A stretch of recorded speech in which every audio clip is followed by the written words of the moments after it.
Welcome, ladies, gentlemen, and everybody in between. My name is Kexman, and I am so excited because it is time for the Method Mayhem EU RBG tournament. Let's get everybody in chat. Are you there? Are you alive? Say hello. Say hello. Say hello. It's not just me though. It's not just me. I am also joined by some incredible casters. Everybody knows this next caster. He is a beautiful human being. It's Eddie. How are you doing? Hey, Kexman. Hey, everyone. I hope you have a great weekend. A quick one down here in Denmark. The sun is shining, so it's actually good. We have a tournament. I can hide away from the scorching sun. You can see I'm kind of white, right? So the sun is not really my element. And yeah, we have a new one as well, Torpid. The NA Prodigy, I guess, from the last tournament. Yeah, I'm excited to be here. First and foremost, I think that this is going to be an awesome event for the RBG community. Nobody else is doing anything like this. It's going to be an amazing day. I was the Prodigy on NA, but I'm looking forward to RBGs as a whole. No NA or EU side. RBGs together is going to be the best thing possible for the community. So I'm excited to be here. Checked in. Yeah, it's going to be absolutely incredible, and I enjoy that you've bought traps for pretty much everybody in that vest. Decided to go for the vest. It's probably a little bit warmer over there. However, I do want to give a shout out to the teams that we've got here this weekend. Eheroes Fiesta, Speedrun, La Familia, Gorefiend main team, Clown back again, and the Big Dogs. For those of you that are unfamiliar, this is obviously an RBG tournament. Each battleground team must comprise of a minimum of 10 players with a maximum of 13. Each team must have 10 players participating in each match, and the 3 players who are not in the main composition are eligible to swap into the team to change composition in between matches when permitted. And battleground teams are not permitted to have more than 3 healer roles on each team in any single match, but there are no restrictions to the number of tanks in a team's composition in a single match. Obviously, there are a bunch of toys that are not permitted, such as the Twiddle Twirl of the Sentinel's Glaive, personal hologram, stackable stag. Anyone caught using these may be subject to a penalization, which will be awarded based on the discretion of the admin team. Food, drinks, and battle standards are permitted in this event. Gear swapping during matches is allowed, with the exception of Gladiator's medallion trinkets, which are not allowed to be switched. Obviously, any landscape, terrain, item, toy, any interaction that does not operate in war games in the same way it does in rated battlegrounds is not permitted, and unless specified otherwise anywhere else in the rules. And you cannot use the Unity Legendary in more than one item slot. That is obviously not permitted. We do obviously have a map pool as well. Arathi Basin, Battlefield Gneis, Eye of the Storm, Silvershard Mines, Temple of Kotmogu, Twin Peaks and Warsung Gulch. However, we do have a pick and a ban phase obviously running through this. So for a best of 3, we have obviously the Team A bans, and then Team B bans, Team A picks, as you can see here, dutifully shown off by the fantastic production team, who I do want to give a massive shout out to. Please, everyone in chat, send your love, admiration, respect, everything to the production team. They've been doing some incredible work. The last map in the pool is then the decider. We obviously will be able to show that as teams are picking them. There's a lot going on over this weekend, but it's not just the rules as well. We also have some fantastic little things that we want to take you through. First off, obviously, is the Method merch, ! Merch in the chat. Obviously, if you use that link, it will take you directly through to the store where you can find all of the cool merch that we are doing. But that isn't all. That isn't all, because we also have a brand new Pride collection range, once again in the ! Merch. It is exclusive merch available throughout the remainder of 2022. So 1st of January 2023, this will no longer be available. 100% of all the profits from this Pride merch collection range is going to be donated to the Trevor Project, which is a fantastic cause that is close to the hearts of everybody here at Method. And for the first time ever, we've got Method joggers. For the first time ever, you can now get yourself some really comfortable Method joggers. It's absolutely fantastic. I recommend you go and check all of that out. There we go. The joggers. Any joggers in chat? And finally, Obviously, crowdfunding is also available for this tournament. There is a £2,500 prize pool, and then obviously anything that you folks donate goes on top of that. Exclamation point crowdfunding in the chat. And also, for every subscription to the Method channel whilst this event is live, will contribute $2.50 to the prize pool. Means you get access to an ad-free viewing experience, you can unlock sub-emotes and generate channel points at an increased rate. Support the teams in this RBG as well as supporting Method for these tournaments so we can do more in the future. Now that that is all over with, let's talk about what we've got coming up here. Torpid, you are the new face. Yes. So I'll come to you first. Obviously, you were a big part of the NA tournament that we saw last month, the EU tournament this month. What's the number one thing you're looking out for here the most? I think the thing that's most exciting, and I've done my research ahead of time, is how many teams are so close in experience to each other. So what I'm going to be looking for is the potential for some of the teams that chat might view as underdogs really not being that big of underdogs. I've talked to a lot of people from a lot of the teams, and they're actually saying that this tournament, especially in the style we're going to be doing it, is going to provide a lot of upset potential, a lot of close maps. Even if the favorites are taking it, it's going to be close. So what I'm excited for and what I'm looking forward to are those even battles, and they're so exciting to be able to cast when they are that close.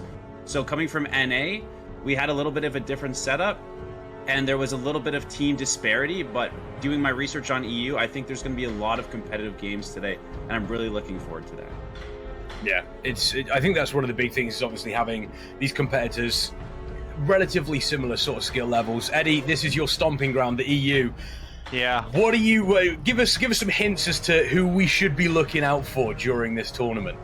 I mean, of course, the two obvious teams is Fiesta and Eheroes.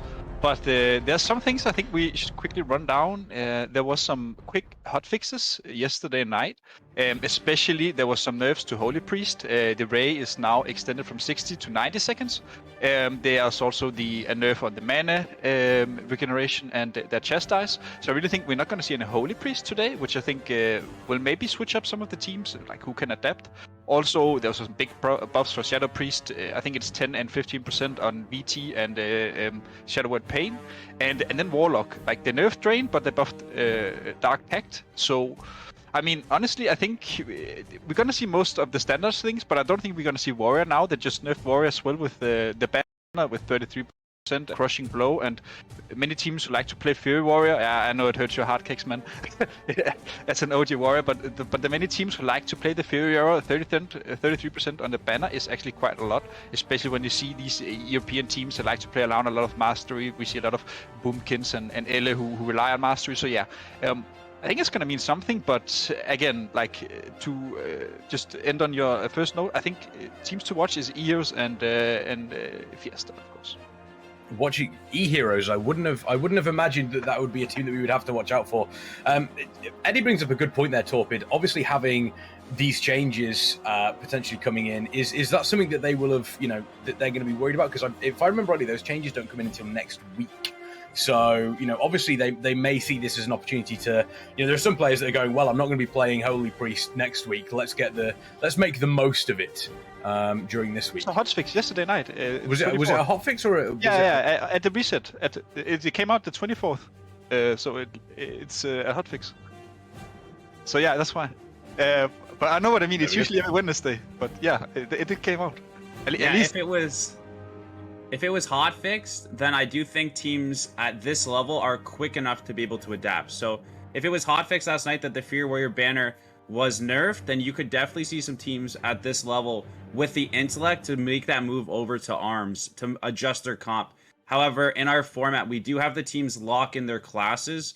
I think certain changes we might not see in this tournament, but definitely down the road we will see things. But when you have people this competent and this intellectual, and Fury banner getting nerfed, you could see a Kyrian Spear coming out. You could see some arms gameplay 100%.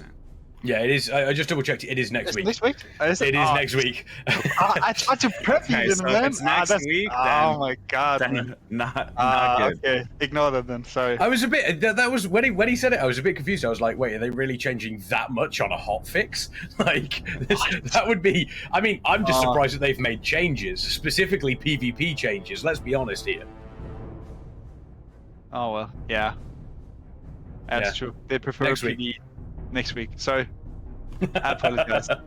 It's okay. It's okay. I mean, hey, let's just be honest. We've finally got some form of class balance. It might have come like a couple of months too late, but we finally have it. That is the main thing. I mean, take a look. You mentioned obviously the fact that players that they've locked in these rosters here, Torpid. We're taking a look at them, and honestly, I'm surprised that we only have. I mean, there's one Speedrun do not have a warlock at all. Oh, sorry, no, tell a lie. They've got 2 warlocks. What am I on about? But yeah, there's one warlock. There seem to be some teams that have got sort of like 3 warlocks, 2 warlocks, 1 warlock. Are you surprised that we don't see more of those at this point in time?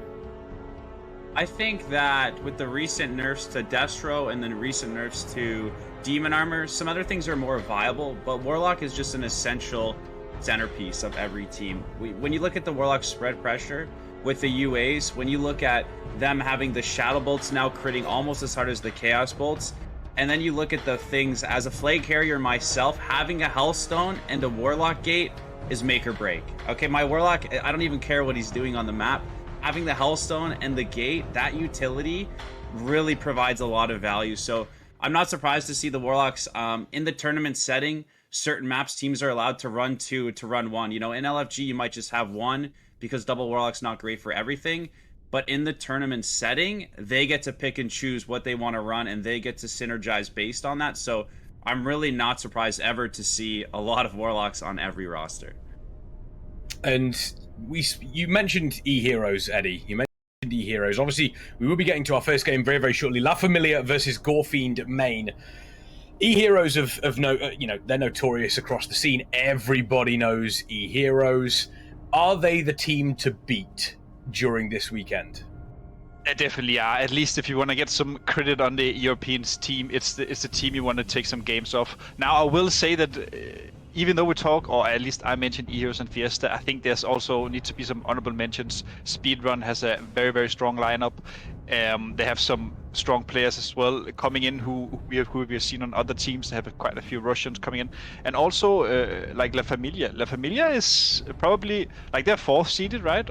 But they're kind of like an underdog team, I would argue. They have definitely potential. They have some very strong players. I'm looking here at Sesu and the Dark in particular, and of course Mimo. I think especially these 3 will have a great impact on the games.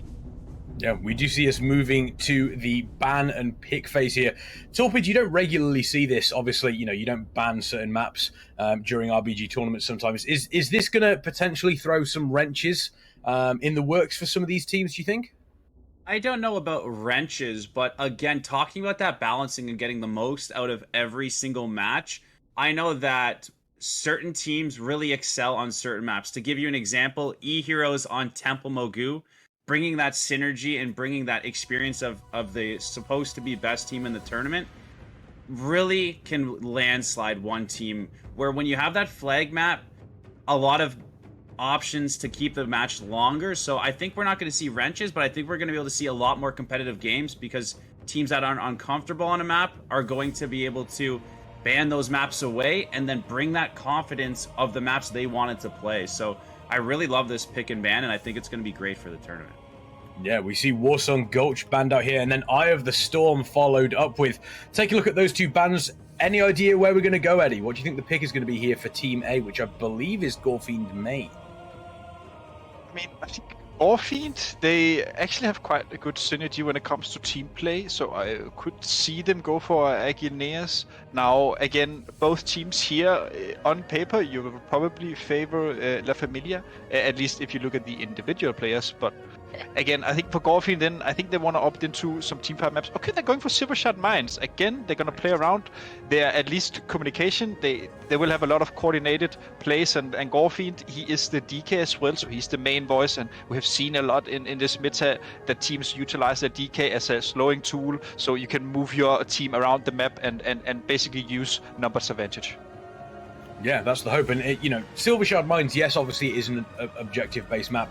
Would you say, Torpid, if you have the ability to have, a really, really solid team fight, and you know you've got a really good team fight, do you think that takes a little bit of pressure off your shoulders, knowing that you can kind of secure Lava Cart and split off around the map? Or do you feel as though even if you do have, and we do see Arathi Basin obviously coming out there as well, which is going to be one of the map picks too. So once again, another map where we can potentially see some really nice communication coming out of these teams, and then we're going to lead into the decider. Is it going to be Temple? Is it going to be Battle? We're going to have to wait and see. I think it probably will be potentially Battle over Temple. We're going to have to wait and see. But yeah, do you feel as though Silvershard Mines as a pick, if you do have a good team fight, is something that, you know, is almost a comfort pick for some of these teams? I think without seeing either teams and their strength, that with Silvershard Mines, it depends what side you're on, because if you're the ally side and you get the first tag at Lava and the other team isn't able to wipe you, even if you're not wiping them, you got that first tag. So it's about if you can sustain in the Lava. And in these tournament games, a lot of teams are bringing their A game. It's different than LFG. They're not going to just die in Lava, right? If they're coordinated, they've been practicing putting the time in. I really think Silvershard Mines does come down to those other two cards, Lava being the strength, but the first one kind of goes to the ally team, and then it'll be who can control the leaf, who can rotate, who can get support from their off cards. So I don't think it's just a team fight in Silvershard Mines. I think there's a lot of outplay potential alongside the map as well. Yeah, and we do have our map selection here. Obviously, these will be played in the order that they were picked. So Silvershard Mines is map 1, Arathi Basin is map 2, Battle for Guineas will be our decider if we do go to a map number 3. Obviously, best of 3. It is a round robin tournament at the moment, so we do have some games that are obviously happening currently off stream, but we will be focusing on certain games here on the main stream, but we will be bringing you up-to-date news on any of the other games that are going on as well. Do not worry, you will not miss out on any of those. And then obviously we will decide, we will find out who is going to be going to day number 2. It is a points-based system. I'm wondering if production could potentially give us a quick look at how the table is playing out, so we can obviously show folks how that is going to be working out, unless we are going straight into it. So there we go. There we can see the brackets going on at the moment. As mentioned, we are starting with La Familia and Gorefiend main team. We will be going through some of those games. We will be bringing you updates. We can go to these brackets and we can show you exactly how the other games have been going on. Now, round robin tournament is obviously slightly different, Eddie, because you're constantly playing, you're constantly doing different things.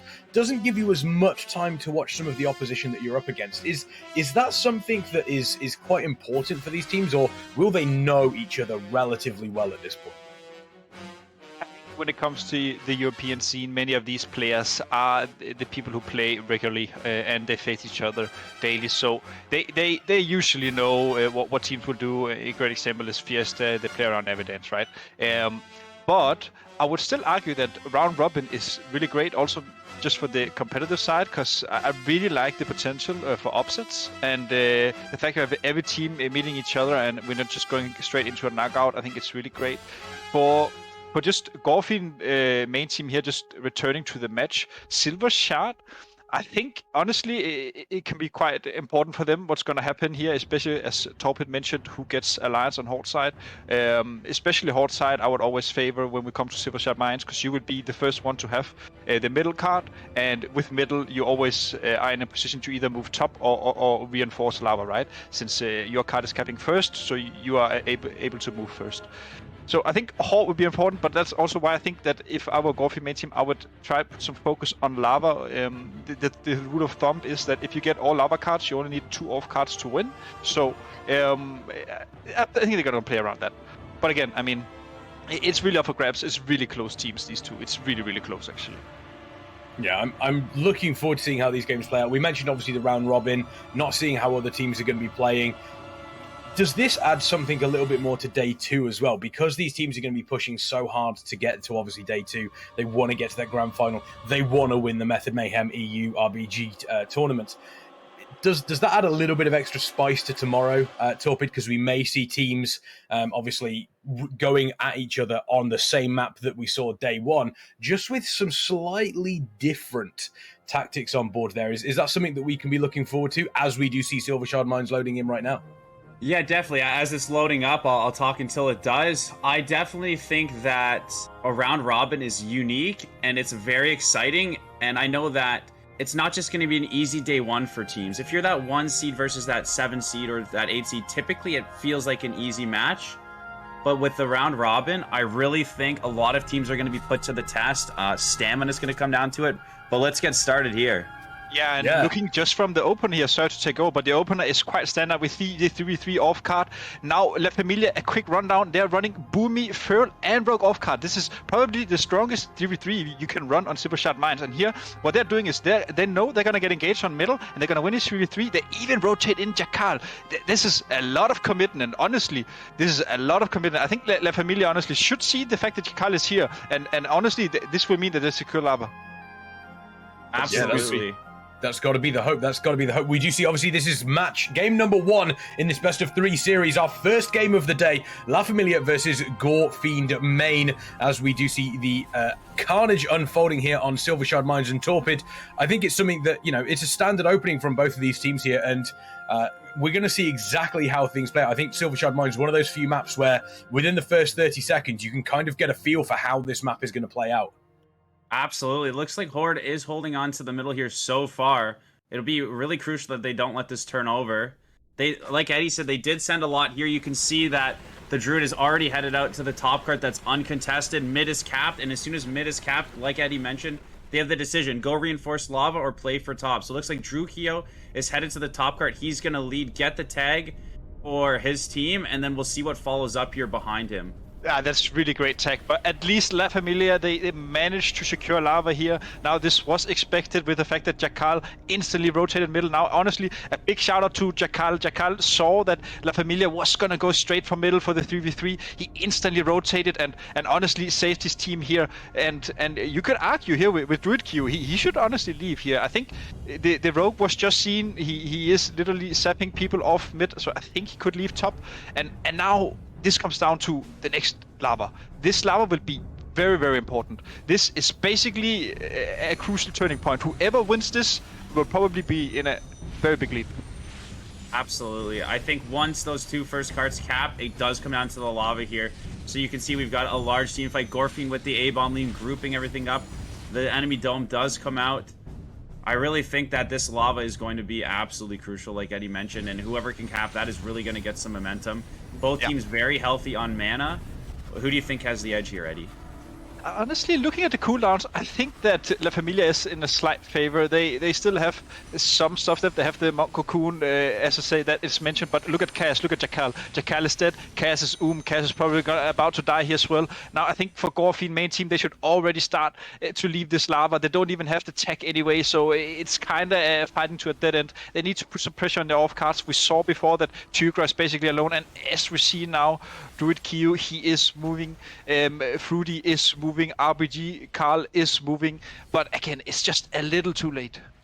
Yeah, I definitely agree. As soon as you lose that healer in a competitive game set, you know you get on to the next. You're not going to sustain unless you get that quick counter kill. Once Jackal goes down, I think you're making the correct call. You head for middle, you head for top, you head even back to your graveyard to start getting that healthy regroup and playing for next lava. So it does look like Gorefiend is going to secure the middle here with Drukio.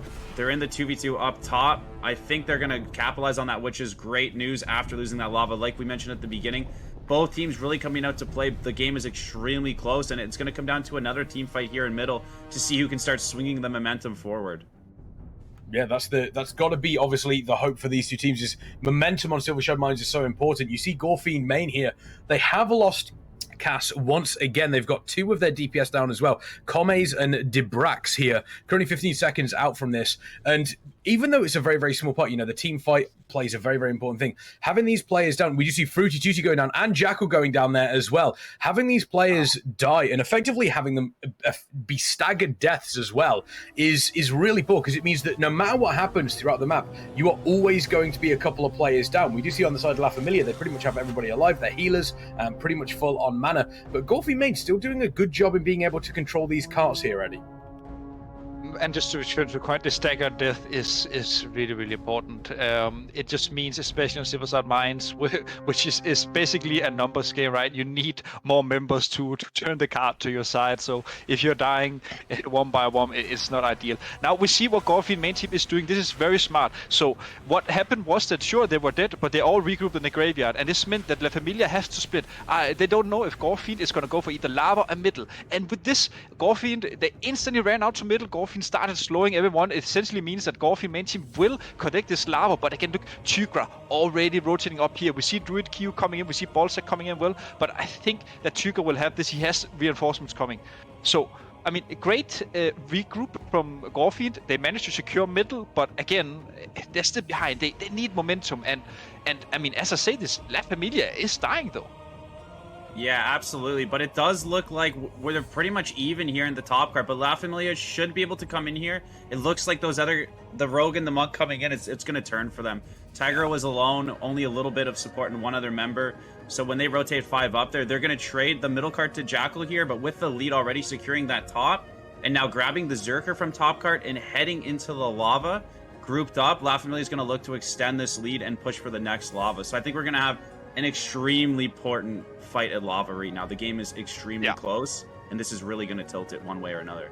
Yeah, I definitely agree. This lava will be very important. Also, it means that if you win the team fight on this lava, this is a great call. If you're a new team at this situation, you need to 10-man lava, because if you have momentum, you can easily run to middle. Middle just spawned, so essentially when this lava is around 30 seconds away to camp, you still have 90 seconds to go for middle. So you have plenty of time, essentially, and I mean, here again, Reeds, he got bombed, but amazing grip here from the dark, getting him away from all the trouble.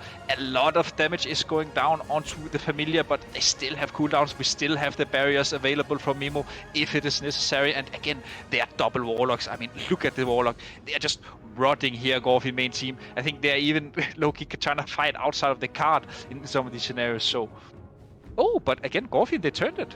And yeah, I mean, Gorefiend holding on to that. Gorefiend holding on to that lava. And again, I mentioned this at the beginning, if you don't land some crucial kills, just killing one person sometimes isn't enough. So Gorefiend really clinging in there and giving us that competitive game. And now, like you said, the lava's capped. Who can get to middle? Who can get to the middle card top? It's probably 2 minutes away. It's all going for middle here. So let's take a look. Tigra on La Familia already there with Positively and a Priest, going to give them an edge here. Going to be very hard to turn when they already have 4 members of La Familia there. And both teams are slowing. However, they are down 4 members, so this is the time for Gorefiend to get into middle, land some important kills, focus up, and potentially tie this game up right here. They have the members to do it. Tiger is leaving the middle card. And Gorefiend should go slow the dark here. They're solo healing middle right now with Mimo. If they want to kill La Familia in middle, they need to slow the healers. Now, I think La Familia, again, great rotation. La Familia knows that we're going to sacrifice middle, go back to lava. But again, I mean, Gorefiend main team, if they get a few kills here and move back to lava, they still have time to fight. Yeah, they've still got time. We do see Positivity down there. Once again, seeing these staggered deaths. Mimau also in trouble on the side of La Familia. Gorefiend main doing a good job at getting these kills off, but at the same time, La Familia, they're losing these players, but they seem to be getting control across the rest of the map here, and they are slightly ahead. They currently have 2 carts on their side, and if they get those 2 carts, then it will definitely make this looking very, very close to a win for La Familia. But Gorefiend main pushing in hard. Are they going to be able to get another kill? If they can get 1 more kill, 2 more kills now on the side of La Familia, that would be huge for them. It doesn't look like it is coming at the moment. It looks as though they are trying to secure Lava Cart. We do see Rise taking a bunch of damage there. Rise QT there on that Monk, but once again able to heal themselves up. Mana looking... Oh, they've managed to turn it. Wow. Gorefiend main have somehow managed to turn this, but it has been turned back. La Familia are able to come in. No, it's still outside of Gorefiend main. They are playing... They are tipping this in each way, and it looks as though Gorefiend main have been able to take it. They've taken the lead here in this first game after being behind for the majority of the match, but it is still super close between these 2 teams. La Familia still in control of 2 carts here. Yeah, but this is a free win for Gorefiend. Gorefiend, they need to ignore top. They shouldn't go for top now. Gorefiend, they need to stay at lava, wipe them off lava, make sure next lava is short, and you secure that and you secure middle and you win the game. You shouldn't care about this top. If you go for top now, you're just spreading yourself thin. Druid Kyo, he's basically going to run out to your death. You see Jakal is dropping, RBG Carl is dropping. If they just stay at lava, they can fight for next lava. I mean, it doesn't matter. This top doesn't matter, man. I agree with Eddie. It's such a fun point where that lava caps and there's 3 carts on the map, and this is where the decision making and this is where the practice is going to come into play.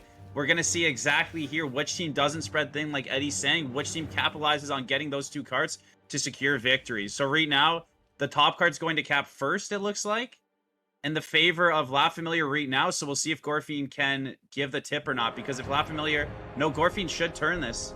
Wow, they're killing them. 4 of them in it. Gorefiend is killing them. So if Gorefiend moves down into lava, they can win. But if La Familia holds middle and lava, they win. So really, what's going to happen here? Right? If La Familia can hold this lava, and it looks like the middle's capping for Ally on the map, if that is true, then La Familia is going to take this game. Unless Gorefiend can push in here. Gorefiend are going to try and push in, but we have everybody on La Familia is effectively, they are swarming this car here. Nobody going down on the side of La Familia. Gorefiend main looking relatively healthy as well, but they need to be the ones to push in. Here they go, big push. They were able to claim this right at the end in the last lava car, but it doesn't look like they're going to be able to take this one. La Familia may be in charge of this. Both teams looking relatively healthy. There we go. They've been able to catch it. Now Gorefiend may need to take the rest of these. We do have a massive, massive fight going on here. They're going to have to be able to stop La Familia from taking one of these cars. The other option is maybe they go for this lava car here, but we're going to have to wait and see. Is this lava car going to be able to cap first? Is about to end the game. Yes. I didn't even see that. The residuals, I got so excited seeing all those cars. The residuals there, obviously ticking over on the side of La Familia. Gorefiend main there, obviously they were in a pretty solid position, but La Familia take it. Eddie, you mentioned obviously securing that middle cart, not going up to top, obviously for that extra cart that you saw up there, and it looks as though that did actually cost them the game. I mean, honestly, I think they just spread it thin. They had lava and they were moving for top. And when they had lava, they had 3 melees and they were trying to kill reeds there. So essentially, they chose to sack lava to push for top, and then they had to run back lava. Honestly, I think you could just play for mid and lava there and let the enemies run top. They still had time for middle, and I mean, it's so hard, right? You can always sit here and backseat, right? I'm sure Gorefiend, they also have an idea of what went wrong, you know, or if you kicked him at that point, we would have won regardless of all these shenanigans, right? So, of course, there's more to it than just one single mistake, but it's really important that you capitalize on this and you don't spread yourself thin. Yeah, I mean, obviously, first match there, we saw a couple of moments where these carts were basically hot potato between those two teams. You know, very, very close game, realistically. We're going up to Arathi Basin for our next map, Torpid. What do you, seeing what we saw there from both of those teams, what are you expecting out of Arathi Basin? So when the camera's on me and these two are talking, chat, I'm sitting here to compose myself so you don't get any memes on my face, but that's exactly what I was talking about. That game was extremely close. The carts were getting capped, and then there was decisions that could be made all over the map. Nobody dominated, and I think I can't see any reason that doesn't continue on Arathi Basin. With those 5 nodes, with the team fighting we just saw, where La Familia owns a cart, but Gorefiend comes in and just takes them out and says, this is our cart now. I can't see a reason why Gorefiend doesn't have great pressure at BS and in the team fight, and I can't see a reason we don't see a lot of movement around the entire map. So especially being newer to EU and not really knowing the players on both teams, I couldn't tell you which way this next game is going to go, and that makes it so exciting to watch.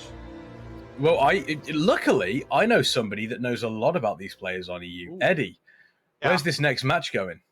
I mean, honestly, I think it's a good pick for La Familia. If you think about it, right, going back to Silvershot Mines, they did show the better, you could say, off-card play, right? They were always contesting that, and they were running around the map a lot more than Gorefiend, where Gorefiend was always trying to, catch up and win the cars. But they clearly had the stronger team fight, you could say.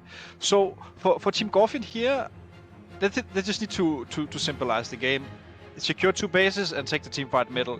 If they see La Familia is committing hard for LM, just spin it. Make sure you get GM go BS, right? Like, you don't need to make this harder. And also a big shout out to Troyes from La Familia. He's a big voice from this team, and he has a lot of control. And he was also playing Feral and is one of the more vocal players. So I'm sure that they're gonna do a lot here when we go into Arathi Basin. Yeah, I mean, hopefully. It does look as though we do have an update for the 2 offline matches as well. Team Fiesta takes game number 1 over Team Big Dogs on Silver Shard Mines.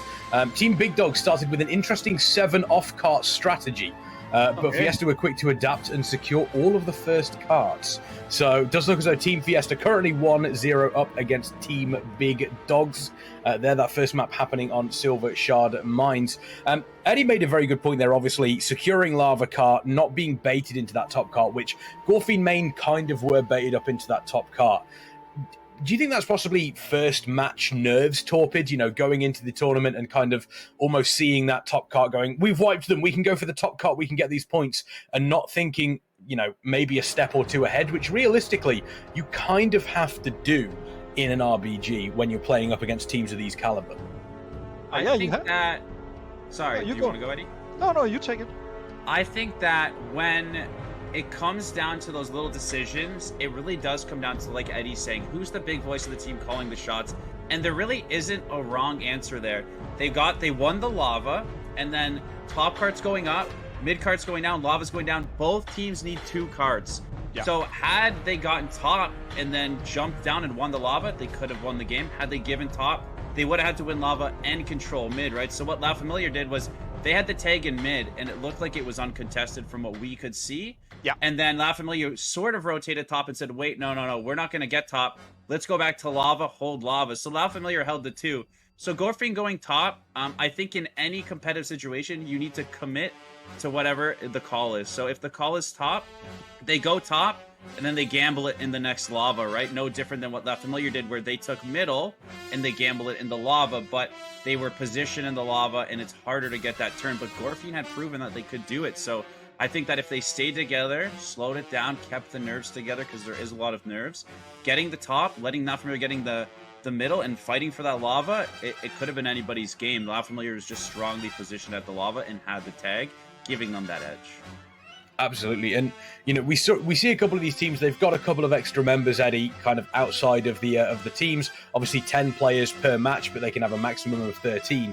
They know which maps they're going to ahead of time as well. Do you think that gives potentially these players that are on the outside a little bit of an opportunity to maybe do a little bit of research, maybe get the team prepared for what's coming up later on? Obviously slightly different from some of the the Method Mayhem RBG tournaments we've seen in the past, where obviously the maps kind of get picked on the spot. This is slightly more structured map pick wise. Do you feel as though that's going to be a good thing for these teams? They're going to enjoy that? I mean, it definitely allows for a bit more strategy, you could say, because usually a team, they only have the 2-minute opener, and sorry for before, I mentioned it was Chukra, not Troyes, the third.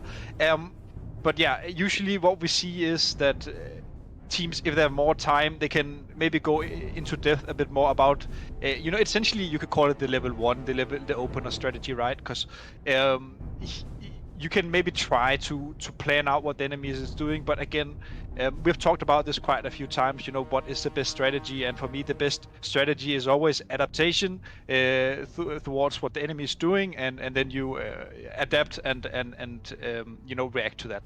So I will say that both teams probably has a baseline they're going to come into the game with, but then we're going to see, okay, maybe they change it up. And what is the thing that allows changes is they send 5 DPS to LM. Maybe we should 2-heal it, right? It's these kind of things where you need to send your team around depending on what's going on. Yeah, exactly. We do see Dusk settling here on Arathi Basin. La Familia 1-0 up in this best of 3 against Gorefiend main.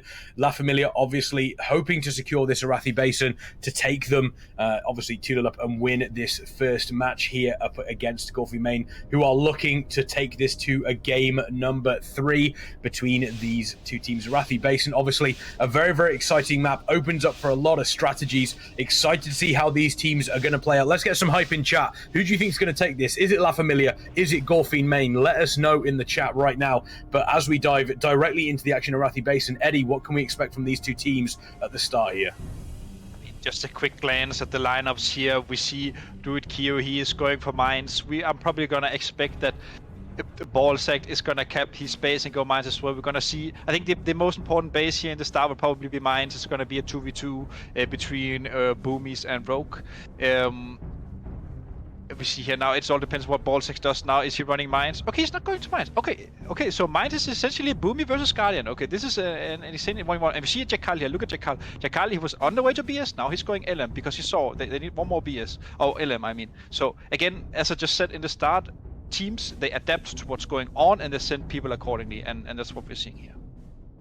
Definitely, and notice Gorefiend main team running double guardian, or is that the UI error from our end? That's a boomkin on Drukio, correct? I assume he's boomkin.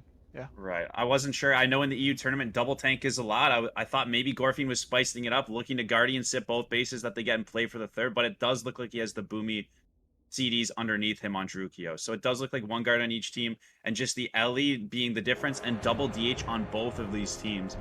Right now, we've got the team fight up at the LM, but it looks like we're pressuring farm here. I think he was expecting Ballsack to ghost and go mines, right? For the 2v1 onto or against positivity. So it's just to check. Right. So it looks like a pretty standard setup. We have our team at LM fighting, and we have our team down at the mines. This could be an opportunity though for La Familia to get the mine shot. Yeah, he loses. He loses alone. Yeah. Oh, okay, he's Guardian. Okay, they have double Guardian. Okay, it was UI bug. It is a UI bug. Okay, so they're playing double Guardian. He's going to need help, though. He did trinket Incarn. Drukio will lose this base in, 25 seconds or less if he doesn't get some assistance. You can see the Rogue peeling back to stables to make sure that's safe. Doesn't really want to waste a lot of time sitting around while Drukio's Incarn. Better that the Rogue does move back up to stables in case the other team goes for a hit. Ooh, that's a massive knock on the Gorefiend.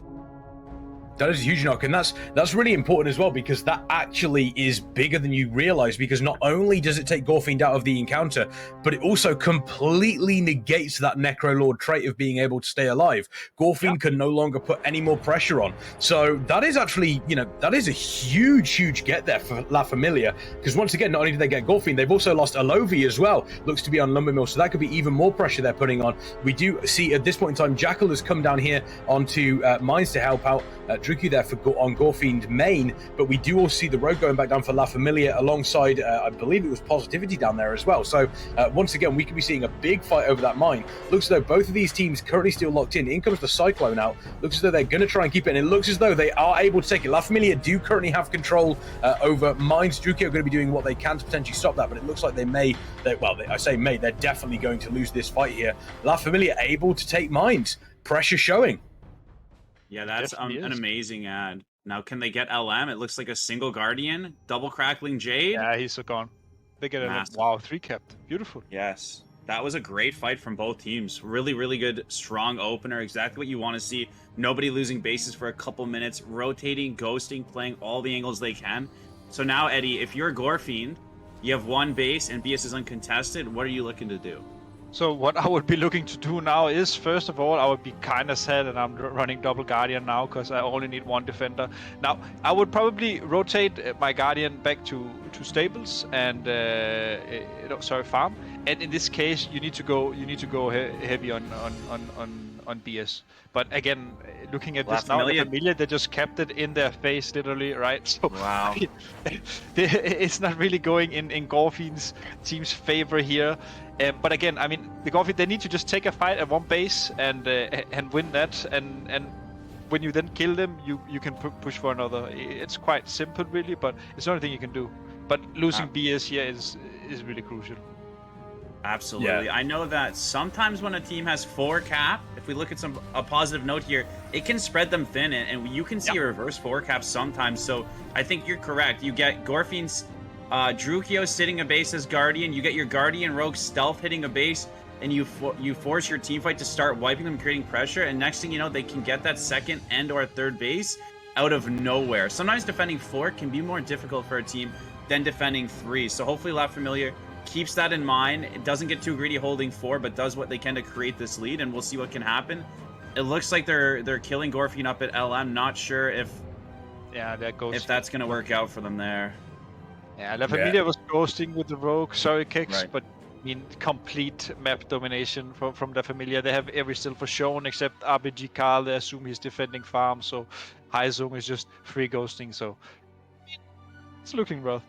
It's looking, yeah, Gorefiend main, obviously they need to do something here to make a comeback. Does look as though they're still trying to take Blacksmith. It isn't quite working out for them. We did see La Familia lose a couple of players there, but they almost immediately came back. Relatively quick turnaround for them. They're still under a lot of pressure. Take a look at the health bars in comparison to Gorefiend. And as mentioned, the fact that they are, they're effectively spread thin across these 4 bases. This is the time that Gorefiend may need to push out now. And honestly, I think the big turning point for me was that kill onto Gorefiend. We saw Gorefiend knocked off Lumbermill. And then immediately you saw Alovi as well, the healer that was at Lumbermill, drop at the same sort of time. We do see Jackal moving up here. Looks like they only have 1 rogue here at this point in time. So obviously this is an opportunity for them to potentially take Lumbermill. But once again, the moment that they've got those 4 players going up there, if they can take that one, as Eddie mentioned, take 1 of those extra bases, bring them back up to 2, it gives you a little bit more wiggle room, more ability to breathe, and more, ability, basically more ability to take some different bases. We do also see. No, they weren't able to take it. Massive coming out there from Nosebeers, I believe it was. Koga DH also doing a great job here defending Blacksmith. Lumbermill, how's Lumbermill currently looking? I'd love to see what's going on there. We're going to have to wait and see exactly. And there we go. We do see another massive attack going on at Lumbermill. But La Familia so far, Torpid, doing a good job at defending these 4 bases. Yeah, definitely. I think Gorefiend's team making the move out of BS to LM. When you're team fighting BS and they have 4, they're able to mirror you to all 4 bases. So if they want to hit mines now and they're up at LM, I think that's going to be a lot stronger for them. And they also have the DK advantage. So if there was a node that they can win, I think getting a grip knock at LM and a cross kill is their best opportunity. That is the disadvantage and the advantage of the team is they have the DK at LM. The other team does not. That creates pressure on its own. So I do think hitting LM here is the correct play. But it's getting to a point where La Familia is going to end up winning with 2. So when they're hitting LM here, look for Gorefiend to be ghosting their only base. Unfortunately, it's going to be a power play that they need to make and hopefully get 3 and then push for 4. But time is dwindling, so hopefully they can build some synergy up at LM. And worst case, still take away something from this game. Keep the comms going, keep the energy up, keep the momentum going, practice your team fight at LM, practice those knocks because they have a lot of games left if they're not able to get a huge comeback on this one. Yeah, it does look as though LM is going to be turning over to Gorefiend main at this point. We do also see an attempt over at Stables. I don't believe, Koga coming over, of stopping that. That could have been really, really big for Gorefiend, but it doesn't look like it is going to be the case. We do see Bullsack here trying to do their best to potentially keep Koga preoccupied here, but it doesn't look like it's going to last for long because that I-beam absolutely melts Bullsack there on the Rogue. Fight going on over, obviously, at Mines. We're seeing these 2. Looks like we do. And Gorefiend main looks like they're just straight up leaving at this point. Gorefiend main is straight up leaving. They do not feel comfortable. It looks like they have. Looks like they've decided that this just wasn't working out for them. I'm not sure exactly what happened there, Eddie, but it did not work. Did not go well for them. No, it didn't work well. I mean, they kind of threw in the towel, and it's fine. This game is over. It's fine that they leave. Like, don't blame it too much. It's understandable. They want to go next and just forget about it. But again, I think Kexman, you are actually quite right on the point about the death of the Gorefiend. Because if we think about it, they're matching Guardian on Mines, and then on LM, they're essentially only playing Gorefiend, Aloha, the priest, and then the Guardian. So as soon as Gorefiend dies, that means there's no one left to peel his priest. I mean, the Guardian, he has peel, but it's way harder to peel 2v3 than 3v3, which makes sense, right? You have more numbers. So I really think that's quite important. And what probably happened to Gorefiend was that he was going to the edge to try and grip knock one with his priest, and in that moment he got knocked himself, which happens for DKs, quite frankly. It does happen. We do see them, obviously. Looks like they have managed to go for the 5 cap here. Obviously, Gorefiend main, a lot of the players leaving, not realizing that it was kind of over for them. They seem to struggle slightly. Do we believe, Torpid, that maybe the double Guardian Druid could be a reason for that? I think if you play double Guardian and you get 4 cap, as Eddie mentions, it's extremely hard to come back. However, I want to highlight some things that were done well. Both teams fought it out till 3 minutes and 30 seconds. So we couldn't... Arathi is a very large map. It's very large scale. It's hard to see everything. But I do think Gorefiend did bring some really good utility and some really good strategy. I think, like you guys mentioned a few times, Gorefiend getting knocked at LM, it's tough for them.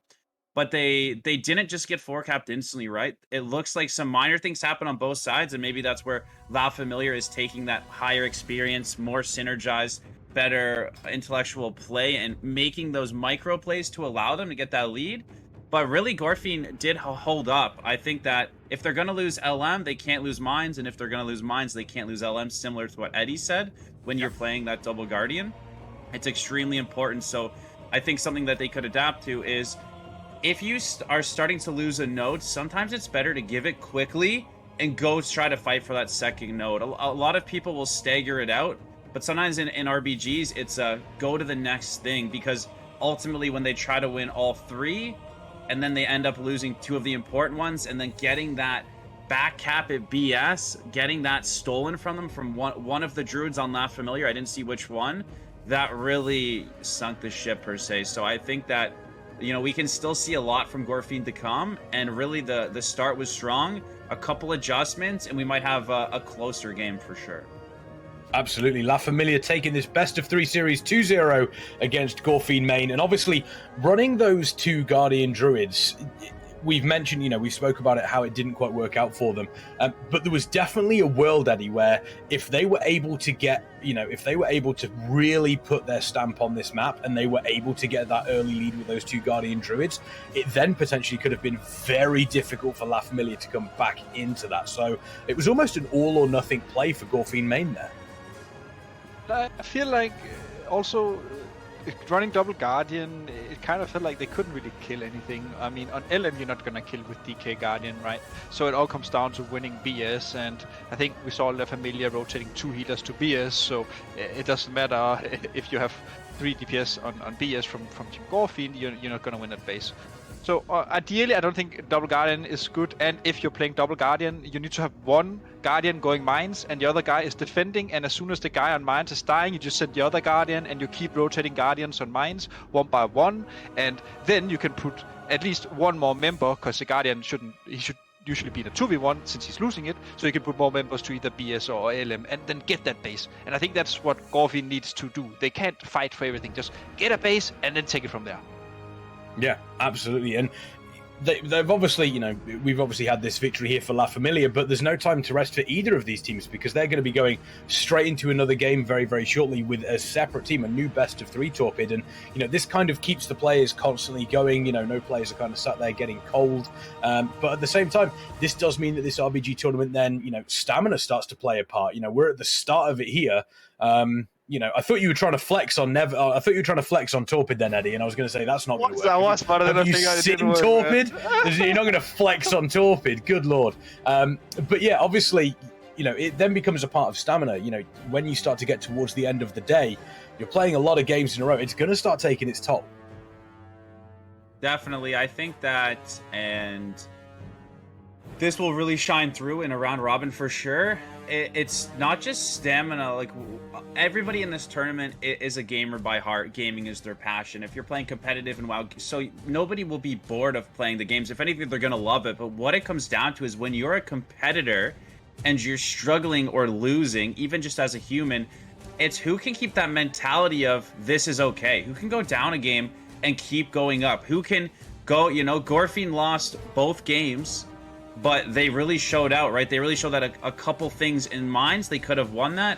And they really showed that in the Arathi, a couple changes, they could have prolonged that. So really, what do you take from that? The fact that we got 2-0'd, or the fact that we were really close? Let's keep that momentum going. I think leaving the game early sometimes can be okay. You don't tilt yourself any further. You just call it what it is, and you regroup. And I'm hoping that's what they did. Okay, guys, not a big deal. We played great. Nerves. I know when I first played on stream, it's extremely nerve-wracking. So getting that first one out there, calming down. We've seen some teams go to the losers bracket and come right back up. So stamina, like you said, but stamina with the mentality of fighting the challenges and really pushing through them. Yeah, very, very true. Could not agree more. We are going to be taking a short break, folks. Don't go anywhere, because after we come back from this, we have Eheroes against Fiesta in a best of 3, which I am very, very excited for. Myself, Eddie, and Torpid are going to be back very soon after this short break. Absolutely.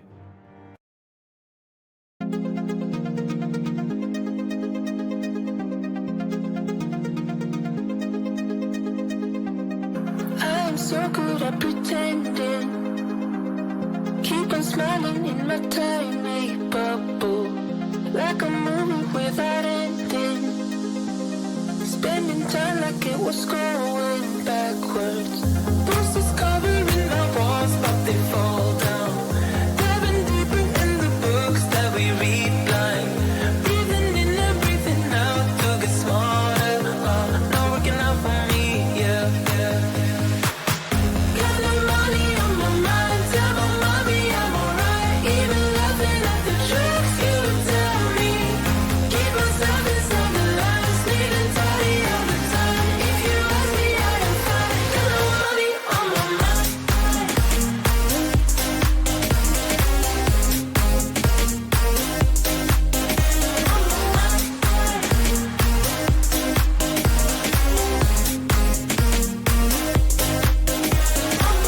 Repeating patterns like the others.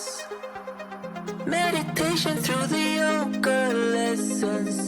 Going greener by the minute. Soon I can't wear any other colors. Bruises covering my walls, but they fall down. Diving deeper in the books that we read blind. Breathing in and breathing out to get smarter. Not working out for me, yeah. Got no money on my mind, tell my mommy I'm alright. Even laughing at the jokes you would tell me. Keep myself inside the lines, neat and tidy all the time. If you ask me, I am fine. Got no money on my mind.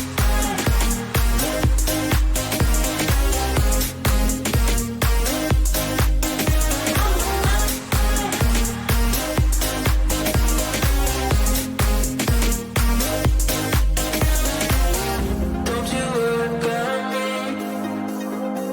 If I keep feeling like I'm missing something, don't you worry about me, yeah. Don't you worry about it.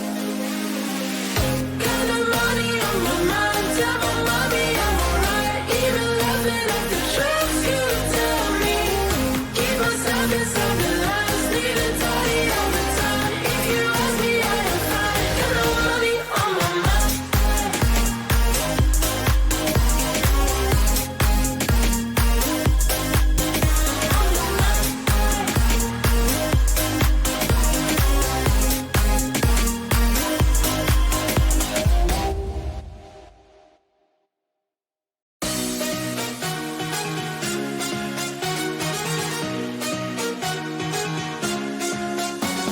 Epiphany rising. I got it all wrong, you see bright as lightning. Already memories, now I just don't really care what you feel, what you feel, what you feel. Shame on me, thinking it was just a phase. Got me like ooh, got me like ooh. And if I'm recognizing your mistakes, got me like ooh, feelings like ooh. Now I brought my worst behavior, throwing a party in my head. Yeah, prayers from all my saviors. Just let it rain all over me, over me, over me, over me, over me.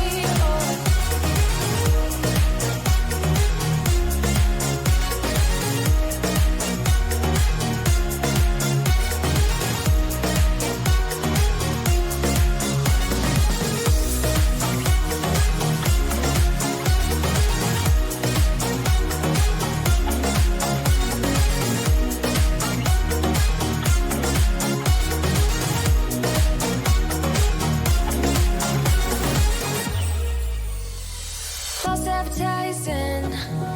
You were not meant for me, still not surprising. Need no apologies, cause I just don't really care what you think, what you think, what you think. Shame on me, thinking it was just a phase. Got me like ooh, got me like ooh. And if I'm recognizing your mistakes, got me like ooh, feelings like ooh. Now I brought my worst behavior, throwing a party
too much for sure. So cold, but we're always coming back for more. Egos in this wicked game, it's all for sure. Oh, I've got you. If we figured out what it's all about, takes a second and then we're back it again. Coaster ride for the triggered minds, but I don't ever want us to stop it. Go ahead, to let me smile for all I care. Just wanna stay close, don't say that. Ain't gonna leave you, I don't wanna sabotage. You're a million.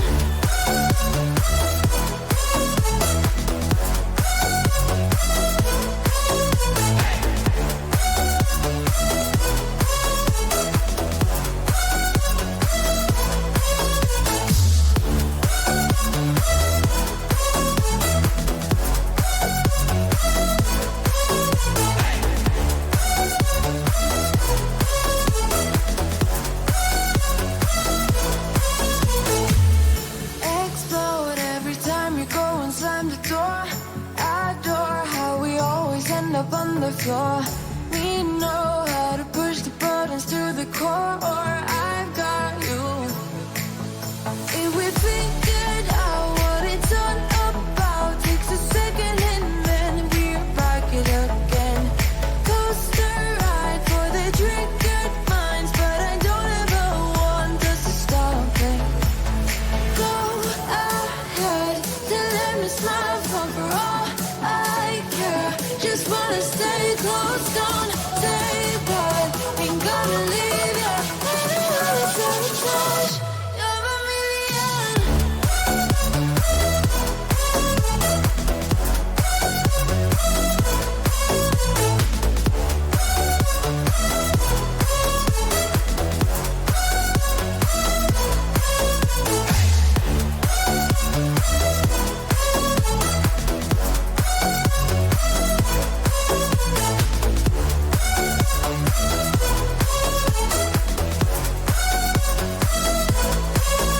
If we figured out what it's all about, takes a second and then we're back it again. Coaster ride for the triggered minds, but I don't ever want us to stop it. Go ahead, to let me smile for all I care. Just wanna stay close, don't say that. Ain't gonna leave you, I don't wanna sabotage. You're a million.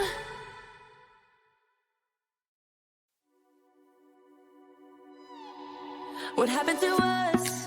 What happened to all the love we always took for granted? Are we stranded? Is it too late? Is it too late to color feelings that have faded? Complicated. I'm waiting for an answer, waiting for a sparkle to come to ignite love. I need no second chances. I'm tired of romances without love. So where do we go when we can't find our way? I don't wanna be alone. I need you tonight and I don't wanna wait. I want you to show me the way.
my best friend. Didn't care about the rules, good on the weekends. I'll be in fools, drifting to deep space. So brave and so stupid, just like the movies. How it's gonna stay in the fight with you. Just thinking we would do this until we couldn't do it. Each and every high, every night with you. You and me so clueless. We were just broken, shattered, singing along to nothing matters. Stray around like nighttime rumors. We were in too deep. In your worn out sweaters, thinking we'll be young forever. Driving in your mom's old hatchback, and we were in too deep.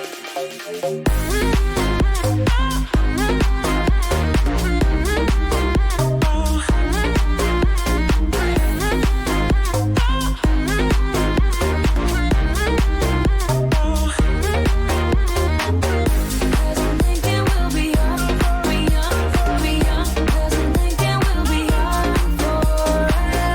Cause I'm thinking we'll be young, be young, be young. Cause I'm thinking we'll be. Where did it begin? Where did it end? Hanging on loose strings, unable to bend. I never listened, trying to prove it, just like the movies. How it's gonna stay in the fight with you. Just thinking we would do this until we couldn't do it. Each and every high, every night with you. You and me so clueless. We were just broken, shattered, singing along to nothing matters. Stray around like nighttime rumors. We were in too deep. In your worn out sweaters, thinking we'll be young forever. Driving in your mom's old. Welcome back, ladies, gentlemen, and everybody in between. Thank you for sticking with us over that little delay that we had there, but we are indeed back. As you can see, it is fixed in the bottom left as well. La Familia versus Gorefiend main. It does look as though my cam has gone very, very white. I'm not sure why that is. I'm sure I will get that fixed during the next one. I'm pretty sure I know exactly what it is. But yes, obviously want to say welcome back to everybody here for the Method Mayhem RBG tournament. My name is Kexman. I'm joined by Eddie and Torpid. We are obviously on the EU side as well. So we're seeing what EU teams have to offer. Chat, how are you doing today? Say hello in chat. Say it back. Make sure you say it back. And also, obviously, I want to give a massive, massive shout out to some of the stuff that we've got going on. Obviously, at Method, we've got our fantastic merch, ! Merch in chat. You can find the link if you use that command going straight through to the store. And not only that, we have a brand new Pride collection available until obviously January the 1st, 2023. So it is only available for 2022, and 100% of all the Pride collection profits from the remainder of 2022 are donated to the Trevor Project, an absolutely fantastic organization that is near and dear to all of our hearts. I can, I pretty much from everybody on the side of Method, it is something that we all truly do. We truly do appreciate obviously the work that they do, and we want to help obviously them by doing the right thing and giving 100% of the profits to that organization. But also, this is a crowdfunded tournament as well. There is a minimum $2,500 prize pool, but you can add to that as well. ! Crowdfunding in the chat.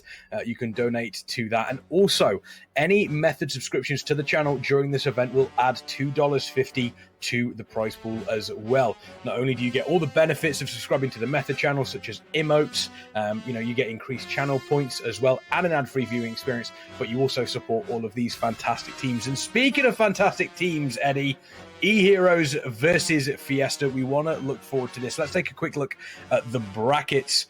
These are two teams that we really want to be looking out for.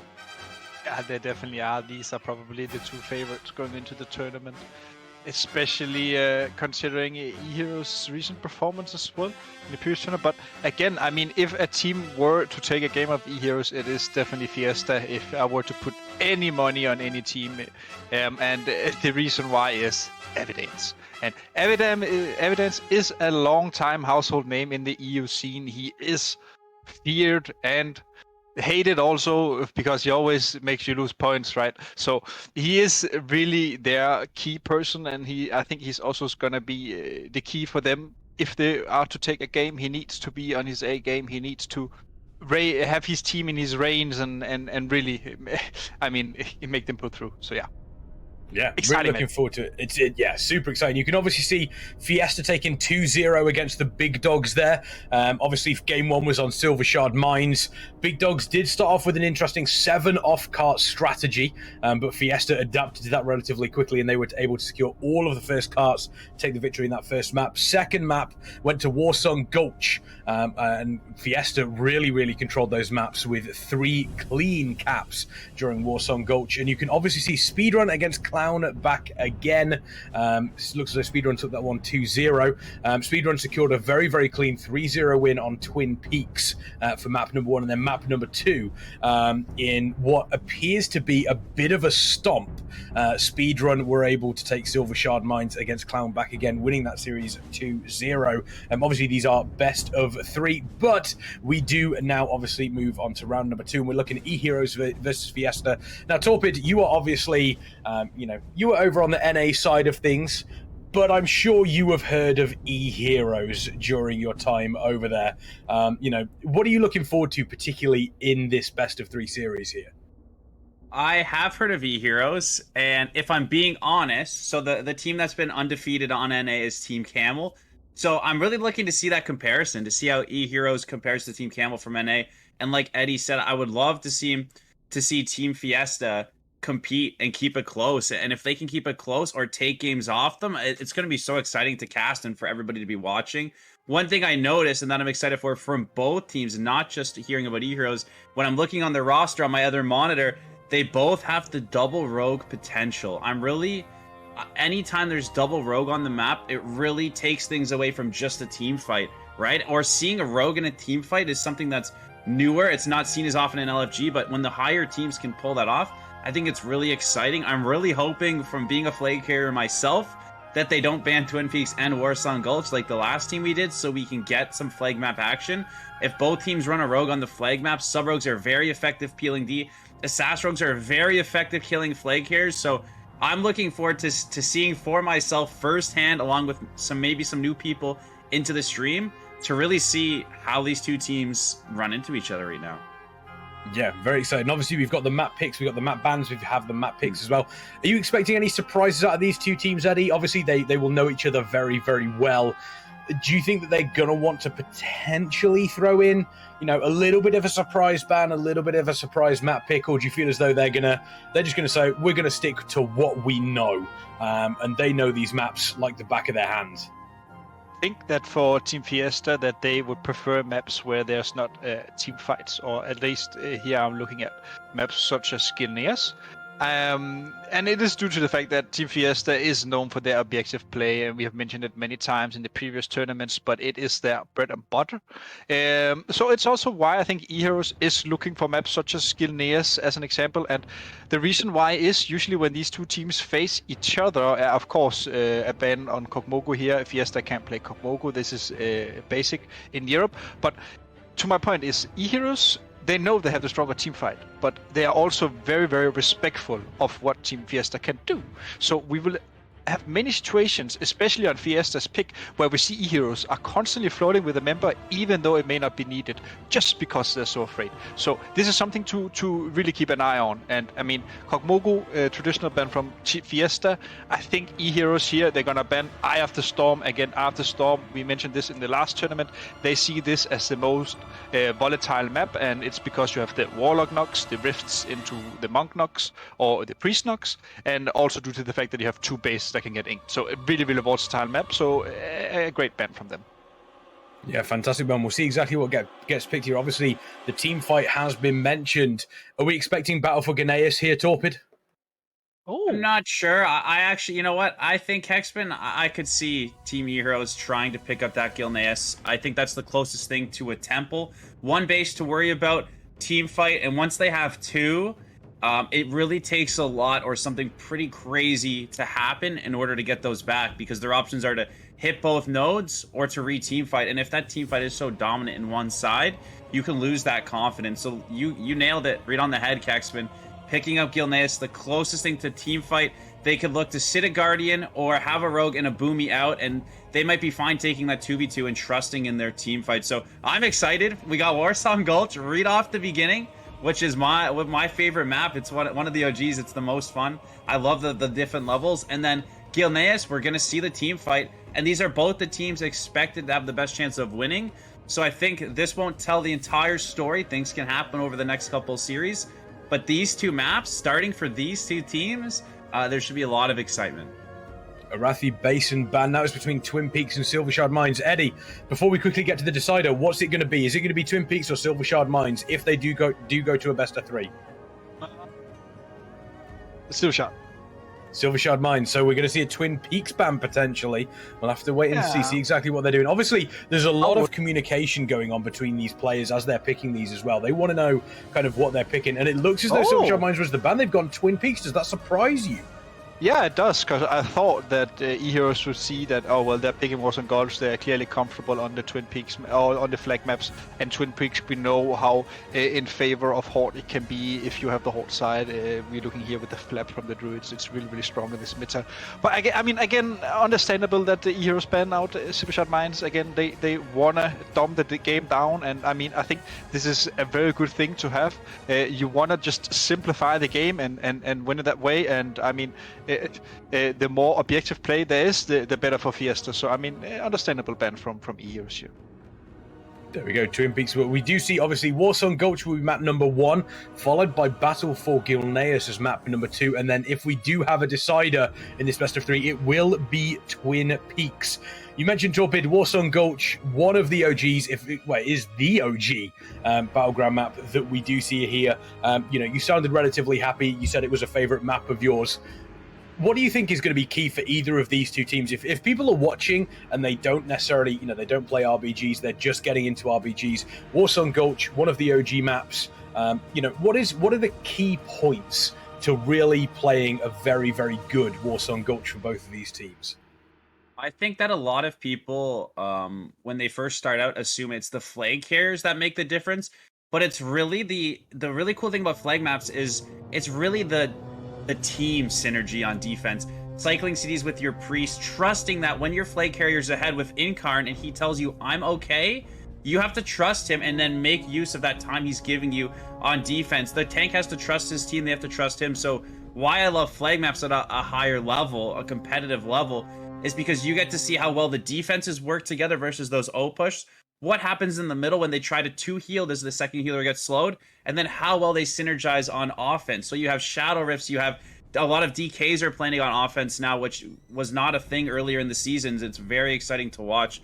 So if both of these teams run double Rogue as well, sub is extremely good to peel. So it's extremely entertaining to watch because the flag carrier gets to move and the sub peels, but then you have to watch out for that sepsis on the Assassin Rogue because a couple stacks and mispositioning from the tank or an intervene not there or something, and the Assassin Rogue can just flip it like that. So I think flag maps is a map that allows both teams to sort of get across the map with Incarn being so strong and then settle down, and we really get to see both teams working. So I think if they take it slow, maybe play 3 on D to start, clean them up once, let the stacks be at 1 or 2, we're going to get to see a lot of RBG, and seeing a lot of RBG is what I want to see.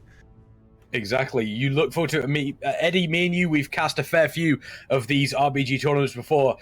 Torpid made a very, very good point. The synergy between the teams, specifically on defense, knowing that your flag carrier is in a very, very good position is incredibly, incredibly important. But we do see the first game here, Eheroes against Fiesta in this best of 3. Chat, let's get some hype. Who is taking it? Is it going to be Eheroes? Is it going to be Fiesta? Eddie, walk us through the opening moments of Warsong Gulch. Honestly, we see both teams opting into double Rogue. Now Eheroes is going for double Essa, which Unless it's a UI bug, I can't see that he has Vendetta, Willix, the bottom rogue. Regardless of this double rogue, and again, Evidence is gonna be in D. He is notoriously known for his defensive play. He has over 2,000 games as a defensive rogue, so if you want a guy in D, he is the man. And also, just a quick glance at the Warlocks here. At the lineups here. Eheroes, they're opting for DH. I really like DH in general when it comes to flag maps, and the big change here is that Fiesta is running double boomy instead, so I mean nearly a complete mirror disregarding the healers, of course.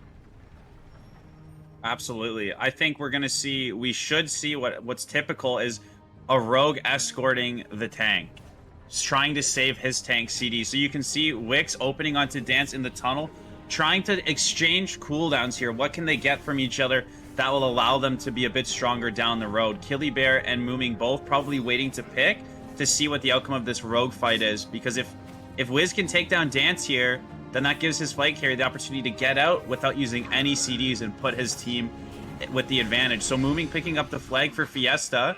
Not sure if he's getting opened on. Can't tell if Evidence is back there, but we'll see if they decide to pick the flag. See here again, both teams really just trying to find each other, looking for the objective place. We see Evidence is moving towards Mooming. He knows that Mooming is probably going to get opened on here. I think Mooming could probably, nice skin, we're probably going to see an Incarn out here just so he don't get stunned. Not even, he's going to sit out the stun. Evidence is there, speed should be fine. And again, Keely on the other side now, a complete mirror here. None of the Guardians have used Incarn yet. So it really comes down to who can stick on top for now. Yeah, exactly. Absolutely. I mean, seeing these openings, we do see, obviously, Killy moving across the map as quickly as possible. The smoke bomb coming down there looks like they are going to see if they can potentially try and slow down Killy. I don't know whether it's actually going to work. Mooming does seem to be looking relatively comfortable as well. Killy Bear currently 50% health, but moving across the map now does look as though that Incarn has been used, so they're going to be looking relatively safe as they go into, obviously, their base here. And one thing that is very, very important, Torpid, as a flag carrier, is making sure you get yourself set up into a decent position as well when you're on this defense, and making sure that you don't get caught out, which it looks as though both of these players going for the standard setup that we do see, obviously, up on this platform in the main base of both of their respective factions. Absolutely. Like I mentioned, when you've got a sub-rogue and even an assassin rogue escorting both flag carriers, with Sleeper being so strong, typically they're always going to make it to the other side, and usually what will happen is each team will clear them out. But what's so important that you might not see if you're just watching from home is right now everybody's trading cooldowns, and everybody's looking for that little edge, looking to press something so that when they push next, they don't have any CDs. So you can see Mooming and Evidence, like Eddie mentioned, Evidence notorious for peeling on defense, working in synergy, waiting to open there onto Mooming for anybody to open onto him. But it looks like Killy Bear has a lot of pressure on him. We'll see if they can press them out here or if they're going to trade a lot of CDs. I think what Mooming is looking to do is Mooming is gonna just go to any base and then honestly start running back to his own again. He's just dragging the enemies out of his base to make his own room safer, essentially. Now here, unless, I think maybe he wants to go on top or flap back. Essentially, no, he's gonna start running back now, and it really play from Mooming here, but it was also needed. We saw the offensive from Fiesta completely wiped out. And honestly, right now, we should probably see Eheroes pushing in with even more members. We should probably see a very big offensive here going on to Mooming. But again, Mooming is only at 5 stacks now, so he can still run freely. And, I mean, honestly, it's okay. But I think what Fiesta needs to do now is just regroup and kill them off in D. Right now, Demidar, Askerath, and Warwick is defending Killy. So essentially, Fiesta has more members on their side. Mooming doing a great job going across the map and then back into the opposition base, once again setting up positions here between these two teams. Torpid, is there anything that you've noticed so far that you would necessarily have done differently yourself, or do you feel as though this is a relatively solid setup for both of these teams? I don't think anything differently. It's hard because there's so many things happening in RBGs, and we are covering a lot of them. But I'd say, in short, if both teams make it to their flag room and then they get set up, that's typically what you want, and it's really good to see. Nobody's got a cheeky kill yet. We're moving from 6 to 7 stacks. This is exactly what I wanted to see from these teams early on, is that they can both compete, that one isn't just going to run over the other one, right? So 7 stacks both set up and an opener is exactly what I was hoping for. Here we see the opener coming slowly onto Moving here. Hippie is knocked off. This is very crucial. Moving has to leave the roof. Okay, great rift here from BWC. Huge. Honestly, completely saving his team here, neutralizing the offensive from Eheroes. Honestly, this is why you run Warlock in D. You need to execute this. And I mean, it stalls out the goal, but then again, I mean, Kilibear, let's jump to him. Can we see the same thing happen here? Oh, definitely looks like they're... It looks like they're trying to set up for it. I was just going to say, they're trying to set up for it. Doesn't look like it is going to work out here. Looks like Kilibear under a fair amount of pressure, looking relatively healthy at the moment, though. Doesn't look like we are going to be seeing a big rift in the same way. Then comes the rift, though. It looks as though it is going to end up... I think it might have taken... I think it was stopped. I think it was stopped there. He pressed revival? Great revival from Noari. I think fantastic revival. Yeah, Killy's still under a bunch of pressure as well here. Let's take a look. Yeah, Noari, I think the revival did come out there on the side of Noari, so that is saved. Kilibear looking relatively comfortable now. Are we potentially going to run into a problem, Eddie, where we end up in a situation of both of the teams are playing this almost too defensively, and we see Mooming once again leaving the base here, looking to get across the map, but we're looking at 9 stacks. Is this potentially a dangerous move? This is a very dangerous move, but again, we see Evidence just behind him, and I'm sorry, just to correct myself, Noai is in D, we have Sponsored, and I guess they just moved out of the risk range, happens. But again, a lot of damage going down onto Kitty here. It seems like Sponsored is trying to keep them alive, but again, it's so hard, especially with this knock now, essentially leaving a Dan's MVP win to death here. Mooming is dropping super low. Looks as though leaving the base might have been a little bit of a mistake. They do still have Avidance there, but there's a lot of players on the side of Eheroes here putting a bunch of pressure onto Mooming. Is Mooming going to be able to survive through this? That is the big question, because it does look as though there is so much pressure coming through. The Soothing Mist obviously coming out, trying to keep up Mooming. Mooming convoking the spirits here, trying to stay alive. A fantastic grip coming in from Hippie there, potentially keeping Mooming alive, but the pressure has not gone away. This could be a huge turning point, Torpid. Absolutely. I think that if they can get Mooming down here, it would be massive, but I'm looking at the cooldowns, and I think he's got a chance to live, honestly. I think they can keep him alive here, and they'll stabilize. Fiesta did just wipe on O, so now it's their chance to play a little bit of defense, clean them up, and then push offense. And I don't know necessarily if leaving the base is always a mistake, because what Mooming did was, when his Shadow Rift is down and the CDs are down, he created that space so he wasn't just getting kind of beat on like he was just in the tunnel, right? When they finally caught him in the tunnel, they're getting that uptime, but you can see his kiting green now, and Eddie's mentioned it. Evidence is just peeling him, and it's working out extremely strong. So you can see Fiesta is on their way here to connect to Kilibear, and with stacks being at 13, I could see this going in their favor. Honestly, I felt like when they were in the base, I think Fiesta should just have regrouped on Graveyard and wiped off the offensive of Eheroes, because Mooming will eventually die, and they had everyone there. They could have defended Mooming, because Eheroes still had 2 healers back in D, and Mooming was essentially away. Mooming will die here. Okay, great Cocoon here. Is there a pre-script? I think there's going to come a pre-script out here, hopefully. The big con from Lurtex here as well. The wild charge to Mackie. Come on, Mooming. Keep running. He just needs to get to the tunnel. Maybe they can hold the choke punch then. Maybe they can, but again, the pressure from Lurtex is just immense. The Metamorphosis as well, but the fear from PWC, and this means that Mooming is gone. And look at Sponsored. Sponsored is dying in offensive. Kilibear will be safe.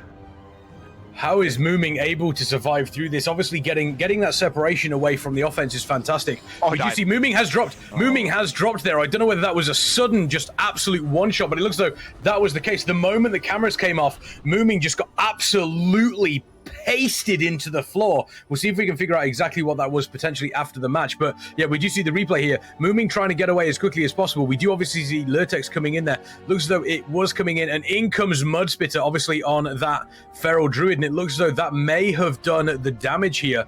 Let's wait and see. Yeah, it does look as though Mudspitter came in, slowed down, and then obviously we saw Lurtex on the side of Eheroes clean that up on the Demon Hunter. Lurtex on the Demon Hunter. Those Demon Hunters, Torpid, they're an absolute nightmare to deal with as a flag carrier.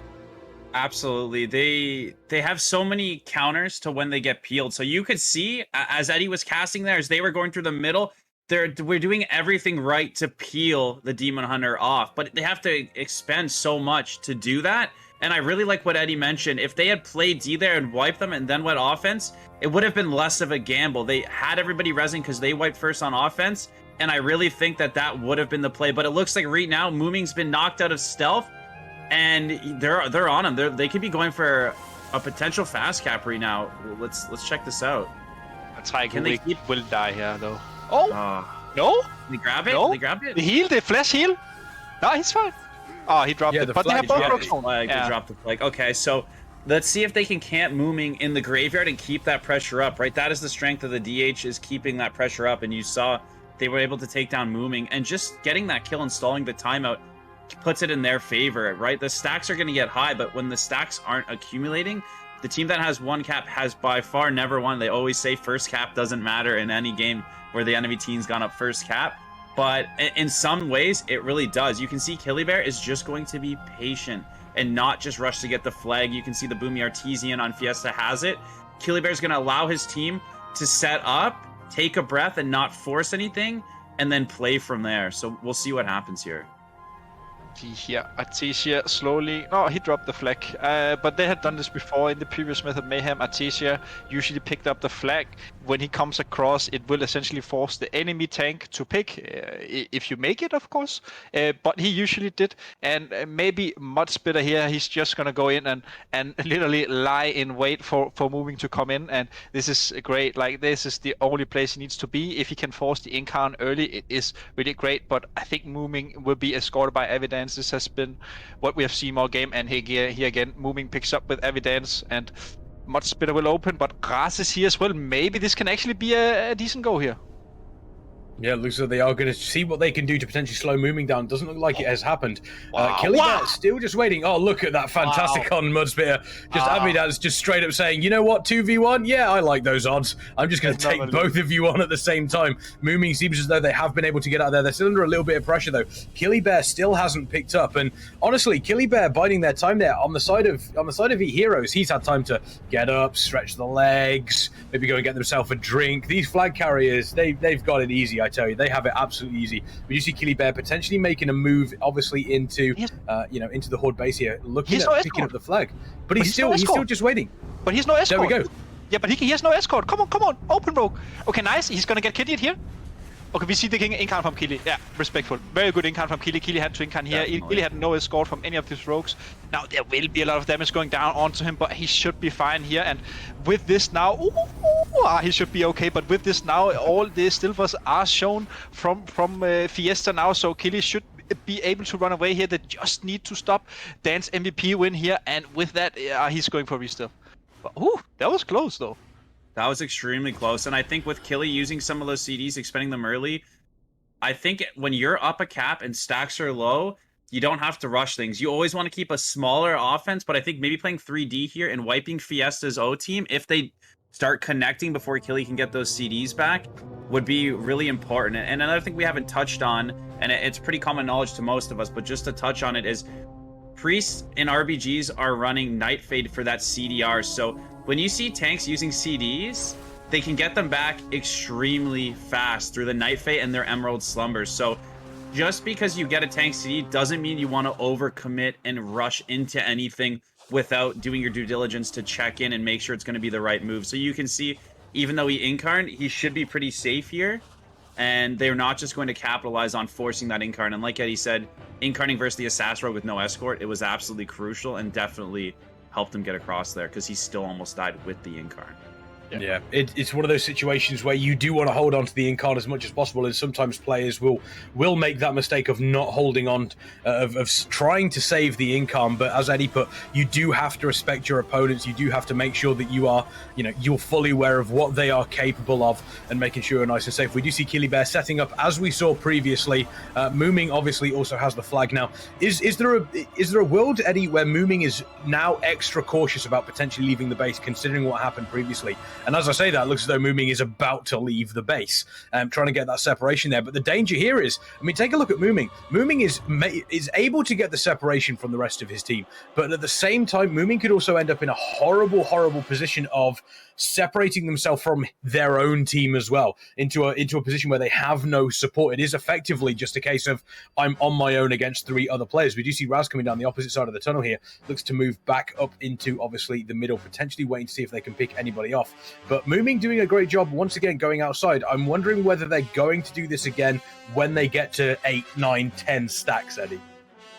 the thing is for Guardians is that you always want to move when you're below 6 stacks. And what Mooming did was he waited for all the enemies to show, and as soon as they're shown, he can then kite out. So it is pretty scripted, but it is the way to play it. Now for Mooming, the danger will be here on the next step. When he has 6 stacks, whatever he does, he can't move faster than the base 100% speed. He can still use his blinks from Soul Shape, but that's about it. And of course his wild charges. So I would like to see here Fiesta, their O. If they die in O, and usually they die first, they just need to wipe them off in D and then push hard. Fiesta has 5 minutes left, and I think the move is that you need to wipe the enemies and then push with a big group. I don't think sending their initial O here of double Boomy Rogue and the Pala is enough. It hasn't worked, and I think they just need more members, really. Yeah, that's all they need. Is there a World Tour where we get towards this sort of like end point where we're looking at sort of like 2-3 minutes left and Fiesta just go, you know what, put everything in the shopping cart, let's go to that checkout and see exactly what we can get from this? Yeah, I think that's where it gets really exciting, is because one team knows if they defend, they win, and one team knows if they don't go offense, they're going to lose. And that's where you can see teams make mistakes and capitalize on it, right? That's where you could see maybe Eheroes trying to turtle too hard and going down because stacks are too high, or that's where you could see Fiesta throwing too many people offense at the wrong time, and Eheroes just walking in, CCing one healer and killing them. So this is actually an extremely crucial part of the game. The game is only a cap away, so the next cap most likely dictates the victory. So I really think this is where that small micro, are we going to go offense now, or are we going to play defense now? It's going to come down to these last 2, maybe 3 pushes, right? At 8 stacks, maybe 10 by the time they connect. So one team needs to stay strong on D, but the other team needs to go heavy on O, and neither need to sacrifice too much into the other. So we'll see what happens right here, but it's anybody's game. It's really exciting. Yeah, look at this Special Forces team coming in here on the side of Eheroes. 3 stealth players trying to put the pressure over onto Mooming, and it looks like they are doing exactly that. Noiri is there potentially to try and help out. We do have Abidance as well, but Mooming is taking so much damage. The Convoke coming out too. Could this be the end for Team Fiesta here, Eddie? Yeah, this definitely could be the end. He only has Noir and Evidence to PLS, so no way he's going to survive 3 DPS during the duration of the cooldowns. Now, Killy is also under a lot of pressure, but look at Killy. Killy literally has 3 healers in D, and I mean, this Mooming is... goes down. Yeah, and if Trike dies here, it's really bad, but I mean, Mooming is dead, and sure, they will pick the flag, but I mean, as long as Killy stays safe, it should be over. They have 2 minutes to it, so... Yeah, we do see Noiri has picked up the flag here, doing everything they can to keep themselves healed up. Looks as though they've been able to obviously break a little bit of line of sight, but we do obviously see a massive go here coming up once again from Team Eheroes, that Special Forces team. Mooming here under so much pressure, and it looks as though Mooming did get caught out in that smoke bomb and just absolutely melted, obviously, by those rogues. Looks as though Mooming does drop down, and there we go, very, very quickly. But Noiri doing a great job in picking the flag back up. It looks as though the flag has gone over to Avidance now, so Avidance doing what they can to potentially keep hold of this one. Mooming is back. He managed to get the flag back over. Huge from Avidance and Mooming there. That is one of those plays that could potentially change the course of a match. But he can't get away though. If Noir had stayed up, he could have wild charged up. If Noir stayed up, Mooming could have wild charged. Oh, so close. Honestly, that was just insane. Noir picked up the flag, he ported back to roof. Evidence made it to roof. They swapped to Evidence. Evidence was zapping one, blinding the other, and stunning the third. And then he jumped down, steps to Mooming, and they got the swap. Honestly, I think if Noir stays up there, when he swaps to Mooming, Mooming wild charge ups to Noir, and they win the game. I mean, it's in the hindsight. Trakovic managed to pick it back up there. It doesn't look like it's going to work out though. Killy trying to cap it, and it looks like that does happen. 2 flag captures to 0 here for Eheroes against Fiesta, and you've got to say, Torpid, that's pretty much all they wrote at this point. Yeah, like Eddie said, and you guys just touched on, the fact that they took down Mooming, but the monk was able to grab the flag and teleport back up to his portal. If Fiesta had connected on O and killed Killy Bear when we thought the flag had already been dropped, there was a potential they could have killed Killy Bear, and Avidance could have got the monk to the cap, right? There was actually a lot of opportunity for, like I said, that last minute, anything can happen. The monk picks, they were all jumped down, he jumps up. If they're communicating, we're going to drop Killy Bear here with high stacks, if he went down right here, there's a chance that Avidance could peel the way for the monk to get to the cap and make it that 1-1. So really, really exciting and close game. Exactly what I was hoping to see. and really, it was anybody's game, but it does look like Eheroes was very strong on wiping the enemy team on O, not needing to kite as much as Mooming, right? You saw Mooming leaving the base quite often, which is an amazing play and really something everybody should be capitalizing on Guardian Druid. But Killybear not needing to do that because they're doing so well on D, and I think that needs to be highlighted. If they can't force Killybear off the 3rd floor, then they've got to rework something. Like Eddie said, they need to maybe wipe them on D and get that extra member on O, because they should be able to force Killybear to kite like Mooming. Mooming's always on the run and they have that peel, but I think at a certain point Killybear needs to drop, but they're just, I don't know if it's Walrick just putting out insane damage on D or their whole unit, but they really seem to be shutting down Fiesta almost with ease if Killybear's never needing to kite, and that one gateway we saw to port everybody out was insane, and that's why the Shadow Rift is so strong. So really exciting first game. Really love to see, although the scoreboard says 2-0, when you're watching it live, it was anybody's game, and that's exactly what we like to see. It was a great game.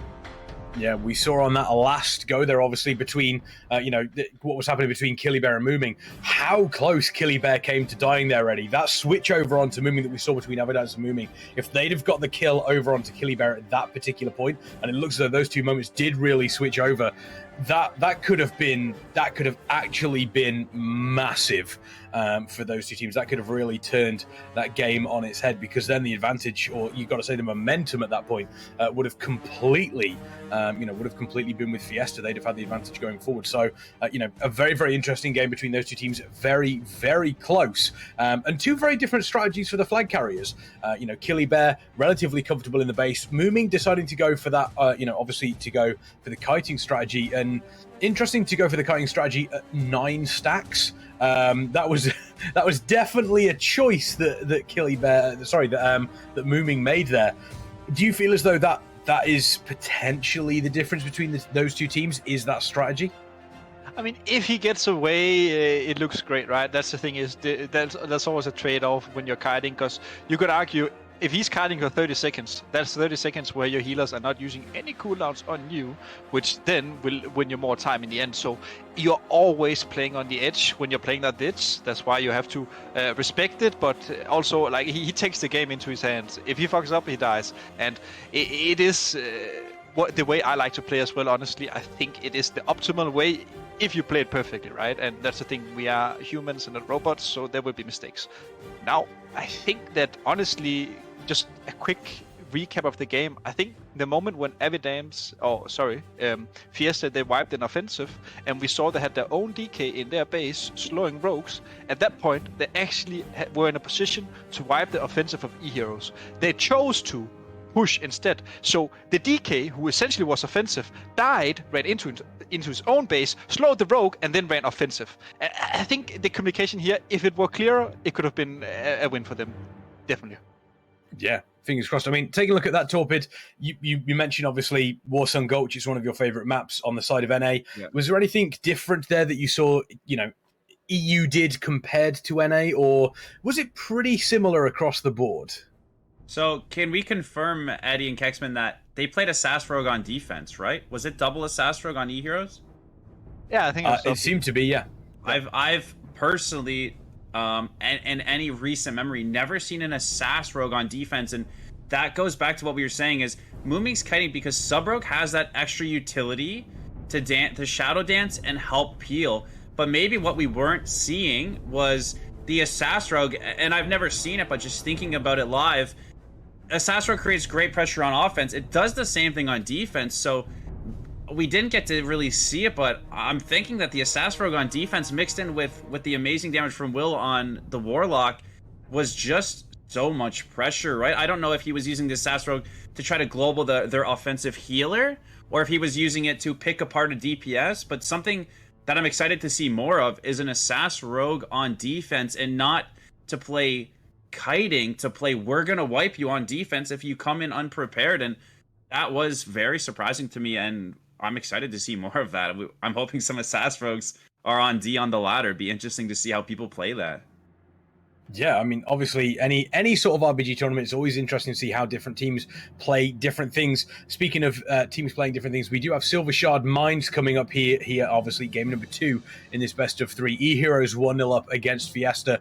Eddie, you spoke about the team fight on the side of Eheroes. We know how strong it is, but one thing I do want to point out that we've seen a couple of times, we saw it over in NA, we've seen it in the EU tournaments as well. We speak about team fights, we speak about how important that is on Silver Shard Mines, but also when you've got a player like Avidance on the side of Eheroes, someone who can potentially slow players coming back from Graveyard, potentially ink, on Lighthouse or Mines, depending on which one they may be going for. This is a map where players like that can really shine. Are we expecting something like that out of Battlefield Gauntlet here?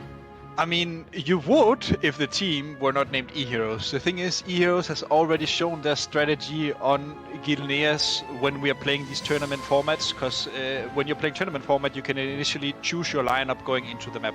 And when Eheroes plays Gilneas on tournament format, they don't play Rogue.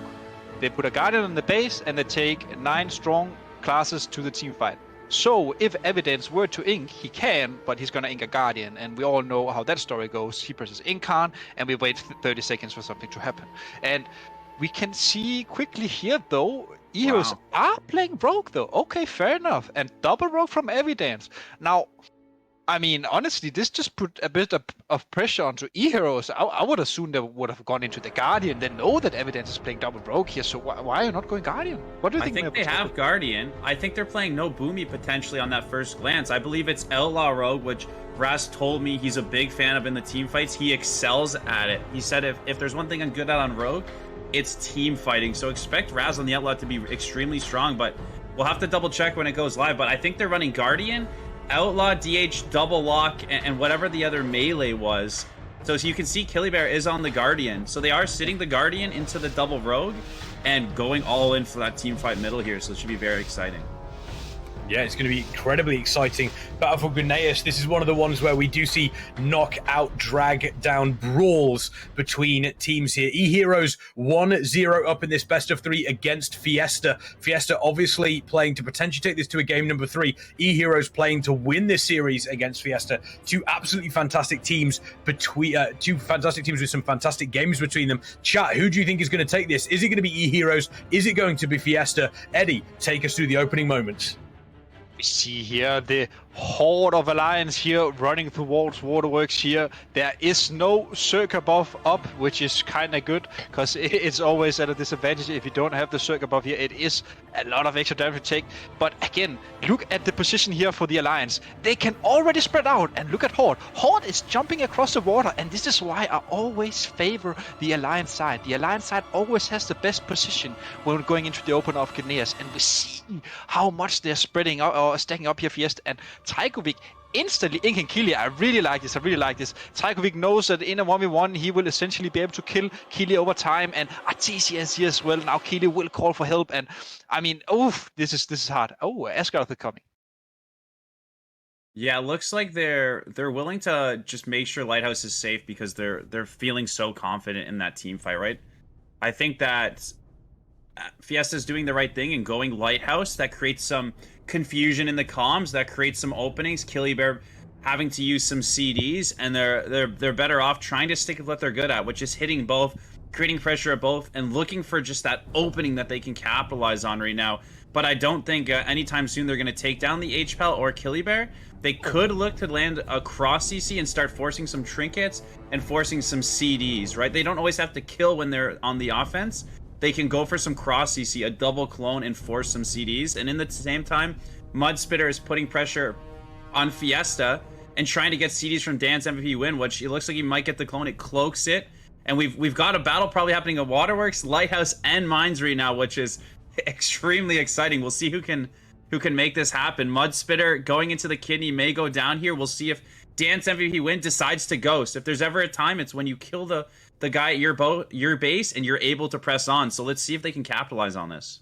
Looks as though Dance is making work, but I think this is very important. Yeah, this is very, very important. What Fiesta could do right now is that they should just send Artesia directly to Waterworks. They need to have their rogue come in and slow Athgaroth and send both boomies there. They can literally right now win the team fight. They're 2-man healing heroes. This is why you need to be very, very adaptive during the games, because you are not going to kill Athgaroth here. You would have so much more value if you just slowed him and took the team fight against 2 healers. But again, it's always easy to sit here and backseat gaming and see Dan's MVP win. He was trying to go for the Ingon onto them, but it's not going to work. So just let him defend, slow Athgaroth, and win the team fight.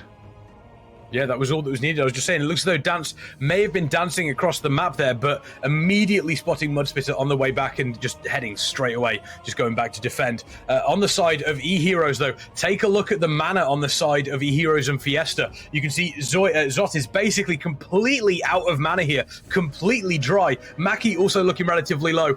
We do see Asuka, obviously, on that Paladin looking quite comfortable. On the side of Fiesta, Hippie, completely tapped, needs to get something, running on fumes. Sponsored, by the way, also looking relatively low. Noiri, around about the 20% mark. At the moment, the mana advantage is currently slightly in the hands of Fiesta. Hippie is able to get away to get a drink. Are the rest of the group going to be able to keep everybody up? It looks like they are. Hippie almost getting 50% mana. Noiri under a bunch of pressure, making sure they stay alive. This fight over Waterworks right now is huge for these two teams. But Eheroes, so far, I'm not saying that they're losing, but they're starting to creak, Eddie.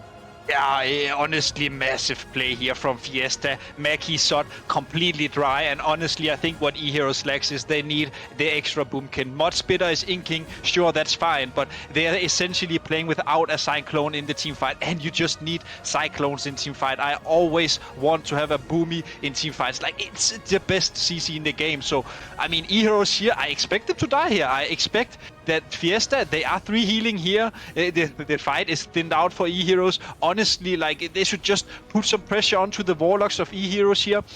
Maki and such shouldn't be able to heal it, but as I say that, look at BWC. BWC is in 30% running on low fumes. He is about to die, most likely. Oh, he survived. I think you made a good comm earlier. I think if they had slowed that HPL and rotated to mid and got both their boomies into the team fight, that'd be amazing. But you know, you're talking about how Eheroes doesn't have a boomy in team fight, but both of the boomies on Fiesta have been at Lighthouse like this entire time. So neither teams, they got it. Fiesta took. Oh, this is massive. Eheroes needs to cap Waterworks fast and team fight fast. Fiesta going up with the double bases and has not let Waterworks turn.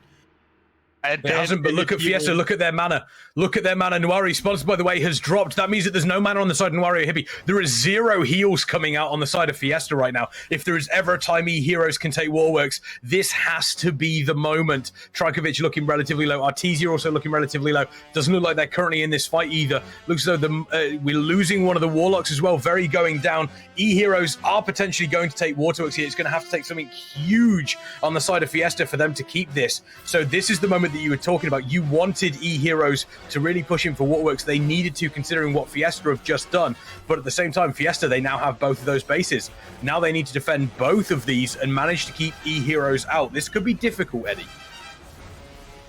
I think they will eventually get Waterworks here now. I don't think, unless Noai comes in. If Noai comes, oh, this is amazing. And I think if Avidance is close as well, they have one more rogue. And this is what Fiesta was feared for. When Fiesta is spinning a base, they send one rogue in, he spins for 20 seconds, they send another rogue in, and suddenly the enemies are regrouped, just as we saw here. So you said a big thing need to happen, and that big thing was Dan's MVP win. And he was also the MVP of Lighthouse. Really, really big props to him. He killed Mudspitter rest, he ghosted, and he got it. Like, it is just perfect gameplay from him, honestly. And even though, if they were to lose this, they're still 2 bases up. Yeah, it looks like they have been able to do that. Noiri is sponsored back here. Sorry to cut you off there, Torpid, but okay. I do want to point out there was some fantastic work from Killybear as well. Looks like it hasn't worked out potentially, but Killybear was in the background, stopping obviously Rafon on the DK, and I believe BWC from getting back into the fight. Killybear now going back, obviously. Looks like Killybear is going to see if they can do something at Mines here. They do have obviously one Warlock here, so this seems to be really back and forth between these two teams, Torpid. Absolutely. I think, as Eddie pointed out, they're able to spin Waterworks because Eheroes, they lack the 3 melee meta where when you're winning a base, you just train something down. They have the ramping Warlocks, so it's great for teamfight, and you could see even 2 healing. They were able to rot and almost win it. But now they're not able to just kill them because the Warlocks take that little bit of time, and it's allowing Fiesta to come in and continue to spin. And if they keep this up, then it's all over, and it's 1-1. Something needs to happen right now for Eheroes. We see Eheroes do have a lot of pressure. There is a lot of depth members here on the Fiesta side. We see Evidence is staying back and defending here. Kilibear is inking just to make sure that if they were to get pressure onto Waterworks, they know that Evidence is not lying in wait, ready to spin, as we just saw the other rogue do. But then again, I mean, Eheroes, they have around 2 minutes left on the clock right now. They really need to get something going, and I think that something is Waterworks, and it looks like it's gonna get kept here. Kilibear could get the trinket from Evidence at Lighthouse, and they can wipe them at Waterworks and then rush to Lighthouse. We could see them get 2 bases before it hits that 1200 mark, where it becomes extremely hard. I think it's possible. Trankovic and Dan's doing a great job at spinning this, though. But they need reinforcements. And this is why Kili was inking. He knew that if Evidence were here, look, imagine if Evidence was spinning now. 20 seconds more and you're regroup, right? This will solidify the cap for Eheroes, but again, they are on the back foot. Right.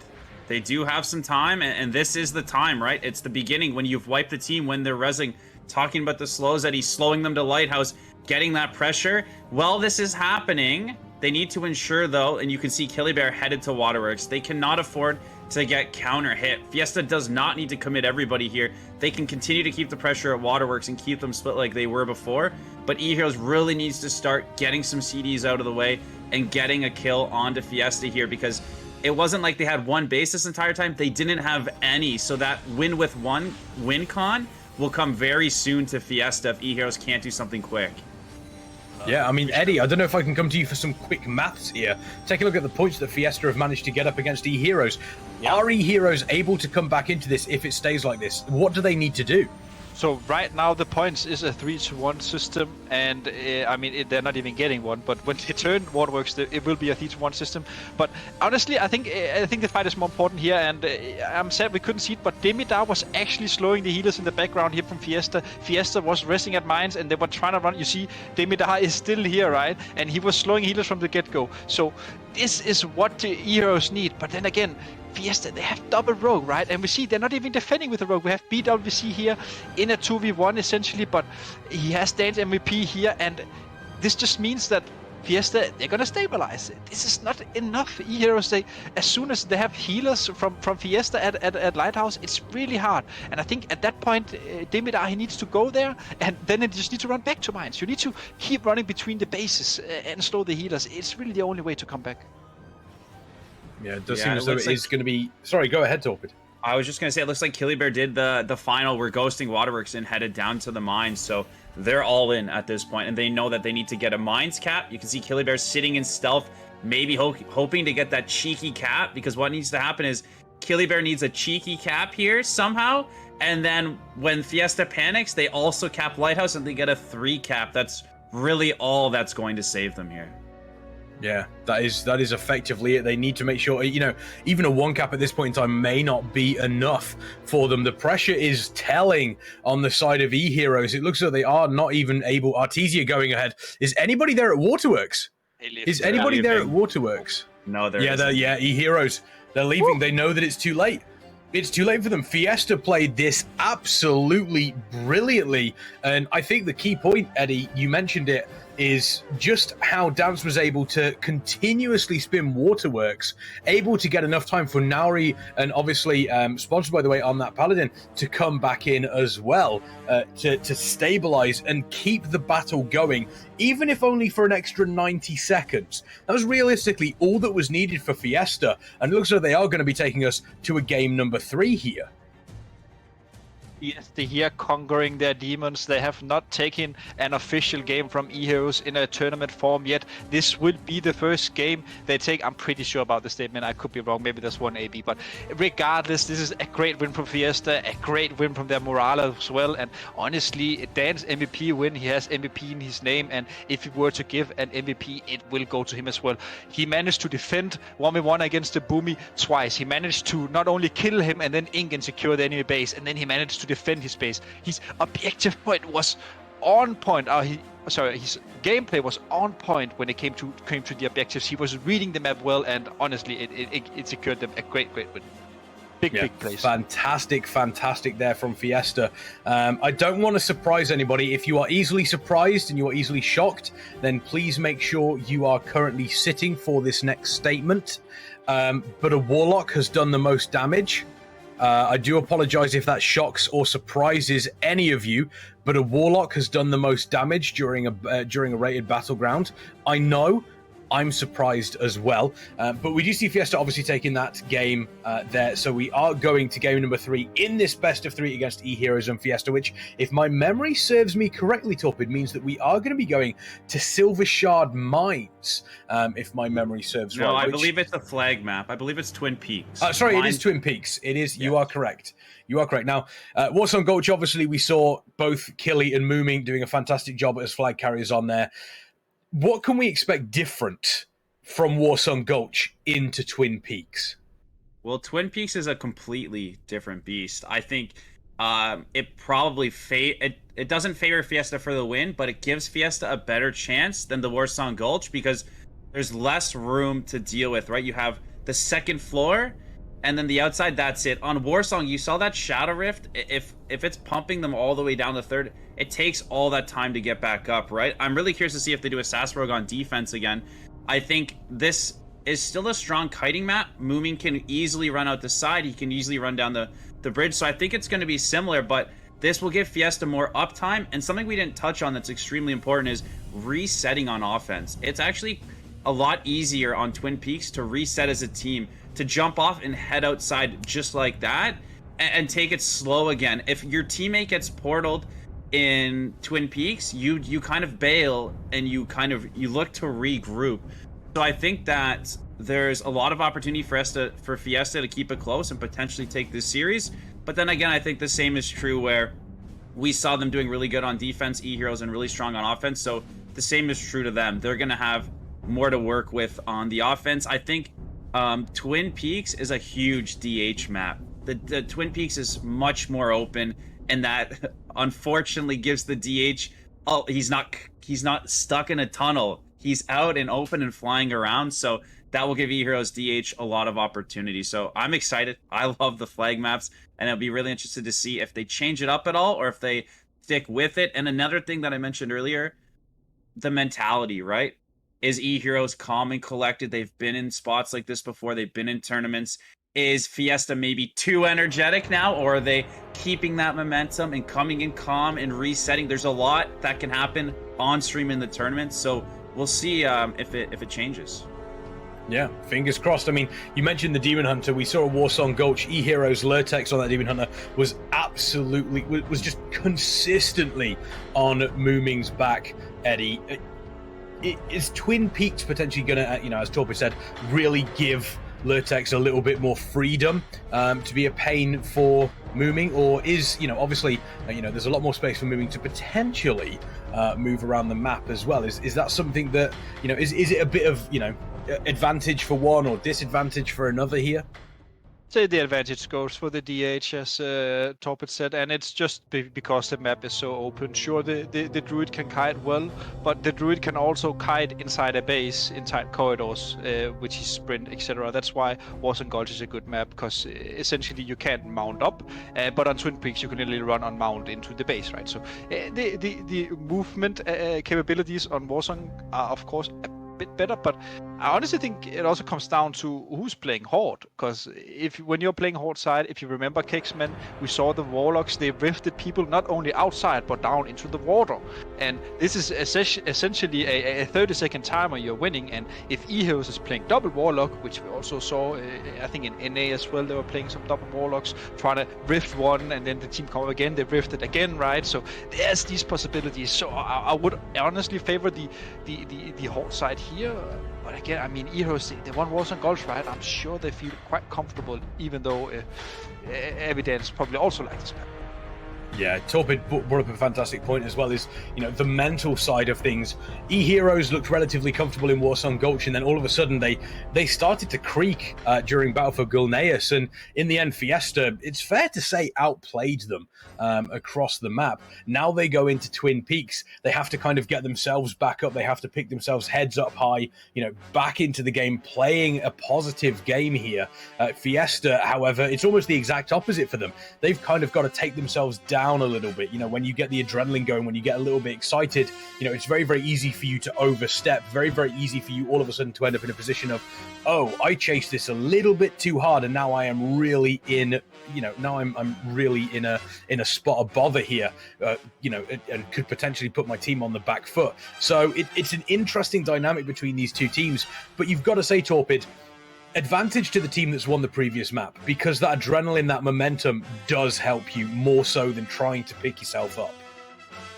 I think that, you know, if this was a best of 5 and they had lost that last map and the flag map, we'd have a huge advantage to Eheroes. But I think if we think back to the war song, you have to give credit to where it's due. Eheroes took the win. It happened for a reason. But you saw the opportunity for Fiesta, right, to get a little crazy, to make it a Fiesta. And now bringing that energy, and again, like, you really hope that Eheroes, I believe they are, and that's why they've been the best team. They're a calm team. They trust each other. They're not playing the blame game. They're not doing anything behind the scenes right now other than let's go next. And that's what I'm hoping they're doing. Eddie says maybe not, but I'm hoping that they don't take anything, right? Because they had a lot of opportunity to win that game as well. So I think that Team Fiesta has an opportunity to win. I think that there's capable players on both teams. Eheroes, I would give the slight edge to, but I really think that it could go either way, and that's exactly what we want to see, is a game that can go either way. It's exciting to cast, and it's exciting to watch and to learn from. Yeah, I mean, you mentioned there, go next. It's a phrase that pretty much everybody is going to be familiar with if you're playing RBGs. Just go next. You know, we've all had that moment where after an RBG we take a second, we just go, okay, let's just go next. And it seems as though that is exactly what is going to happen. Eddie, I don't want to do this to you. Who's going to win? Who's going to take this best of 3? I mean, it's hard, Kicks. You're on the spot. You know what? I'm gonna go against the wind and say Fiesta. I think Fiesta is gonna clean up their map play. I think they're gonna notice the moments where they can put all in D and wipe them and then push. I think they had the chance twice in the previous game and didn't capitalize, so I think they're gonna do it here. I think Eheroes has shown that they are maybe a bit too respectful of Fiesta. They're playing maybe a bit afraid.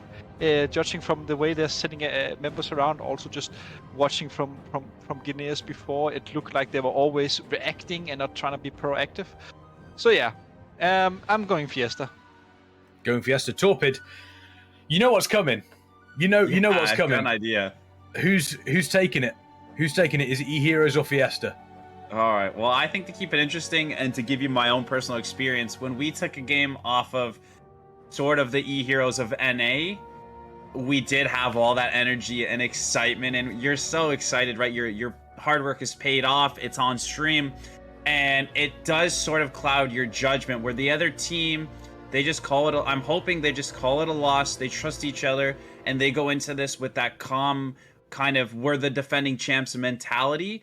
So for now, in this game, out of the two we've seen, I'm gonna give it to Eheroes. Kexman, you know what's coming. What do you think about this next game? Is it going to Eheroes or Fiesta? Because Eddie's Fiesta, Torpid's Eheroes, Kexman is the breaker here. Personally, my heart says Fiesta, my mind says Eheroes. I'd love Fiesta to be able to take it. I think it would be really, really good for the tournament as a whole as well. A fantastic story. Eheroes is that team that everybody puts up on a pedestal. Fiesta able to take a best of 3 series away from them would be incredible, but at the same time, it's Eheroes. You know, myself and Eddie have seen them over so many different tournaments just be able to, you know, we've seen them maybe take a game loss here and there occasionally, very, very occasionally, and then all of a sudden, they just manage to switch it on for the next map. Is it going to happen here for Twin Peaks based on what we saw from Warsong Gulch? Yeah, I think it'd be difficult to bet against Eheroes now. You know, based on how they played Warsong Gulch, Twin Peaks is relatively the same. You know, I think that Killy is a slightly better flag carrier than Mooming potentially. Also, Avidance on the side of Eheroes on defense is absolutely incredible. Yeah, like I said, my heart does kind of want Fiesta to take this, but my head says Eheroes. It has to be, and I think that, you know, I think that'd be very, very difficult. It'd be very difficult to bet against Eheroes here, Eddie, even though you said Fiesta. Of course it is. It's always hard to go against the favorites, but, you know, things don't change if you don't go against the win, so I'm going against the win. There you go. That is true. That is true. Speaking of change, Eddie, can we get you some posters? I mean, like, people always complain. You know why I have it? This is because my mind is so big that I need to just have a simple life, or else my mind is just going into weird directions. I need to keep you it can't clean sleep. And simple. Yeah, I can't actually sleep now. I actually have sleeping problems. Yeah, we need to. There we go, chat. Let's pull together. We'll get some posters for Eddie. Let's just get a poster of mine and Torpid's face. Just that's all we need. Mine and Torpid's face. Method posters. Method posters would be big. They'd be big. That would be pretty cool. And a new shirt, fantastic. You know, a Kappa Pride shirt. Can I call you know? I mean, speaking of Pride shirts, there is some fantastic new merch on the side of Method. Obviously, there is a brand new Pride line available! Exclamation point merch in the chat. And not only is that Pride line available until the end of the year, 100% of those proceeds will also go, let me just find the name of it because I've just completely blanked myself. I was like, yeah, I'll hit this. The Trevor Project. There we go. The Trevor Project. Go and check all those out. And not only that, there are some fantastic, for the first time ever, joggers are available, which, I don't know about you, is huge. I don't know about you, is absolutely huge. Those those joggers are going to be comfortable. The exact opposite of comfortable is discomfort here, because one of these teams is going to have the discomfort of losing this best of 3 series. Is it going to be Eheroes? Is it going to be Fiesta? Chat, let us know exactly what you think here. We are going to game number 3 between these two teams. It is Twin Peaks as we take a look over the fantastic battleground we have available for us here. It is wide open. It is big. It is a Demon Hunter's dream, and we do see what Lurtex can do on the side of Eheroes. Is Mooming on the side of Fiesta potentially going to be able to avoid that Demon Hunter? Only time is going to tell. And as I say that, Eheroes are not playing the Demon Hunter. Eddie, does that surprise you? It actually does. We saw Lurtex, he was one of the, I think he was the highest damage dealer actually in Warsong Gulch, and he had plenty of uptime. But again, I mean, I think they're just going for the red instead. I think the red will go into defense. It looks like that Eheroes, they want to play red, DK, Warlock, and D, have a really solid 3-main defense, and then your offensive is going to be Feral, double as a rogue, and they're just going to put Artesia to the test really. And I mean, I like the adaptation, but again, they won the Guineas. Warsong Gulch, so maybe there's no reason to change it. But again, I mean, look at Evidence. They're kind of lucky. They have Horde side, so yeah, that's pretty good for them at least. Yeah, definitely. I think that they might actually have that Ret as the hybrid floater, right? Ret Paladin is extremely strong on offense, and I touched on it. With there not being a lot of kiting room, they might have been comfortable enough not having the DH for Twin Peaks, not worrying about what happens in the middle of the map, but getting that Ret Paladin damage on offense in the flag room when there's only one option of just going up to the second floor really lets a lot more uptime happen for the Ret. So I actually don't mind the Ret here. Like you're saying, they could play 3D with the Ret, which is extremely strong, or Ret Paladin with the bops and freedoms and off heals on offense, and then the one-shot bubble damage, bubble the Shadow Rift, keep that pressure. It's really strong, so we'll see what happens. You can see again the rogues escorting the tanks. Wix trying to lure the rogue out so that his tank can pick. Trying to make Dance decide which way he wants to go here. Oh, he got the Looks set. like he opens up on him. Yeah, it's a good pick the flag and run. Yeah, he should pick the flag and run now. I can't see where Killy Bear is. He's got to be around, right? Yeah, okay, he's there. Oh, there he is. That's an interesting choice. As you mentioned, he probably should have. I mean, getting the sap off, that could have, there could have been a bunch of distance that was made there. Although, obviously, they maybe potentially be looking at setting out something else up. We do see Dance taking a bunch of damage here. Is Wick's going to be able to take him down? Doesn't look like that is going to be the case. Dance able to just get away. Is there going to be any ticking damage there? Doesn't look like that is the case. Could potentially run straight into Killy here. We do see Avidance coming over as well. And Dance is dropping super low. Is Dance able to survive? Killy may potentially take the kill here. Killy may take the kill, or may take this advantage to pick the flag, because Dance is so low, is not really going to be able to do much for this. I think Killy is definitely contemplating about picking or not, but I mean, with the fact that Evidence sapped the Willix, this is a good kill. Killy's here now. Yeah, Killy picked. Yeah. Both rogues are shown. Now, what I was going to mention as well, that Artesia could, in theory, maybe pick as well. Nah, Raz is waiting. But I was just wondering why they sent 2 rogues here for Killy, and Killy managed to get out anyways. I'm just wondering why they decided to change the flag carrier from Mooming to Artesia. I'm just wondering why that change may have come in. Is Artesia potentially more familiar with Twin Peaks? Do they feel as though that is the case, or do we feel as though it could potentially be a Mooming, feeling as though they're not quite as comfortable on Twin Peaks? Obviously, we're not going to know, but that could be a big change, Torpid. Another option, and you can see this in camaraderie, is when it's a big tournament and it's 2 days long. Sometimes they might enjoy both players, but they just want to get both players involved. Both players are taking the time to be available for the tournament. So could be a skill thing or a map related, or it could just be we want to sub in our other friend for this game. We're competent in both of you, and we want to get both of you the chance to play today. So I think a lot of options, but it looks like they're connecting on Achille Bear. We're finally starting to see some pressure. It looks like Artesia has not just picked up the flag and is already incarned, headed down mid. Didn't look like there was a rogue back, but sometimes better to play it safe than sorry. With the Knife A Priest in Slumber, he might be okay. Looks like he's going to head down and cross the map, and they really need to wipe them on D here. And then they could push Artesia, and he won't have Incarn. So we'll see what Eheroes decides to do on defense here, as a lot of players on their side of the map. Dance trying to take down Killy Ripper, getting peeled. This is a great time for Eheroes to clean them up and push offense. Well, Artesia, you can see he's sapped with no sleep ready. Do you think they could make a pre-6 stack kill happen onto Artesia? It would have to be something big. It would have to be something huge to make that happen. Do we feel as though that Incarn there, we spoke previously, Eddie, about the respect from, obviously, these players. Do we feel as though that Incarn was effectively that? It was respect on the side of Artesia? Yeah, it was 100% respect from him, and we see here Abdul Fattah is offensive, as Topic talked about, that the Red also have very strong offensive capabilities, but on that note, he just died, and honestly, this could be a good situation for Fiesta. Fiesta right now, they need to not push in. Fiesta just needs to wipe them off here. They need to kill Raz, and they need to kill Master Monkey, and if they manage to kill them here, it's very good. That means that they can send even 2 healers offensive. So Fiesta right now in a good position. I would like to see them try and finish off the offensive from Eheroes here. And again here we see Evidence and Sponsor, they're not going in. They're essentially just holding the line, forcing Eheroes to, well, we got to defend him because you're just there, but nothing is happening basically. So it's really great play here from both teams. We do see Dance here stalking, trying to see if they can pick anybody up. Doesn't look like that is going to be the case. We do see that Killy has set themselves up into the standard position. Master Monkey has died on the side of Eheroes. I believe Raz may have died as well.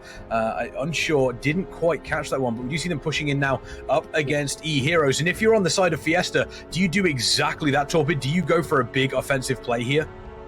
I'm not sure. It's 4 stacks, and what I find happens a lot of the times is you push in at 4 stacks, they're not too scared, they have the kiting, look for Eheroes to wipe Fiesta, and then when Eheroes pushes, all of a sudden Fiesta's at 6 stacks. So sometimes a little bit of patience and a little bit of execution, other than just running to the second floor, whether it's getting the sap off, breaking through the stealth, or looking for a knock, because I really think that you've seen Eheroes has proven it, they're doing it right now, gonna be able to wipe them, and then when they push offense, right, down goes Evidence, down goes Dance, because they didn't rush it, but they maybe could try to set it up more optimal pre-stacks.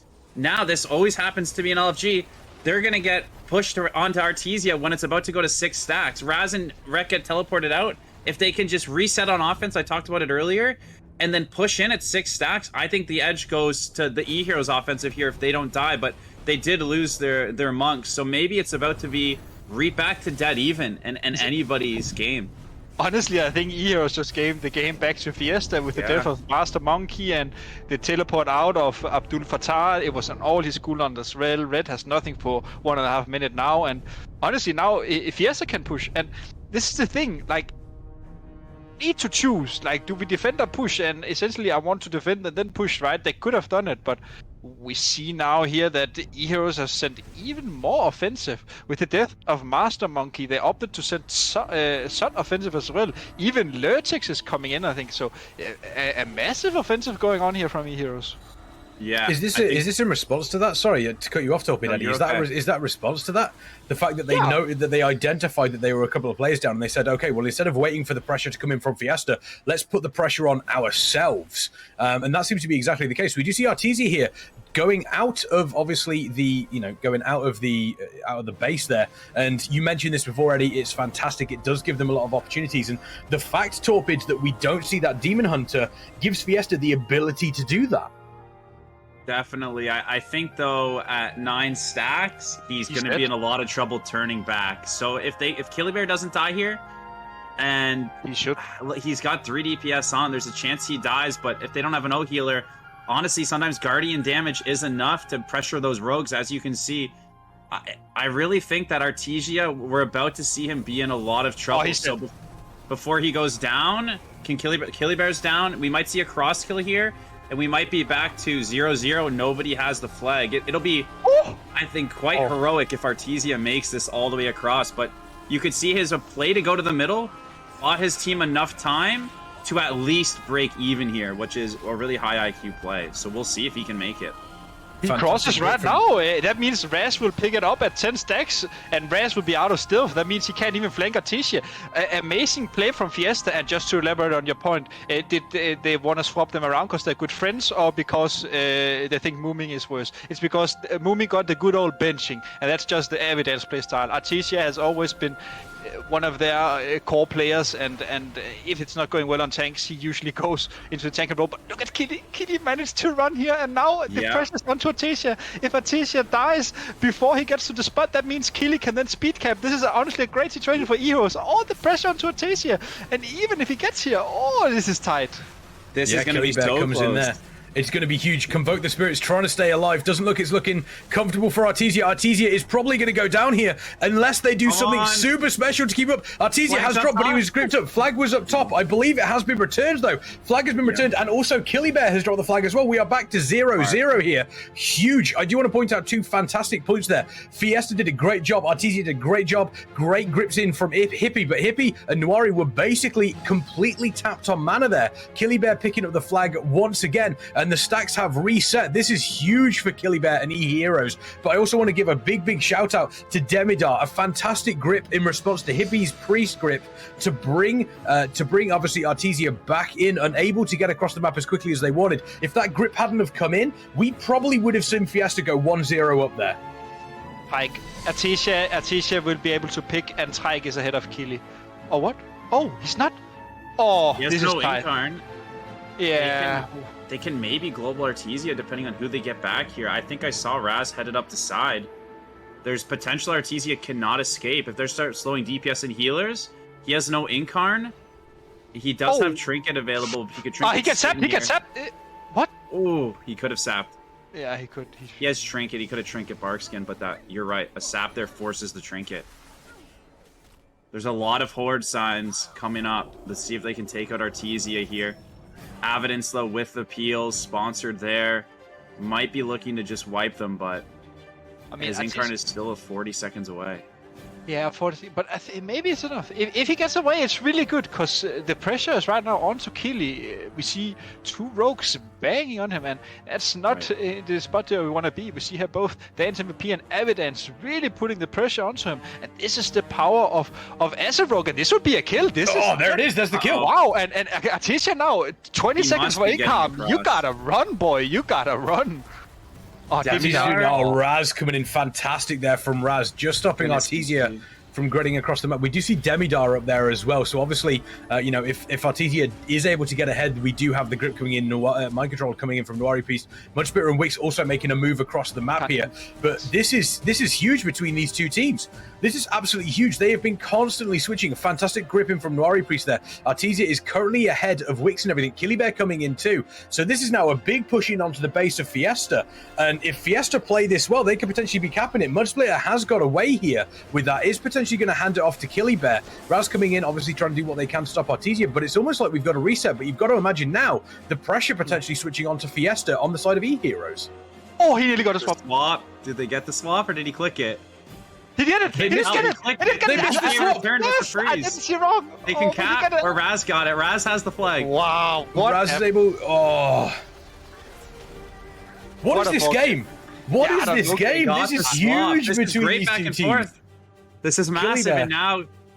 How's Killybear? His Incarn's up. Killybear could head out, and they could 2-heal O here and keep all the pressure on Artesia. I'd be 2-healing O, sending a few with Killybear and his Incarn, and trying to wipe this with 2 healers on offense, and depending where everybody is on BG, maybe 3 healing it, right? Looks like they have a lot on Artesia right now. They could make this happen and go up 1-0, but it is back and forth. A lot of good plays from everybody around the map.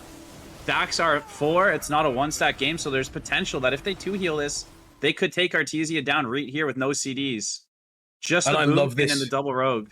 Sorry, I love this as well. I absolutely love this in the fact that Eheroes have identified that Artesia, fantastic grip from Demidar there, pulling Artesia back in. Smoke bomb coming down, eventually trying to stop that. It does look as though Artesia is potentially going to drop. We are sub 60, sub 6 stacks here, so this would be big on the side of Eheroes if they are able to take down Artesia, because Killybear has effectively had a free run across the map, but Killybear now under a fair bit of pressure as well. One thing I love about this is the fact that they were able to get that swap off. Killybear also dropping the flag. It has been, there we go. Eheroes taking the lead by the looks of things. There it is. So Eheroes take the lead at one flag capture to 0 in this decider of best of 3 here between these two teams. Killybear does drop down. It is a little bit too late though on the side of Fiesta, and Artesia, the Demidar, just making sure those grips are coming in, and the pressure just told.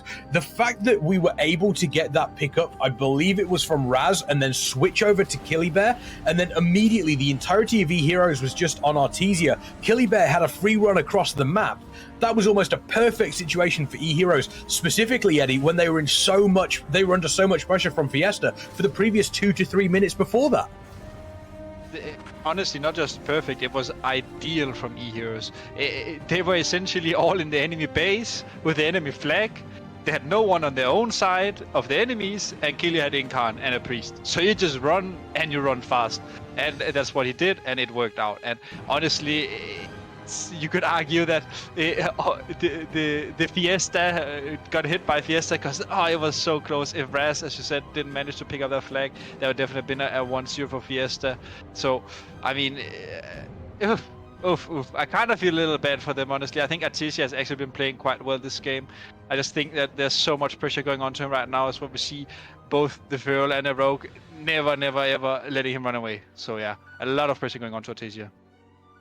Yeah, and Killybear was in a lot of trouble. They had the double rogue Boomy about to open Killybear, so really, if they could have peeled Artesia better when they were outside of the base and got him to the cap, Killybear was going to go down. He was about to get opened on it at 6 or 7 stacks alone by both of the rogues, Aven's Dance and their Boomy track. So really, it was perfect timing because he could have easily dropped there, and if they could have escorted Artesia, they could have got the cap. But on to the next, it looks like a lot of pressure onto Artesia again. He's going through his CDs, he pops the regen there. We'll see if Fiesta can clear them out and then get an offensive push going before time dwindles down here. Yeah, and time is slowly but surely ticking, obviously. Less than 5 minutes to go, and Eheroes, they pretty much, it's safe to say that they captured that at almost a perfect point there, Eddie, because obviously there's still a little bit of time left for Fiesta, but they captured that flag at a time when it does start to get very, very tight. You do start to keep one eye on the clock because it is going to slowly but surely tick down for you. And honestly, Fiesta have to do something special now, but the way it's looking at the moment, we do see Drakovic going down, Avidence going down on the side of Fiesta as well. They are just getting slowly but surely rotted out. We're seeing players dying left and right. Artesia under a bunch of pressure right now. Eheroes absolutely in the driving seat. on the driving seat, but Mr. Monkey just fell, essentially neutralizing the offensive here from Eheroes, and this is probably the best situation for Fiesta. I would like to see Fiesta not sending Evidence O before. I would have liked to see them just defend Artesia. They only have 3 minutes left, so literally defend Artesia and then push big. And with the death here of Master Monkey, Raz is gonna drop as well. Fiesta, they need to go all out now.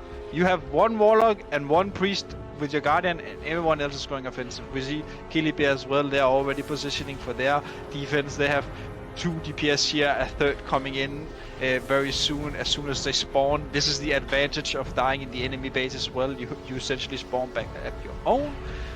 So yeah, Evidence, 3 minutes left on the clock. Let's see what they have. Definitely. It looks like, are those all 3 healers on BG? Hypey, Nori, and Sponsored. They've left their tank alone. He's just going to have to kite Wix, Zed, which is possible. Artesia is kiting. I don't mind this play. Send everything you've got, because stacks are so low. If they don't commit a lot, then he's going to die. Evidence plays D to peel Wix. This is going to be... I think this is their best opportunity. Send everything you've got while it's at 4 stacks, and that should let you stay offense the next 2 minutes of the game. They're 3 healing this offense. They should be able to live here. If they play this right, this could actually go into their favor. They're 3 healing it. Stacks are getting closer to 6. There's only 2 minutes left. Eheroes needs to play an amazing D, but Fiesta is the one who has the opportunity to land a kill here and cycle the CDs. And that kill onto Willix is essentially solidified the defense of Fiesta. It was great rotation back from Evidence. If Evidence didn't come back, Artesia would 100% be dead. And right now, with Raz shown, Evidence knows that he can push now as well. Now we're essentially in a race, and Healy has to survive for 1.5 minutes and 6 stacks. Honestly, I would say not easy. It's pretty hard. No, it is not easy at all, but again, look at the pressure from Eheroes here. Tyke is dead, Phallic is dropping low, BVZ has no walls left. Like, this is a rough situation for Fiesta. Their 3rd healer just got there. Nori's there now. He was going back on defense to play it safe. He's there now. They're 3 healing it. Honestly, the best spot Fiesta could be, and that's a big knock. They'll get gripped up. They have the gateway. This is... I'm loving the play from Fiesta. I think you gotta want it, and this is wanting it. And I think there's more than enough opportunity to get Killibear down here. They lose an offensive healer, they lose their warrior, but it only takes 1 cheeky kill. This is Shadowlands. 1 big cooldown onto Killibear to land the kill, and then they get the cap. So I guess we just need to look for that opportunity. I don't think it's going to happen. I mean, take a look on the side of Fiesta. They've lost their warrior, they've lost the DK, they've lost their warlock. Both of the rogues are going to go down here. Fantastic defense on the side of Eheroes. We have just over 30 seconds to go, and there are only 4 players alive on the side of Fiesta. Sponsors goes down as well. You've got to imagine, Eddie, that is it for Fiesta. Eheroes going to be taking this game 1 flag capture against 0 here on the side of once again on the side of Eheroes, taking the game 2-1 in a best of 3. And you've got to imagine that was probably the best call from Fiesta. It was. I mean, they had to do something in the end, and honestly, I think they played really well. I think the repick from Raz was insanely crucial. Honestly, he saved his team with that when Evidence stopped the swap onto Killy. So props and shoutouts to Raz, but also I feel like, and I've said this before, but I feel like Fiesta, they always die first on offense, but when you die first on Twin Peaks, you spawn with your own tank, you wipe them off, and then you push big. And I felt like there was 2 times again this map where they're just pushing directly after death instead of just wiping the offensive and sending more members. They need more if they want to win Eheroes or against Eheroes when they're defending. They just need more members, sadly. Yeah, I mean, fantastic play from Eheroes there. Fiesta, they did a good job, and there were a couple of moments where Eheroes were definitely on the back foot, Torpid. And, you know, looking forward in the tournament, we've got some other, obviously, groups coming up as well, you know, who are going to be taking a look at that and going, yeah, we could maybe take a game off Eheroes here as well. You know, hopefully, you know, that'll give them a little bit of energy going forward. And, you know, you've got to imagine Fiesta, you know, once again, a couple of opportunities for them didn't quite work out. Very, very similar to Warsong Gulch, though, where it was, you know, and you mentioned obviously the first best of 3 that we saw. Yes, we may have lost, but realistically, you know, what have we gained from this? We know how close we came. This is something we can use in the future. Definitely. I think that it's important to show that Fiesta had some opportunity, but it's also good to clarify that when Fiesta killed Killy Bear and had that opportunity to move, Eheroes responded very calmly, right? Raz was sitting up there in stealth, seeing, should I get the flag, or what cooldowns does Artesia have? And he chose to slow, right? The Death Knight with a huge jump off, Frostworm's Fury returning the flag, but maybe didn't communicate he had that opportunity because Raz was able to pick the flag, get the swap to Killy Bear. So it's important to note that Fiesta created some openings, but Eheroes is closing them, right? Although it looks like they've killed the tank, they're good. If they're letting Eheroes get ahead, they really need to focus on collapsing on that swap and making sure they stop that to continue the lead. So really good from both teams. Exactly what I wanted to see. Exciting, back and forth, anybody's game. But both teams, when they make a mistake, capitalizing on correcting that mistake, right? So I think, yeah, like Eddie said, you kind of feel bad for Fiesta. They wanted it so bad. They were creating these openings and then just getting the door just shut the last second. But it's early in the tournament. It's early in the day. They were able to get 1 point by getting that win. And then it's a great victory to be that close, right? And to instill that into your opponents and say, you know, we almost had you. Do you know what I mean? So keep it in mind. And then the other teams in the tournament should be keeping an eye on both of these guys, right? So exciting stuff, I think, from both teams, playing it extremely well. Obviously, some things both teams could have done, but that's RBGs. There's always some little things, and then there's, next thing you know, right? Killy Bear was in the flag room with a double rogue Boomy about to open on him, but they got Artesia down. He was on cap, so Artesia lives a little longer to cap. It's anybody's game, and that's why it's exciting, and people love RBGs. Exactly. And we all know what RBG stand for, real big gamers. Speaking of real big gamers, let's take a look at the brackets that we do have at the moment. Obviously, this is a round robin. La Familia taking, obviously, 2-0 against Clown back again. Obviously, first map there was Twin Peaks. A very, very clean 3-0 for La Familia, and then went on to Arathi Basin. Both teams, obviously, they got off to a good start, securing 2 bases, and then it looked like a draw up until the end when La Familia were able to ninja cap farm and eventually use that to push on and got 4 bases to end the game. So it's like a very, very close game between those two teams. And then Speedrun against the big dog. Speedrun obviously taking that one 2-0. It was Battle for Gurneus was the first map there. Speedrun being able to wipe the big dogs early on Waterworks and Ninja Capped Lighthouse, securing them 3 bases and a quick victory. And then the second match was Warsong Gulch, with Speedrun barely winning 1-0 on flag captures, and the game ending, obviously, due to the time limit. Speedrun secured the first cap. Effectively, it then ended up in almost a little bit of a stalemate between the two teams, which obviously leaves it open for any of the teams to win, but Speedrun able to eventually take the victory on that one. So once again, 2-0. The next matchup that we do have coming up is going to be Gorefiend main team against Clown back again. First time that we are going to be seeing Clown back again in this tournament so far over the weekend. Very, very excited for that, but we are going to be taking a short break. This one will be a short break, I promise you. Make sure you folks do not go anywhere and miss out on any of the action during this Method Mayhem EU RBG tournament. Let's go.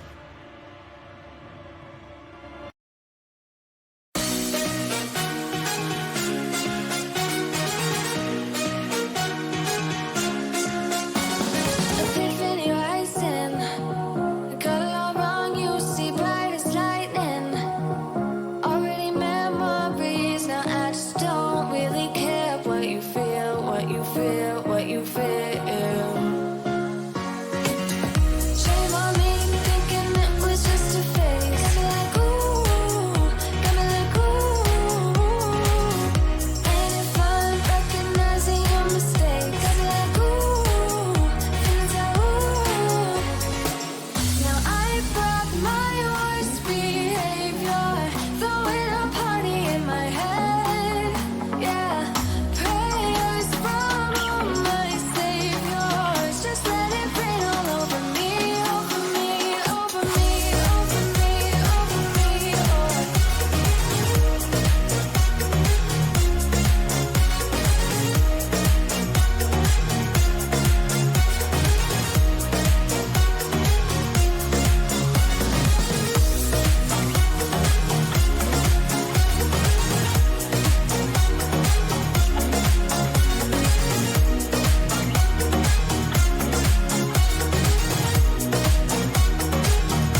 hypnotizing.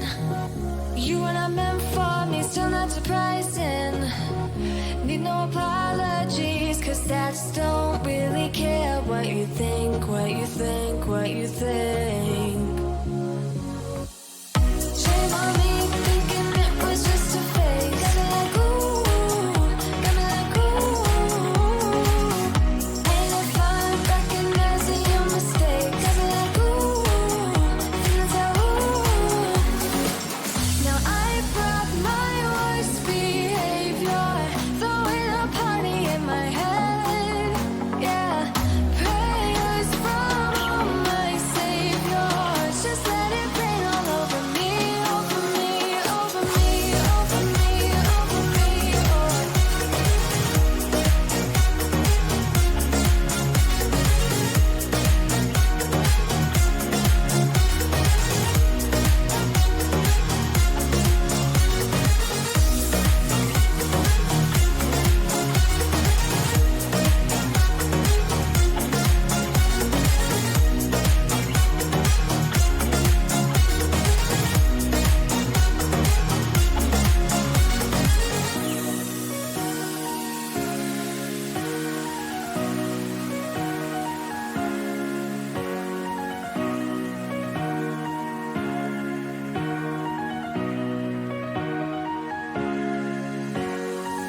Now I brought my worst behavior, throwing a party in my head.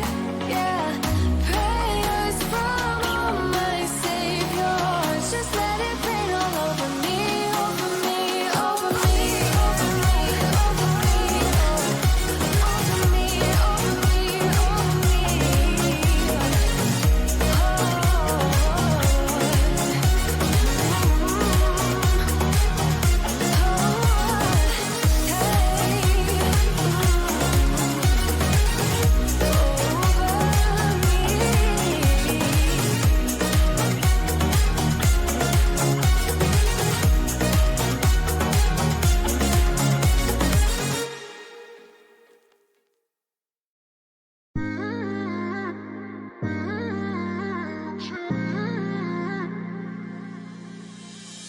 You were my best friend. Didn't care about the rules, good on the weekends. I'll be in fools, drifting to deep space. So brave and so stupid, just like the movies. I was gonna stay in the fight with you, just thinking we would do this until we couldn't do it. Each and every high, every night with you. You and me so clueless. We were just broken, shattered, singing along to nothing matters. Stray around like nighttime rumors. We were in too deep, in your worn out sweaters, thinking we'll be young forever. Driving in your mom's old hatchback. And welcome back to the Method Mayhem invitation. What is going on, production? I was just quickly out. I said, give me a shout if you need anything. And production was like, is everybody ready? Torpid and Eddie answered. I didn't. And then production was like, good, let's go. I like it. So I just want it. ran back in. Hello, everybody, ladies, gentlemen, and everybody in between. Back to the Method Mayhem EU RBG tournament. My name is Kexman. I'm, of course, joined by Eddie and Torpid. We've seen some fantastic games.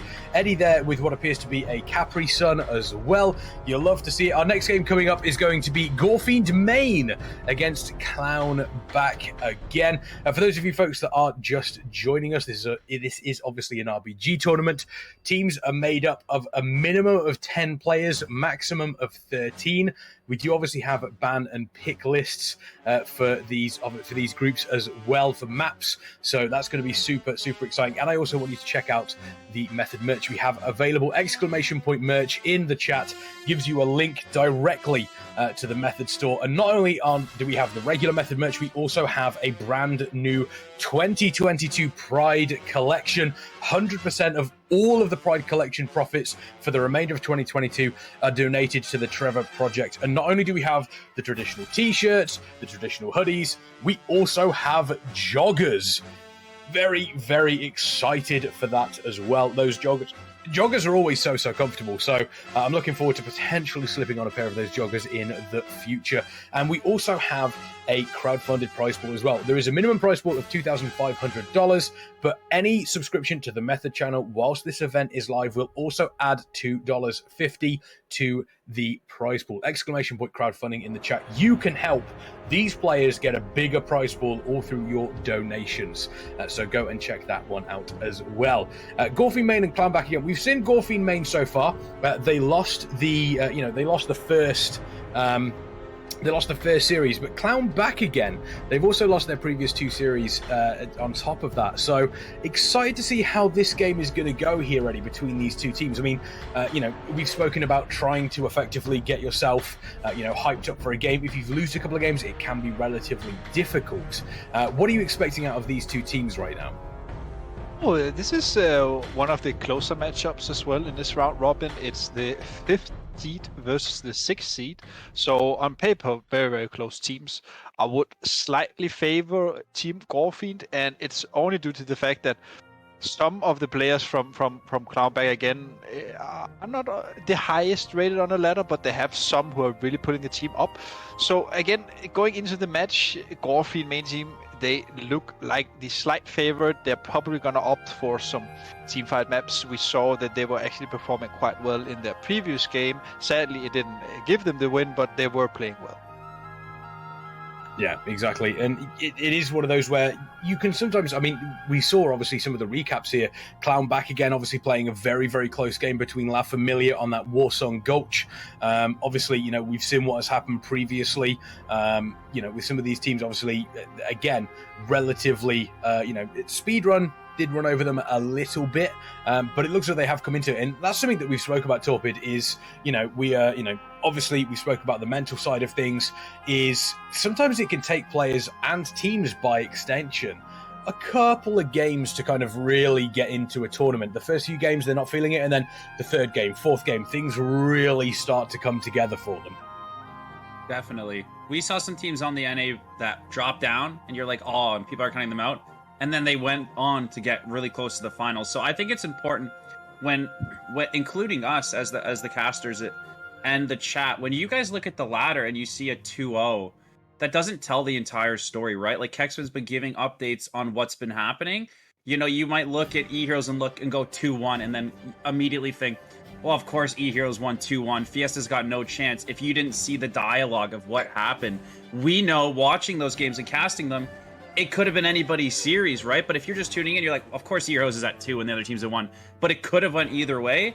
And that's a similar case in 2-0s. A lot of 2-0s could be extremely close. So again, I don't know these teams particularly well, but I'm coming into it with a fresh slate every series because, like you said, you can get rid of nerves, you can make some adjustments, and the ladder of the structure of the tournament, the 2-0s, might not tell the entire story. So I'm excited. Like Eddie said, they're close, and I think that you've really got to remember what happened in your game. So like you're saying, if it's 2-0, but they know that they were close, then they should be extremely confident, and they know if it wasn't close, hopefully they made some adjustments and corrected a few things so that they can close that gap. So really excited. I'm loving the bans, the pick and ban phase. This is kind of like, I've never seen this before, and I know that pre-game, kind of like a League of Legends where you're in the draft mode and you're choosing the champions. I really like watching the ban picks and seeing what everything's going through. So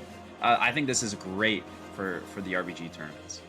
Yeah, you love to see it. Obviously, seeing the Temple of Kotmogu banned here first off, honestly, wouldn't be surprised if we see that banned across a lot of these matches, if not completely. Across these matches. We do obviously have Gorefiend main now are going to be picking their ban. Clown back again will pick their map. Gorefiend main will pick their map, and then we'll have 2 ban. Apparently that's backwards. Apparently Gorefiend main will pick the map, and then Clown back again will pick the map. and then the decider will obviously be picked as well between those two teams. Okay, there we go. It is correct at the bottom now. Apparently, I've been told it is correct at the bottom. So there we go. Yeah, Clown back again, obviously up against Gorefiend main here. We'll see what the ban coming out is. Are there any maps that you are suggesting outside of Temple? I think Temple is one of those maps that is going to be banned throughout this entire weekend, Eddie. Are there any maps you think that are also just going to spend the entire time on the ban list? I think some of the objective map, I think Temple is a good one because Temple requires a lot of team coordination, though it wouldn't be a map that I would argue that you need to ban. I'm more so into the Eye of the Storm games, you know, where there's a lot of variables going on, especially with all the teams playing Warlocks and the power of Rift. Now, looking at the lineup here between Clown back again and Gorefiend main team, if we were to pound out some of the strengths from Clown back again, it is definitely when we take a look at their healers. They have some strong healers coming in. One of them is called Ash. He's actually mostly known for playing other classes such as Rogue and Druid, but he has opted into the Priest here, and he's actually playing quite well, even though his rating tells otherwise. The same goes for Disco GG, their other discs. So looking at Clown back again, I wouldn't say that their weak side is the healers. Now, if we are going to throw it back to Team Gorefiend, they are more like the all-around team. They are all around the same equal skill. You can also see that just by looking at their rating, right? They are playing together every day. So them picking Twin Peaks is quite understandable. And also, I kind of would argue that it's a good map for them, seeing how they performed earlier. Yeah, I mean, only time's going to tell. We do see Twin Peaks and Silvershard Mines as the pick here. So those are the maps that are going to be map 1 and map 2, respectively. Starting off on Twin Peaks, we know how important that map can be, Torbid. For some of these teams, we know just what they effectively, what they can do on these maps and how quickly things can change, as we saw in the previous series between Eheroes and Fiesta. And as you mentioned, you look down in the bottom left and you see, oh, Eheroes Fiesta, of course they won 2-1, but as you mentioned, that doesn't tell the whole story here. And this is the first time that we are seeing Clown back again, obviously on the main stream here, going up against some of these teams. So this will be interesting to see exactly what they can do. And as mentioned, some of those games relatively close for Clown back again. Maybe they could potentially take the victory here against Gorefiend mains. Eye of the Storm banned. Obviously, we do have Battlefield Guineas or Warsong Gulch left on the table here. What are you expecting to see as the decider? If it's Gorefiend, I think they ban Warsong Gulch and just take a team fight. I haven't seen Clown back again, but we saw Gorefiend in the minecart at Lava, and they would push in and take it from La Familia. So if it's me, you just ban the flag map and say, we'll sit our base at Guineas and we'll meet you in the middle and we'll decide our fate that way. So that's what I'm thinking will happen based on those reasons, but maybe Gorefiend knows something about Clown back again that I don't, and apparently that's correct. So they're more confident on the flag map. Guineas being banned, not wanting to commit to just a team fight. So maybe they know something, right? In my little experience of seeing them, I would think Gorefiend middle, the Waterworks fight sounds great, but looks like they've opted for Warsong Gulch. So double flag maps and a Silvershard Mines. I would love to see some Eons today, but I love the mines. There's so many variables with the carts, the levers, and then flag maps. Again, I think flag maps are abyss, and I'm excited for all three of these maps. Yeah, really looking forward to it. Twin Peaks, obviously a very, very different styling to Warsong Gulch. Obviously, it's a flag capture map, Eddie, but realistically, there are slightly different tactics based on how big the map is. Is Twin Peaks going to give us any indication of what a potential Game 3 could look like between these two teams? I definitely will, especially when it comes to the play around the defensive teams, right? Torben mentioned it earlier when we saw the other flag maps, that it's really important that you have good synergy and that you play together and understand your role, really. And this is the thing, not only does players have to understand their role, they also have to understand the game state, and this is what really defines great players. So an example of this is, if you're playing Warlock in D and your tank is coming towards you and he has a lot of people on him, should you A, do damage on the enemies chasing him, or B, spam fear them so he gets away, right? And this is what is really, really important to understand, is these scenarios, am I in a position where I need to peel or where I need to kill? And this will have a big effect on the coming map. Yeah, I was just quickly go ahead. No, this is important potentially. If I'm not wrong, Clown back again on my other monitor has no rogue on their team. Oh, we're about to find out if that's true. So some no rogue gameplay coming out for the next 3 maps, or anytime we watch Clown back again, if my roster breakdown is correct. Not only do they not have a rogue, they have an elemental shaman. Ash could go for the rogue, though. I don't know who's gonna heal them, but he could do it. They have players who can play multiple classes. Oh, and we see here... there's the rogue. Okay. Love to see that. But no rogue would have been interesting. Yeah, definitely. And maybe not optimal. But again, quick glance here at the lineups. Very, very traditional setups. Besides the fact that Gorefiend is playing Hunter. And Hunter, we have seen them come back into the meta. The problem is just for many that Hunter is a class where you're like, well, I can find other classes that does the same but better, and in this case it's usually the Boomkins. Now, I will say that Hunters is a class that could have more light in RBGs and see more light as well, and I'm really glad that they choose to bring it out now. Definitely. Yeah, they've brought in the Elemental Shaman though. How do we feel as though this Elemental Shaman is going to play out here on this map, Torpid? To be honest with you, like Eddie's saying, the Hunter is one of the scariest things when I play Guardian. It's very easy to see a Convoke coming and just counter it. Sepsis, you have a weak aura, you dispel it. Hunter damage can come out of nowhere at any time. So look for Ego Blaster. And I think the same is true for Ellie, but it's almost like a weaker Hunter for single target, but Ellie providing a lot of damage for team fights. So I'm interested to see the Ellie Shaman on a different map. Not sure how it's going to go here, if they're going to play it 3D or send it on offense. So we'll have to just see how the Ellie plays out. I mean, yeah, fingers crossed. We do obviously see immediately Ego Blaster on that Hunter has done some damage already. We do see the Warlock and the DK dropping immediately, picked up here. Obviously, the Druid on the side of Clown back again. I'm not going to attempt to try and read that name. Getting chunked down there by RBG Kari, though, on the side of Gorefiend main with the, I believe that was Convoke, just absolutely destroying them. But looks like they are crossing the map now. There's the Convoke, obviously, to help them out. And they're looking ready to... Oh, they could have been caught out of form there, but that doesn't look to be the case. Getting across the map as quickly as possible. We do see Ego Blaster there on the Hunter, just kind of railroading the Druid away. See here, great blind out to Druid Kyo. They're gonna connect him here. It looks like the Roshan Guardian, he will manage to get away now. He has his Pella with him, but look at the offensive here. Jakal is going offensive with the Hunter and the Druid, and it's a fine situation. They're in a 3v3, but we see here back at Druid Kyo here, he has 3 members on him. Gorefiend is coming up to peel, but as soon as Gorefiend comes, he starts running out, and they really need to get some control here in their defense. Yeah, it looks like both sides, a little bit of chaos coming up from both sides, where neither team really set up on D too strongly. It looks like they're stabilizing a bit here. Stacks are low. They should be able to keep Drukio up.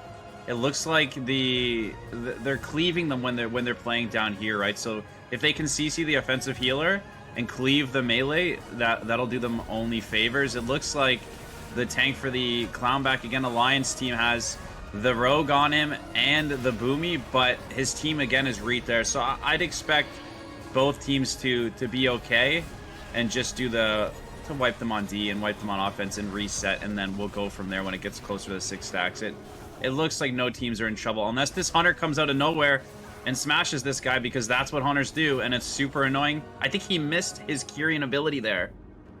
And I don't really like here what Mixi is doing here. We saw Mixi, he actually spawned back in range of his own Guardian, but he chose to instantly push again. What I would have liked to see was that when Clown back again, they wiped an offensive. They just go in and clear off the offensive from their Guardian, and then they push. But we see Mixi, he is gonna slow the healers, which is also a fine choice. I think he could probably have peeled a bit earlier, but this is also fine for him. And if they manage to hold the healer here and wipe Clown back again, that means that essentially that Gorefiend main team will have all the pressure again. Oh, he takes a lot of damage here. Oh, but Gorefiend is dying.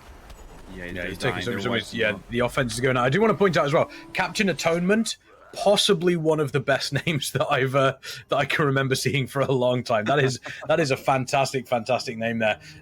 Obviously, the pressure currently on the side of Clown back again. They are taking You know, they are taking a bunch of pressure, but so far it looks to be relatively even. And we spoke about this, we saw this, Torpid, in one of their previous matches, Warsong Gulch. It seems as though they are relatively good at these flag maps in being able to keep, obviously, the pressure off them and then switch it back onto the opposition team. We do see Drukio here on the side of Gorefiend main taking a bunch of damage as well. Although their players, we do see RBG Kari and Gorefiend are back up now for them. So are they going to do what Eddie wants to do and come back in and clear out this offense and then go back in up against a Clown back again? It doesn't look like that is the case. They are here, so this is what Eddie wanted to see. Torpid, how big of a change is this going? How big of an advantage is this going to give them?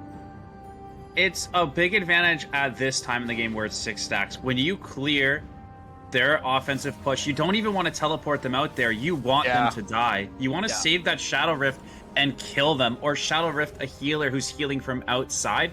You don't want to buy them any time or allow them to reset, because like Eddie's been mentioning, if you wipe them on D at 7 stacks completely, and then you send your team offense, that's how you get the flag caps. Above 6 stacks with an offense that's healthy and pushing, that's 30, 40 seconds ahead of the team. So I would have liked them save the Shadow Rift there, wipe them up, and then push offense. And I think that can really be what makes or breaks the first cap. Yeah, they essentially just, I mean, stalled out their own defensive. Sure, it's great if you're dying, but that rift there, I definitely agree. I don't think that was a move, and we see now 5 players from the Alliance moving up to Druid Keo. Druid Keo is at 8 stacks now. There is no way he's gonna survive this, if you ask me. There will be used cooldowns here. Oh, great knock though. Maybe that's what he needed, but damn, man, this is not a fun situation for him. No, they're under so much pressure. They need to be able to step out. They need to get the pressure back onto Clown back again. I mean, you take a look at their flag carrier. There's nothing happening. It looks like we do have a small attack here, immediately setting up ready. They do think that kill is going to come in here, but being stood there, that could potentially be a problem for them. Looks like we do see Ego Blast coming in, and the kills come in. The killers come in, and I don't believe we do have the immediate pickup. A Gorefiend main going to be able to really capitalize on this. Is Drukio going to be able to get a cap off here? It doesn't look as though the flag has been picked up. The Warlock has picked it up on the side of Clown back again. It doesn't look like they're going to get far, though. They're not going to get far. They need to get the kill over onto Drukio. They have to get this kill. It doesn't look like it's going to happen. The Warlock has died, and it looks like Gorefiend main do cap the flag here. And honestly, for my money, that looks like a little bit of complacency on the side of Clown back again, Torpid. Yeah, I think I talked about this with the Eheroes Fiesta game. When you send that heavy offense, you're on a timer, because you could see they were just one healing D with just the Warlock on DPS, I believe. With that 100 damage at 10 stacks, with the Assassin Rogue at 10 stacks and a Boomy, 1 CC on the healer, and really your tank's going to go down to his own CDs. It's not enough. You really need somebody to peel the Hunter. Not to heal through his damage, not to use a defensive through it. Somebody to completely stop the damage. So really good on Gorefiend, keeping their tank alive as long as they did, allowing them to get those 3 DPS to go on offense and just straight up kill the guy in, you know, less than 20 seconds. Yeah, very, very quick cap there for Gorefiend main. Looks like they go 1-0, but there is still plenty of time for Clown back again to come back into this game. We do see a couple of staggered deaths on the side of Clown back again. They've lost that Warlock, another 23 seconds for that one. It does look as though they are having the Warrior come back in, though, at this point. Mexi moving over here, checking out the opposition base, just checking out their own base, just making sure that everything is as it should be. And it looks like the flag carriers are getting themselves set up. Anything you've noticed so far, Eddie, that you feel as though Clown back again could potentially switch up to tie this game up? Should have been a bit more aware about their members' allocations when we saw that Gorefiend main team essentially wiped and went into quote-unquote defend Druid Keo. We saw both Hunter and Ballsack the Rogue defending their tank. Then the Rift came, and from that moment, then they ran offensive. So I felt like Clown back, again, they had plenty of time in offensive, and as soon as they saw that the Rogue and Hunter went for their tank, they should have sent a guy back to help, so he wasn't essentially alone with only Warlock and a healer, because as Torpid mentioned, you can't really out-heal at such stacks. Now we see here, the Boomkin is gonna pick up the flag, and the reason why is just to keep your tank safe. Maybe he can force the Rogue's cooldown, so then the tank can pick. If not, maybe he can even cross himself and force the enemy to pick. So a great adaptation, and it's something that's fine to do if you're already behind. Really is. The Ballsack coming in there, potentially slowing down the Druid. And I fully appreciate here as well that the Druid is not rushing immediately to use a bunch of cooldowns, just very, very aware that they are relatively safe in this sort of environment. There's no stacks. They can just take their time, going into the waterfall. I love that as a druid as well. Just getting across the map quickly as possible. Look at that. Real seal hours, getting themselves to obviously the edge of the water. Still under a bunch of pressure here. Looks like they might potentially look at trading this flag off. They're still under a bunch of pressure. Can they get across the map here? Obviously into the llama soul shape, which is the second best soul shape form. We all know that hippo is the best soul shape form. Don't at me. But he's gone here. Now he's zoomed. Gorefiend, Druid Keo, he has to pick, and we have Mirk laying in wait here. Mirk will probably force the incarn, and as soon as Druid Keo pops the incarns to start running, I would like to see the Boomkin from the Russian team drop the flag and just go heavy on Druid Keo. You see it here. He still has a flag low. He can try and kill him with a flag, but I would like to see him just drop it, because you need to reset the flag so your own tank can pick it up, and then you're ahead in the race, right? Druid Keo. Ooh. Oh, he still has his incarn though. Oh, no, he used it. No, mind that. So, okay. I think you're spot on there. But I think once Druid Keo, just like you're saying, is forced to incarn, they need to be waiting for him right here. That team, they need to be rotating across, right? If Druid Keo on Gorefiend has incarned immediately, if you're clown back again, you go right back to their base and wait for his incarn to expire, where he has single-handedly got across the entire map. And is he going to cap read here? They must have got a one-shot on the clown back against tank. Something completely blew him up, and just like that, Druid Keo walked across uncontested because the team of clown back again was waiting within his 30-second incarn range instead of out of it on the other side, saying, hey, if you want to come to me, come to me. Use your incarn and come to us. We're waiting for you.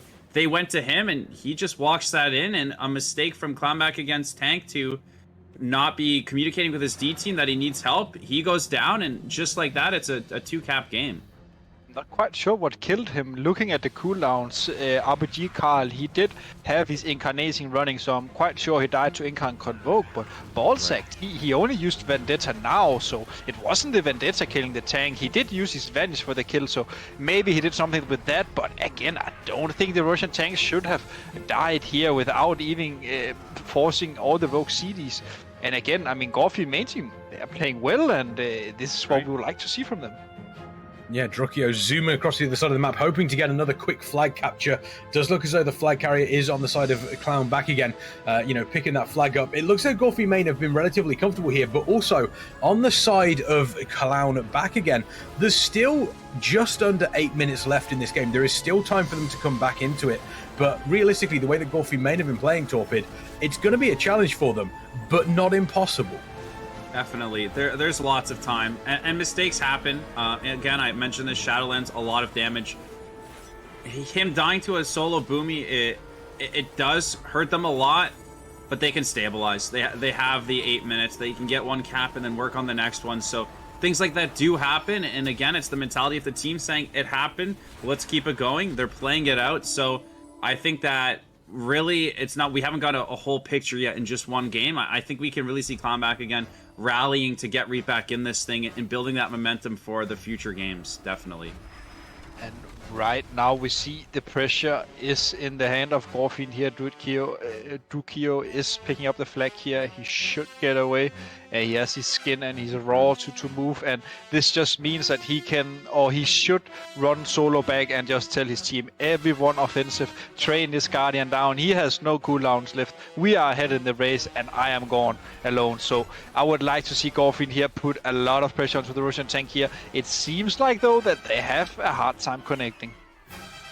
Yeah, it does seem that way, and it's one of those really weird situations. Druid Keo there just absolutely zooming across the map. It's one of those weird situations, whereas, if you're on the side of Clown back again, you've got to put a lot of pressure onto Gorefiend main, but at the same time, Gorefiend main have that 2 flag capture buffer. They can turn around and say, you want to pressure us? We're going to pressure you straight back. You know what they say? The best defense is a good offense, and that is exactly what is happening here, Torpid. Yeah, I agree with Eddie, right? When Druid Keo is able to incarn and run out, you leave at least 2 healers there, and maybe all your DPS but 1, or you can click your battleground enemies to see what they have on D, and you mirror it, you adapt, like Eddie's been talking about. And if they play too heavy of a D, you mirror it with the same amount of numbers, and you keep that pressure, right? He's in the kidney, in the corner. He could go down here, right? It's clumped up. Both teams are cleaving. I think there's a real possibility that they can take the win right here. This is a tremendous amount of pressure, and a good job that they've held on this long. A great knock there, leaving the warrior up alone. Fruity needs to jump down and not stagger. A huge grip by Gorefiend. Now he's in big trouble. His team got knocked, but he's down. It looks like a good while charge back up. Looks like they're stabilizing. Ego and the Ellie and Jackal are out front, maybe possibly resetting on O. I think a great way to not let the other team just rush to your flag carrier is when 2 or 3 of you live. So a great job by Jackal staggering out with the Ellie Sham and not just all dying clumped up, right? Reset that offense. Let them know that we're not all dead. You can't send everybody across the map because 2 or 3 of us are still lurking around. I think that's a really strong opportunity. Double starburst there. They really did put a good amount of cross pressure on, but I think what's going to happen here is it's going to slow down, and we're going to see potentially a push from Clown back again because they need to push Drukio here. But there's a real world in where we just split back into a small defense and a small offense and your typical setup. So we'll see what Clown back again tries to do here. Again, if they send 2 healers they leave their tank susceptible.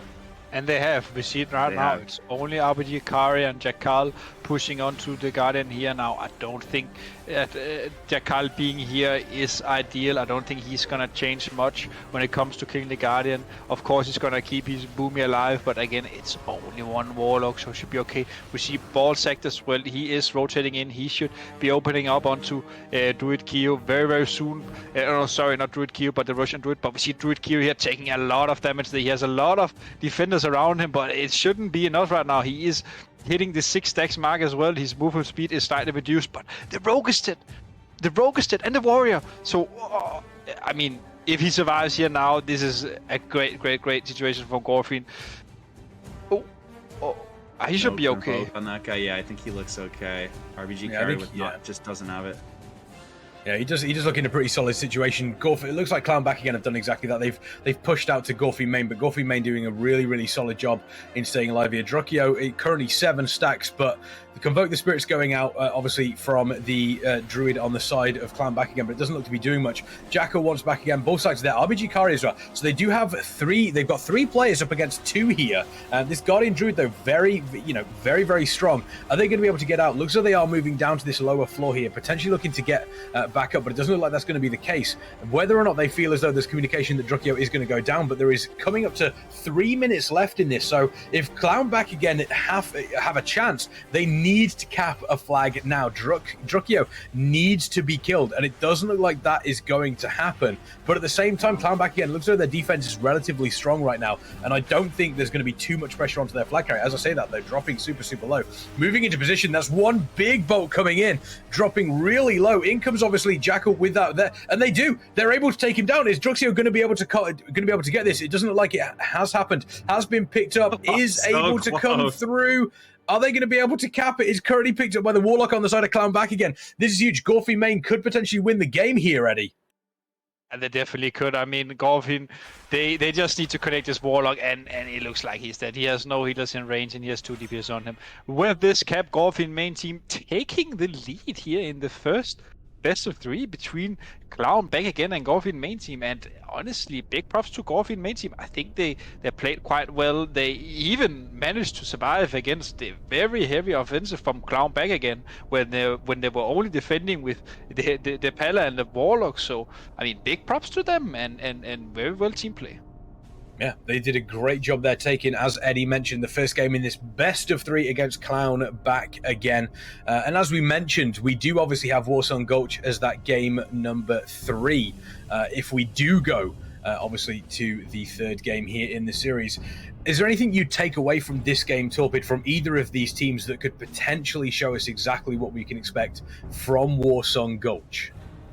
I think, honestly, the biggest takeaway is, again, it's 3-0 because of that, what we didn't see on screen, but what Eddie did a great job checking out the cooldowns and pretty much confirming in my eyes that he must have been Incarn convoked. A couple surges hit you out of nowhere, and all of a sudden you've gone down. So the biggest thing I would take away is actually that the game could have been closer than it was. If that doesn't happen, it's 1-0, it's still a different game. So look for Warsong, for him to, when something happens to you, now it's top of mind, right? If I ever get killed by a Sepsis or a Convoke, and it's in a big setting, that's all I can think about. So look for him to not make that error again, and the game to be a lot closer. I think, again, and what I love about the flag maps in tournament setting is we're seeing 6, 7, 8, 9, 10 stacks, longer durations. And when they're starting with the flag maps, you do get the nerves out. They get to settle in. It's not like the Silver Shard Mines, what we're about to see, where there's carts everywhere, there's levers you've got to watch. The flag maps allow both teams to be slow. So I really think in the Warsaw Gulch, I would give Gorefiend the favor, but definitely not count Clown Back Again out based on what I just seen. Yeah, I mean, we see Silver Shard Mines coming in, and obviously there's a couple of different things with Silver Shard Mines. You've got to have a pretty solid team fight if you want to claim Lava Cart, but at the same time, you've also got to have the knowledge to know exactly when to push out, exactly when to go for one of the off carts as well. And take a look at these two teams. If there is a map that Clown Back Again could potentially take off Gorefiend main, Silver Shard Mines is definitely one of them, because we did see a couple of moments during Twin Peaks where Clown Back Again had the advantage over Gorefiend main. It just didn't quite work out for them, whereas Silver Shard Mines, it's a little bit easier to potentially make that advantage count. Yeah, it is, and I also think that I think Gorefiend, they were also playing really well on Silver Shard in the previous best of 3. Again, mentioning Jakal here, him rotating into mid against La Familia was really important for them, even though they lost the game. So I think the Gorefiend main team is going to come into this matchup with some good stomach feelings. They have an idea, they know why they lost the previous Silver Shard Mines, but now they are against, at least on paper, a less stronger team. So, for Clown Back Again, this is the golden rule. What do you do if you are the underdog? Well, you should throw a curveball, and I think that curveball is pushing hard for the off cards. I think you need to try and throw Gorefiend main team off their tracks right now. I think you need to go for middle, push maybe 3, even 4 people in, and just try split up the team and go for the off cards. Because if you get momentum here, you can use this for the later stages of the game. Yeah, it's. I'm looking forward to seeing how this plays out. As mentioned, you know, you throw a little bit of a curveball, you do things slightly differently, and you know, sometimes RBG tournaments, we know what the established status quo is, Torpid. We know exactly what teams are going to do.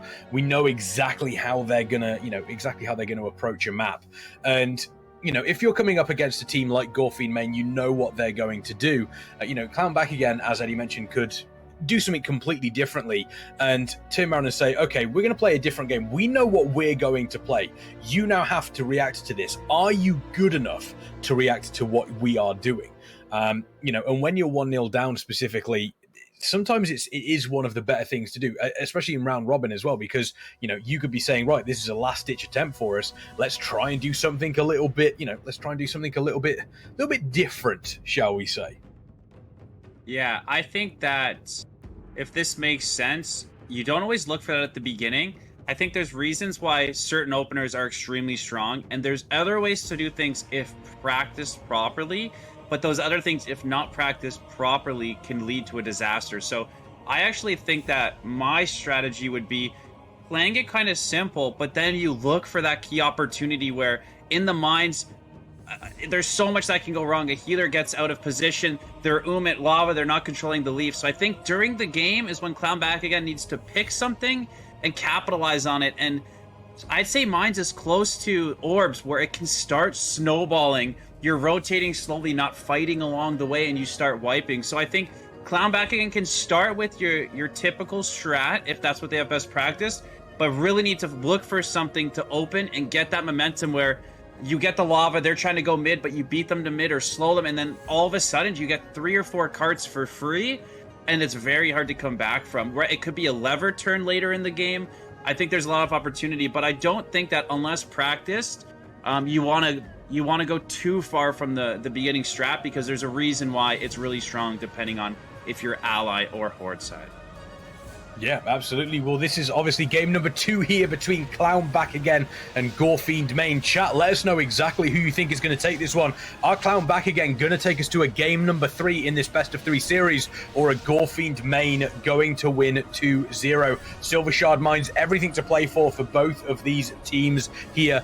Eddie, walk us through the opening moments. What can we expect from Clown Back Again if they are going to do something different?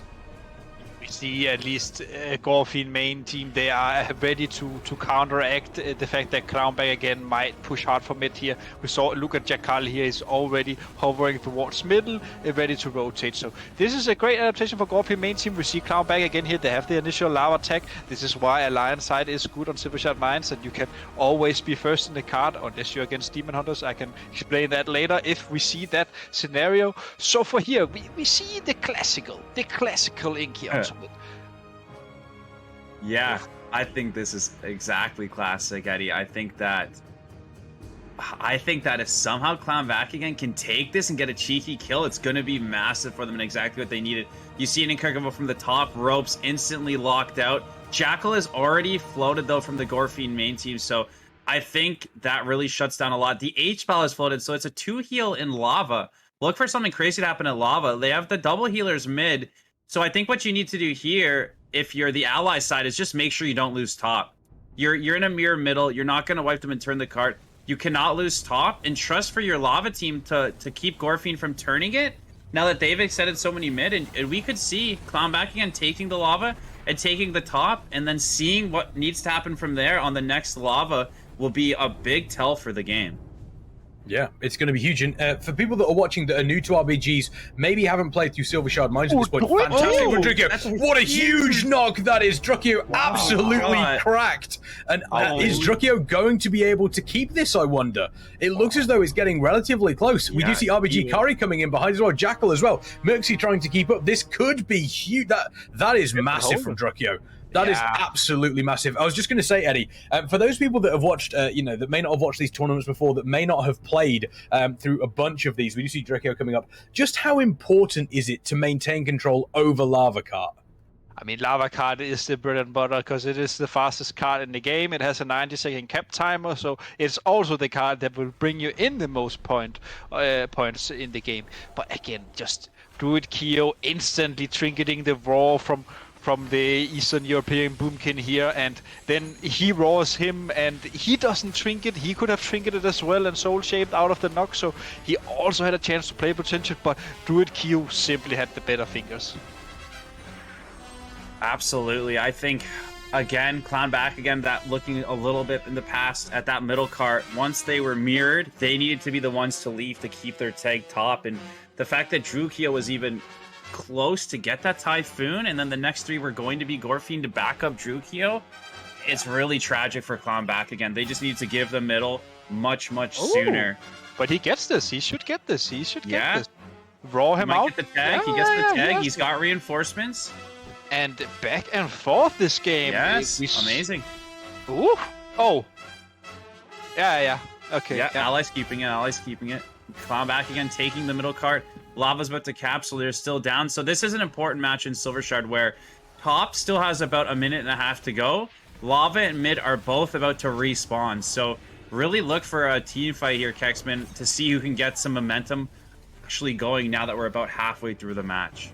One key point I do want to point out, Clownback again, we've mentioned this on previous Silvershard Mines. They are losing players. They are staggering deaths here. 25 seconds left for one of the priests. We've got 14 seconds left, obviously, on the Warlock there. Not 8 seconds left, obviously. It looks like they are swapping as well onto this one. And this just gives Gorefiend main so much map advantage here. And they're losing even more players. We see one of the healers dropping down. Impulse on that Shaman's going to die as well. All 3 cars on the side of Gorefiend main. And the moment that we see these staggered deaths come in, Gorefiend main are just consistently pushing forward, making sure they've got a decent position on the map because they have the numbers advantage, and this is looking like a really solid play here. Clownback again, currently on the ropes. Yeah, Gorefiend, they're trying to swap it back. We saw that. Yeah, but that's good for them. It was even Mixi who swapped the top, and I think for Gorefiend, they should be quite happy with this. They have the momentum, they have the cards turned, so essentially having a team fight between top and Lava is a great situation for them. So I honestly don't understand why Mixi swapped, or I understand why he did it so they don't lose the Lava card. That is obvious, but they're struggling so much in the team fight. So essentially creating a team fight with the 2 next cards is just spelling trouble for themselves. And we also see that Gorefiend, they still have control on Lava somehow. Like, they are really in the They've switched it from Lava. It's going up. Yeah, that's what I mean. But I meant middle. They have middle as well. So, yeah. But I mean, this is just. I mean, this is a great situation for them. Yeah, Definitely. this is huge at this point in time. It looks as though those staggered kills, Torpid, potentially could have cost Clown back again this entire map and the series. Well, the thing about letting it go top is you give Clown back again the time to respawn. They would have already capped this lava and then been able to keep the momentum on the next one, where Clown back again's alive here. There's an opportunity. Clown back again can get a couple kills here, maybe get one of the 2 carts. Ballsack is out, which means they should be up a player up here, right? If the Rogue is out and they're 10-manning with Clown back again, it should be slowly ticking if they're in the cart. If they can get a kill and try to make out with one of these carts and wiping them, push down to the next lava, they have an opportunity, but Gorefiend just really standing tall, staying strong, not looking like they're going to falter, and a big 3-cart swing here. And as you can see, look, 1 cart has turned inside of Clown back again, and maybe that other cart is turning. It's turning. So this is the double. Are they going to steal both of them? Because they had the Rogue out and nobody's dying, and how much time there was, it allowed them to get 2, reap back in this thing, and now this is really important. A lot of teams will just start running to lava. Doing damage on the way to lava here, moving as a unit, is extremely important. And you can see both teams doing a great job not rushing to leave. Ballsack will get all 3 tags down there, but they're up a man. They really need to get a kill here and take advantage of that. A great play by Clown back again, and Ballsack maybe needed to be clicking his battleground enemies and ghosting that middle cart when he saw everybody committed top. I definitely agree that he should have ghosted. He needs to be close to the team fight, because in case that they lose them, which they did, they're also losing momentum for the next lava cart, because they're essentially playing 9v10. So I really think that Ballsack, he should have been lava, and he should have said, well, if we lose mid, so be it. We still win the 2 others. But I mean, this is why when you're gaping over too much spread and want to take a bite, sometimes it just doesn't fit. And again, though, even though that they lost these 2, it seems like that Team Gorefiend has a lot of pressure here. They have the mid turn as well, and Mirxe is taking a lot of damage. But I mean, again, Gorefiend main have lost a lot of players. Yeah, they're dead though. They've got no. Wow. They've got no mana. They've got no mana. Cass has no mana. Olivia has no mana. Jackal has come back up here. Gorefiend is potentially going to drop as well. This is a potential opportunity for Clown back again. They've controlled Lava Cart. Are they going to go for anything else here with a lot of the players on Gorefiend main dying as well? We saw this happening for Clown back again when they lost players. Gorefiend main were able to set up in the map. They're going to get Lava Cart here. It doesn't look like they're going to control anything else. Maybe they will go for top. We're going to have to wait and see. But if Clown back again can continue to control Lava Cart, that could be huge for them. But Gorefiend main still in around about a 300-point lead, and as soon as that, it looks as though it's going to stay at 300 points. So now realistically, Clown back again need to set up a position, but they look a little bit indecisive, Torpid. I think definitely they just took the top cart tag. Now he needs to ghost that cart, and you give them the middle cart like they're doing. You fight for this next lava and make a decision from there. So Gorefiend is definitely not, even though it says 12-30 for their points, they have definitely not won this game. If Clown back again can wipe them at lava and then swing that top or middle, there's actually a real chance in where they can get all 3. So it's going to lie right now. They've gotten the tag. Top is kind of a bait. It's still far away, even though it looks close. Wipe them out lava or match numbers, and then start heading, because Gorefiend will still need residuals even if they get one of their cards. So I think Clown back again needs a 3 cap here if they want to really have a shot at winning this thing. And they're in the position to do it. It's just not an easy thing to pull off, so we'll see what happens here. Right now, great situation for Clown back. Cass, he just picked up the leave. It was a very risky leave to take. If he loses his 2 DPS, yes, RBG Kari is down. This is great situation for Clown back again. They got the 1 kill they needed just when Cass was completely human. He went for the leave, which solidified the kill here for Clown back again. And Clown back again, it had all the momentum. Honestly, I would expect Gorefiend main team here to start running towards mid and just have the DK slow, because they're not gonna win this card. You will only win this card if you wipe them, and that is not what we have in store right now. Yeah, that isn't going to happen. Great job here from Clown back again. And they've also taken mid as well. They've taken the mid. They have all 3 carts now. Somehow they've been able to take that. Gorefiend main potentially overextending here in the mid. They're going to try and turn Lava Cart. It's not going to work out for them. Is there any way back, Torpid, for Gorefiend main here? I can't see the entire map, but there's some time on middle, not a lot of time on top. Gorefiend needs to go middle and even the game back up. If they can't get to top here because they're being slowed, and if Clown back again has people in the top cart, mid is empty right now. Gorefiend should be running to middle unless there's somebody in stealth that we can't see from the spectator mode, but we should see them. I really think did they get the turn on top? Oh, they got the top right okay. now. So the game is still not over. It's Lava Cart and stopping residuals. If Clown Back Again caps middle, the game that Gorefiend hasn't won, they need to be at 1350. This Lava Cart and residuals can decide the entire game. That's a lot of residuals. 60 residuals is not easy to hold on to. So Clown Back Again needs pressure in lava, and they need it now while getting the residuals for the other cards. I wouldn't even go for residuals right now. If I were Gorefiend main team, I would say 10-man lava or it's over, guys. We need every possible member here. We have 50 points. We need to win. We don't care about residuals. We just need the card and we need the game victory. And we see here a lot of pressure going on to Mixi here. Mixi has no trinket, no evasion, no cloak, nothing left. The next kidney onto the rogue will spell doom. But again, look at Cass. Cass is using every cooldown. The sacrifice, he still has his bubble left, but that's about it. And again, I mean, the damage is coming out, and Jakal is dead. Jakal is all dead. In lava. This is what all they in needed. lava, and Jakal's dead, Eddie. It's all in lava. It's turning, Eddie. Wow. It's turning. And Clown back again with the biggest comeback of the day so far. Gorefiend main team up with 500 points. They had 3 cards and they dropped the ball completely. Clown back again. Bigger nowhere. They go back. The biggest starburst in the game. Why this back again? Wow, Clown back again takes it. What happened? What happened? What a huge game coming out from Clown back again there. They are taking us to a game number 3. That was incredible to see. It looks like Gorefiend main, they had the advantage probably around about a third of the way through that game. They managed to wipe Clown back again, getting a bunch of staggered deaths, and then suddenly turning it around. And Clown back again came back into it. I'm not entirely sure how they managed to do it, but it almost seemed as though they turned around and said, we're not going to be able to take them necessarily in a good team fight, but if we can spread them around the map, Torpid, that's where our advantage is really going to start to tell. And they did exactly that. Their positioning on the lava cart, when they knew that there were a bunch of different carts that were going top, that were going mid, I think that really made the difference there. And as you mentioned, you pointed out the double cap at top when they were able to switch it because Gorefiend main decided to keep the rogue out. That really turned the match around for them.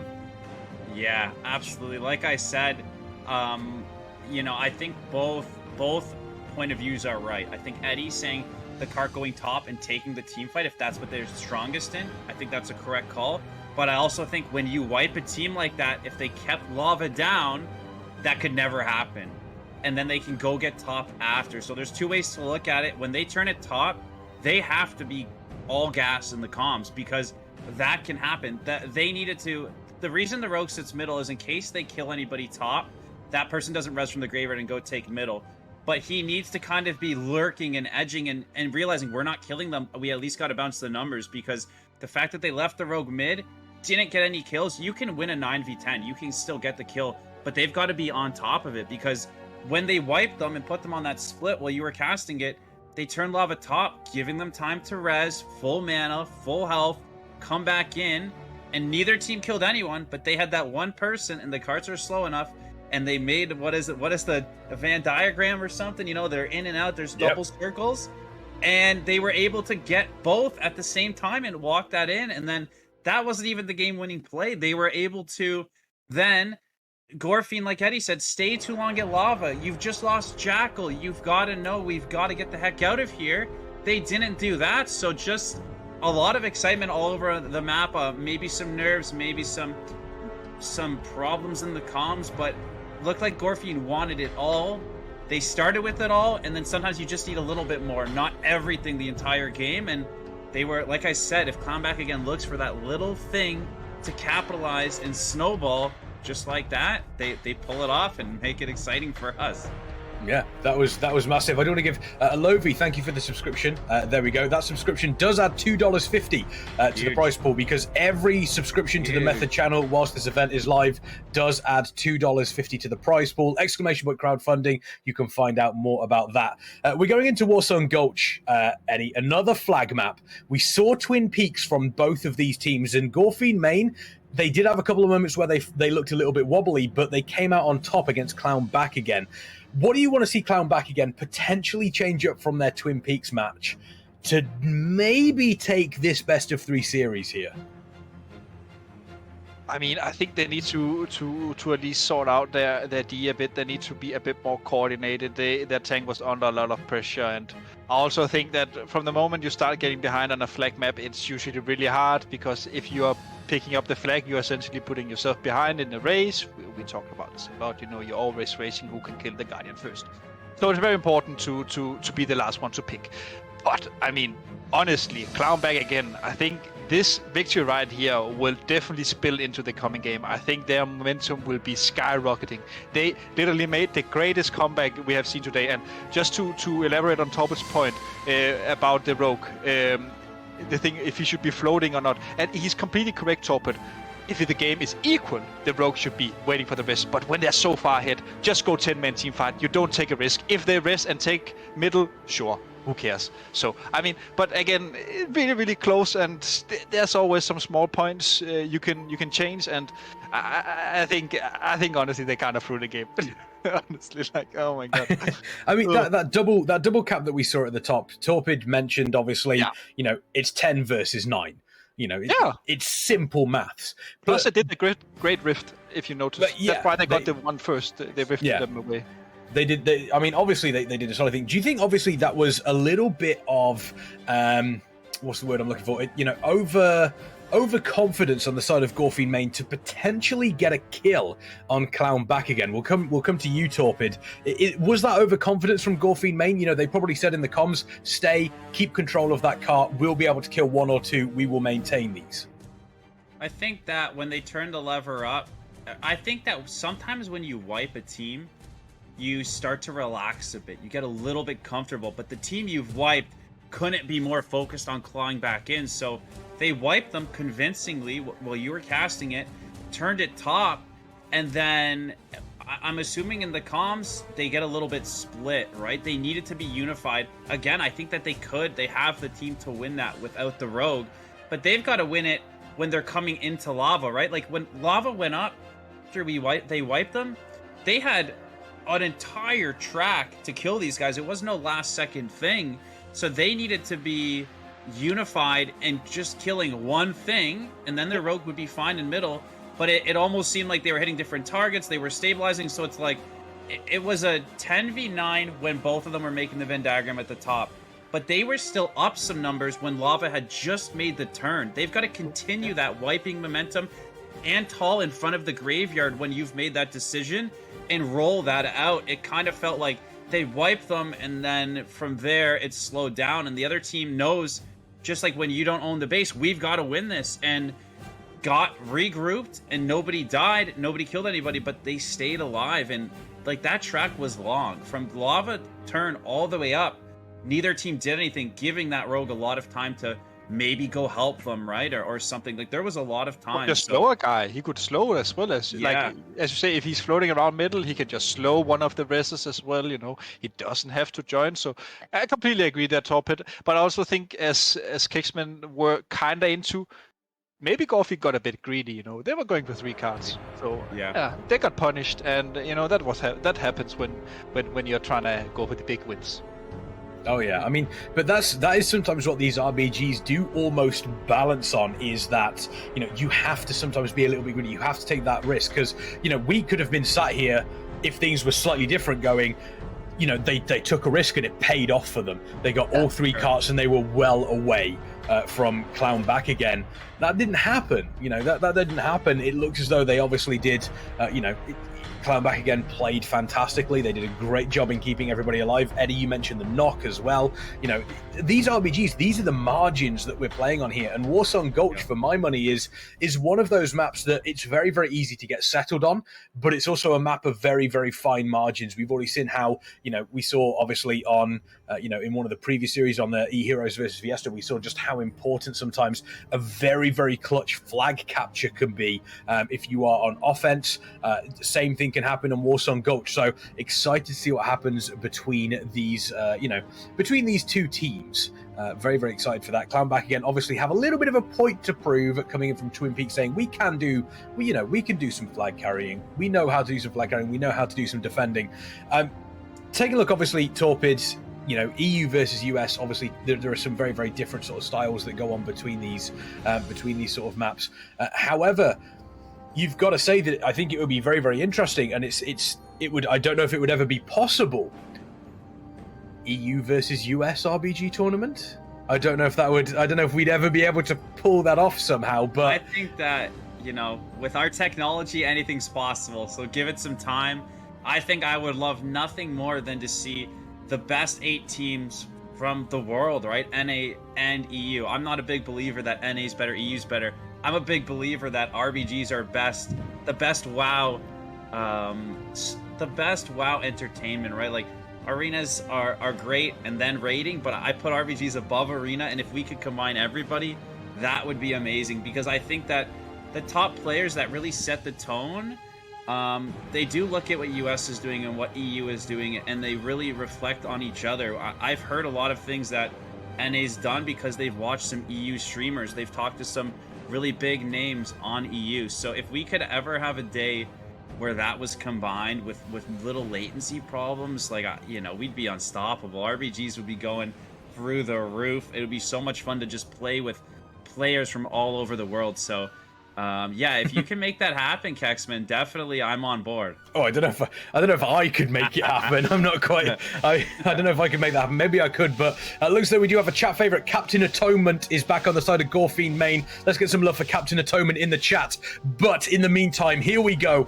Game number 3 in this best of 3 series between Clown back again, Gorefiend main. 1 game apiece. Whoever wins this is taking the series. Who's it going to be, chat? Is it going to be Clown back again? Is it going to be Gorefiend main? Let us know. Eddie, walk us through the opening moments here in Warsong Gulch. See here both teams going out into the middle here. We see the Hunter going for the circle buff as well. He's gonna try set up a one-shot. We see Mixi as well. He's not staying back in his base and waiting for the Guardian so he can force the in count from Drukio. He is going out as well here, and he wants to probably put some pressure onto the team fight here. Now, I am not the greatest fan of not having your rogue back, but again, there's a lot of plays you can do with it, so I understand it. Now, looking here though, it seems like he's gonna help him pick, I guess.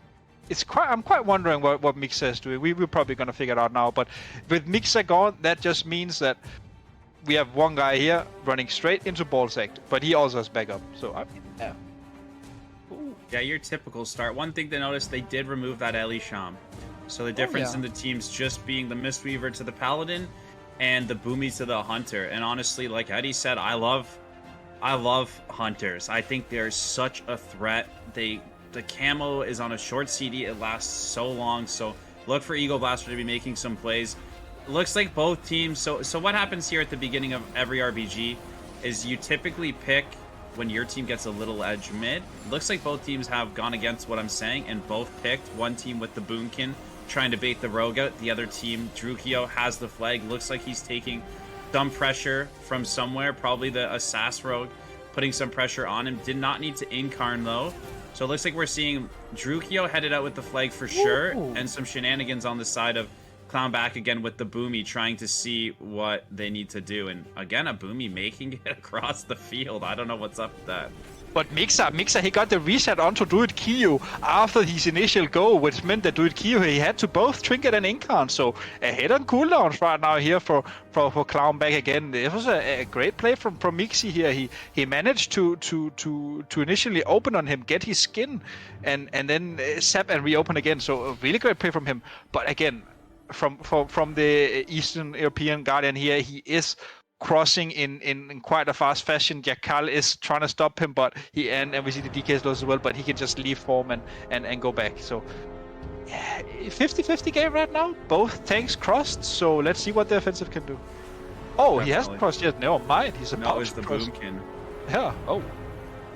Yeah, we're gonna, and it looks as though he's almost by himself. He just there we go. There's the rest of the group. I thought he was by himself there. It looks like they've been able to keep up, get the reinforcements in, obviously on the side of Clown, back again, crossing the map, and we are going to see them take their usual positions, I imagine, and now it comes down to offense versus defense. Eddie, you've spoken so many times about the offense versus defense, how important each one of them is, and how important it is to react on what the opposition team is doing, and not only on what the opposition team is doing, but, what happens to your team as well. For anybody that is watching that does want to have a little bit of a, an advantage in something along these sort of lines, what is the one thing that they should realistically, what is the main thing to look for in this sort of situation?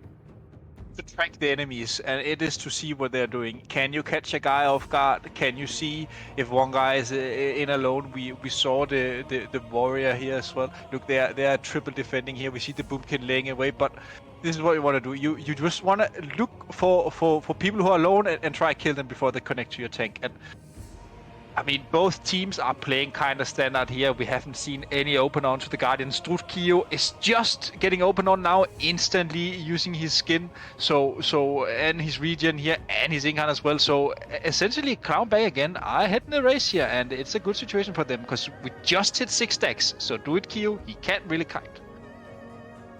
Yeah, I'm ecstatic.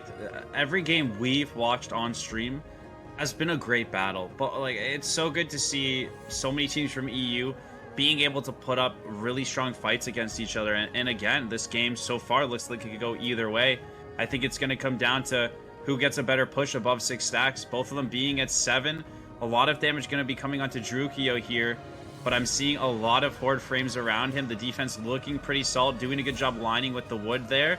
So I kind of feel like the Gorefiend main team's going to wipe them up on D, and Clown, and then have the Gorefiend team pushing Clown back again. Clown back again. Yeah, they've lost a Boomy on offense, so I think right now it's Gorefiend main team's time to shine. But again, not a big rush. Top your Hunter off there. Try to let him get a re-stealth. Take your time. A lot of teams rushing in, getting a lot of fights before. Jackal really needs to save RBG Kari here. We do not want to lose anybody. RBG Kari going down, and now that's going to slow the Gorefiend main. Without that root beam, without that clone, those potential typhoons or incap roars, to me this is a reset on O. Get out who you can. Ballsack going down, Jackal not in range, the Hunter down. So honestly, a really good Clown defense there, keeping Gorefiend on their toes and wiping them. And now they've got an opportunity to go O, and it's going to be maybe 10 stacks when they get there. Again, they don't need to rush it. They're going to have that little lead, and a big opportunity for Clown back again to go up 1-0 and keep that momentum coming from the Silver Shroud Mines. Keep an eye out on RBG Kari, Bullsact, and Ego Blaster, though. Let's see if they do what Eddie wants to see from this, which is clear out the offense from the opposition team before going over. And it looks as though that isn't happening. They are heading straight over. Eddie, this is what you don't want to see.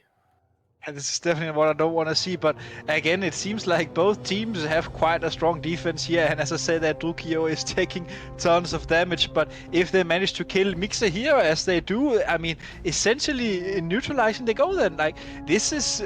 I mean, both teams are playing well, but also kind of bad. I think both teams have a strong defensive, but their offensive just runs into their own death. They're not playing together. They're moving in one by one, getting caught here and there, and it's not really ideal. You have to remember that both tanks are at 100 or at 11 stacks right now, so they should be quite killable. Yeah, I mean, Mixie trying to get away there, and just, I think it was Fruity Tooty just dropped down and immediately Ancient Aftershocked on them. That was a hammer down moment. Just got absolutely deleted. Speaking of deleted, though, the Druid on the side of Clown back again, their flag carrier, taking a bunch of damage. Bullsack coming in, doing everything they can. It's almost 4 versus 1, but Bullsack is just saying, I'll take you all on. It doesn't really bother me here. Convoke the Spirits coming out to help out. Ego Blaster moving in as well. They're currently on a 12 stacks, so this is a bunch of extra damage that they are going to be taking. Ego Blaster doing what they can. The Cocoon using Ego Blaster, keeping them alive, but great kiting coming out on the side of the flag carrier for Clown back again here. That Guardian Druid doing everything they can. RBG Kari coming in. Looks like they are kind of getting sandwiched. A bunch of pressure through on them. Drukio looking relatively comfortable at this moment in time, but looks like the defense is slowly coming out on top here on the side of Clown back again. Ego Blaster does seem to be their target, and you've mentioned it before, Torpid, how dangerous this Hunter can be, but it looks like that is target number 1 for the defense of Clown back again. Right, so again, it's not a rush, okay? You're definitely on a timer, but within reason, a couple seconds isn't gonna make or break. So Ballsack opening there alone is fine if he thinks he has the utility to reset, but letting them get that free damage onto him when he can't be healed by Jackal, and Jackal's coming in and being CC'd and not helped out, it's not a waste of time. Anything can happen. Ballsack could global him, so could the Eagle Blaster Hunter. But you really want to work in synergy and have those small resets and really not force it. You know, it's 0-0. You really don't want to open alone and try to make that hero play unless you can open alone and live and you have the utility. Because what happens there is Ballsack takes all this pressure. Jackal tries to Mistweaver roll in, gets 1 CC, they kill Ballsack, and now Jackal's got to try to keep up Ego. Where I really want to see some teams taking a minute and when something happens, kind of adjusting and slowing it down. And like, Ballsack can even just not jump off the roof, but come back to Jackal and start fighting, cross the Warlock or something, and let Jackal get the heals off and then push. It's 16 stacks. The tank's not going anywhere. I highly doubt we see a tank jump off until something really, truly bad happens on his team and he's buying that extra second. So, love to see these teams slow it down here and get a good setup. Look for a Typhoon, look for a Root Beam. Now look for one person to be able to connect cleanly. And down goes either tank at 16 stacks. I think Clown is under a lot of trouble right now. Their tank only has 1 healer in range right now, and that is the Paladin, and he's in a full leg sweep. He has used Trinket as well. Honestly, there's a lot of damage going down, and I mean, there was the kill, right? They literally just ran straight to roof. I'm not quite sure what happened to the usually strong defense here from Clown. They just let the whole enemy team run on top of their own tank. We can maybe see the replay here again. Oh, this is from Drukio's point of view. He was not the guy going down. This is the cap from Drukio. But again, I mean, I don't know why he was alone. He only had 1 pallet with him. I don't think that's enough at these high stacks. Yeah, someone question in chat, what are the stacks they are talking about? The stacks are obviously when you pick up the flag, so flag carriers don't just, they don't just sit and infinitely have all of the cooldowns and, you can just hide as much as you possibly can. So the stacks do increase the longer you have the flag, and it does increase the damage and also makes it after, I believe, 6 stacks. See if you can confirm this for me, Eddie. You can't move above 100% movement speed. Yes, and they also now introduced in Season 3, they also reduce healing taken. So that's why that many teams, when they're playing for a strong team, and we see a quick 2-0 here. Oh, that's huge. On the game, but this is really classic. You kill the tank, he's going to spawn on the graveyard, you already have a strong offensive in the enemy base. That means that your druid, who just killed the enemy tank, can essentially just pick the flag up and run it across before the tanks even spawn. So a quick 2-0 here from Gorefiend main team, really showing that they are the stronger flag team so far. We also saw that going back to the Twin Peaks, but as you said, yes, they gain 100% movement speed at 6 stacks, and they take reduced healing taken. And this is why we see a lot of priests coming into the meta, because discipline priests, they don't give you healing, they give you absorption and damage reduction, and that means so much more than, for example, a Ray of Hope from a Holy Priest. They killed the flag carrier again. Flag carrier on the side of Clown back again has been killed. Drukio, does have that flag once again, trying to get across the map as quickly as possible. Could we see another quick cap here on the side of Gorefiend main? It does look like they're doing everything they can. RBG, Kari, and Ballsack are there as well to potentially stop that. This could be big for them. They're in the driver's seat here, Torpid. It would take something special for Clown back again to claim the victory here. Yeah, it's not on the tank. When the tank goes down and Gorefiend goes up 1 cap, it's really on the rest of his team to analyze where the team's at. They cannot let a Boomy cross mid, and it's nobody's specific job. It's a team-wide communication that needs to go. They just picked, we need to get out of the flag room, follow this Boomy, not let him flap across, and a lot of teams will get lost in that. So it looks like it was as simple as RBG Kari grabbed a flag and headed out uncontested and made it far enough across mid that by the time the other team realized or reacted, they're not even on the other half of the map anymore. And just like that, you can go down 1. So you really need to have team-wide communication on where things are at. I'll talk about one thing. Clown back again, reversed them on the last map, and I'll tell you one thing: if it happens again, I'll be absolutely losing my mind. So I'm going to be rooting for Clown back again here to give us some more action and to not give up. And they've gotten the point for winning the last match, which is massive in the round robin. So don't give up. Keep playing. 7 minutes is plenty of time. They have an Assassin Rogue. You never know. You can cross-kill Druidio quick and play it out. But really, it's a team-wide communication to talk about the Boomy grabbing the flag and heading through mid and then figuring out who needs to be where to stop it or get the flag. Yeah, Druidio under a bunch of pressure. We can see here laser beams and everything, trying to obviously keep Druidio under pressure. Big offense on the side of Clown back again. They want to kill this flag carrier, but at the same time, they need to be careful of their own. They need to make sure they are relatively safe. We do see Druidio moving away, using that kiting strategy. They are under 6 stacks, so they can have the increased movement speed. We've spoken about it before. We saw it on some of the previous maps. We do unfortunately lose one of the players, one of the healers as well on Clown back again, but we're also losing Fruity Tooty, one of the defenders on the side of Gorefiend main as well. So there is still a world where Clown back again can come back into this, but the pressure on the flag carriers at the moment, it's swapping between these two teams, Eddie, at a rate of knots. And 6 minutes left on the clock here. We see the Eastern European tank here going down to Ballsack and Ego Blaster. The Hunter has really proven his worth today on these flag maps. And Rukio, he has a 3 run in, but again, he's just about to pick the flag, so it was not like they were in any situation to win the game, but at least they managed to kill the tank and resetting the stack. So for Gorefiend main team here, they know they have 5 minutes left. Honestly, if you wanted to play really safe, you don't even have your tank picking right here. You just take it super safe and have him pick late. So you're just essentially wasting time, right? And the more time passes, the better it is for Gorefiend main team. But looking at this, it seems like Rukio is having a free cross here. He were able to save his incarn still. It's gonna come out now here. We see the trinket incarn because of Rogue, but he needs to dispel surface as well. He did manage to get it off, but he barely survived. And Ballsack here again. Open up. Yeah, but he should be okay. Boomy versus Sassrog, maybe not though. Okay, no trinket, I guess not. GG's. Nope. There we go. GG's. A Sassrog, you know, a Sassrog can put work on a Guardian. If you're a Boomy and you pick that up alone, you're probably in trouble. Yeah, well, there we go. There we go. We do obviously see Clown back again, unfortunately dropping to the 3-0 on Warsong Gulch, which does mean that Gorefiend main move ahead in this best... obviously, they don't even move ahead. They win this best of 3 series here in this round robin. A fantastic performance from them. Very, very measured, very calm. At no point did it look like they were really panicking at any point. Even when they had a bunch of pressure coming in from Clown back again on the offense, they were doing everything they could to just... maintain their composure, make sure that they are nice and comfortable. And we do obviously see Gorefiend main taking that game here. And Warsong Gulch torpid at the start. We stated whether or not Warsong Gulch was whether or not Twin Peaks was going to give us a look into what Warsong Gulch was going to be like. And realistically, at the end, second verse, pretty much same as the first.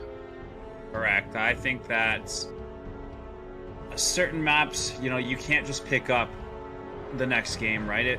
If Clown back again has been practicing it, one game won't make a difference. So usually, if it's a big mistake like an FC getting killed on his own, if it looks like a little messy, usually one game, especially when there's a Silver Shard Mines in the middle, doesn't help correct those things. So they did last a lot of stacks, right? They did get it across, but still a lot of things that they could work on and try to fix for moving forward. But again, like I'm personally really happy with how both teams were playing.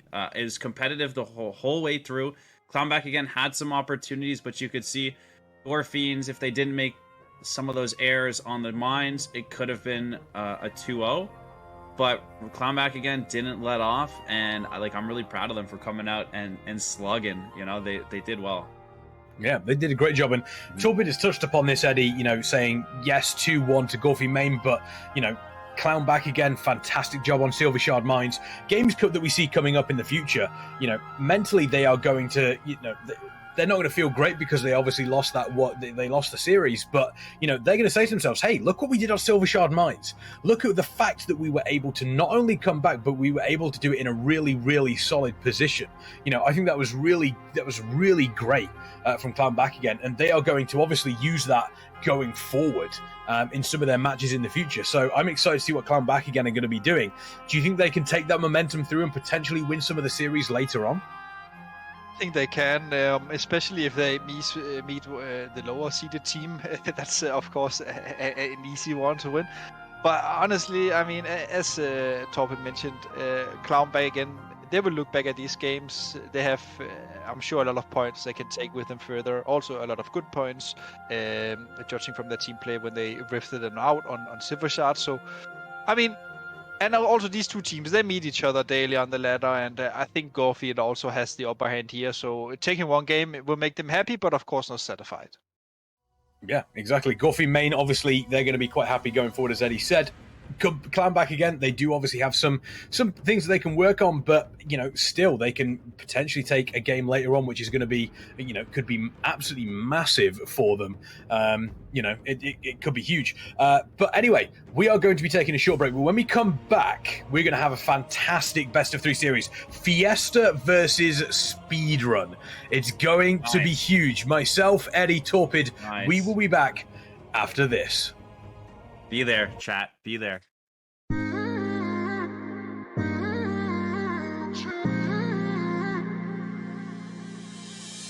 were my best friend.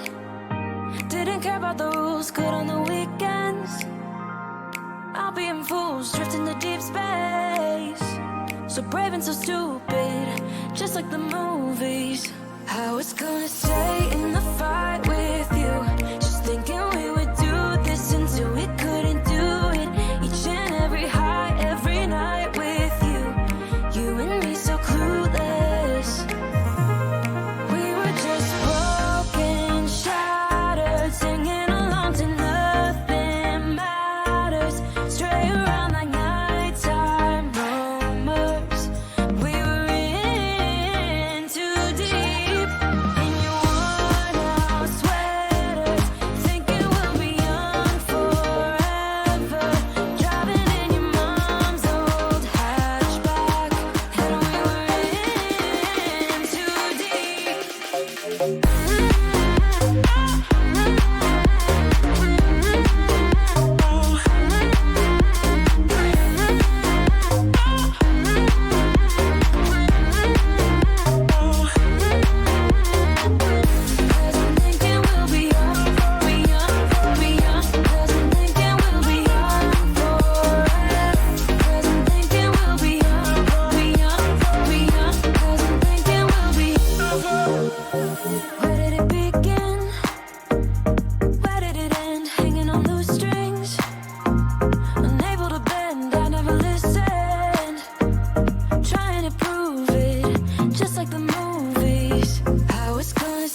face, I just don't really care what you think, what you think, what you think. Shame on me, thinking it was just a phase. Got me like ooh, got me like ooh. Ain't no fun recognizing your mistakes. Got me like ooh, feeling so ooh.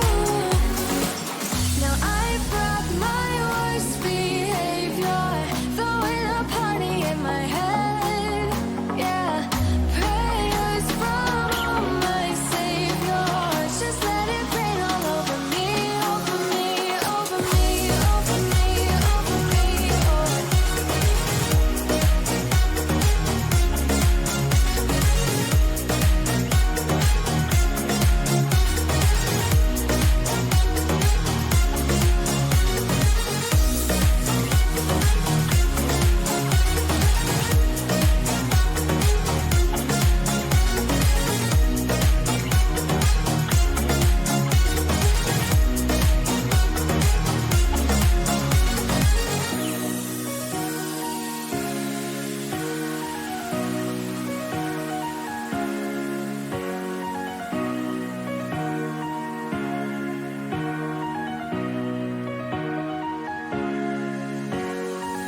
Now I brought my worst behavior, throwing a party in my head.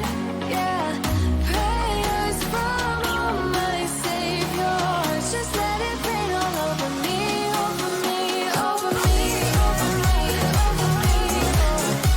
over me, over me, over me,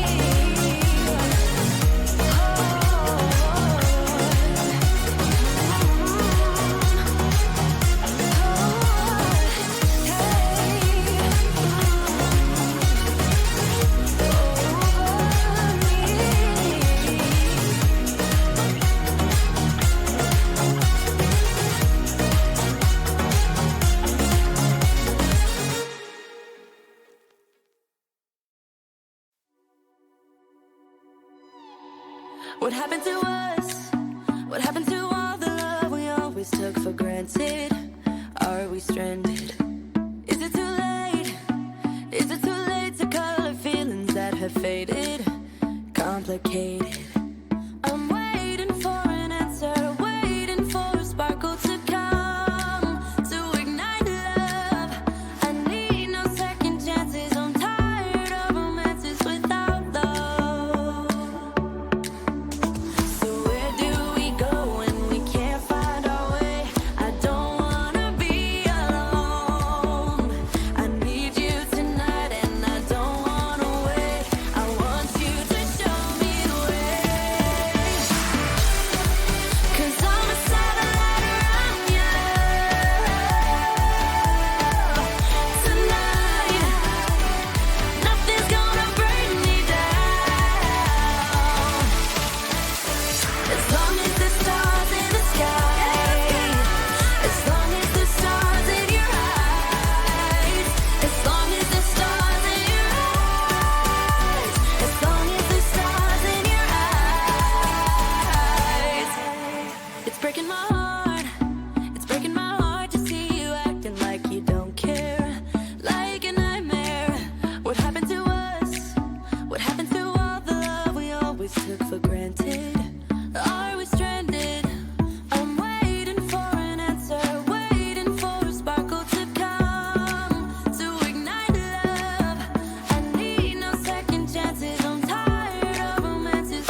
for sure. So cold, but we're always coming back for more. Egos in this wicked game, it's all for sure. Oh, I've got you. If we figured out what it's all about, takes a second and then we're back it again. Coaster ride for the triggered minds, but I don't ever want us to stop it. Go ahead, then let me smile for all I care. Just wanna stay close, don't say that. Ain't gonna leave yet. Sabotage. You're a million.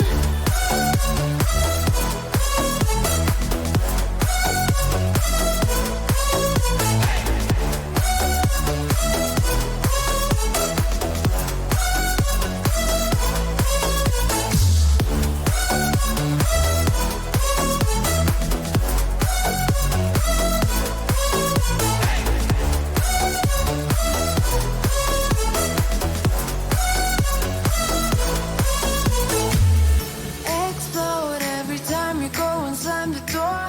Adore how we always end up on the floor. We know how to push the buttons to the core. I've got you.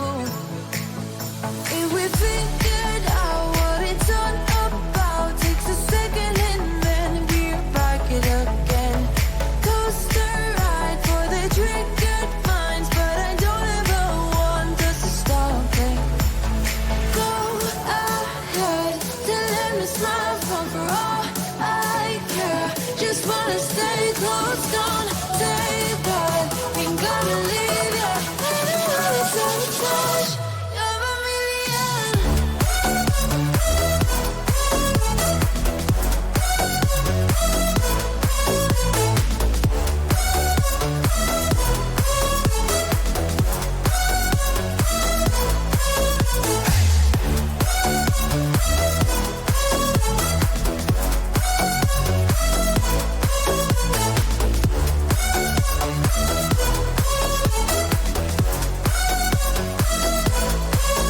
If we figured out what it's all about, takes a second and then we're back it again.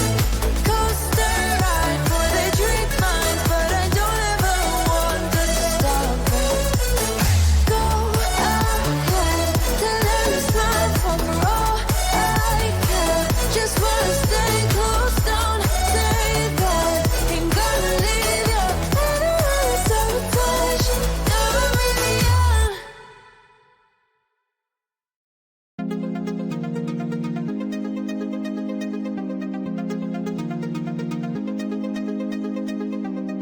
I'm so good at pretending. Keep on smiling in my tiny bubble, like a movie without ending. Spending time like it was going backwards. Bruises covering the walls, but they fall down. Diving deeper in the books that we read blind. Breathing in and breathing out to get smarter. Not working out for me, yeah, yeah. Got no money on my mind, tell my mommy I'm alright. Even laughing at the jokes you tell me. Keep myself inside the lines, needing tidy all the time. If you ask me, I am fine.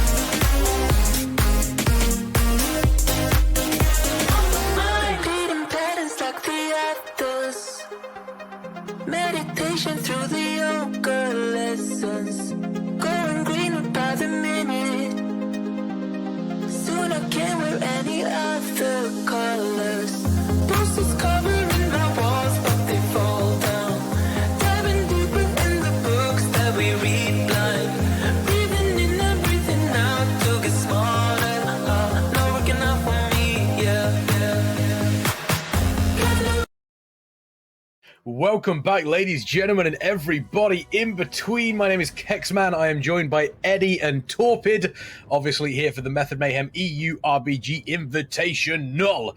And we have got some fantastic stuff coming up. But before I want to talk about our fantastic merch, exclamation point merch in the chat. It will take you straight through to the Method store. And not only do you have your regular Method merch available, we have a brand new Pride range that is available for the rest of 2022. Obviously, as soon as 2023 hits, that is then gone. You will not be able to get it, but 100% of the profit from this Pride collection for the remainder of 2022 will be donated directly to the Trevor Project, a cause that is near and dear to all of our hearts here at Method. And not only that, but they've also got a little bit of a secret between me and you. They've got some joggers. They've got some proper, comfortable Pride Method joggers.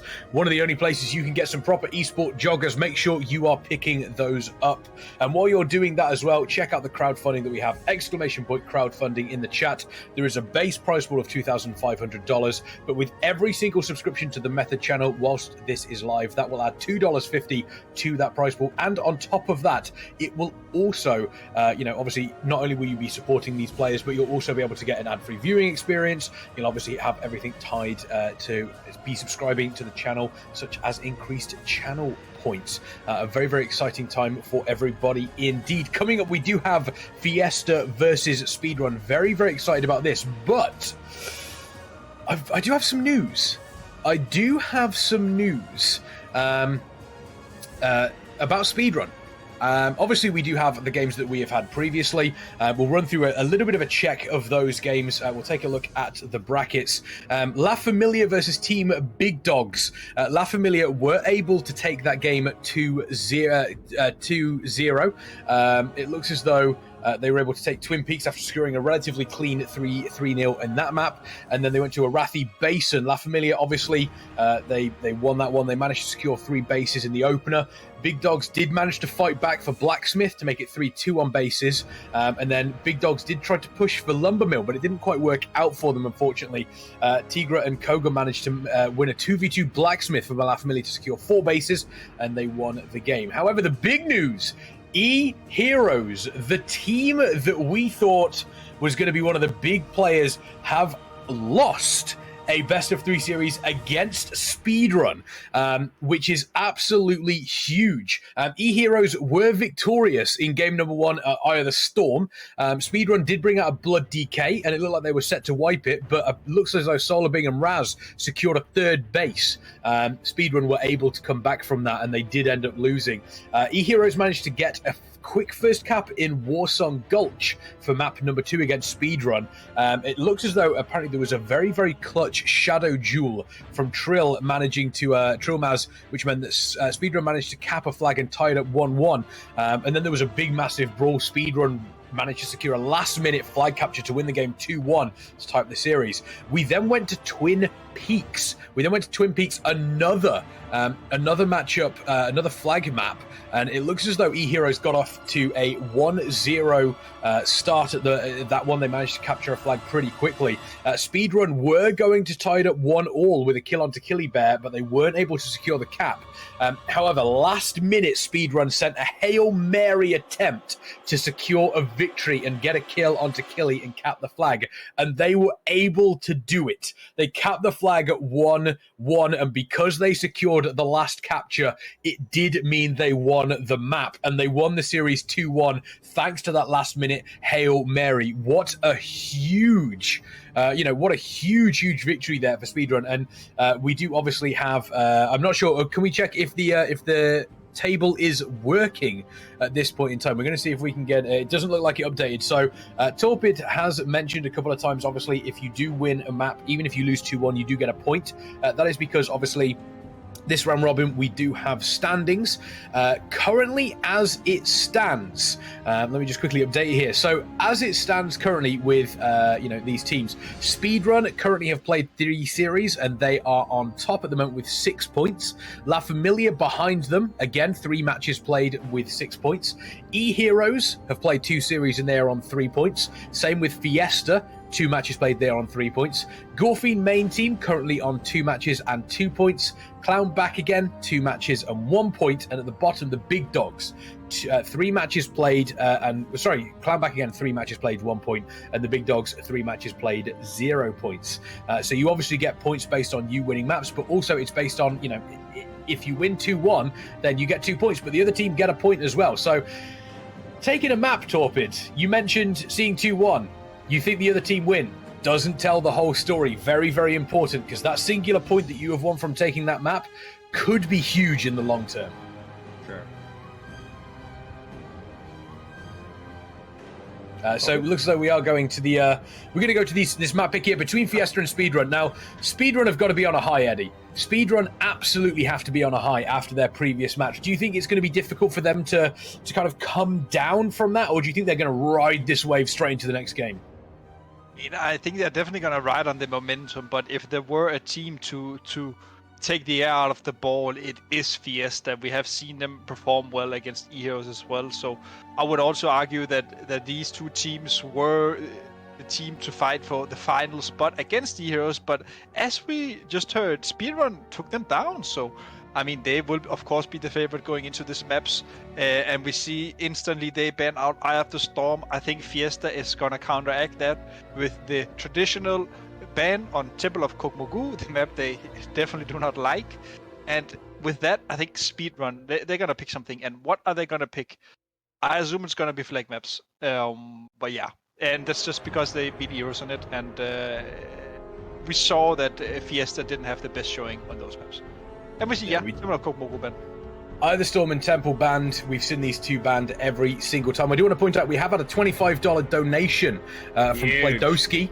Thank you so much, Playdoski. Once again, exclamation point crowdfunding. You can obviously donate directly to the prize pool if you so wish. Torpid, we've seen Eye of the Storm and Temple of Kokmogu banned every single time. Is there a chance we see either of those maps this weekend? Really quick, shout out to Plato. I see them they support in every RBG tournament that Method is hosted. Plato's contributing to the player pool. So really cool. Thank you, Plato. I think that I think we're really not going to see a Temple. I think teams don't like the snowballing effect. I think that I can't think of a scenario where a team is willingly going to pick it unless if it didn't get banned here, maybe to Eddie's point, Speedrun would have said, let's take them on Temple. But the teams that know they're not good on Temple aren't going to ban it, and the teams that know they're good on Temple aren't going to ban it. The teams that aren't good are going to ban it. So I really don't see Temple sneaking through the cracks. Maybe once, maybe tomorrow, but I really don't see it sneaking through. I think it's just things can go wrong too fast. It's hard to practice in LFG. It's not set up this, set up that. It's an awesome map, but I think because of how complex it can get and how snowbally it can feel, really a lot of teams are avoiding it. No, that's fair. That's fair. You mentioned, Eddie, Speedrun potentially looking at some flag maps, considering they did the number over Eheroes here. Do we think we're going to end up seeing I saw Battlefield Guneas here. If you were on the side of Fiesta, would you be looking to avoid those flag maps potentially? Doesn't look like that's going to happen though, simply because obviously Battlefield Guneas is banned. We've got Warsong Gulch and Twin Peaks. We are going to have a flag map. Which one do you prefer here for both of these teams?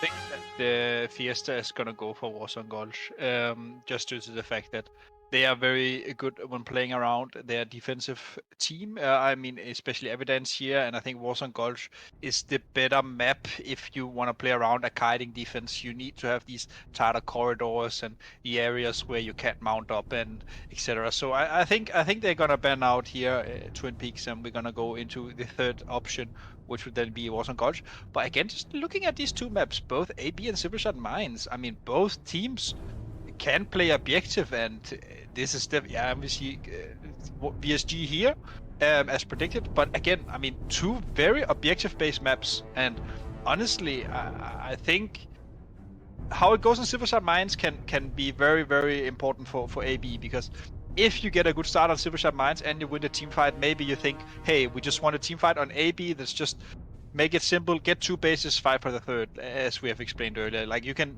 make AB easier than it is. So yeah. I mean, yeah, let's see what they bring.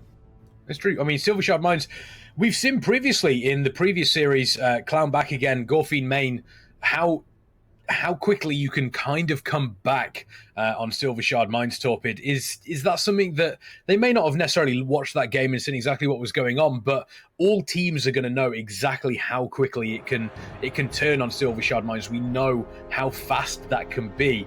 Is that something that they're going to have in the back of their mind as well? It's easy to get off to a strong start, but also just as easy to then suddenly start to fall behind. I think that we have the potential. I've been watching Pachi play this on stream, and you just mentioned it in the review of the last game. I think we have a potential, and I like to see it on one team. Don't love this across the bracket. It was banned in NA. It's allowed here. I think we're going to see a Blood DK potentially coming out on these maps, and that's going to swing. If Pachi comes out the Blood DK, that's very hard to rotate on mines. Is he kidnapping a healer? Is he just disrupting? Flag maps, a Blood DK is arguably better than a sub-rogue for peeling. If you get a Blood DK peeling the offensive healer and you just wipe their team, that's really strong. If you get the Blood DK harassing the rogue after CDs, I think that, and it's exciting. Again, I love it on one team, don't love it across the ladder, but it's going to be really fun for chat to, and for us to witness some Blood DK mixing it up, because Blood DK compared to any other class in the game changes everything. It's super annoying to play against, and it's annoying because it's really strong in a lot of situations. Usually tournament players are the better ones to deal with it, but when it's tournament players playing it, then it's a different story. So I think that I can't give you good advice on how the mines is going to go or the flag maps. If they play the Blood DK, it completely changes my point of view. So really not going to know until the gates open here shortly. Yeah, very, very true. Interesting to see the DK play. Obviously, we know Death Knights are all failed warriors. But yeah, super excited to see exactly how Silvershard Mines plays out. We do have both of these teams here. Speedrun coming off an incredible win in the best of 3 series against Eheroes. Fiesta, we've seen them previously. Obviously, they've played some fantastic games. They did lose 2-1, I believe, against Eheroes. So, you know, a really, really solid game that we have here, a really solid best of 3, let alone just this singular game here. As we do see Silvershard Mines, the carts roaming around, obviously, the area.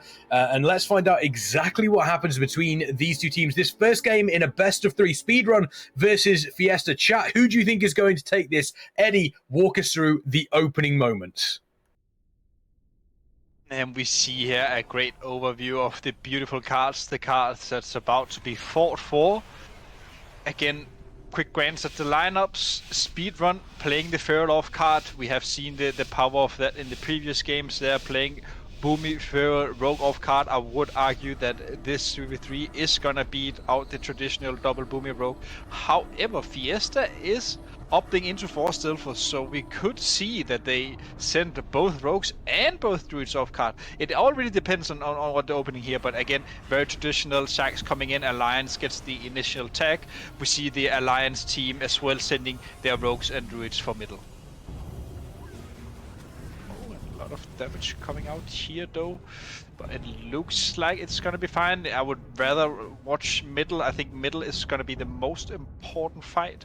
And we see it here now. This is the traditional, the 3v3 that we like to see. Honestly, it's only a 2v3 right now. Only customer support and Troyes here.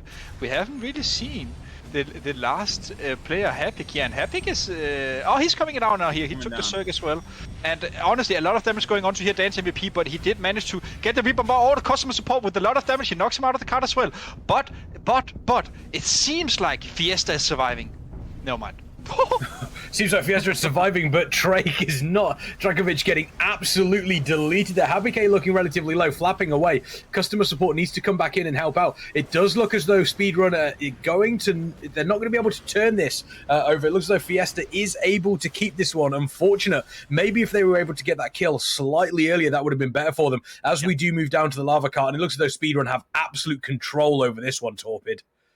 Yeah, absolutely. I think that right there, Happy flapping away. I don't know if they had the cart for sure, but staying there and helping get that middle for Speedrun after they get a kill, there's some potential. I don't know if duel was available, but I think that when you look at Speedrun and they have the Deathlight Warrior Ret Warlock, I think they're going to have a really hard time losing this lava.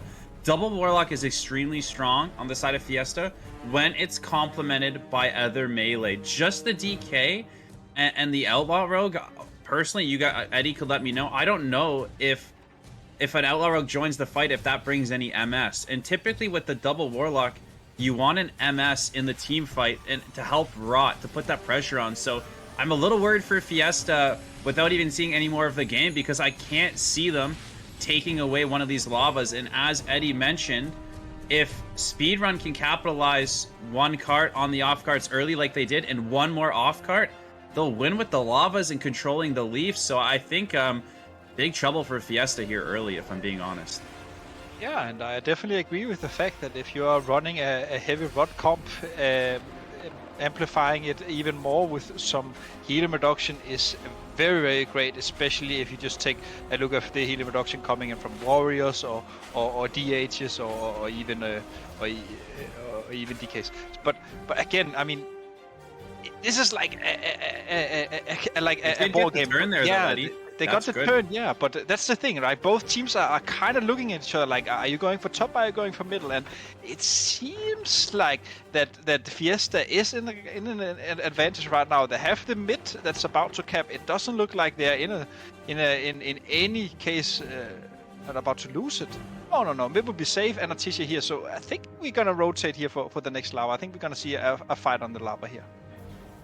It's he got it in. Wow. There we go. Wow. huge coming in for customer support there. But yeah, the one thing I do want to mention is you pointed out there, Eddie, is that both of these teams are kind of looking at each other, deciding what the other one wants to do. And at this point, you kind of almost fall into a situation where if neither of these teams do anything, then Speedrun's just going to take it because they're already ahead. Fiesta needs to kind of grab this game by the scruff of the neck and potentially take the victory. It does look as though they are going to be doing that. They are in control of two of the carts now. Lava Cart isn't going to spawn for a very, very long time, but Fiesta are losing players. Strajkovic is down again, so for another 15 or so seconds, Artesia also is in a lot of trouble, and we are seeing these staggered deaths. Avidance also looking relatively rough. Noiri also in a really, really bad spot. And staggered deaths on Silver Shard Mines, it's an absolute killer. It really, really is, because you can't get set up in the proper positions. And it looks like they are going to lose Noiri here as well. This could be a reset from Fiesta, but at this point, it almost could be too little too late. I think that cap by customer support on the Warlock middle is tragic for Fiesta. Gives Speedrun that edge. And if I was Speedrun, I think you put more emphasis on keeping that lever down. But regardless, it got spun up and the lava cart went up. But, you know, when you look at Fiesta's plan here, with double lock DK being in the fight, they can't afford to lose any off carts. So when they win middle, they must win top, because they're just getting run over. Like, we've seen some other teams really be able to battle, but you can't battle with just DK double lock. So they need to get these carts going long and then make a play and start getting the 2-for-1s in favor of Fiesta if they want to claw back at this. Because right now, Speedrun has all the power in the world to just guard the lever and lava, let it go down, and win the game that way. And that's all they need to do. So it's going to be tougher Fiesta with the spot they put themselves in, but anything's possible on the mines for sure. Yeah, it looks like they're trying to take Troy's here. Is Troy's going to survive this? I think he is. He is a fair enough ball. Yeah. But again, what we see right now is Fiesta is secured middle, secured top, and that means that the next fight will be for lava. They opt to give this one. It's fine. They just need to win the next, really, and then they can get back. So we see probably it's gonna be literally a 10-man team fight here for the next lava card. And this is the only chance really for Fiesta to make a comeback. They really need to start to get the kills going here. We see that looking at Speedrun, they still have a lot of cooldowns left, so it's not like they're about to die in any very soon. And here, Dance MVP, even Evidence dropping to 10%, uses Healthstone as well, but he's still taking so much damage. The Outlaw is trying to survive. He did manage to, though, but again, Fiesta, one man down, and you're not gonna turn a card being one man down. Absolutely not. Keep an eye. If Speedrun are able to get a kill now as well, that would effectively spell the end for Fiesta, because just numbers game, 10 versus 9. It very, very, it's very, very easy to see. It does look as though they have lost Warrior on that Monk. 10 seconds left. That's not the end of the world, but once again, does make it difficult for you to get into a relatively solid position. They do have all the carts at the moment. Is there a world, Torpid, where Speedrun could maybe overcommit for the lava cart here and miss out on all 3 of them? I mean, there's a world for anything. Troy's is down. Again, if they try to go for it all, then you sometimes lose it all. I really don't think that's Fiesta can be sitting just a bit earlier. BWC, their Warlock, is the one sitting middle. But what Fiesta needs to do in order to win these lavas is fight the lava when it spawns, because they need the double Warlock pressure. It needs time, but they're just giving this lava for free unless they go for a back cap. And now Speedrun could come into middle and pretty much close this thing out if they can get some kills, right? You see Sponsored is in the graveyard. They're 2 healing mid. Get across CC on the Priest, kill the Monk, exactly what they're doing, and put the pressure mid, and they get the lava for free. Troy's is going down there to make sure they keep the lava.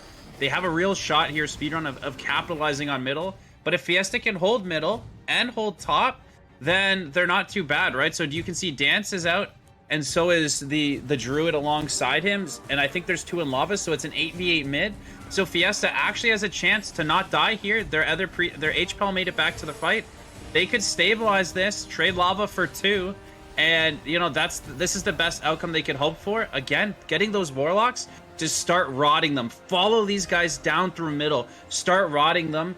And both their Priests are ooming from the Warlocks on the side of Speedrun. So snowball this and make this your comeback. Rot them down, go take lava, maybe turn top up, then fight for mid. I'm not sure exactly the solution, but it's possible, and they're on the right track ooming these healers. Yeah, healers. We've spoken about how important it is to keep an eye, obviously, on these healers. We do see Shark's Monk has... Somehow the Monk has died as well. So the Monk has died. There are no other healers that have got mana. Nefu has a little bit of mana. This is the perfect time for Fiesta to really capitalize on this. They need to get more kills. If they can get more kills, and it looks like they've turned the lava cart as well, it's going to be going up. So this also could give an opportunity for Speedrun to gather themselves back up, but they are still completely tapped on mana. Nefu is going to be going down. Nefu drops. That is a staggered kill, a staggered healer kill on the side of Speedrun. So that is big for them as well. Customer supporting a bunch of damage. Are they going to be able to survive through this? It doesn't look likely. Are we going to be seeing another Silver Shard Mines, effectively just a complete switch up between these two teams, Eddie?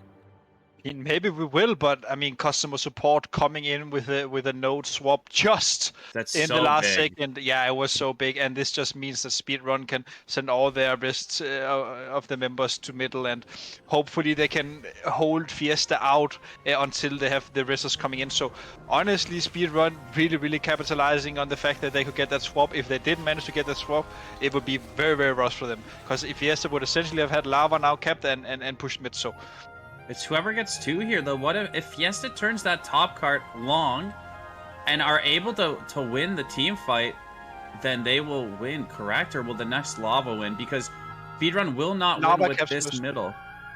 With this one, top will cap first. But let's say the lava was going down, then lava would have kept first. So right now, the 2 winning cards for Fiesta is just to hold the 2 top cards. They don't need to fight for middle. They just need to hold this lava and then get the next top. They need to push for that. And if that happens, it's good.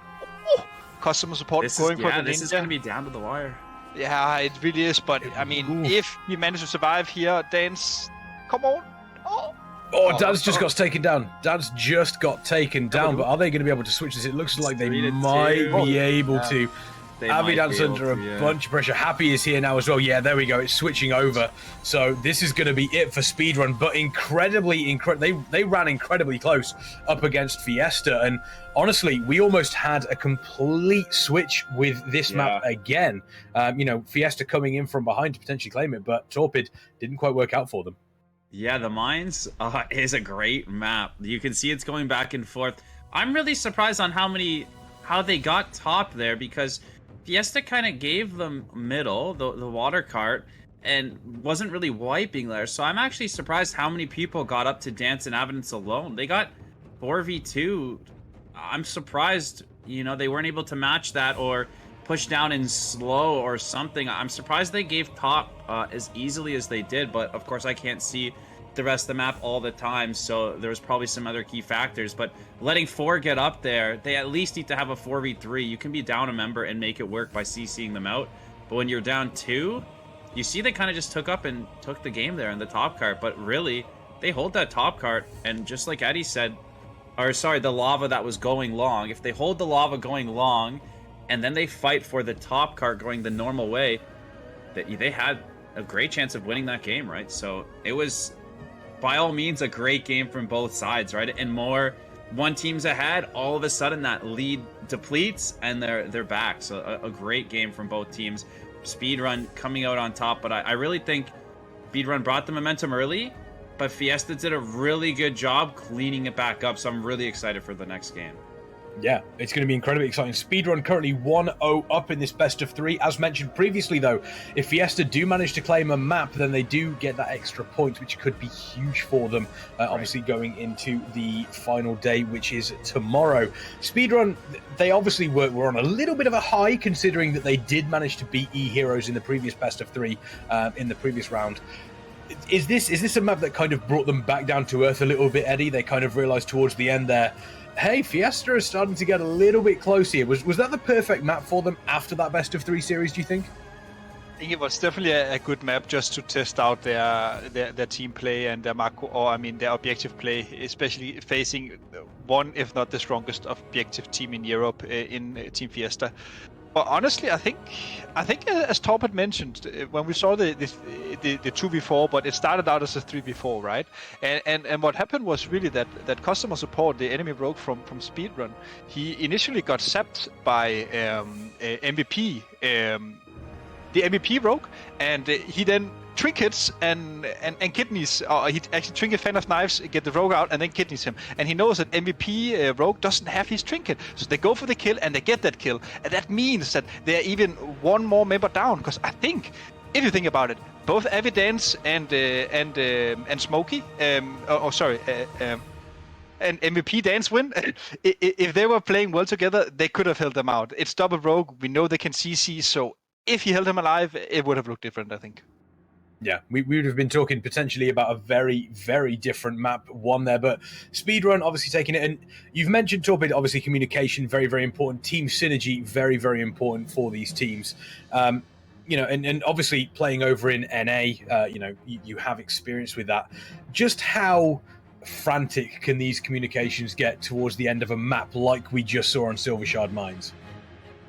It can be really hectic, and so what the best teams do, in my opinion, is, and we say this in the RBG community, there's no such thing as a leader. There's typically somebody talking more often on some maps, like if a Guardian Druid is sitting a base, he's not doing anything, so he can provide his team with comms. So what needs to happen in a Silver Shard Mines is whoever has some free time, so when Dance and Evidence are both, they were top for a long, or the long lava, I keep calling it top, the lava that went long, they were up there for a long time. They need to be cycling BGE, because like Eddie said, if they could have got a third guy there, or pulled a big brain play out in a 2v4, that means they would be up 1, maybe 2 on the actual top cart to get the win. So they need to be proactive on what's coming and what can be following. So comms come down to everybody, what everybody can see, and usually the person who can give the best feedback is somebody who's maybe just mounted running to a base. Well, you're mounted running to a base, that's a lot of time. You're just holding your W key to click your battleground enemies and start providing your team with information, right? So when I talk communication, I'm talking everybody on a team, and typically what you're seeing, and then the person who's waiting at the cart should be what could be hitting me right now, what's already on the way, where's my team on the map, and maybe they couldn't do anything, but maybe they could have been a bit more proactive there and got a third person top, or had one rogue push out and sat blind one, kidney another, vanished, something to buy that cart time. So always some stuff you can do, and they were doing a lot of things great, but team-wide communication is what I'm mentioning when I say communication. Oh, absolutely, and very, very good points there. Interesting, you know, outing yourself as a keyboard turner, saying pressing W.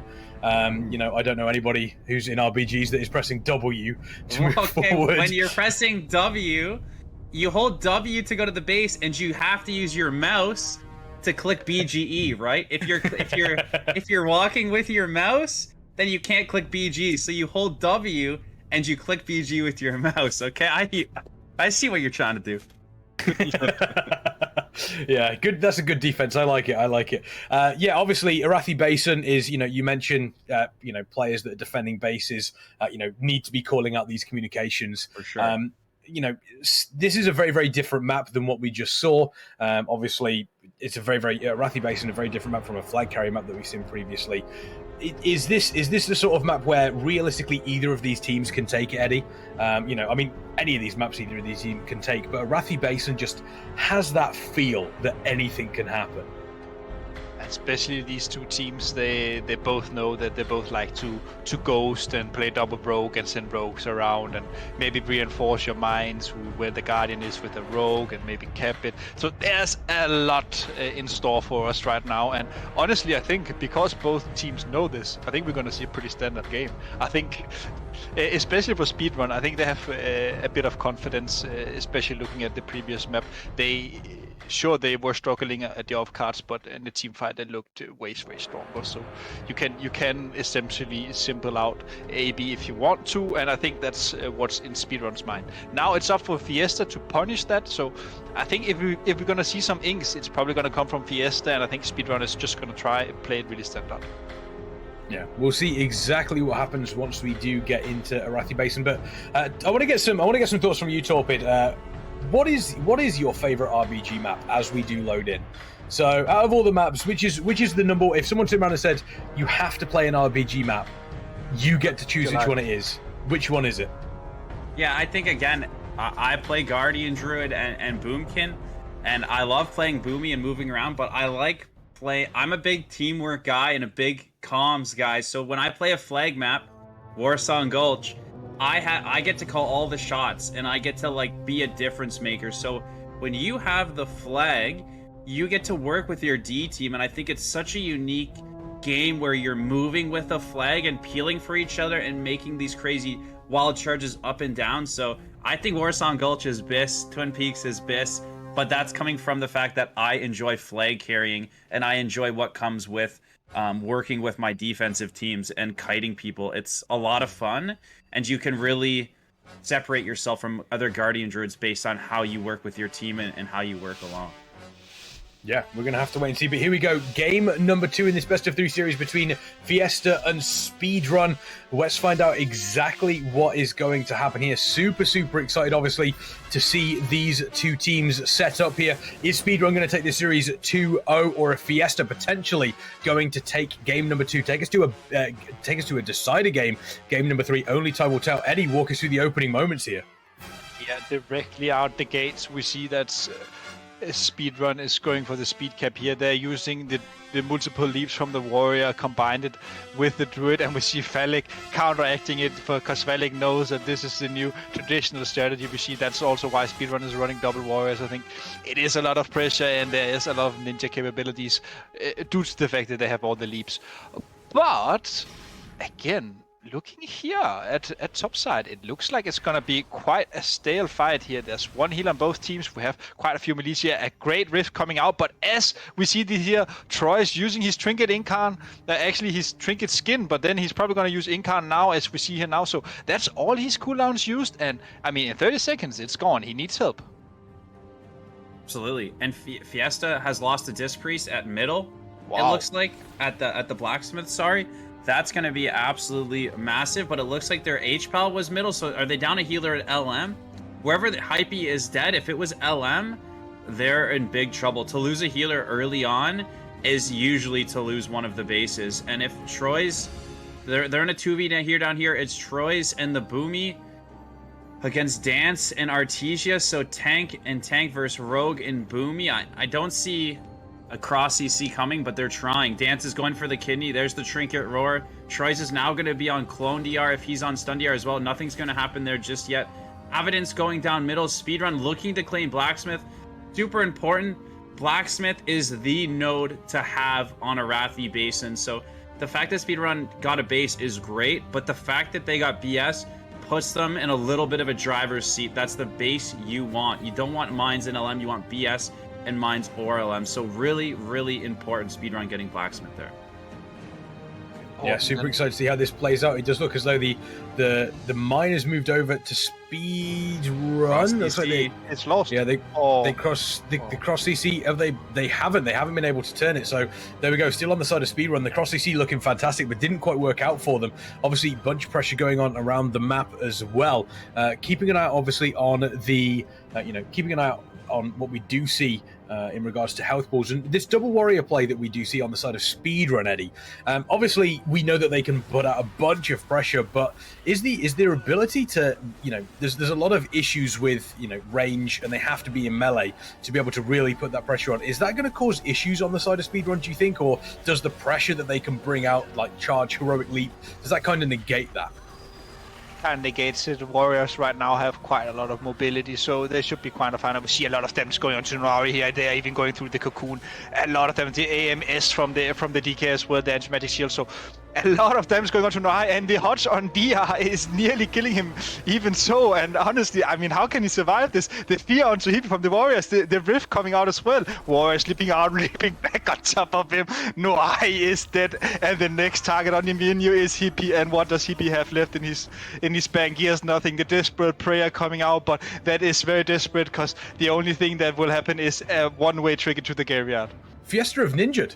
Yes, they have stolen the farm, which is absolutely massive, and honestly, that's exactly what they needed. If they can get mines here, then they're going to be in great shape. Evidence looks like he checked a ghost, because it doesn't look like anyone's around leaving, unless he solo killed somebody sitting. I think he got a ghost there, potentially. I think so too. Yeah, I think you're right. It is possible. We do see Blacksmith, obviously, on the side of Speedrun.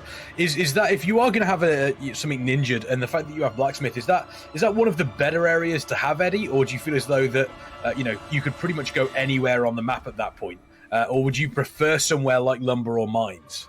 I mean, any team would always prefer BS, and it's just due to the fact that it's in the middle of the map, and from BS you can move everywhere depending on where the enemy is. So if you see all the enemies at LM, you go GM and vice versa. So BS is, of course, always the best base to have. And for Speedrun right now, I think they need to commit for one of the uncontested bases.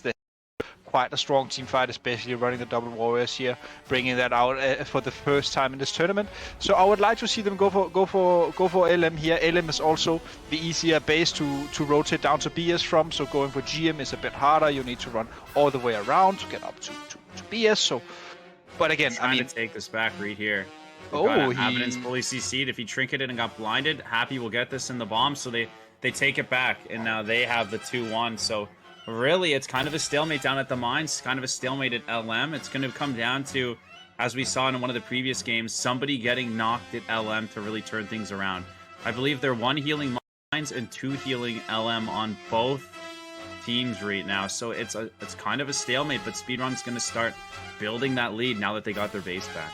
And honestly, great play from customer support. He managed to get the re on Evidence's trinket. Evidence didn't manage to get the trinket vanish off to stop the cap. So, I mean, honestly, customer support here proving he has the faster fingers for now, but let's not completely count Fiesta out. The game is still very close. The points are basically equal, and we see Sponsored here as well, rotating in to help Evidence. He gets the half the kidney on, and the late bomb as well. Oh, if he had the follow-up on customer, that would have spelled great trouble for Speedrun. But I mean, I don't think that they're gonna be in any trouble here. Haptic with a lot of off-healing, Lero rotated in as well, and this is what we see, right? Fiesta, they are kind of lacking a lot of damage. They don't really have any pressure, so Lerolol is always rotating around. We also saw it with Troyes on Mines when Troyes was in a 1v2. You mentioned it was a boom. It was actually Lerolol coming down as the rest of do it, and it's just it just tells the story that Fiesta, they have objective play, but they don't really have the damage pressure.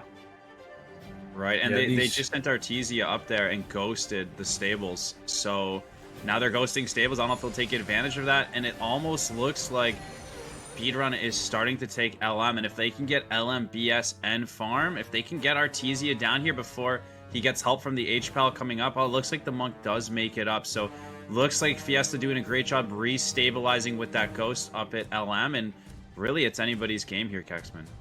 Yeah, absolutely. We do see Stables has been completely ghosted, though. They are putting a bunch of pressure onto Lumbermill, but it isn't currently working out for them. Artesia in that clone, doing what they can. A Fiesta going to be able to take it. It does look like it's relatively close. We're still seeing a big old fight around mine. Troy's there, currently taking on 3 players. Lerolol has come down on that druid once again to help out, doing what they can, potentially healing up. It does look as though that pressure has potentially told. We do see Falak on Fiesta's side dropping a little bit low. No cooldowns available, no range regen, no rallying cry. So this could be big for them if they can take this. If they can take this on top of having Blacksmith and obviously Farm, that would be huge. Artesia coming down here, though.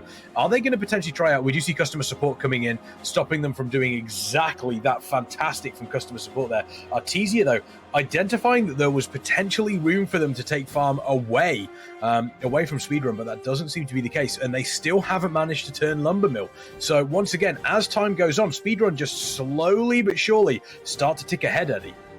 Yeah, but Artesia just wasted his raw there trying to get the rogue out on the 3rd Zap. Luckily for customer support, he just opted into the blind instead, which is fine. The Zap was already on the 3rd DR if it came in, so that is completely standard. But seeing here at LM, I mean, it's still like this kind of stalemate fight, and the same thing happens here at Mines. Both teams are trying to get it, but it's not really amounting to anything here. Troy's were previously in a lot of pressure, but Lera, he managed to stabilize. He is running the 3 and form as well, so he has a lot of survivability, even though he was against 3 DPS.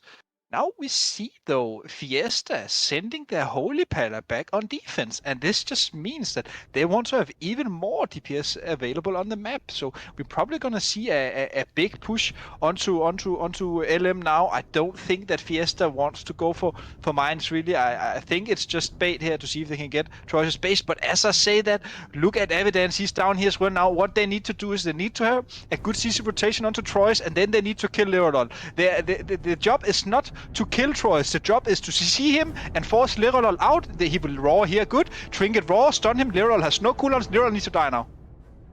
He needs to die. Go for the kill. Don't go for CC. No, they won't CC. What are they doing, man? Just kill him. Tragic. Really tragic. That is tragic. There we go. They've got the 5 seconds. Is that going to be enough, though? That's a big clone. It is not. It is enough. Wow. There we go. They are just able to take mines, but that could have been done 10, 15 seconds earlier there, Eddie. Unfortunately, they had the pressure, didn't quite tell, but all this is going to do is effectively going to put them, is the knock. There we go. Shield does drop off there. Doesn't kill Shield, but obviously gives the advantage over to Fiesta. This is now their opportunity to turn this. They are going to take Lumbermill now. So they're now going to end up going up 3 bases to 2 here up against Speedrun. And now they need to keep these bases and make these points count, Torpid. Once again, really important for Fiesta to keep these, but the pressure showing on mine almost immediately. Well, the warrior jumped down there right as we turned away, so it was Troy's on tank versus a few, but when the warrior comes down and they have the Ardruid, the warrior, and the tank, they're actually quite a force to be reckoned with, and they have Ethic down there now, so Speedrun may be able to pull something off here down at the mines unless they get reinforced too fast. I really think that this is what Fiesta needed, but the only problem is it's 3 bases spread out a little bit thin, so if Speedrun can put pressure at mines and make a play on LM or stables, it'll be crucial for them. But I think if I'm Fiesta, I'm constantly running out of base. Keep their rogue out of base and trust in your team fight to win and sustain. You saw Speedrun and Fiesta, nobody really wiping. 2 very strong teams in the team fight, so if I'm Fiesta, pressure the rogue's base so that he can never leave it, and ultimately you have a Guardian at a base, and then your rogue at the other in your team fight, and you, with the graveyard spawn advantage down at the mines, I really think Fiesta has a great shot to capitalize and tie the series up at 1-1 now that they've got 3, after what was an absolutely chaotic 10-minute opener before we got a 3 and a 2 bases. Yeah, very true. And one thing that I want to point out as well, the pressure that Speedrun were able to put on mines, it does look as though Fiesta has been able to slightly stabilize over at mines. It's still relatively rough. Speedrun still putting a lot of pressure on there. But one of the reasons why Speedrun were able to immediately switch there is something that Eddie alluded to. Blacksmith. The fact that they have Blacksmith and they were able to just immediately, okay, we lost 3 players at Lumbermill. Guess what? We spawned a Blacksmith. Our next opportunity, we are going directly for mine. And that is exactly what happened. And it looks as though slowly but surely, Speedrun are starting to take this, Eddie. Like at least they seem to have a lot of pressure going on here in Mines. He just dropped as well, which is sponsored. She has no cooldowns left in her playbook. Noir has a little bit left as well. And we also see the attack onto BS here. Trike and Evidence opting into the 2v2 red versus Druid versus 2 DPS. Now, I think that this is not the greatest base to attack. It's very hard to ninja red if he has backup. He has 2 bubbles and a trinket essentially. So it's a really, really hard base to get. Now, I would like to see at least here from Speedrun. I think they need even more DPS mines. I think maybe even rotating one more healer out to defend. It seems like, at least looking at mines, that Speedrun, they don't really need 2 healers down there, because Evidence is attacking BS with 2. They have another DPS floating. So essentially, I feel like Speedrun could solo heal mines and have 2 healers then defend BS. Yeah, definitely. But I think Speedrun needs that third base soon. So them getting pressure on middle is strong, but they really need to get something fast, right? Killing Nari down here is amazing. Is Hypey down here or Hippie? If it's just sponsored and get this H-Pal down, it's not just about getting the mines here. So we need the team fight down at the mines for Team Speedrun to put enough pressure to force the other team to ghost a base or have to solo sit, or they'll lose mines. And then when you're pressuring mines that hard and able to hit another base, it'll work out for you. But if they're kind of staggering their hits here, then they're going to be in trouble. You see there, the Warrior going down on Team Fiesta. Maybe they have an opportunity to kill them at LM, and like we said, there's no shot they're getting from mines all the way up. They could potentially be ghosting stables right now, though. Here comes Dance from the stables. Will he make it up there if customer support spins? He needs to, but is it enough? He's all alone. They have 2 healers. Time for the res, maybe, because see the Warriors rezzing. I think they'll be able to spin long enough for the rezzers, right? And then they just have to make sure they cover the ghost. Here comes the Warrior. Can they fight this with 3v2? Probably. So now what they got to be thinking about is anybody from mines headed to our ghosted base at stables? Is the BS sitter headed to our ghosted base at stables, right? But it looks like they were keeping their boomy middle, not letting them ghost that. Speedrun was solo sitting the healer, and now, yeah, they're going to be okay at BS. They stabilize at LM, and we're getting close to a point where Fiesta will win with 2 bases and tie this thing up. So it's getting close to a now or never for Team Speedrun. I mean, you say that Speedrun is still ahead, though. Speedrun are currently still ahead. It's not Fiesta haven't overtaken them on points yet. But it's gonna come down to this fight right They got here. the ghost. Yes, That's Stables. They got the ghost. And Epic was rotating. I was just about to say that it's gonna be Stables, and then they got it. I mean, honestly, customer support, great adaptation, seeing that they're ghosting, but maybe also a slight misplay from Speedrun, not rotating one more player to Stables. And even if they did, maybe he lost it, right? So it's kind of hard. But I mean, with this Speedrun, I mean, if they can hold this for 1 minute, it's essentially over. Yes, no, that's massive. Again, I talked about team-wide communication and the potential for them to hit from BS or leave the team fight in mines. So it was up to the people of Fiesta, the players of Fiesta, to follow them out of mines, to count numbers, to cover the ghosted base. Once they were 3v2 at LM and those guys flapped to middle, somebody needs to be running back from LM down to stables, but somebody needs to be following the other team out of the mine shaft. And we didn't see exactly what happened, but it looks like they came from mines, right? They had too many numbers at mines, and it cost them. Like you guys pointed out, Speedrun was never out of it from the lead they kept earlier. And now we're about to hit 1200, and it's going to be just like that. We're seeing this all day. It's exciting. Just like that, Speedrun might be able to close this thing off. Yeah, exactly. Speedrun doing a great job being able to, and I think the big thing, Eddie, is it was very, very patient play from Speedrun as well. At no point did they look panicked. It was very patient. They knew that obviously that they still had a lead from the start, and they just constantly ground out against Fiesta. And it does look as though, unless anything drastic changes here, which Arathi Basin it can do, we have seen this happen before, and you know, Fiesta are definitely a team that are capable of doing it. Unless anything drastically changes, Speedrun are just about going to take this Arathi Basin.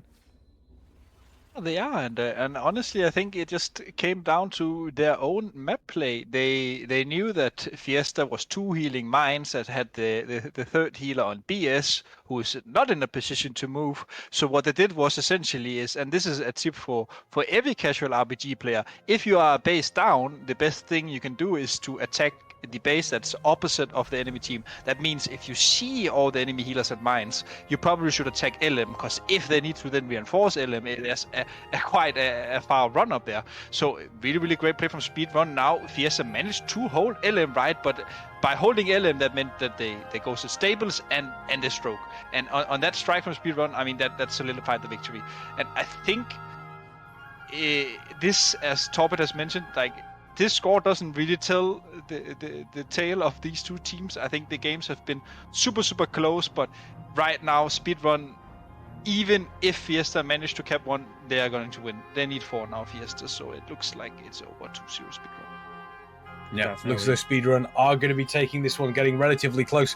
Obviously, they are still going to be trying, but obviously, Fiesta losing their warrior, their DK has just rezzed, and at this point in time, it looks Lera has been able to take Lumbermill, and there we go. We see people leaving on the side of Fiesta. That does mean that Speedrun have effectively won this best of 3 2-0, which is fantastic for them, especially considering their victory over Eheroes in the previous best of 3 series. Was there anything that stuck out on that map there, Torpids, that, you know, even though Speedrun were behind base-wise, they managed to get a relatively nice lead on points? Is there anything they did that really stood out to you that meant that they took the victory here?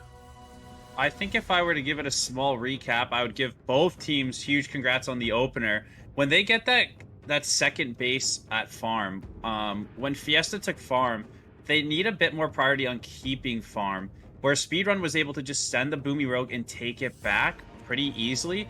There's a lot of value in holding that second base, because you saw that was kind of the lead. And then something that I think is really, really important to highlight, and I talk about this with RBGs all the time, is it's not one play that wins the game, it's a lot of plays. So Speedrun, like you guys mentioned, built a lead, but then we're down 3 bases to just their 2. And they didn't just walk up and take a base. What they did is they kept pressure at mines. They hit Blacksmith, it didn't work. But they got pressure at Blacksmith. They're creating confusion and chaos in the other comms. Then they went from Blacksmith to LM, where they landed that kill, forcing somebody to ghost from stables all the way up. And then from what happened at LM, they peeled out of mines and maybe BS or wherever they came from, and they take stables. So it's not one play. It's not just go take it from this guy. It's pressure BS while your team fight is just going hard at mines, keeping them there. Then they moved to LM. That forced the ghost, and it created the opening. So you need to be doing things to create those openings. And even if you don't see them read away at the BS play, the BS play led to the LM play, which led to that cap at stables, because that's what's creating the chaos, right? If you're just blatantly hitting mines and BS, the other team only has to think about defending mines and BS. When you're hitting this, making them ghost this, and then you're peeling out of mines quicker because you're communicating better, creates that opening. So really, really fun and exciting start from both people. I love not seeing all 3 bases capped, like 10 minutes before all 3 bases are capped. It's as exciting as an AB can get, and then really good for Speedrun to keep doing things to create that opening, and you just need one, and look what happened. Yeah, exactly. And important that Speedrun took that map, took that best of 3 series 2-0, because each one of those map victories is a 1 point. So they effectively get the maximum amount of points out of a best of 3 series. Fiesta don't get any points out of that, which could mean trouble later on when we get towards the end, as we take a look, obviously, at the towards the end when we do look at the standings. So, you know, relatively important. Torben mentioned the ability for Speedrun to sort of get around the map. You touched upon it in the actual game itself, Blacksmith, how important it is. Just how important of a role did that play for Speedrun during that map? It's a big role for them. Not only did it allow them to put pressure onto GM, they could also easily rotate that pressure up to LM, right? And that's the strong part of being in the middle. You can see it like a boxing ring, right? If you have the middle position, you are essentially moving less around than the enemy, and you are saving time. It's quite simple, but it works, right? And that's the thing about RBGs. It is a numbers game in the end, right? And this is what many teams could also improve on, right? Using the fact that we have 1 or 2 more and utilizing that. But honestly, I think for me, to take away from this game was just Speedrun's performance. I mean, they took out Eheroes, 2-0 Fiesta here. I mean, who can they beat? They're looking really hot right now. Yeah, they did a great job. We are going to be going for a break, but when we come back, we've got possibly one of the most important matches coming up throughout this entire series. We just Clown back again versus the Big Dogs. Both of these teams currently at the bottom of the standings, so this is huge for either of these teams. If either of these teams are able to take whichever of these teams take a victory here, they will have a big advantage, potentially going up against some of these other teams as well in the future if they can claim one of the fantastic victories going on that we do have here. So once again, we're taking a break. When we come back, Clown back again versus the Big Dogs.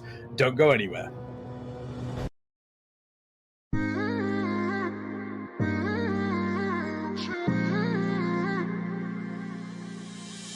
You were my best friend.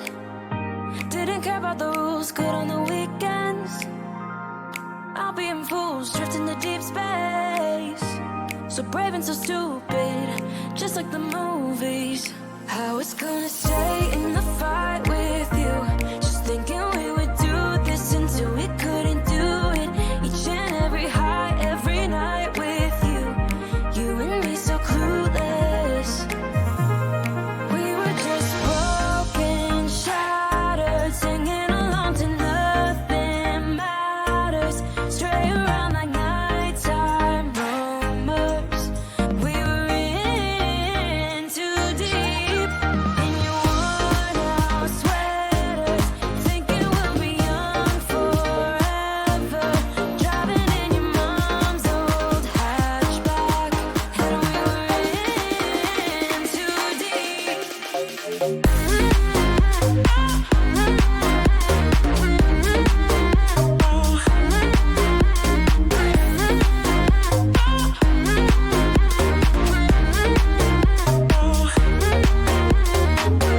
Cause I'm thinking we'll be young, be young, be young. Cause I'm thinking we'll be young forever. Cause I'm thinking we'll be young, be young, be young. Cause I'm thinking we'll be. Where did it begin? Where did it end? Hanging on loose strings, unable to bend. I never listened, trying to prove it, just like the movies. I was gonna stay in the fight with you, just thinking we would do this until we couldn't do it. Each and every high, every night with you. You and me so clueless. We were just broken, shattered, singing along to nothing matters. Stray around like nighttime rumors. We were in too deep. In your worn-out sweaters, thinking we'll be young forever. Driving in your mom's old hatchback, and we were in too deep.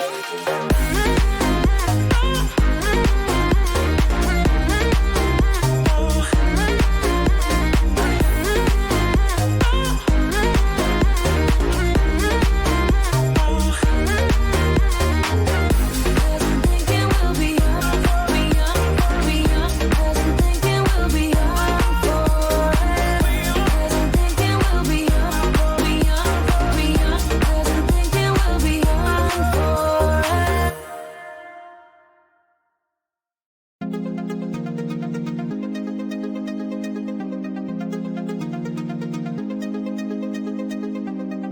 I'm so good at pretending. Keep on smiling in my tiny bubble, like a movie without ending. Spending time like it was going backwards. Posters covering my walls, but they fall down. Diving deeper in the books that we read blind. Breathing in and breathing out to get smarter. Not working out for me, yeah, yeah. Got no money on my mind, tell my mommy I'm alright. Even laughing at the jokes you tell me. Keep myself inside the lines, leaving tidy all the time. If you ask me, I am fine. Got no money on my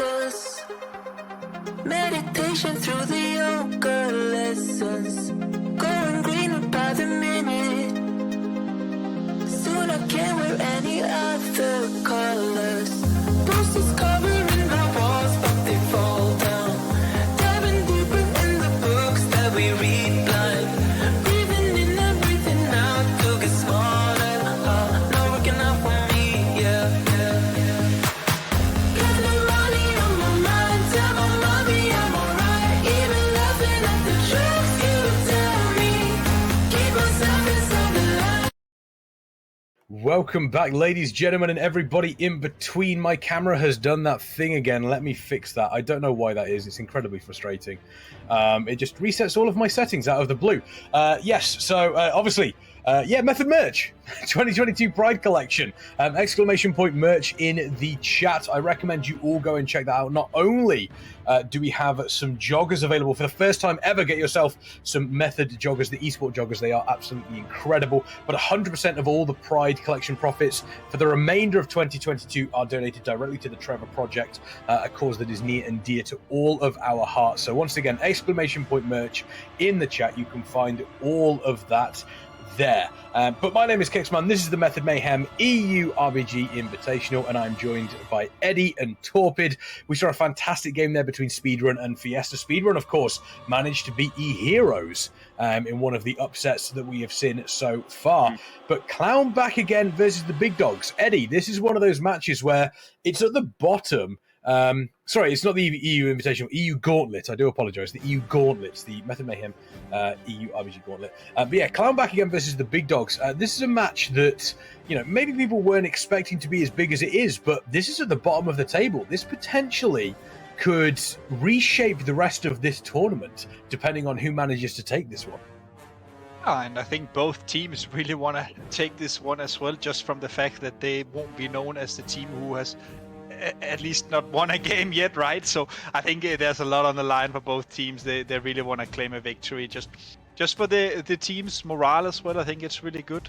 So it's going to be an exciting game, and I think it's also a good game for the casual viewer to watch, because this is more likely the players that you would meet in your games. This is the type of players that if you were to queue up as a semi-casual on the way into the scene, this is the teams you would meet. So this is a good way to get a good glance of what the semi-top teams in Europe do. Yeah, very, very excited to see what happens here. And Torpid, you know, we've spoken about, you know, how these teams can effectively, you know, pick themselves back up. This is big for both of these teams. Clown back again, the big dogs. You know, they haven't won a series yet. They're at 0 points and 1 point respectively. So once again, whoever wins this could really shake things up in this tournament. So excited to see how this plays out. But you know, is this potentially that moment where you win a series here after being on a bit of a losing streak, and all of a sudden you go, okay, yeah, it's clicking for us now, and things really start to change for you moving forward? Definitely. If it looks like I'm looking over here, I'm looking at my second monitor. The big dogs are going to be playing double lock on every single map, which is very interesting. We see some teams bring out the double lock for everything, but unless they're changing it up, it looks like we're going to see some good double lock. I think that'll be a lot of fun to watch. And I think, to your point, it's got to start somewhere. The comeback from anywhere has to start from the bottom. So one of these teams potentially could pick it up. And I think it's important, again, to understand that they're in a great spot, you know? Being lower in this tournament still puts you higher than the majority of WoW players, right? So they're in a great spot. And this tournament is just great practice for the next tournament, and then the next one, and then for the one that they win. So if it's me and you're playing with your friends and you're playing with other players daily and you're in this tournament, it's really a win-win, because you're practicing for the future. You're playing the game that you love anyways in a tournament setting where you get that competitive feel. So I really think that this is where it could start for one team to make a comeback, but this is where it can start for both teams to keep building that synergy, that practice under the spotlight, so that in a future tournament or the next tournament, they could be the ones pushing to the top. So I'm really excited for both teams and really happy for everybody playing in the tournament. Yeah, really, really looking forward to it. And everybody playing in this tournament is playing for, you know, the prize pool that we do have available. It is a minimum of $2,500, but you can add to that. Exclamation point crowdfunding in the chat. You can donate directly to that and help out these players. And also, any subscription to the Method channel whilst this event is live will add $2.50 to the prize pool as well. So not only can you directly support the players by subscribing, but you can also get an ad-free viewing experience, increase channel points, and get some fantastic emotes as well. So I recommend, if you do have a Twitch Prime sub, now is the perfect time to use it. We are moving on to the ban and pick phase for the maps here. We've seen Temple banned every time. We've seen Eye the Storm banned every single time. Eddie, give us some Eddie luck. Give us Eye of the Storm. We want to see something a little bit crazy out of these teams. I mean, as I say that, Eye of the Storm immediately gets banned. Oh, banned. And I mean, understandable from Clownback again that they ban out Eye of the Storm, because if we take a look at their opposition, as Torped just mentioned, they are playing double Warlock, right? So if we see that double Warlocks on Eye of the Storm is a really, really strong combo, it's 2 rifts you have to work with. So understandable ban. And Kog'Maw also an understandable ban, I guess. If we could just use the point that Torped mentioned earlier, that it's a very volatile map. Whoever gets the first lead usually is in a very great position. And I'm also quite known for making this analogy on this map that if you're playing Kog'Maw and you're in a 200-point lead, you just hold 2 orbs to 3 orbs, and you make sure that you always kill the enemies and make sure you hold orbs, because then it's a cycling race. If you're both gaining the same points in the same amount of time, then you're essentially winning in the end, right? You are keeping your pace. So understandable bans, but again, the picks, that's what we're going into. What do you expect, Torped? I want to see a bit more Gilneas. I kind of like a little bit of a big team fight that we get to watch without so many things happening on the side. I love the back movement. The game's won based on the Druid and Rogues, but the Gilneas would be a nice mix-up from what we've seen today. Get some teams battling it out. I love when we get 2 or 3 or 4 team fights on one map, and I love when they're back and forth and one team wins that, because the time takes pretty slowly in there, and so you get a lot of action, you get a lot of picks. But I'm assuming it's going to be a flag map coming out in one of these first 2 picks. And I'd also like to point out that the big dogs have a pretty cute team photo down there compared to the clown back agains. True. There it is, the flag map, right? A lot of teams comfortable picking one of the flag maps, and I think it's a real strategy to start on a flag map to get the nerves out. Even if you've been playing in the tournament by now, when you start on a flag map, you feel at your opponents, you kind of feel it out, it's slower, you're not in a rush, and then I think that alleviates a lot of stress and puts you in a better spot for a faster paced thing like the Shrines or an Arathi. So I think we're going to see a lot of flag maps coming out early, and then a Gilneas, perfect. I think this is going to be a lot of fun just already. Yeah, we see big dogs have picked Warsong Gulch. Clown back again for Battle for Gilneas. Let's find out exactly what the decider is. We have seen, obviously, Twin Peaks appear. Silver Shard Mines is still available. Arathi Basin is available. If you were to choose a map, Eddie, between these for a best of 3 decider, between Twin Peaks and Arathi Basin, where would you go? I'm in the same boat as Torped. I'm a big fan of flag maps, and the reason why is also because I played DH Tank. It kind of explains itself, I think. But I just think that flag maps is the type of map where there's a lot of downtown as well, and downtime, as Torped mentioned, that means that you can make macro plays and team plays. So the people who are not doing anything can essentially see, oh, what are they doing? Are they here? Should we send another healer? Oh, blah blah blah. You know, all that story. So I really think that. It's a simple map, but there's a lot to it, right? So I think that's why they're going for it. And the decider AB, I mean, what better map? I mean, it's a 50-50 map. Arathi Basin 50-50 between these 2 teams, and honestly, you know, we've spoke about, you know, extra points if you are able to take a map. Each map that you do win in a best of 3 series is a single point. So going to a map 3 is actually one of the best positions you can be in as a team, because it means that both teams are getting points. However, at the same time, you know, you want to, if I'm on the side of the big dogs, I want to take both of these maps. I want to take both of these maps so I can get 2 points out of this, and Clown back again, who are also at the bottom of the table with me, don't get any points. You know, there's a lot to play for here between these 2 teams, and for my money, this is probably going to be one of the hardest fought best of 3 series that we do get out of this entire tournament, because we all talk about who's on top, but realistically, you know, whenever you're looking at any point, if you're looking at in any sport, you're looking at a relegation battle, that is where some of the hardest fought matches happen. That is where some of the most exciting matches happen, because players are playing for effectively their survival, and that's what we're going to see here, Torped. These players are playing to survive through until day 2, so there's a lot more on the line for these players than some of the others. Yeah, definitely. I think you're always looking to 2-0 an opponent. But when that opponent is the next closest opponent to you, you want to 2-0 them. You don't want to give them any scraps. You don't want to give them 1 point. You want to be, you know, unfortunately a little cutthroat and take the 2-0, because winning the series and going 2-1 could cost you in the end. So like we've been talking about, that one win for either team is a big deal. So you want to try to 2-0, not just to get the quicker win, but because you want to remove that 1 point from a potential competitor. So it couldn't be more important than ever to 2-0 and not just win in the double elim. It's just the win that matters. In here, in the round robin, not giving your opponent anything is going to help you move on to day 2. So I'm expecting, like you said, an all-out war. They both teams really need to give it everything they have and do their best to 2-0, because you do not want to give the closest competitor to you any bit of points.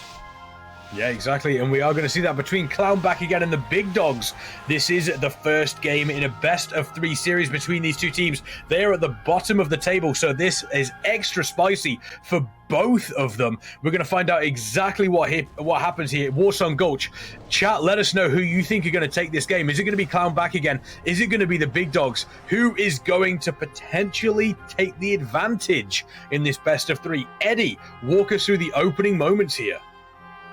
See both teams opting into very, very traditional flag map comps. The only difference we have at the DPS side is that the Big Dogs is playing DH instead of the Boomkin that we see the extra from Gauntlet.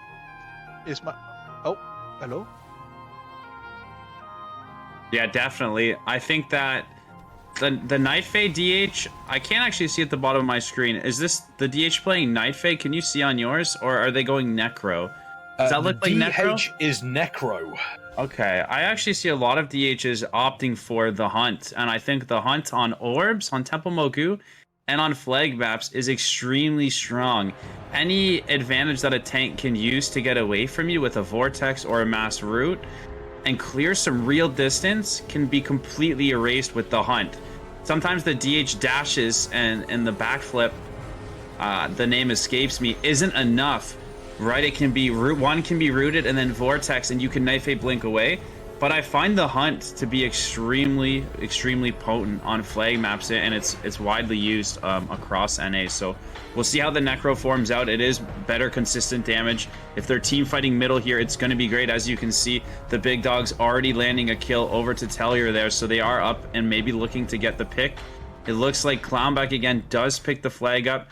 Doesn't look like he incarned just yet. Not sure if the Assassin Rogue stayed back. I'm not sure where Gone BB is on the map, but he should be trying to get some CDs. Looks like now he's pushing into the EFC through mid. Everybody's on him. He's just incarning through with the survival instincts in cat form.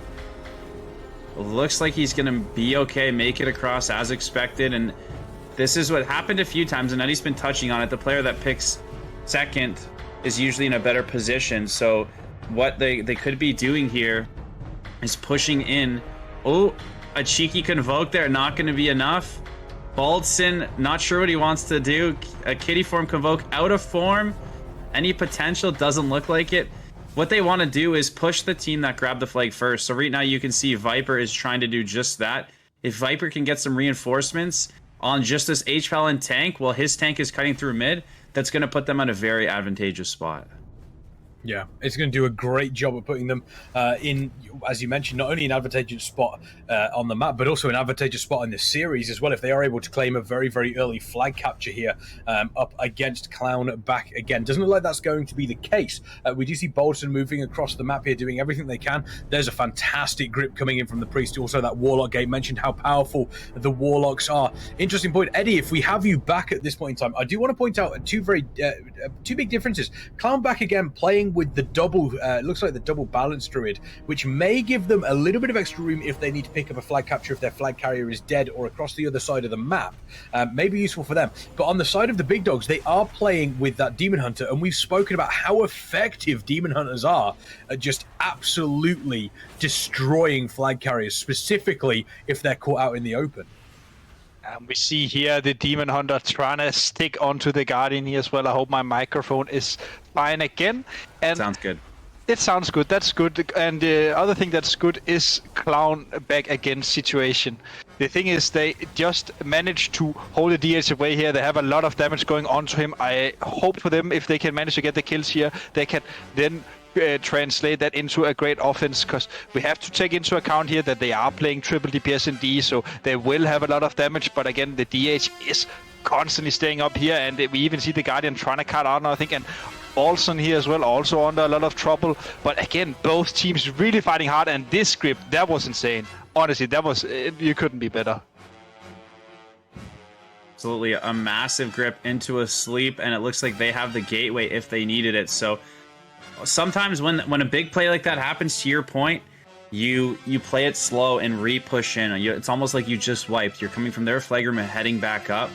He got away and he bought that extra time. So look for a pick in this little armory here, the elbow going up the ramp. Look for a pick and move back in slowly, right? It's almost at 6 stacks, so Bolton here's not going to be able to kite away when they connect to him. And the same with the tank from Clown back again. He's starting to kite, but it's about to hit him with 6 stacks. So if he doesn't make some real distance here on this DH, he's about to hit 6 stacks, and it's going to slow him. And it couldn't be at a worse time if the DH is on his tail and he hits 6 stacks. Easy Points has a huge opportunity here to get some pressure. Looks like he got rooted, but he's going to be able to catch up. And Viper's coming down the tunnel. This is potentially trouble now that we're at 6 stacks. If there was going to be a time, it's now. But he does look like he's getting back to his healers. He's going to try kiting up, but the pressure might be too much. DHs are a giant headache, and I touched on the Hunt being strong. But Necro DHs never seem to go down. There's a Demon proc to give him that extra damage, that extra health when he needs it, and a lot of pressure here. Yeah, a bunch of pressure coming through. It looks as though he is able currently to survive through this. But once again, you've got to say, Eddie, the way it's going at the moment, it's almost on a bit of a knife edge. If one of these teams blinks the wrong way, then we could very, very see a quick capture after that. We could, and that's what usually happens on these maps when both teams are very offensive. But as we see, that was the biggest starburst of today here, literally one-shotting Bolson. I don't think that the Roshan Guardian is able to get on the flag. No, he is not, and it has been picked up again and ran out. But again, honestly, Clown back again. They managed to get a good kill here, and they are peeling off their tank really beautiful. Wow, that was beautiful. That was a great portal. It looks like, though, that... Did he die to that starburst? How did he get the flag back? Oh, I think the Monk picked it then and ported. I thought actually they picked it, the offensive team. But again here, Bolson taking a lot of damage. He has a lot of members on him, though. He has 5 members around him compared to the 3 pushing in for him. And I would argue that Bolson isn't in that much trouble here. They just need to kill off the druid here, Telur, and he should be fine. Is it possible as well, Torpid, that we could end up in a situation where both of these teams relatively low in the table, they're both at the bottom of the table, where they end up kind of saying to themselves, we don't want to lose this match, where it overcomes the point of we don't want to win this match either. They end up playing too defensively. As I say that, though, the flag carrier on the side of Clown back again, taking a bunch of damage. They're losing a lot of their players in defense. Could this be the Big Dog's opportunity to push through on this? Looks as though it might be. We do be seeing a big port coming out. Is that going to help? It has helped. It's basically taken every single offensive member out. Fantastic play for the Warlock there on the side of Clown back again. But to my point, yeah, is there a situation where these two teams are playing to not lose rather than playing to win? I don't think so yet. I think that they're missing just a few of the mechanics that the higher players have been playing for years have. So we're just seeing the results of that where, like, look, it's completely dead even. It's 11 stacks each. They haven't been too heavy on D or too heavy on O. I think they're split pretty perfectly. And I think they just need to set up some cross CC and really go for those arena type goes, right? It's not just about pressing damage the entire time, unless it's 20 stacks. It's about communicating with your team and getting that cross CC out, forcing a trinket, and then stunning the Mistweaver and casting the Rift so he can't revival. So I think what these teams are working on it, and what's going to get better with every match, is how they cross CC. And until that, the stacks will be a bit higher, but I think they're both playing it really well. I think they're both playing it almost identical, and I don't think either is in the wrong. So I think it's just going to be a matter of who pushes first, maybe around this time where it's 12, 13 stacks. So it looks like if they can get this DH through, or what they're trying to do down here is see if they can get a pick. But while they're fighting down here, it looks like the Warlock is just teeing off on them. So you have to be careful sometimes when you get caught fighting down here before you push to the tank. Sometimes it's actually not as effective as CCing the enemy DPS to push to their flag carrier, right? You can see the Warlock in Disco on the side of Clown back again. getting some free damage out and some CC on the people coming offense, right? They've already killed Easy Raid the Warriors, so Clown back again with a great defense there, giving them potentially the edge on, oh, if their Rogue doesn't go down here. Looks like he does. Yeah, Rogue going down right now. 14 stacks, though, on these two flag carriers, Eddie. If you look at these and sneeze, they are going to die.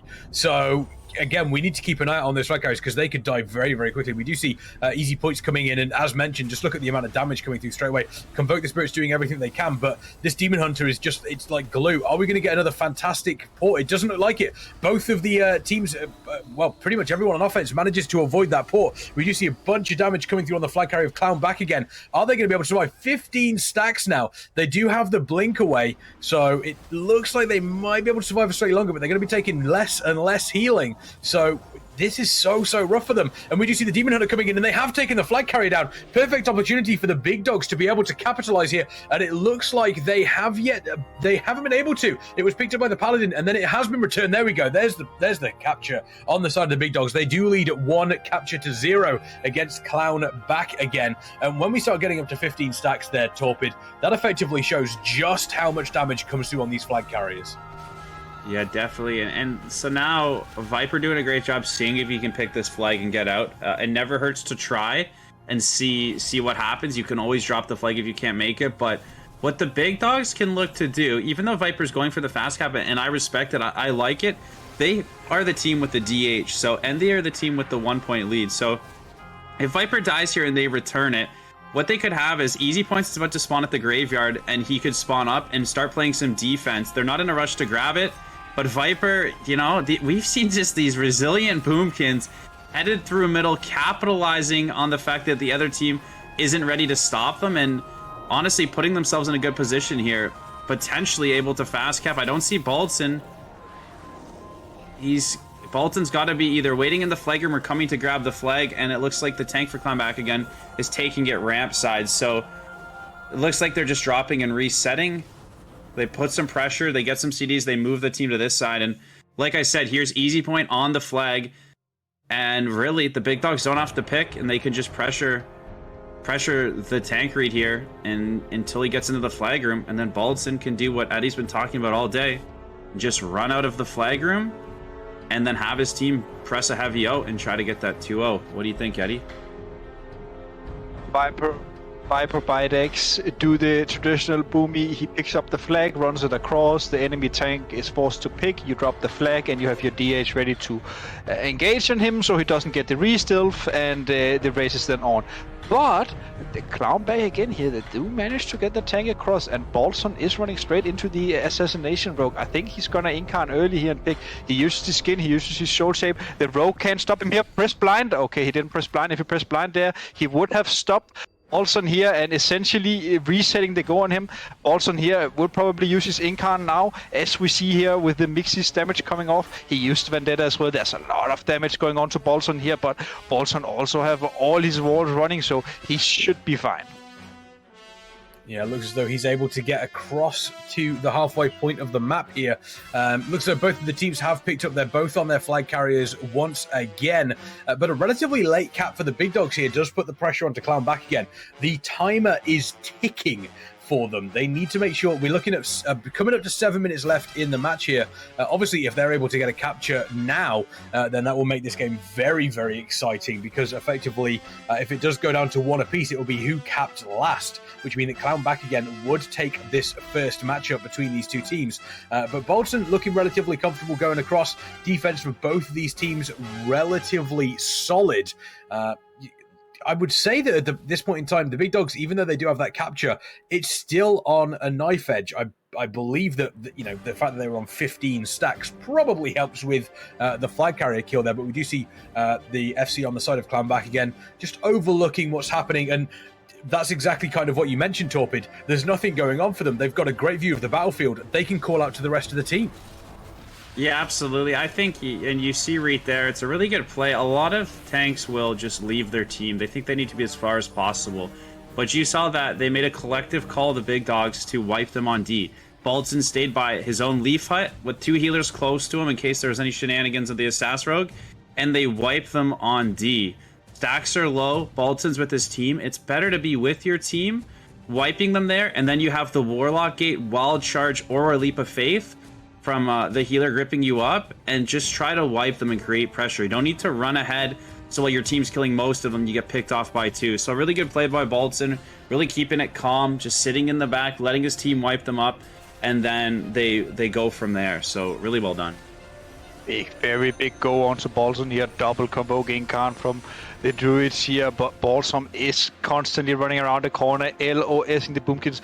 We see here though, Clown back again, a lot of damage is going on to that tank. He has no wards left. This was his last survival instincts. That was his convoke as well. Nothing left in the tank, and with that kill, that is probably gonna be a 2-0 from the big dogs, and I feel like Clown back again. They didn't manage to get to the roof, it seems like, and honestly, I think that them playing around their own roof is way better for them. We saw essentially before the first cap that, I mean, both teams were porting the enemies out, and Clown back again, they only really died when they missed one rift, and that was it, right? So I think they need to try and get to the roof again and execute their rifts from the Warlock. They did manage to do it quite well in the beginning, so it's for sure not over for them yet. But I mean, 2-0, 5 minutes left, it is hard.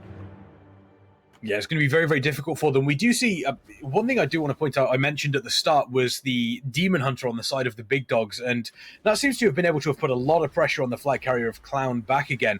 Is that one of the big differences that we're seeing between these two teams, is just the ability to have constant pressure coming in from that Demon Hunter torpid? Or do you feel as though the offense as a whole from the big dogs has been more effective?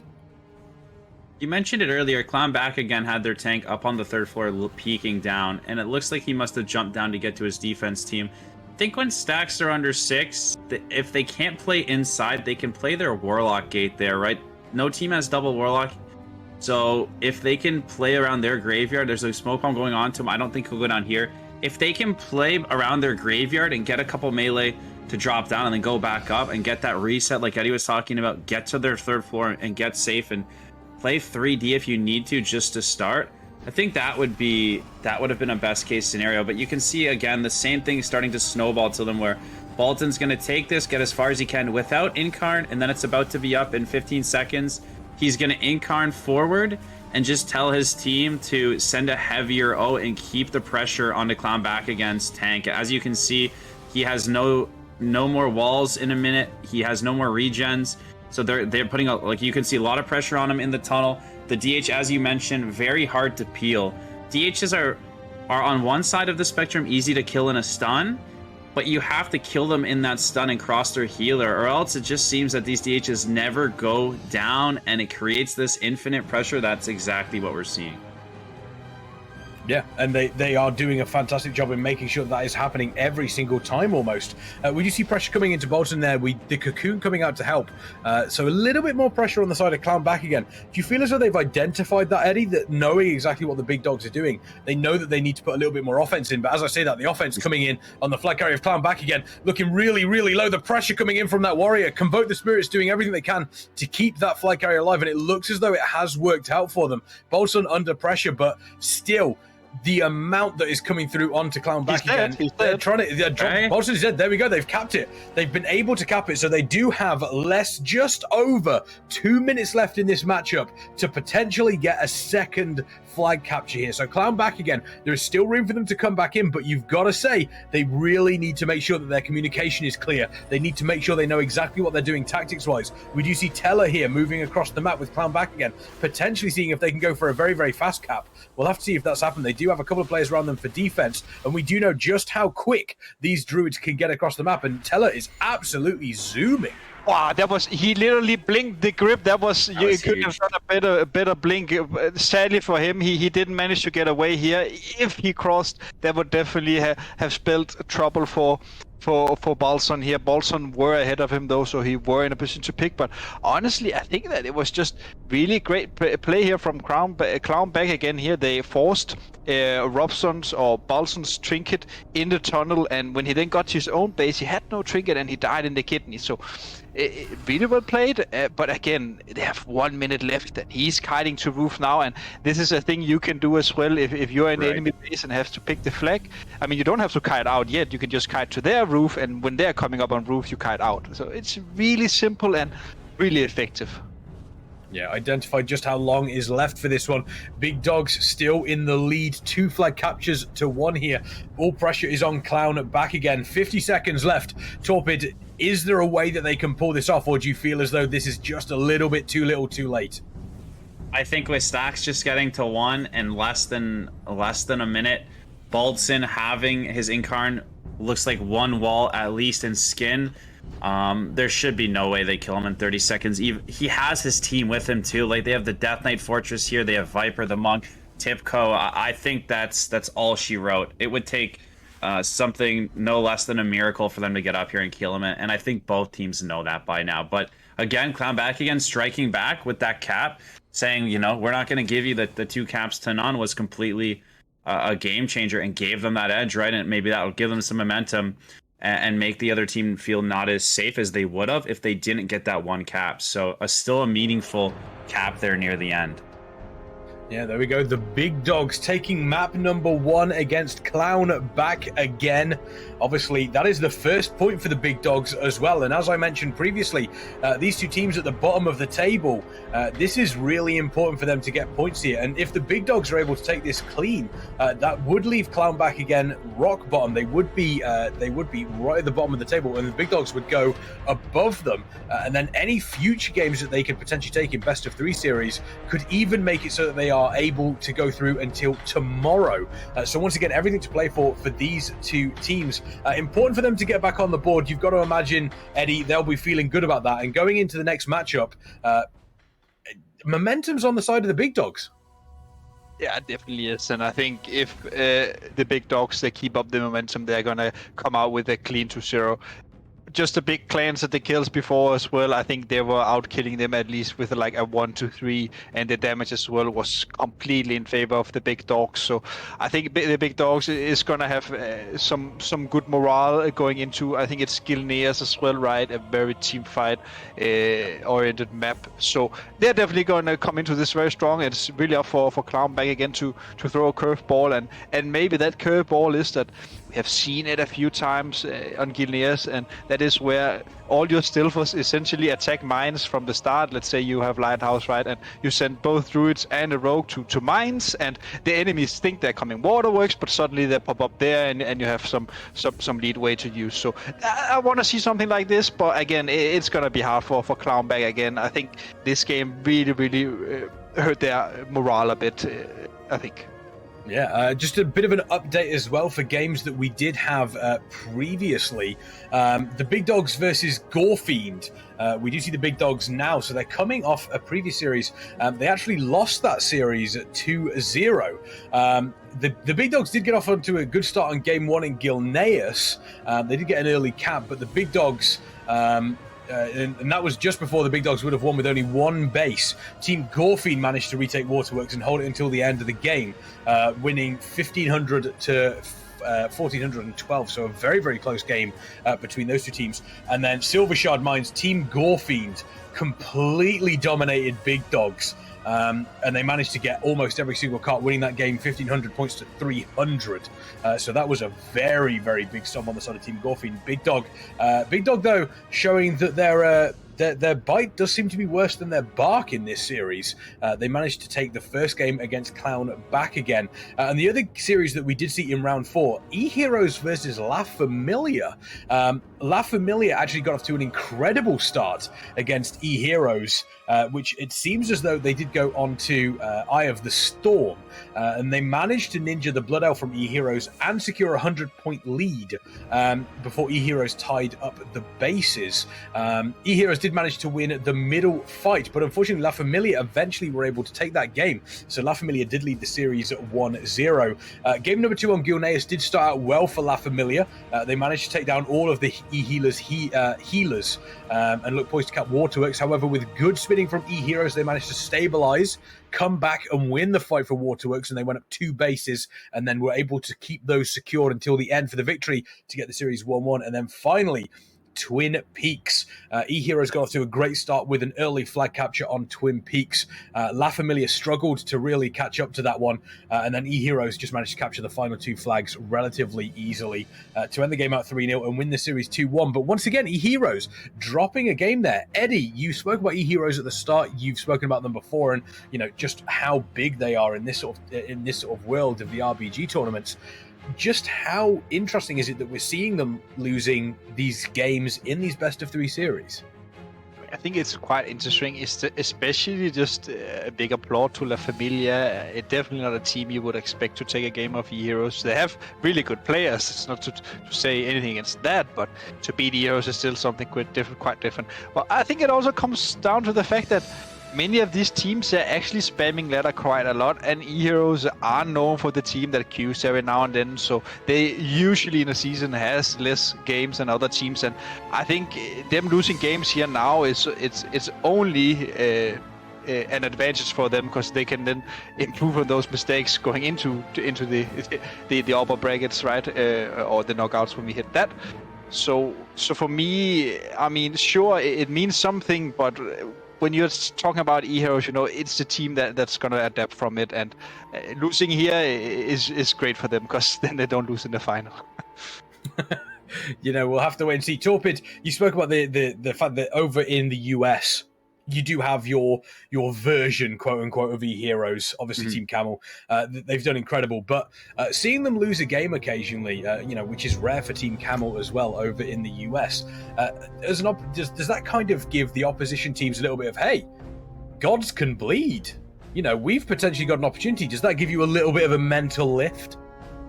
I think really quickly that it does, and I think that a lot of the top teams like Team Camel and Eheroes, I both kind of do the same thing where they queue and help other players. So it's a great sign for tournaments that, it's not another tournament where one team's just going to go 30-0 and win it. You're really seeing that through the help of these top teams and through the help of the entire RBG community, teams are improving. They're learning what to do. And I think Eddie said it really best, is Eheroes are probably making a mistake here or there. Their losses are probably not quite large, and that will give them time to capitalize on fixing those mistakes. But I think it's important for everyone to realize that the top teams have done a great job helping other people and giving them things to learn. And I think the players have done a great job adapting all the new strats, all the meta comps, all the reasons you do this and why. And it's really made the entire tournament exciting, right? It's really anybody's day tomorrow. So I'm super excited and super happy for the turnout, not to see Eheroes lose, but to see all the teams doing so well and excelling. Absolutely. Speaking of excelling, let's see if the big dogs can excel here on Battle for Gilneas against Clown back again. Big dogs currently 1-0 up in this best of 3 series. And once again, if they are able to take this series 2-0, that will give them a really, really nice boost here in the standings. They currently are level on points with Clown back again. This was their first game that they won, was their first point. Let's see if they can continue that momentum. Eddie, we are expecting a big old team brawl here at Waterworks. Who do you think is going to take this one, looking at the compositions we have available? I mean, just a quick glance at the compositions, I would definitely favor Clown back again, just from the fact that they're not opting into a rogue. They have the Guardian defend, and they have a very strong team fight with 3 heavy casters, even though 4 heavy casters and 2 melee. Now, a lot of cooldowns is getting used here as well. The Avenging Rings coming out from the Holy Paladin. The Sack is used. The Wall is used. Another Avenging Rings. I mean, everything is getting used here from the big dogs. A lot of pressure coming out here from Clown back again here, and they're not even dropping low on their health bars. So honestly, right now they're in a good situation, but it all comes down to the next 20 seconds. Who can now use the fact that you have burned cooldowns and capitalize that on a kill? And it's not only cooldowns, it's also trinkets. And just a quick glance, all 3 healers on both teams has trinkets. All DPS nearly has trinkets. So it's really, really intense right now. Yeah, massively intense. We saw a big overview of the map there, and it doesn't like either of these teams are thinking about inking on any of those bases. They really want to juke it out here in the middle of the map. I mean, keeping an eye on the healer's mana, sorry, not the mana's healer, the healer's mana, it looks as though we are pretty much even across the board. Health bars looking relatively comfortable. We've seen a couple of trinkets used on the side of Clown back again. The big dogs, a lot of their DPS still with their trinkets available. Is that going to be important? Only time is going to tell. Impulse on the Shaman as well. I believe Elemental Shaman Shaman doing everything that they can to make sure that everybody is just taking a bunch of damage. At this point, Torpid, this is what we wanted to see in a battle for Gunneus, is just both of these teams planting their feet and fighting for their lives. Absolutely. I think Gilneas always has and always will, when it's just a straight up team fight, come down to the team that cycles drinks better. I think you have the DH on one team and the Ellie on the other team, but other than that, it's a mirror besides the healers. And I think all three healers are doing a really good job. They're very strong, although just as I'm saying that, the Monk goes down, so Clown back again, opening the floodgates. However,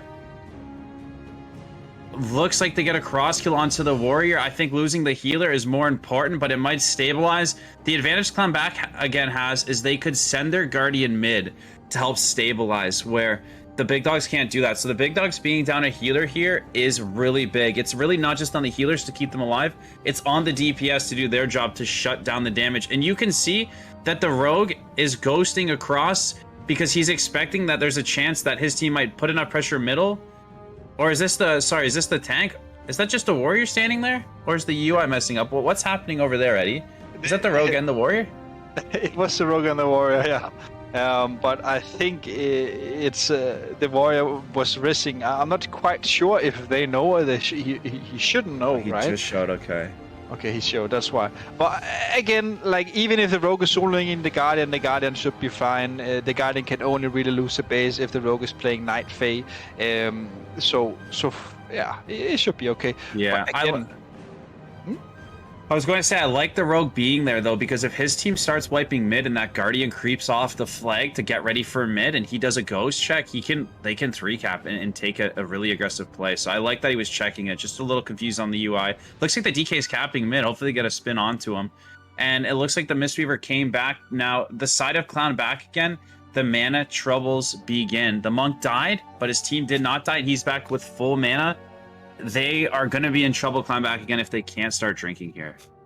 Yeah, it looks like they are ceding ground as well to the big dogs. Tiv DK taking a bunch of damage there on the side of the big dogs, able to get healed back up once again. That mana incredibly important. It looks like one of the priests on the side of Clown back again has been able to have a big old drink, got the big gulps in, and able to get almost a full mana impulse under a bunch of pressure as well. Tiv DK coming deep, trying to get that Shaman, pushing that Shaman back there. Fantastic knockback in though, trying to get the Hex. Tiv DK may have overextended here though. Looks like Tiv DK might actually die unless something very, very, there we go, able to Wraith walk out, doing a great job. That was incredibly close, but still on the side of Clown back again, the mana on the Paladin and Discog not looking too great, whereas on the side of the big dogs, we do see Tipico is effectively fumes, running solely on fumes.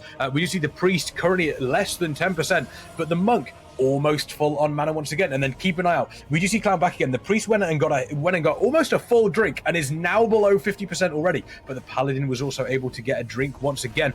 We are starting to lose players on Clown back again though. So are big dogs going to be able to take this with obviously those players dead? And it looks as though we do have a DC. It looks as though it may have been a DC there. That is super unfortunate. We'll see if we can get confirmation of that one. But the big dogs, it looked like they were starting to get a little bit of an advantage, obviously, over Clown back again here. Yeah, and I think it comes from the fact that even though that they lost DPS very, very early, they managed to collect a kill onto the healers of Clown back again, essentially putting them on the back foot and having... and with this, the big dogs, they managed to cap Waterworks now. I think it's okay, Clown back again. They just need to regroup, especially with the DC as well. They just need to go again. But again, like the big dogs, as you mentioned, it looked like they were struggling, but they managed to hold out. And I think it's because of the kills on the DPS, because it's very, very hard to keep pressure on when you're losing, especially your Warlock, who was the first to drop from Clown back again after the healer. So losing Warlocks is not in the situation you want to be. Yeah, definitely not. Considering how much damage the Warlocks can do, not only the damage, but health stones. You've obviously got the portals available. You can portal the opposition team out with those rifts, which are fantastic. Spell protection. Yeah, spell protection, it is huge. But even though the big dogs have claimed Waterworks currently, it is not over. We do see, unfortunately, it looks as though there is... you might want to get that checked out. You may want to go to the doctor for that one, but it looks as though they are able to recover from it. But yeah, Clown back again. There's still room for them to come back into this Torpid. Absolutely. I think the first thing they're going to need to do is they're going to be probably communicating with their guy in Discord and saying, are you getting back in? Where did he go? And I'm not even kidding. That's part of the strategy. You want to know, is he loading back in right now? Because you want to make a play, but you can make a play around your player being DC'd and coming back in, right? And you can alter your strategy based on a little bit of a 9v10. And just being down a guy does not mean you lose. They have a really strong comp. I think the Eheroes now not needing to worry about the flag, and when you don't own the mid, you're able to fight entirely differently, right? You're able to make them overextend. You're able to kite backwards. So I think there's a real shot here where Clown back again can take advantage.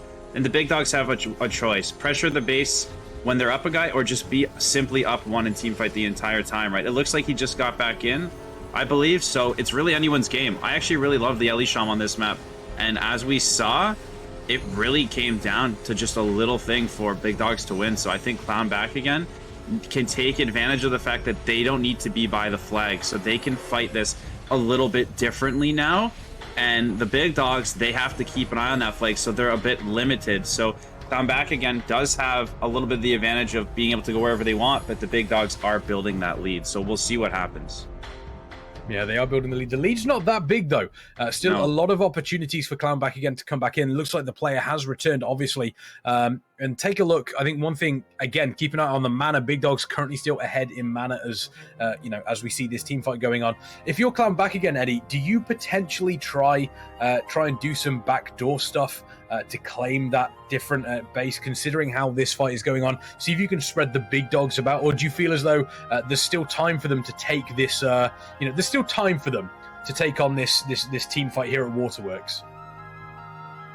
The composition that they have opted into Waterworks is definitely the correct play. And just as Torped said, Elle here, if you were to ever bring an Elle, I think this is one of the better maps to do it on, and it's simply due to the fact that Elle has a lot of strengths in a team fight, but you need as an Elle to be able to use it, and that is your kicks. You have the strongest kick in the game, and you need to do that on cooldown, and then it's the grounding totem. When you are facing a lot of these compositions we see nowadays with the 1 or 2 boomkins using the Incarn Convoke, grounding totem is essentially the perfect counter for it. So if you are playing Elle, you need to utilize your spells, and we see that. But again, Clown back again, they have so much pressure going on onto the dogs here. So many of the members are incredibly low, but if they just can't convert a kill, then it's essentially for nothing. And with the depth of their own DK here, it's just harder. But the monk drops, Stelesia is completely Chipoko is essentially solo healing right now. Clown back again, they need to put all the pressure onto the Holy Paladin. There's no way this can keep anyone alive. So go onto the Pala or even the Warlock here, whatever you want, just get the kills and get the team fight going. Absolutely. I think you CC the HPL and you leave the Priest Doom and you start milking those DPS down. And as the DPS are going to fall here, as they're taking down Bolts and as they're taking down the DK, there's no more counter pressure, and you can get your healers to start clicking the flag. By clicking the flag, they have to spin you, so they have to stay close to the flag, and it allows you to finish the wipe. So you can see they've sent the Rogue to try to buy time, but I'm not sure it's going to be enough. And just like that, Clown back again had the DC. They're in a spot here to take it. They need to make sure they're focus firing. They need to have somebody slowing over the water. And like I said, have your healers capping the flag. DPS never capped the flag. It looks like they're going to be able to do it and get a second base there in time. I believe they will be able to win with this if they can hold on. Lighthouse is available as well. Lighthouse is currently available if the big dogs wanted to do anything about that. I don't believe they did. One key point, the DK on the side of Clown back again. As soon as the big dogs started dying, as soon as we saw, 5, 6, 7 different people all dying, we noticed that the DK was going straight away to the graveyard to slow them from getting back into Waterworks. Big dogs still with a large lead, still with a big advantage, but this definitely gives Clown back again a way back into this map. And if I'm on the side of the big dogs, I'm not necessarily going to be worried, but I know that I'm going to have to fight to potentially win this map here. You have to fight a lot, but they also have a lot of time, so there's no reason to get nervous yet. Just take a full regroup, make a count of your cooldown, shoot up everything, and go back in. And we see here a lot of pressure going down onto Clownback again. I think the big dogs, they are very angry. They're taking some big bites, some big chunks of Clownback again with the death of the warrior. And when the warrior is dead, it's just so much pressure you relieve of your own healers, and this just means that they can go on to the next target. And this target seems to be the Warlock, and this Warlock is taking a lot of damage. He's trying to kite out to his backline. Maybe he can get away, but look, DH, Warrior, DK, they're never letting him escape, and with this stun here, maybe it could be a kill. Yeah, and it looks like Clownback again sent their Boomy to check mines to see if Gone by Gone the Rogue was up to anything. You can see he's in a sap, so some action behind, and that's peeling Viper out of the fight, which is no good. Viper's peeling out of that fight to go help his Rogue in the 1v1. And does he get the clone? Was that fast enough? It was. Is he running Zephus? Most likely he's going to have Zephus and be able to spin this, so he's going to be okay. But this is putting that counter pressure that even though they got the kill on the Warrior on Clownback again, the big dogs are losing some pressure right now by having Vipers sort of leave the fight for a little bit and having Easy Raid go down. And I think Clownback again, they're in a great spot. Keep your mana high and just keep doing what you're doing, work the Elisham, and I think they're going to be in a really, really good spot to hold on here with the Guardian being their other base sitter. It's really Waterworks or nothing for the big dogs. Yeah, this needs to be where they claim it. I mean, we do see the Rogue coming over here, seeing if they can do anything about this. Looks as though they may be trying. I don't know whether they're necessarily trying to. Oh, fantastic port coming in there. Obviously, the Rift putting a couple of DPS down. That could be what they need to turn it. It doesn't look like that is going to be the case. This is always going to be a losing battle for Gone Baby Gone there. But it looks as though they've put the smoke bomb down and then immediately Druid coming in once again. Is this maybe instead of them trying to actually cap the base here, Eddie, are they maybe trying to get the attention of some of the players from Clown back again? Maybe force them back to Lighthouse? I mean, maybe. I mean, it is a possibility, but I don't think the Guardian should lose it in a 1v1 against the Rogue. It's only if another player rotates in. Honestly, I would have liked to seen Gone by Gone Ghost and then go to Waterworks instead and bump a healer and then take the gate back to his own base. Because they should be assuming at least that the Guardian is defending. And if he's not defending, I mean, and he captures your base, you are still the base down anyway, so you're losing an already lost game. So I would argue that the Rogue should have went Waterworks instead and try help there in the team fight. But again, it's hard, right? You never really know, and as you say, right, if the team is ghosting, you can capitalize on it. But again, you could also ask, why would Clown back again be ghosting when they're in the lead? Yeah.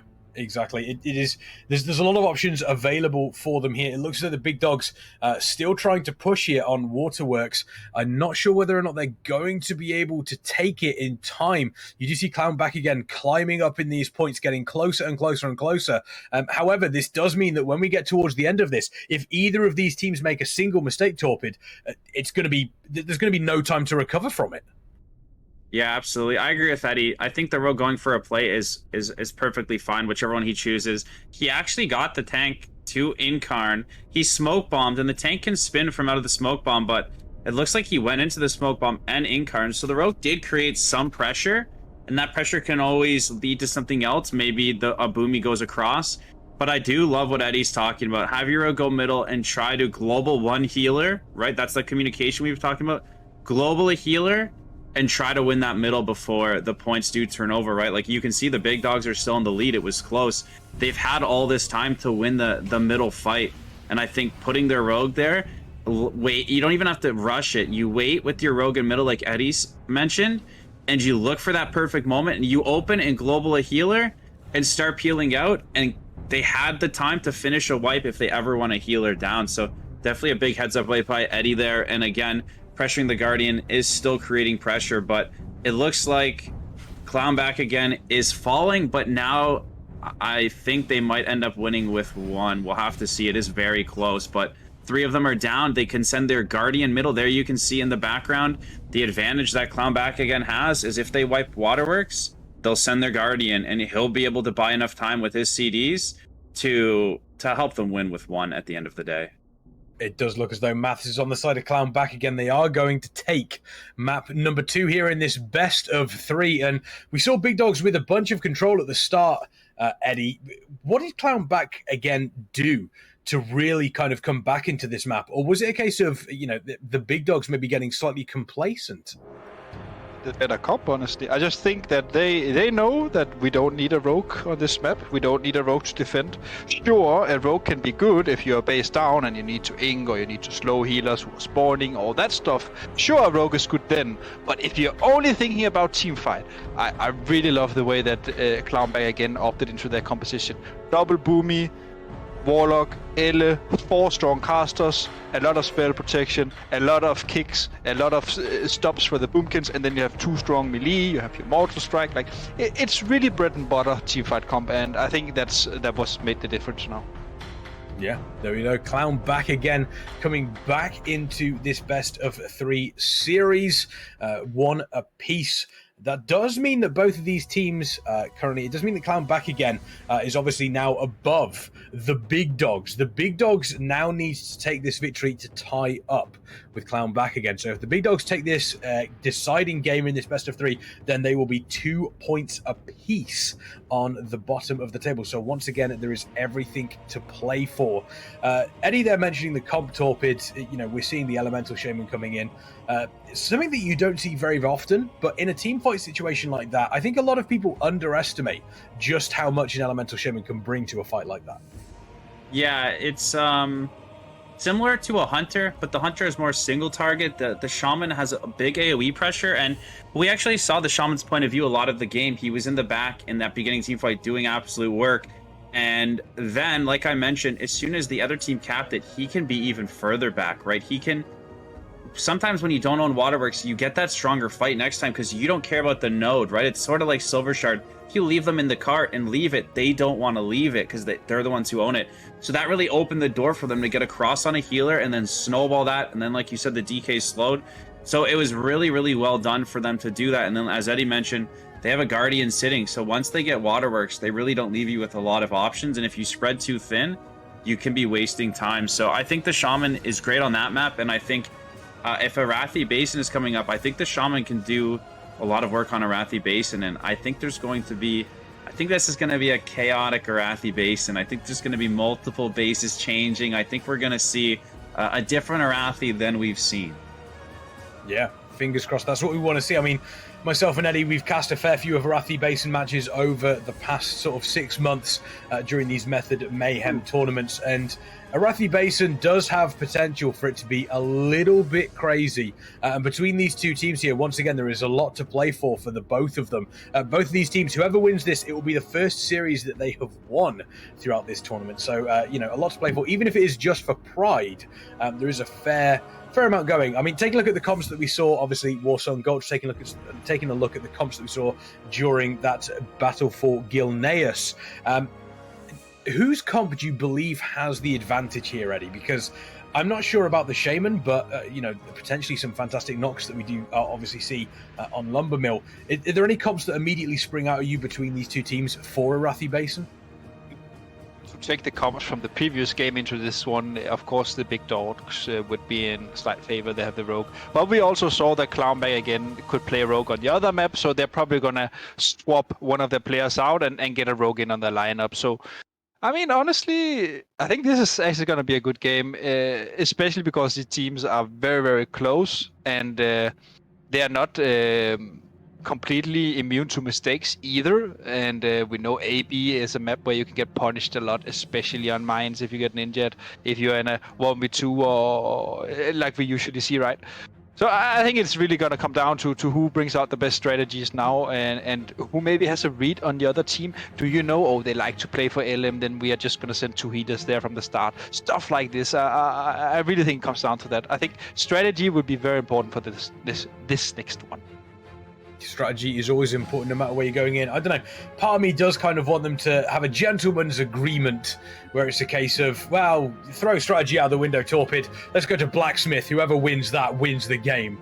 You know, that would be the dream, you know, dream Arathi Basin, but you know, probably not going to happen between these two teams.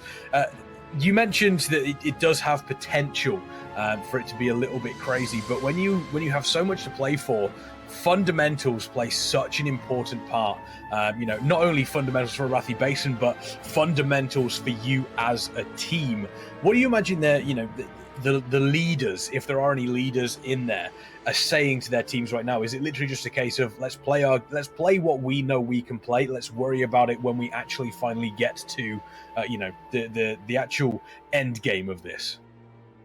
Yeah, so I like what Eddie said at the very beginning of the stream, just talking about adapting. So you can come up with a strategy, but it will come down to adapting. I think if you're a leader of Arathi Basin, you want to get 3, hold 3. If you're the team with the DH especially, who can keep eyes on the...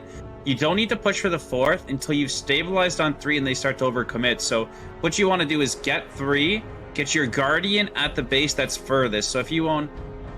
farm, blacksmith, and mines, get your guardian to mines, have your team play between blacksmith and farm. They're pretty close together, right? And the same goes on the other side.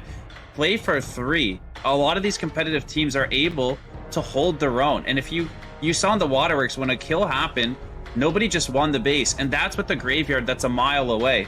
In Arathi Basin, to win a team fight when the graveyard is so close is extremely hard. So I think that you don't always need to press for 4, but having offensive pressure is good. So I would be leading my team to say, we got 3.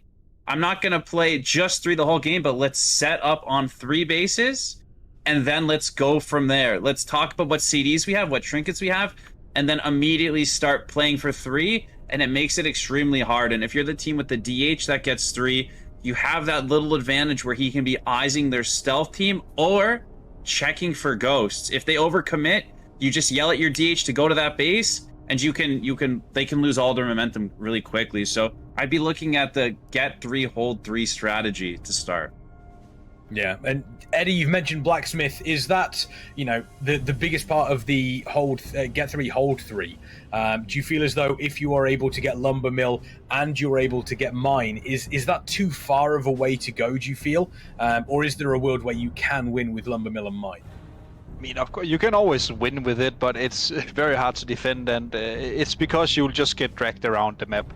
If you have a big fight going on GM and the enemy is suddenly running to LM, it's very hard to rotate around. So, of course, you always want BS first, but I think as Torben mentioned, adaptation is a very important part, and I think we're going to probably see both teams opting very heavy for LM. And I think it's going to come down to LM in the start. Whoever wins that will then have momentum for BS, because usually in Europe we see GM is a spin base, BS is a spin base, and the fight is at LM. So I think it's going to come down to LM. But yeah, we'll see. It's up to them to show.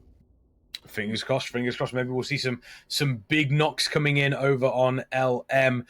Now, I kind of want to, as I said, meet myself and Eddie. We've seen a lot of these games over the years. Torpid, you've obviously played in a lot of these games in RBGs as well. You've mentioned how RBGs are a lot of fun. You think it's probably the most fun that you can have when you're doing some tournaments, specifically over Arena, and potentially over sort of like doing Mythic Plus keys as well. RBGs are the way forward. Do you feel as though that there is a world where Blizzard have kind of almost missed a trick by not doing official RBG tournaments? I think that definitely, but I think that with RBGs, there is a lot happening, but we have the technology in 2022 to cover it, right? Like the job you guys are doing here at Method is amazing. Picture if Blizzard, who, has billions of dollars, millions of dollars, whatever, picture what they could do. They could have cameras at every base, on every player. So you guys here at Method are doing a tremendous job, and I really hope that the stream and the community appreciates this, because you're the only ones doing anything that's RBG related, and that's why I wanted to be a part of it. But I do hope that you guys at Method are bringing some attention to Blizzard, whether it's them doing tournaments or just paying a bit more attention to it, making maybe certain rules or certain nerfs to just RBGs, adding new maps. But I think that the game is so unique where there's no other game like RBGs where you can get into a group of 10 in the Discord and hang with 10 of your friends and just hang out for a couple hours. And when something goes wrong, as we've seen literally all day, it doesn't mean you lose the game like it does in other games. You can always come back. So I think it's a special and unique thing, and I'm happy to be a part of this, and I hope that through you guys and through the RBG community, Blizzard starts paying more attention to that, definitely. Well, fingers crossed. We're going to have to wait and see. But here we go. Game number 3. The final game in this best of 3 between the Big Dogs and Clown back again. Chat, who's taking it? Let me know. Is it going to be the Big Dogs? Is it going to be Clown back again? Arathi Basin. Both of these teams playing to win their first series here in the Method Mayhem EU Gauntlet tournament for RBGs. Very, very excited to see who is exactly going to be taking this one. Standard start that we're seeing here from pretty much each of these teams. Eddie, what is the most important thing to look out for specifically for these teams at the start? I mean, right now it's definitely mine because the Big Dogs they just kept it in front of his face because he was a little sleepy on the job, and that's the thing you need to look out for. That is the fact that you need to spin your bases if you want to have a chance. And we see here also Easy Ray taking tons of damage here on BS, and his DK partner as well. Tiff DK, he drops down. So this is very, very rough for the Big Dogs here on BS. Oh, it's gone. Yeah, it's gone. Okay, yeah. 2 for 2. Now it's all on lucky, right? And that's what I was talking about. Sometimes your teams can make mistakes and you can help with them. Definitely it looked like the Rogue was a little bit slow on the sides of Clown backing and getting down there to help his Boomy. And the Boomy was 4 seconds in and then gets smoke bombed.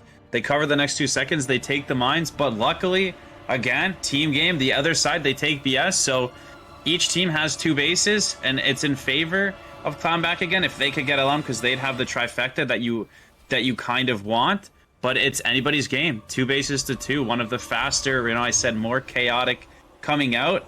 And now it'll come down to the knocks, exactly what we just saw right there, a big knock. LM is going to be coming down to knocks, and then we're going to see what happens between the other 4 bases with their stealthies. You can see the Guardian trying to push, or is this the Guardian? The Boomy trying to put some pressure down at the mines. He's technically, did he just trinket air? Oh, it's a Boomy. No, he doesn't have trinket. It's a Boomy. Okay. He doesn't have trinket, and he just got absolutely deleted by that Convoke. We see Blacksmith here under a bunch of pressure from both of the teams. The Big Dogs, a slight point advantage, obviously being able to pick up the mines as quickly as they did. We do see Blacksmith on the side of Clown back again, and Lumbermill is going to be what everybody fights over. We did mention this was potentially going to be what happened. Lumbermill with a big team fight, and we said that, we're going to see potentially a standard start here on Arathi Basin, but it was everything but that with that very, very early cap there on the mine. And the Big Dogs, it felt to me as though they came out with a plan. They almost completely ignored Blacksmith to a certain degree, and they just went straight for mine. We did see a kill over onto the DK on the side of the Big Dogs, which may have potentially stopped that, but Vipebite doing a great job there. Ooh, just fantastically timed from Mixie there, stopping obviously that flag capture, but at the same time, there's also the Druid there. The Boomkin is back once again, and then chasing off Viper Bite. And at this point, we mentioned Arathi Basin. Crazy things can happen. We've had a little bit of an unconventional start, shall we say, and there's still a lot of room for crazy things to be happening here, Torpid. Absolutely. It looks like, so at the beginning, they didn't actually put more into mines. It was just that the Druid Rogue beat the other Druid Rogue there, and the Booby didn't want to come out of stealth immediately, and then they smoke bombed and capped him, and then you got to give credit where it's due. At BS, Clown back again just destroyed the Big Dogs. I think it was a 3v3, and Clown back again just destroyed them, Clown back again just destroyed them and took it. And now we've got a little repeat of the last game, except a smaller version, right? We've got our Gilneas fight, except with the potential to knock. So the same thing as last game. We want to monitor the knocks. And there's a big Rop right there, right? That's a healer who doesn't die to that knock, but that's a healer out of the team fight, right? So now they're 2 healing. How could they CC a healer and kill the other one? And exactly, they take down the DK. So that HPL knock right there leads to a kill on the DK, which could give them some pressure. And I think that it's just going to come down to mana from both sides. And while this is happening, the team usually who thinks they're losing LM, look for them to start making a proactive play around the map when they think they're losing. But I think for now, we're going to see everybody just sitting. Tiv DK just got knocked. The HPL's being slowed up. It is the chaos I was talking about up at LM, and I really think it could go either way here. But they're down. Big Dogs are down a healer. Oh man, it is chaos up here. There's one thing here. So, Kixman, you want a great tip right now? This is very unorthodox, but this can work. So right now, Clown back again is in a perfect position. Let's say they lose LM. What happens for Clown back again is all the deaths on LM is gonna spawn at VS, and they can just run from VS to mines. And this is a traditional European tactic. Let's say you right now as a casual viewer, you are in this situation, you are fighting for LM, but you have VS. If you manage to lose LM, it's fine, because by the time they're killing off your last 2 players, half your team will rest at VS and already be at mines. And this is what many teams do when they are slightly weaker. They just let themselves die at LM, of course it's not ideal, and then they go mines, right? And this is where you can use your team and really set up some great map movements. And we see here now as well, Bolson moving down for the 2v2 here. I do think that this is fine. Oh, and the double raw though with the kidney. It's not enough, but really nice attempt though. Yeah, that was a great opportunity. That was Rogue. That was a 2v1 and Gone by Gone on the side of the big dogs held it 1v2 until Bolton could come. So they had an opportunity there, but really good CC by Gone to not lose that base in the 1v2 and buy his team the allocated time. Looked like he had the proper sitting utility set up and utilized literally all of it, because that was an opening for Clown back again to take the mines. But Gone by Gone, really well done on the Rogue to hold that. Yeah, Big Dogs continuing to put pressure in. Big grip coming in from Tiv DK there, obviously on the side of the Big Dogs, trying to keep these players controlled. We do see this LM fight continuing on. 6.5 minutes in, both of these teams have 2 bases. Big Dogs with a slight lead in points because they were able to cap their base slightly quicker than Clown back again. If you are either of these teams, do you continue to fight here, Torpid, or do you maybe think about trying to go for a little bit of a ninja on one of the Gone bases? by Gone is dead down at the mines. I think it's Baldson just spinning, and I can't see what else is there, but they might be doing just that down at the mines, right? We have Bolton spinning versus the Boomy, and I think the Rogue was close by. They are putting pressure everywhere. I don't think you ever want to be all in unless you're extremely confident, right? So it looks like Gone by Gone's back up. And now they have 3 down here. Now they have Rogue, Boomy, Warrior against Tank Rogue. They're going to want to try to kill Gone by Gone when he comes out and get some CDs from Baldson. I don't know where they're going to be able to take help from, but they're going to need help at the mines. And also, our spectators doing an amazing job. Farm is ghosted, and it looks like the Elisham from Clown back again might be covering Farm for them during the ghost. But it looks like he's high. Gone by Gone's going to have to show here. They're going to want to try to kill Rogue and then CC the tank. But Baldson has his Incarn. So, again, if there's a lot of pressure at LM, but they're pressuring mines, like Eddie said, you can't just get down to mines. So, really interested to see what's going to happen here. You can see LM thinning out as more action's happening around the map. And, again, while you're creating pressure at mines, you're opening the window up at LM. So, really loving what I'm seeing from both teams here. A lot of pressure coming on by Clown back again to really spread it out. Yeah, and as mentioned, this is a great map number 3 as well, because these 2 teams are at the bottom of the standings. They do want to make sure they're getting as many points as possible. You see a Rift coming in. Doesn't look like it gripped. It did grip Disco, but Disco was able to come back in. Obviously, the players just constantly rotating between these few points here. It has been a fantastic brawl up at Lumbermill, doing everything they can to potentially take this singular point. And are we at a stage now, Eddie, where the first team to get the third capture is going to go on to win this game?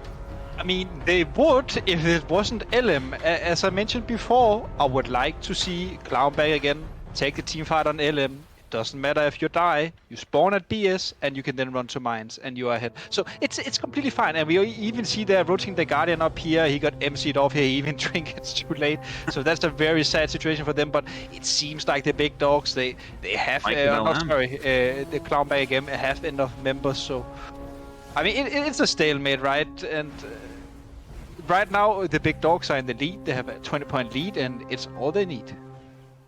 I think it's like 6v4 up at LM, but yeah, not instantly going to be won. But if the Big Dogs are committing so many members up here, like Eddie's been saying, they can have Rezzers re-hit mines or re-hit the stables.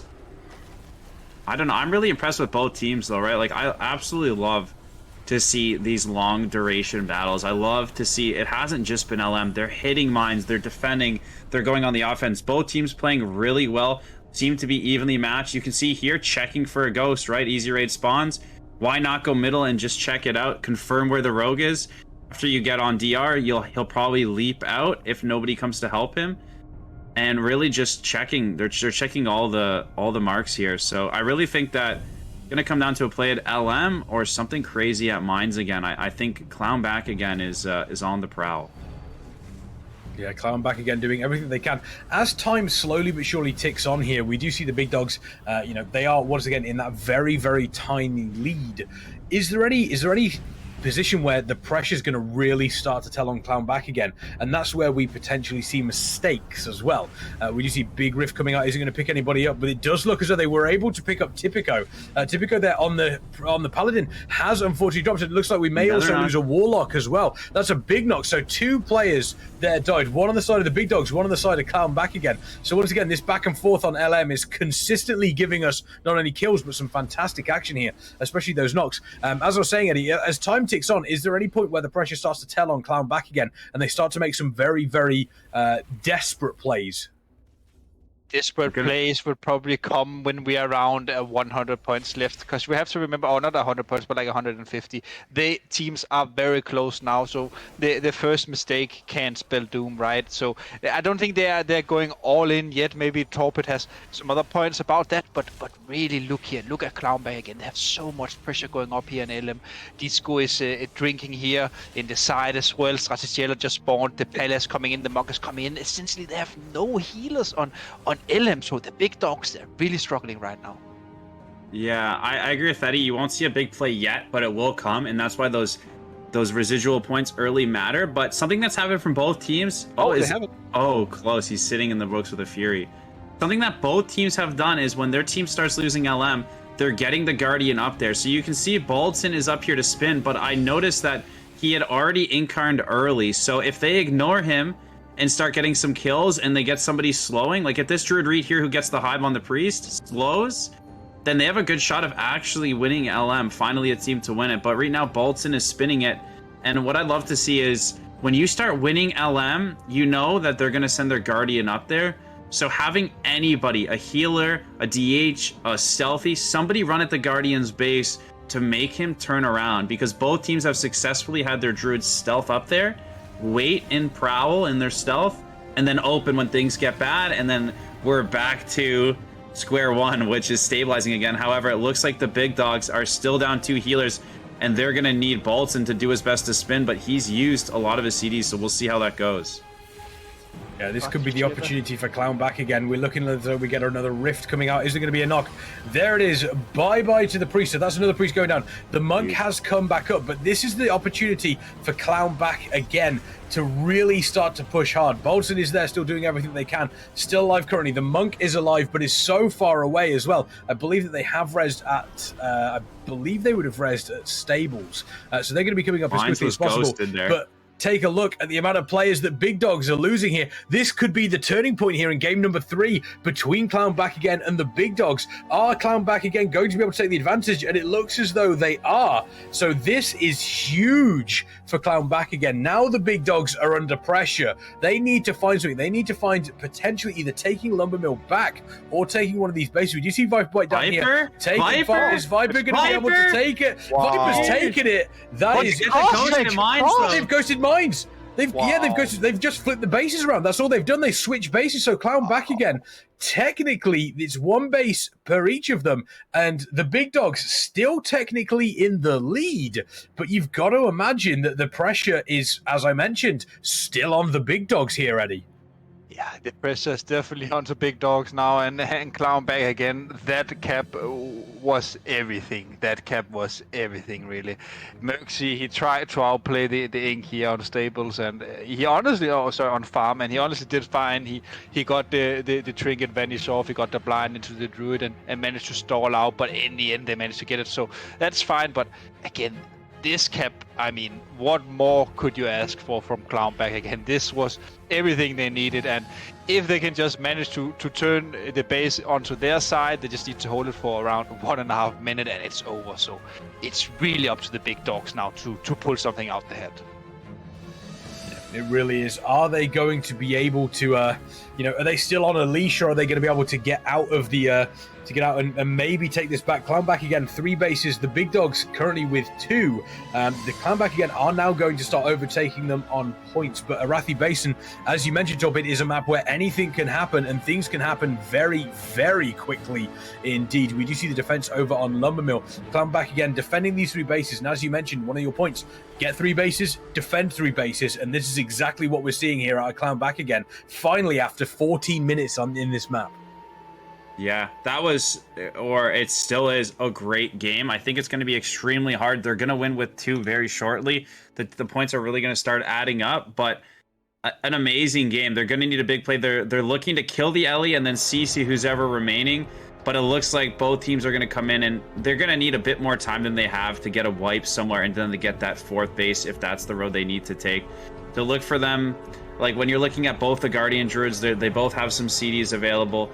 The Rogues are sitting. They do have an awkward 3. I mean, when you're Clown back again holding LM, BS, and Mines, it's not very ideal, but it's great to have those 3 when the score is this close. So very well done by them.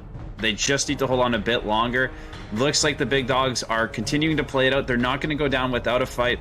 They're committing some of their members to LM, and I'm sure they're going to be ghosting a node soon and trying to get as much pressure on all 3 bases, or at least 2, as they can, and see if they can pull this out. But it's going to be extremely hard, as Clown back again will win with 1 very shortly. Yeah, Clown back again. They need, big dogs need to get a kill onto Clown back again. They need a kill, and it is not happening. It's not happening at this point, and we're looking at the point of no return here for Clown back again. Looks as though they are going to be taking this decider here in the best of 3 between the big dogs and Clown back again. It looks as though they are trying to switch here to Blacksmith. But it doesn't look as though that is going to be happening, unfortunately. Fantastic patience here from Clown back again as things stand. We do see Tivity Gate, unfortunately, looks as though they missed the jump there and just landed in the shallows. Didn't quite work out for them. Once again, that's a wasted trait 2 on top of that. We're into the last 100 points here. Clown back again looks like they're going to be taking this very, very close game here in Arathi Basin, but that does give them the victory. It will be 2-1 to them in the best of 3. Honestly, what a fantastic series between these 2 teams, Torpid. Yeah, I mean, you just can't ask for anything better. From a competitive entertainment aspect for the chat, for us, for the players in the game, right? It's not just everybody watching. It's so much fun to be in this RBG and have a game this close, right? I'm sure the team that comes out with the loss is pretty frustrated, and the team that won is extremely hyped. But regardless, that's what you want. You want those close, competitive games where people are making a lot of great plays and you're just losing on a couple small ones, right? That was an amazing series. We've had nothing but just the best series all day that have been so close. I'm really proud of EU. EU owns, man. I tell you, these have been great games. There we go. You love to hear it. Clown back again, taking that game there. Obviously, game number 3 in the best of 3 series. So they are 2-1 winners there. Big Dogs, though, claiming their first point. Clown back again, claiming their first series in the Method Mayhem EU Gauntlet tournament. Incredible from both of those teams. And Eddie, we mentioned, these games that we do see at the bottom of the table doesn't necessarily mean that they're going to be bad games. I think it's safe to say, as myself and Torpid just pointed out, thoroughly entertaining. And both of those teams showing that even though they have lost a couple of series in a couple of games across the day, so far they're still, some of the best teams that we do see here in Europe. Well, they definitely are, and there's always going to be a loser, right? So someone has to take that title. Today, at least for this game, that was the big dogs. But we also have to remember they are the slightly lower seed when comparing the 2 teams. So them putting up a fight really just gave them at least something to work on and take with them forward, right? They did win a game, right? And this last one here was very close as well. They definitely had momentum in some of the base fights, right? So there's so much you can go back and look at and say, oh, if we did X and Y better, we would have won. So I hope that it doesn't really take the air out of their ball, and I hope they can keep rolling tomorrow. I think, they have 1 more game or 2 more games, right? Yes, there were 2 more games. We do obviously have the brackets that we do see here. A couple of the games that we had that were playing alongside the big dogs and Clown back again. Eheroes versus Team Gorefiend. The first game that we did see was obviously in Silver Shard Mines between Team Gorefiend and Eheroes. They put up a good fight early on, but the experience of Eheroes shone through, who managed to effectively regroup and get themselves a clean victory. And then we had Cop Mogu. We actually had a temple game being played. Eheroes showed dominance in the second game on temple, holding and repicking orb as well, and closed out the game smoothly, winning the series 2-0. And then we had La Familia versus Team Fiesta. It seems as though we did have a constant back and forth on Arathi Basin for the first map. Team Fiesta managing to finally close out the game after securing 3 bases and holding them to win the game. As Torpid said, get 3, hold 3. That's all you need to do for Arathi Basin. And game 2 was another close game between the 2 teams, with both of them managing to take out the enemy tank, and neither team able to secure a capture point. But in the last 2 minutes, Fiesta managed to outlive Familia and barely managed to secure a cap, going 1-0 up in the games and obviously taking the series 2-0. So we're seeing some very, very close games. We've got some even closer games coming up next. This next series that we will be taking a look at will be Speedrun versus La Familia. Very, very excited for that one. I'm really looking forward to seeing what these 2 teams can pull together. It's going to be great. Myself, Eddie, and Torpid are going to be bringing you all the action from that series after this short break. Let's go, chat. Can't make it hard, man. What happened to us? What happened to all the love we always took for granted? Are we stranded? Is it too late? Is it too late to color feelings that have faded? Complicated. I'm waiting for an answer, waiting for a sparkle to come to ignite love. I need no second chances. I'm tired of romances without love. So where do we go when we can't find our way? I don't wanna be alone. I need you tonight and I don't wanna wait. I want you to show me the way.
False advertising.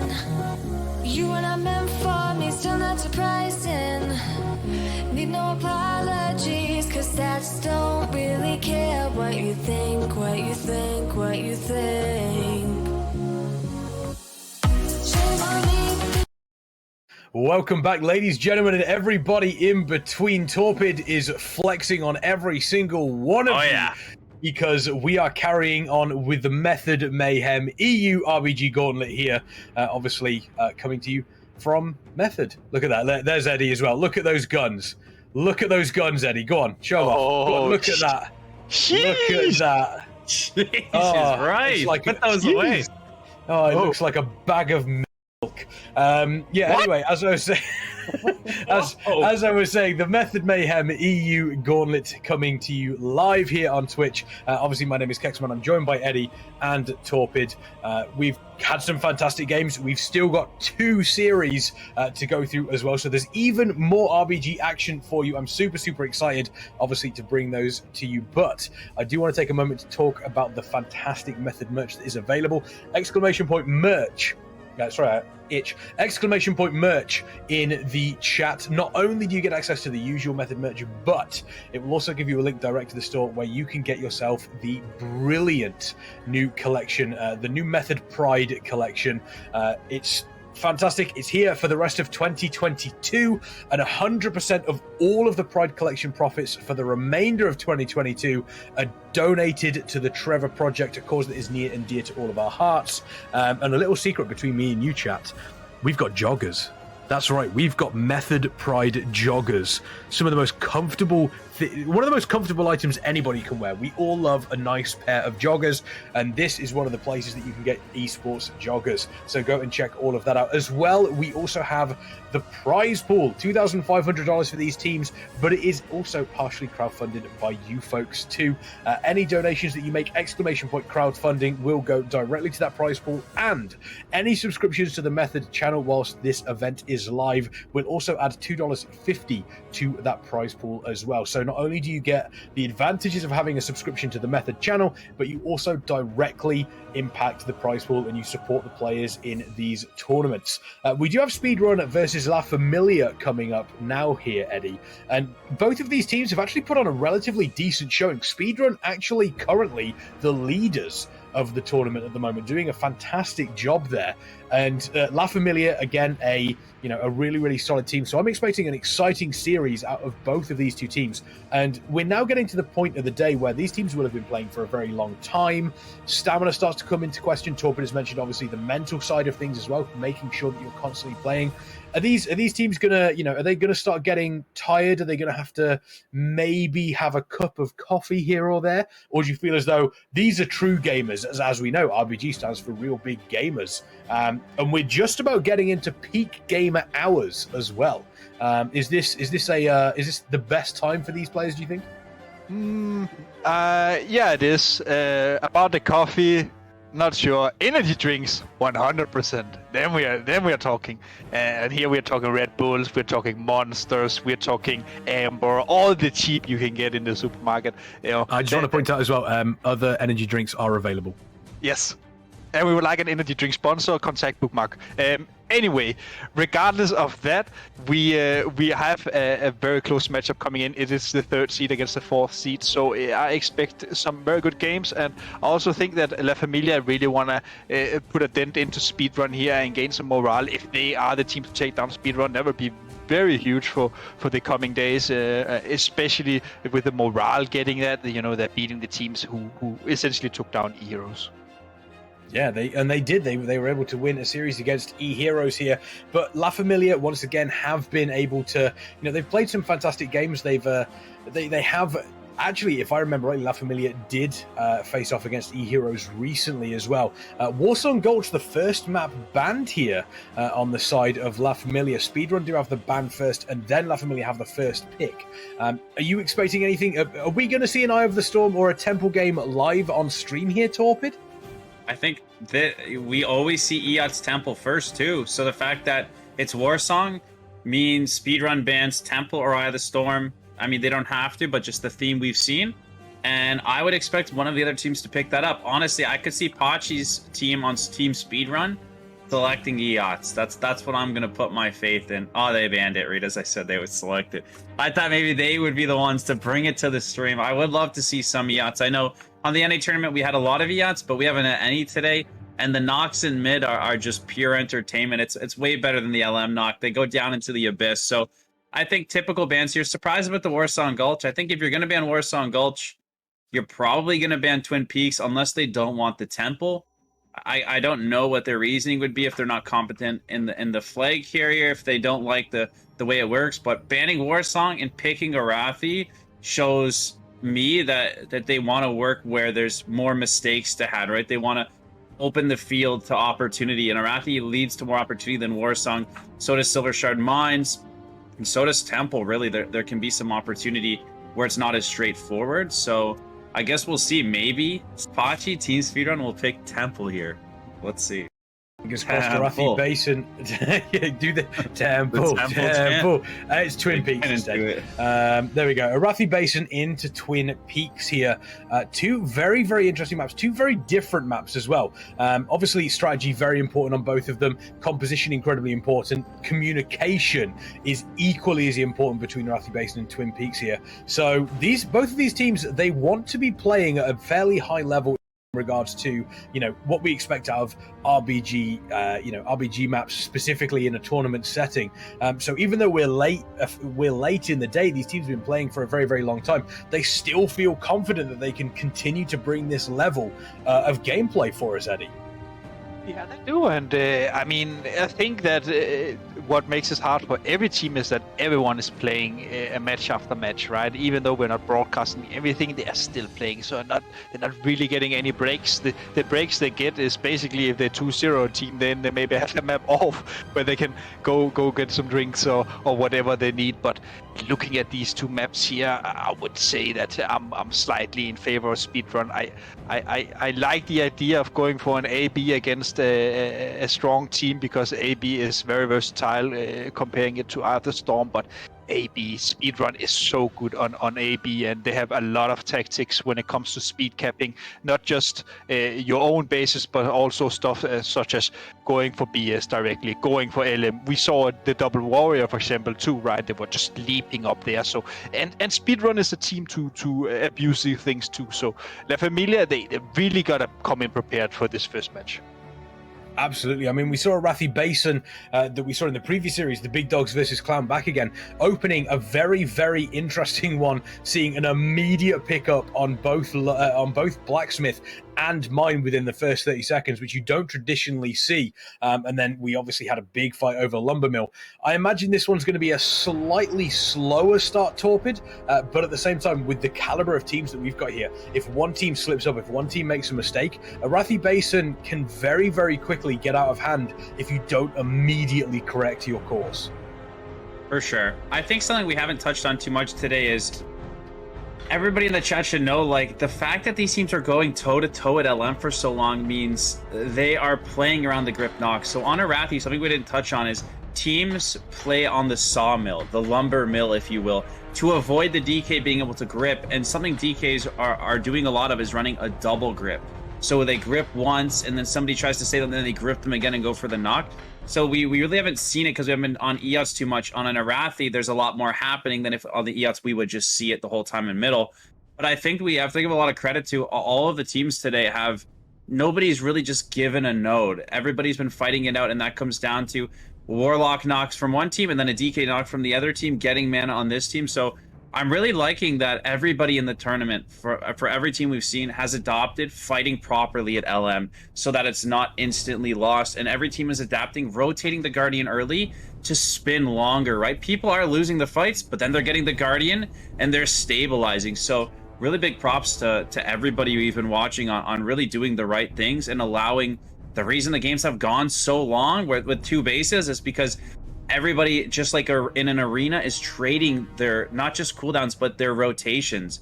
We just lost two healers. Time to send the Guardian, have somebody backfill. We don't want to be grip docked at LM. Play in the LM, take turns spinning, communicate the spin onto the flag at the LM so the melee don't have to overextend. And it's been really, really good gameplay by a lot of teams today. Absolutely. We do see, obviously, a burning house fire in the distance, surrounded by water. Someone needs to go there. Look at that the guy elemental top center.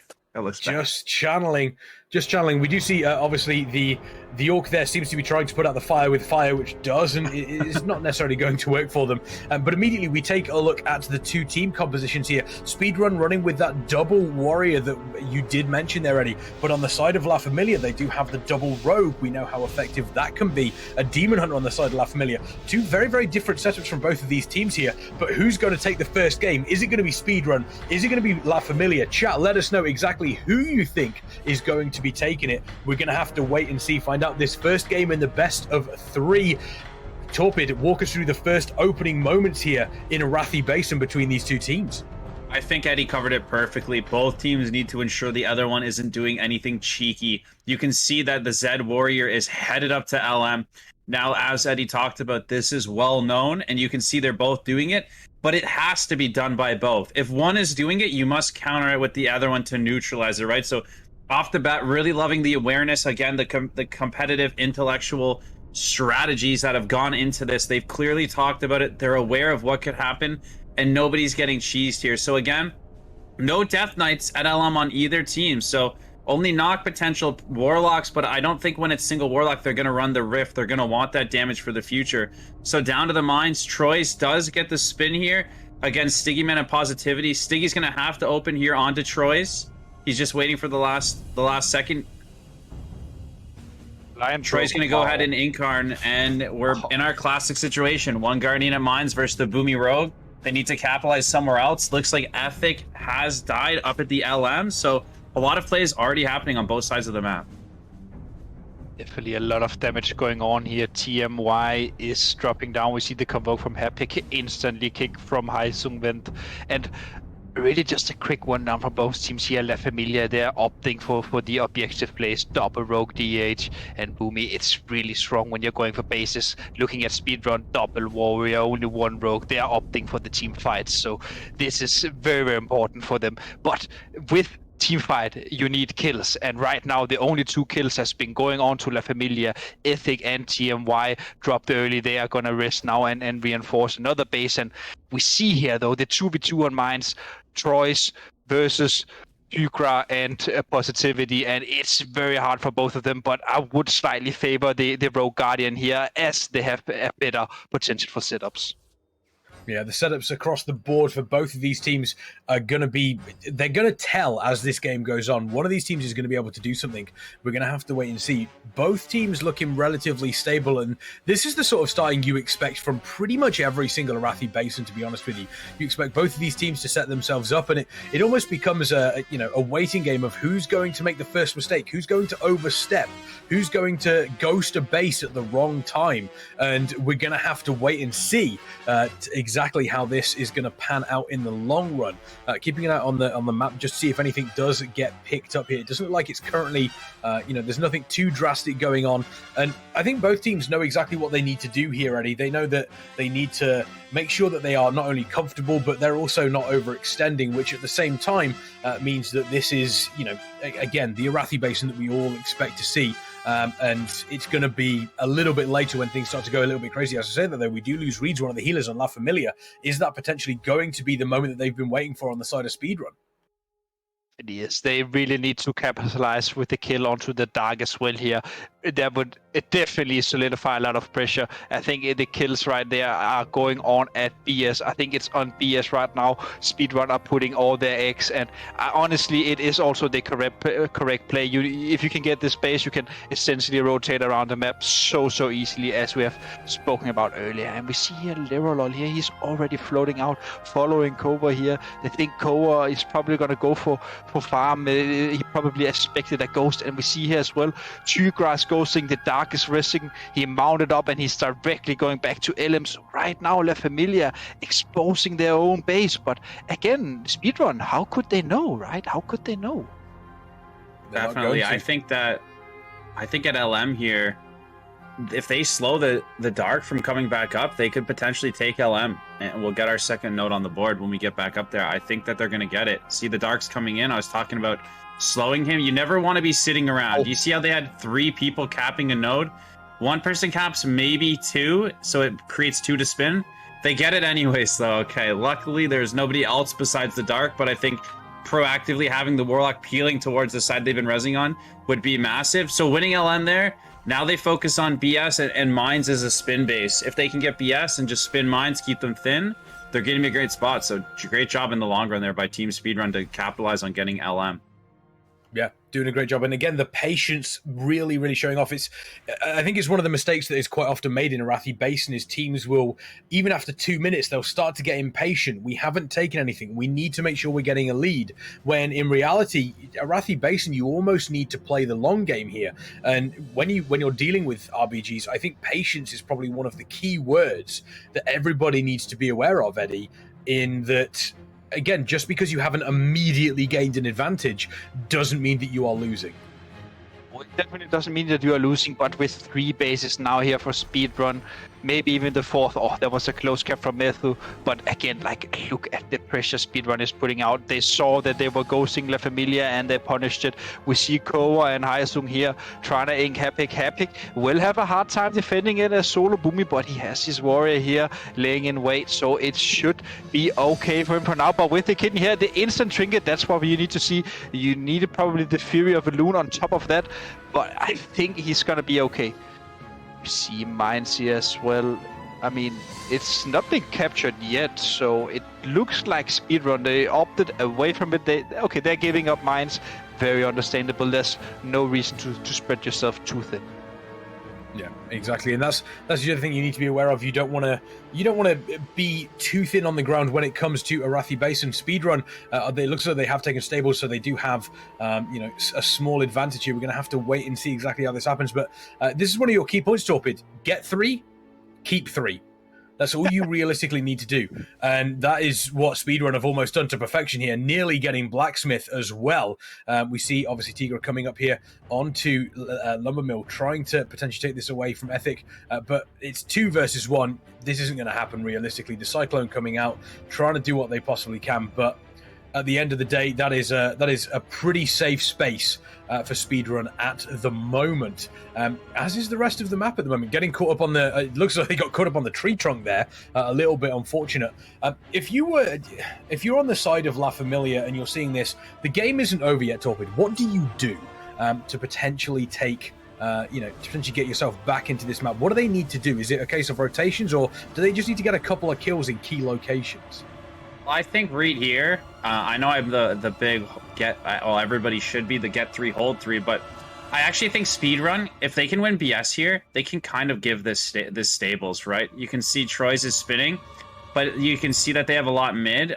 This happened in a game I was in not so long ago, where we have Troy spinning stables, but with the intention to almost give it to them or not invest anything more to win BS, right? Which they did.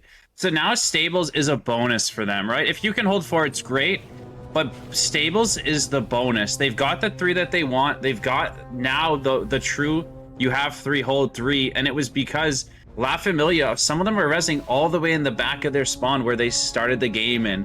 So Troy's is doing a great job spinning the stables to build that lead, but I do like what Speedrun said. They said, we're ahead at Blacksmith. We are winning this, so even though we have 3, we're not going to just leave Blacksmith to go get stables, because we can clearly see that they're down to 2 players at BS. Let's take BS and count stables as the extra or the bonus base. So really good adaptation, right? And really good game sense on what's happening and what they really need to do. And they have BS and they're holding stables for a long time, spinning it with the Guardian and healers. So this is a really strong start for Speedrun. It really is. I mean, obviously, this is Arathi Base is one of those maps where if you don't snowball things out of control, then obviously it can become a slow game between the 2 different teams. But at the same time, we do see 4 bases obviously on the side of Speedrun, so this will be over relatively quickly if La Familia do not do anything about it. I think it's safe to say, Eddie, that Speedrun have not done anything spectacular on this map. They haven't done anything really out of the box. They haven't done anything that has made us just go, oh, that was incredible. But what they've done is they've just done the fundamentals correctly, and they've just put the pressure on La Familia at the exact correct locations and at the correct time as well. And Speedrun, La Familia haven't really had an answer to it yet. An answer, and I think it also stems from the fact that La Familia, they seem a bit uncoordinated. They always have like one boomy solo inking here and there, and I don't really think that's an ideal situation when you're 4 bases down. When you're 4 bases down, you essentially need to make a very, very hard and effective push onto one base. You need to drag the enemies to that base, and then you can start doing cross-map plays. You can't cross-map plays without having any pressure. The team is basically just floating around, and honestly, I feel like La Familia was combining a bit too hard. When we saw Troy's and Lerolol spinning stables alone, they were essentially against 5 players of La Familia, and then the rest of Speedrun were killing La Familia on BS, and I think that if La Familia didn't reinforce BS, at least they should have gotten stables back, but I mean, they didn't even manage to do that, and now we see Dink here, though, great raw. It shouldn't be a cap, though. They have people rotating in. We see TMY coming in as well. He's not even coming because he knows that if he's needed, he can just triple leap there. He's coming now, I think. Yeah, on the way. Now. Yeah, now he's here. They might even need another. But again, they have 4, right? So they're in an amazing spot. Troy's spinning reads. I think that although we don't see anything flashy, right? We don't see a grip knock to make a great play. Speedrun is doing a lot of great things. Getting, our spectators doing an amazing job showing us that Stables was ghosted, and not long after the ghost was checked means that somebody or all of them on Team Speedrun are keeping a mental check of everything that's happening on the map and where everybody is. And when that 10th member shows, the fact that they're able to calm that and capitalize on taking that ghosted Stables is actually a really big deal. And it's really good to see teams with that high level awareness, right? Because those are like the flashy plays in RBGs, right? RBGs is more of a mental battle. Everybody knows how to click their buttons, but where RBGs shine is the mental battle of tracking the entire map, keeping that energy, and it looks like La Familia is tapping out, gonna reset and prep for the next one after Speedrun maneuvers around just perfectly. Yeah, La Familia here is gonna go into a family meeting, I think, and discuss what went wrong, because it was definitely not ideal. I think they actually got, honestly, pretty much outplayed by Speedrun. Speedrun was holding bases, being men down, and if you are equal teams, that should not happen. Right. Yeah, did a great job there. TMY showing off the Jailer Mythic mount as well. Not only just RBGs, but also able to get some Mythic raiding done on top of that. We do see the Elementals here just casting. That's a cool Elemental. Oh, the Elemental design is fantastic. I do love them. One thing I do want to kind of touch upon that someone mentioned in chat is the double fury that we see on the side of Speedrun. Now, obviously, we know how powerful one warrior can be. Obviously, a second warrior does add onto that. But, realistically, just how much pressure can you get out of double fury warrior at the moment, Torpid? I think that double fury warrior is strong. If I'm being honest, I don't think it's the strongest team fight. But again, I think it's important that people understand that they're not running warrior just for damage. It truly is the triple leap, so it's actually faster than a demon hunter these days. If somebody ghosts, the warriors can leap, and you might not see them ghost, you might not see the other team do that too often to give the opportunity away, but they can't do it because they know that there's triple fury warriors. So it creates the pressure at the beginning that has to be matched, and then even though we don't see it happen, it's kind of like when you have a rogue in stealth, that rogue could just go to his fridge, and get a beverage, but you have to respect him because he's invisible. You can't always, unless you communicate with your team, ghost the base because the Fury Warrior has 3, 4, 5 leaps and can check it. So it creates kind of a pressure similar to a rogue, similar to a DH, where, hey, you want to ghost your base? I'm going to instantly leave this team fight and go take it. So I think really maybe overlooked is the fact that they create that rogue pressure. You have the rogue sitting in stealth, he might do nothing all game, but the other team is thinking about that rogue in stealth. And when you have 2 warriors with leaps, you have to calculate that into your formula. Is anyone going to be able to follow that warrior? Is anyone going to be able to do anything? And if they can't, even though we might not see it, they are thinking about that. So I think double fury on Arathi, it's a smaller node base. Those leaps are more impactful than they look, even when they're not happening, having an impact. Yeah, Absolutely. A great Arathi Basin there from Speedrun. Obviously, Twin Peaks is the next map coming up. We do know that both of these teams have taken flag maps in this tournament so far. Both of them know exactly how to play it. But you touched upon Eddie in the previous map, La Familia going away, potentially having a little bit of a chat because, as I mentioned, Speedrun didn't do anything special. They didn't do anything flashy. They just dominated them from the get-go, in able to put pressure on the right places. And at the end, four-capping Arathi Basin, that shows a pretty much dominance across the board for the entire map. Do you think this is time where La Familia just kind of go away and they do have a little bit of a conversation, say, hey, let's reset, as we said before, go next. Let's just go next, forget about the previous game. Yeah, and I think they maybe opt into some. I mean, they're probably going to play pretty standard, but I don't think that Speedrun is going to pull out Double Warrior on Twin Peaks. Now, I'm not going to count it out, seeing that they have played Double Warrior all day, but I would say that if there were a map where you wanted to opt out of it, it is this one. But then again, if you ask Felix, one of the Warrior from the other teams, he would say, oh, Warrior is the best, because I can speed cap like a boomy after. And it is true. The leaps also works on a flat map. So Warriors are the best. Yeah, they are the best, especially if they have a red beard and it's called Kicksman. What can I say? I kind of want Speedrun to really show off Warriors and I say show off Warriors, but I want them to really throw us a curveball and go, you know what? Flag carrier, protection warrior. Let's go. Let's do something really odd that nobody is going to expect because generally it's terrible. Obviously they throw something out there. The Double Warrior could potentially be the play here. Obviously Twin Peaks, a very, very large map. One thing that we spoke about, Demon Hunters, we know how effective they can be on a map like Twin Peaks, especially when they're going up against the opposition flag carrier Torpid. Are you expecting any changes with the Demon Hunter, or do you kind of see both these teams playing a similar sort of comp that we saw in the previous matchup? Obviously with a slight change maybe for a flag carrier. Currently can't hear you. I don't know whether you're muted. Currently can't hear you, Torpid. Oh, I can hear me now? Oh, now we can. There we go. Yeah, okay, sorry. I was looking at the roster breakdown. That's why I'm looking over here. I don't think they'll run Double Warrior. I agree with Eddie. I don't think Double Warrior is particularly strong on flag maps. I think you can get it. If he wants to get the flag, he could do it with just his normal leaps.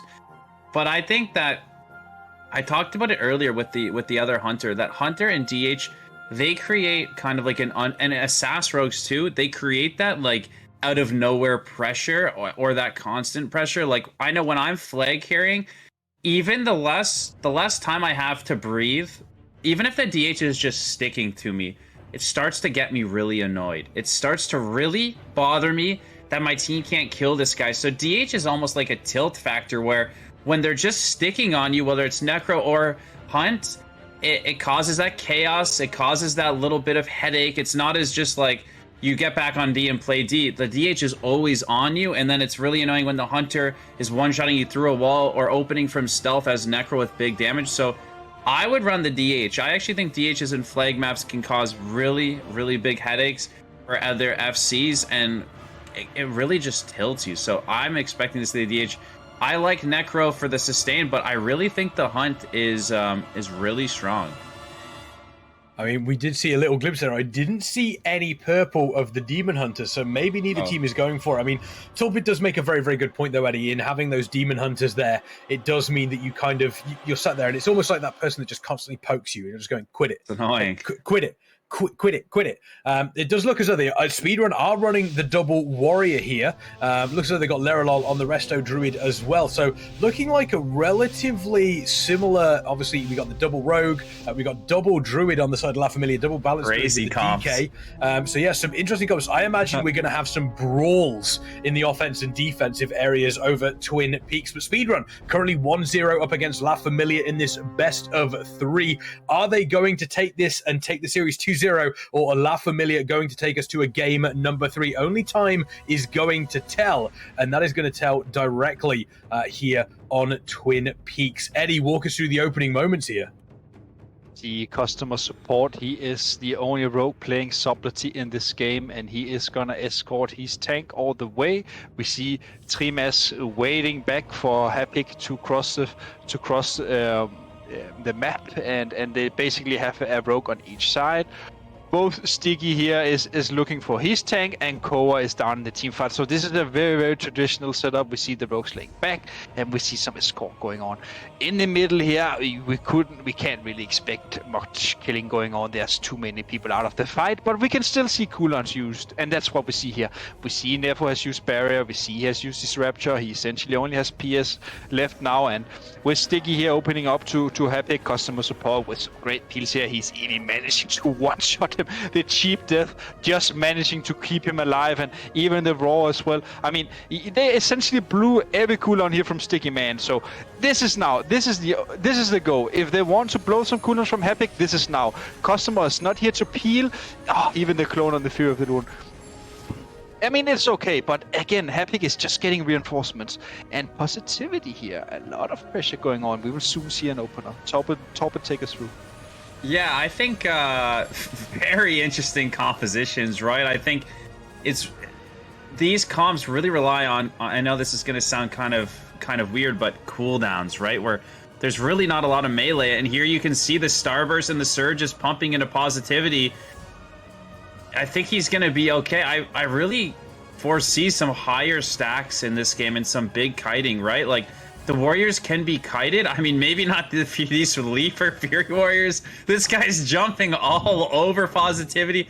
Positivity's Incarn is still up. He's going to get topped, but I think that with some help from his team, I don't know how many leaps these guys have in the kit. There's another leap. I don't know what's going on, but they've got to be out of leaps now. They've got charges.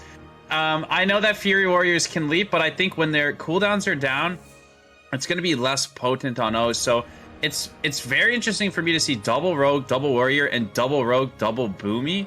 We really, in NA, have not seen that a lot. A lot of players opting for the triple melee. So I think we're going to see some exciting kiting and some big moments. We're Happy going down exactly that. Let's see if they can get positivity up the stairs. Looks like Happy got opened on by the Assassin Rogue and the Boomy there.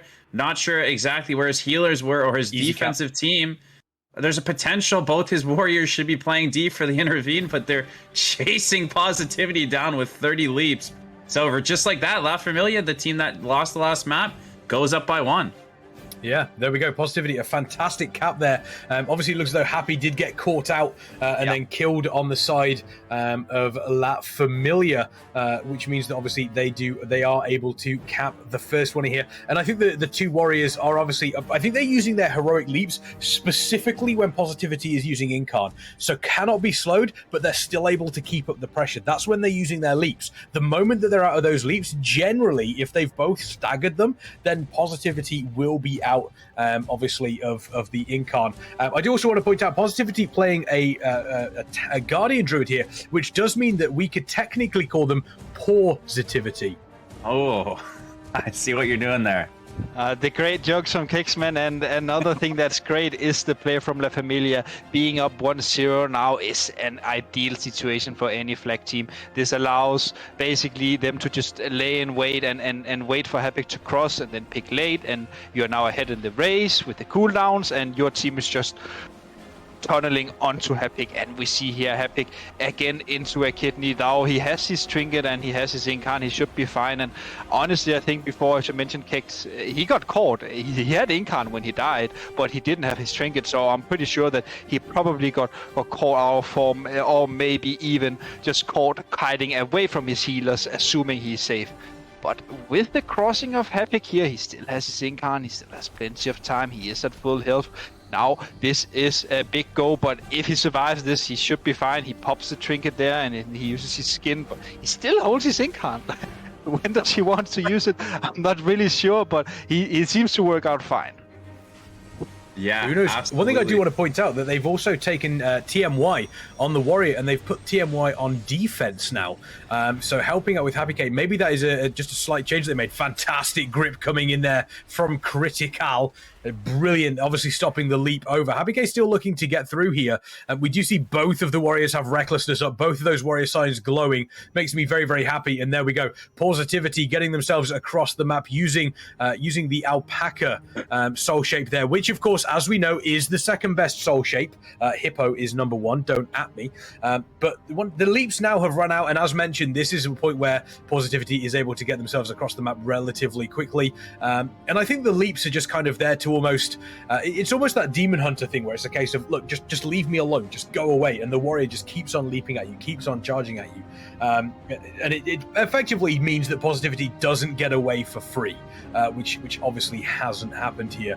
Positivity still moving around the map, looking relatively free. We are still below 6 stacks, so they're not going to be having that movement speed decrease at the same sort of time. And even though La Familia have capped that first flag, you've got to say so far from what we've seen since then, and even before then, it's been relatively even, Eddie.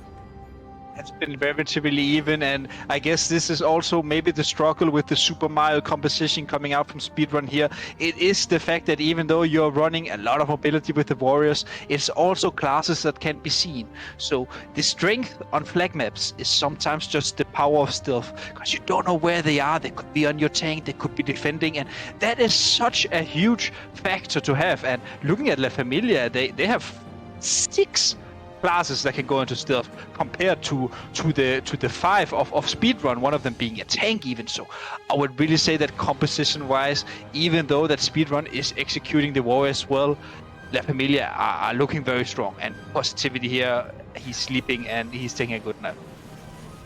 A great nap. I like the stealth reference. I do think that having the stealth is nice. I think you got to look at the end of the day, you know, it's a bunch of friends playing, and they're going to play the classes they enjoy with their friends. But when we're comparing it professionally, the Rep Paladin on offense compared to the Warrior has the immunity with the bubble, very big burst damage, has the freedoms for his healers, for his other melee for himself, has the off heals, and has the blessing of protection for his healers. So you just get a lot more out of different classes on offense, and you can see there, Speedrun tying it up, taking Positivity out.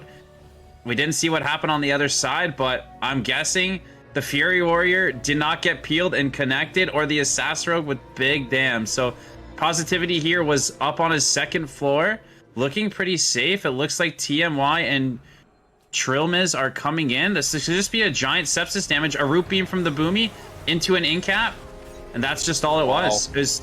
Wow. And now Happy's going down, but that's exactly what you want to see, chat. Everybody in the chat, they didn't just open, they got the Boomy and the Rogue in position. The Boomy root beams when the healer does not have the Night Fae up and has to trinket the root beam. He then incap roars and goes into a clone, and just the Assassin Rogue damage at higher stacks is enough to take down La Familia's tank and go ahead 1-1, but with Speedrun getting the last cap, being ahead. I actually think that cap came in for Speedrun there, where Happy was obviously using the Emerald Slumber and got knocked off in an attempt to split them from the healer, and it knocked Happy directly into the flag capture point there. So actually, that Speedrun flag capture, I think, actually was La Familia knocking Happy into the flag capture point. I need to see that. Somebody clip I think that's what happened. Happy was just having a nice little nap, and then all of a sudden got knocked into the flag capture thing and captured it. So it wasn't even actually, it wasn't Happy that did it. I think it was La Familia that may have done that accidentally. Maybe we'll be able to see that during one of the during the break. We'll have to find out. But I think that's exactly what I saw, which sounds quite comical. Happy coming up here, obviously going into the position. We do see Positivity coming ahead, but in front of them too, obviously there's a Druid Troyes we see there, and the Warrior as well. So this is an opportunity to put a fair bunch of pressure on, and that is exactly what happens. The spear comes down, and that is going to trigger obviously the incarn coming out from Positivity. And once again, Eddie, you've got to say that seeing that spear coming down, knowing there's a Warrior there, that's immediate respect on the side of Positivity, as Positivity's health bar gets disrespected by Speedrun. And not only disrespected, it should drop to 0 right now. Great barrier coming out from the Dark, but the Dark is essentially solo healing right now. There's so much pressure going on to Positivity. Positivity have no cooldowns left. The last ditch effort here, the grip from the Dark, but the Super Mario composition with the Warriors are just connecting again and again. We see them boing, and 2 of them on top of him again. Positivity will die here. There is no way anyone would ever survive this constant pressure from the Mario composition. However, the Monk, the soothing mists from hell, is keeping him alive, and the Dark is trying to top him, but they just have nothing in the tank. I can't see how the Positivity survives unless he gets away, and he does. You know how he survives, Eddie? He's positive. The power of positivity. Yes. Oh my God, man. There we go. Man, you need to write a book about those, man. Oh, I don't know. I don't know about writing a book about bear puns. I'm not sure about that one. But Positivity, once again, the Convoke the Spirits coming in from Troy's. Another leap, and in comes the Warrior just off screen with the leap. Once again, being able to just keep the pressure up on the Druid. And, you know, you mentioned, Torpid, how annoying it gets with the Demon Hunter. As Positivity here, those 2 Warriors, Positivity's got to start being a little bit annoyed that they are constantly surrounding them, constantly putting pressure on them. But speaking of pressure, Happy under a bunch of pressure as well. The 2 flag carriers, just 2 boats passing each other in the night. Happy still under a bunch of pressure. Koga doing all the damage they possibly can. Critical there as well. Happy cannot survive this. There is all of the pressure coming through. It looks as though Positivity has been able to break through some of the Warriors, and Happy has somehow survived as well. These 2 Guardian Druids are just living on the absolute edge, Torpid. Happy was allowing the Fury Warriors to stick to Positivity because he's just been in their base for an hour and a half now. As you can see, he's an absolute loose cannon, and he's allowing his team to buy a lot of time. If I'm Positivity, I'm asking my team to peel the Warriors, and although they can't peel the leap, when they have no trinkets, 1 stun will allow me to get out of their way, or just to kill them. Sometimes if the Warriors are keeping up and Positivity keeps running away, better if he stands closer or kites in more of a circle so his team has full uptime on the Warriors. When the Warriors leap away and then they're sustaining through their healing with their damaging abilities, it's more annoying. Whereas if he kites them so they're not connecting, but kites them in range of his caster, of his other melee, they'll go down sooner. But it looks like they've got a big opportunity here to regroup on O and head into Positivity. He's lacking a little bit of CDs. I can see Lara is out front, the R-Druid, the Warrior, the Boomkin, the Rogue is coming in. So they have an opportunity to go O here, try to extend it to 2-1. There's lots of time left. I really think that, again, this could go either way, which is exactly what we want to see in the situation. So we'll see what happens when here comes the Warriors flooring it up the center. We'll see if they can connect and just keep that pressure going. Yeah, there we go. Both of them using Recklessness as well. They're going to be doing all the damage that they possibly can. Just keep an eye on Positivity. The pressure coming through. Fantastic, obviously, from the DK trying to do everything they can to stop that pressure coming through. Critical looks like it hasn't been working. Positivity is dropping super low. 8 stacks currently. Happy also under a bunch of pressure. Happy might not be able to get there in time. Positivity is surviving and eventually drops. Are they going to be able to get the return? Critical immediately picking it up. It looks as though we've also lost Happy as well. So Critical could potentially cap here. It looks as though it has been picked up on the side of customer support for Speedrun as well. So once again, we are losing players left and right. These flag carriers dropping, the pressure really telling. La Familia and Speedrun, both of them do have the flags on. It looks like Speedrun have it on customer support. Nobody's picked it up. It has been returned on the side of La Familia. So Speedrun now need to cap this. They need to get customer support is under a bunch of pressure. It does look as though Trollbear has moved in on the side of La Familia to pick it up and getting away. Customer support is taking so much damage here. Somebody else needs to be there to pick it up. Happy is back alive now. Is customer support just waiting it out now until Happy gets back to be able to pass this off? It has been dropped and returned. So La Familia now have the flag. That has now been dropped on their side as well. Both of these flags have just been passed around like hot potato over the last 30 seconds. Very hot potatoes, but in the end, Speedrun choose to reset the stacks. They are in the point lead. You know, whoever caps last are essentially ahead.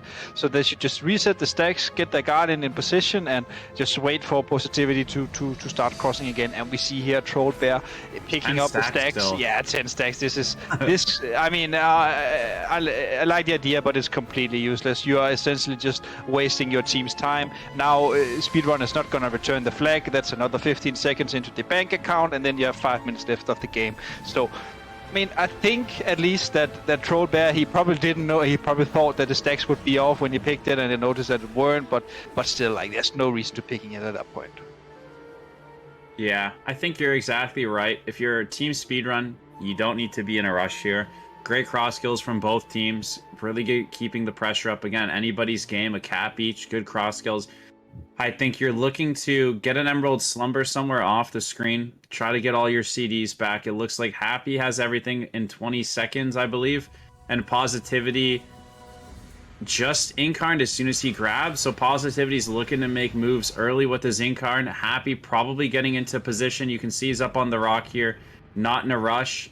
And really, I talked about this earlier. If you're Speedrun, don't even run to Positivity right now. You know, if you're TMY here, get back on your side of the map and just wait for him. Let his incarn fall and then hit him with everything, and then you still have the leaps, right? A lot of teams opting to run to Positivity instead of to where he's going. And I think that's you know, see he's running by. All that the team could have anytime in ESC pre-incarns, if you're not a Boomy or a DH, you just go to where his incarn's going to end with your team and start collapsing on him. Right there, he's able to get some room. So it would be nice to see some people starting to take advantage of that. Yeah, there we go. The spear coming down. That is going to break out the incarn from Positivity, getting themselves across the map as quickly as possible. We do also see that Happy is in position to pick up the flag too. Moving down, Sticky Man is there defending, but there it is. There's the pick, obviously, from Happy K. And Eddie, you spoke about the, you know, how important it is for you to potentially pick up second. We do see the immediate incarn coming in from Happy, getting through the majority of people, but once this incarn runs out, Happy could potentially be in danger, specifically on a map such as Twin Peaks, a very, very wide open map, but getting across very, very quickly. No Priest there, unfortunately, to grip Happy, but doesn't look like there's much in the way of pressure. Tigra is coming, but immediately gets up. Looks like there was a Stormbolt there, so one of those warriors is coming over. An Emerald Slumber there, just behind one of those things, and Positivity is taking so much damage. The pressure coming through once again from Speedrun is huge. That double warrior, we did potentially question it on a map like Twin Peaks, Eddie, but it looks though it's paying dividends because they have the one warrior on offense, one warrior on defense, and it doesn't look like La Familia have an answer to it. No, as of now, it seems like they were putting a lot of pressure, but Positivity here, he did get the reset. They managed to knock the 2 DPS down, allowing him to be top, then possibly even using the Emerald Sleep here when his incarn is running off. But here, a big bomb onto Happy here, a lot of cooldowns coming in. We see the Mongering as well to counteract the bomb, but Happy, he should be fine. He still has his cooldowns left. But look at Tigra here, Tigra from the front here with the incarn Convoke. A lot of damage, but again, Shikes essentially face tanking the whole Convoke, being in melee range of Tigra, so that's quite lucky for Hapik, and Hapik is just gonna go around the house here. I guess not. He's not even going around the house. He's still only at 2 stacks, so I guess he can just run back into them. And here we see Speedrun. They just wiped up the offensive. They are pushing super hard now onto Positivity. Yeah, with time ticking down and down, I think that it's always good to stay on the offense. You don't turtle at 2 minutes. You send a team off. But I think if Speedrun stays on Positivity here, they're never going to have the time to send a true O team capable of wiping them at low stacks. So I think Speedrun's really in the driver's seat. La Familia is going to have to make something work. Positivity's used his incarn. I'd really love to see him not incarn to get those knocks, right? I'd love to see him incarning by his team time by running around the map and using those knocks when he doesn't have the incarn. Kind of like when we're Warlock portaling, but we've used some defensives. We want to port before or after, not during, right? So now his incarn's going to fall. They're going to walk back around, and if they stay healthy, now he's got nothing to use, right, to get away, and there's only a minute left, so time's really ticking, and Positivity is in trouble. Yeah, Positivity's in a lot of trouble there. Positivity's in so much trouble, they're dead. Speedrun get the cap with just over a minute left in this match. So that could be huge for them. Positivity, as mentioned, that pressure that came through was just far, far too much for them to eventually take. And La Familia here need to do something special to potentially take this. We do see the immediate flag capture there by Tigra, trying to get out there as quickly as possible. But Happy is getting themselves across the map. It would take something very, very big for La Familia to potentially get this flag capture in the next 35 seconds. Tigra, I don't believe, has even left the enemy base yet. We do see Happy going across the map as quickly as possible to pick up that. Yeah, you do see Tigra in the background there, yeah. But there's the spear coming out from the Warriors, and you've got to say, Eddie, that Speedrun have taken this one 2-0. Familia, they fell down to the power of the Mexican plumbers, Mario and Luigi jumping up top of them. So, I mean, it's fine. For this case, it was two very, very close teams. La Familia managed to get the first cap right, and they actually put themselves in a great position. But in the end, Speedrun managed to crawl back into the game and essentially putting him down. So, I think, honestly, that La Familia, they could maybe have played it a bit better when they had the 0-1 lead. You have so much play potential. You can always adapt. Are they defending their tank? We wipe them off our tank, etc. So I felt like they had potential, but again, I mean, Speedrun, they're looking like they're in a league of their own. Undefeated so far. Good point. Undefeated is not something to blink an eye at, and a healthy 2-0 here, like you said, and almost looking like they can just run anything they want and kind of get away with it. I think, you know, they let the La Familia go up a cap. If they play a little bit better defense, if La Familia cleaves some of these guys coming in and rotate some defensives differently, they're going to be in good shape.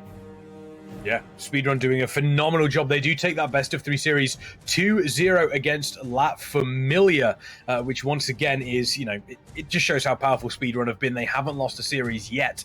They've even beaten Eheroes, which was I don't want to say it was a surprise. I don't necessarily want to say it was a surprise, but it was definitely it was definitely an impressive performance from them. They've been impressive throughout this entire tournament so far.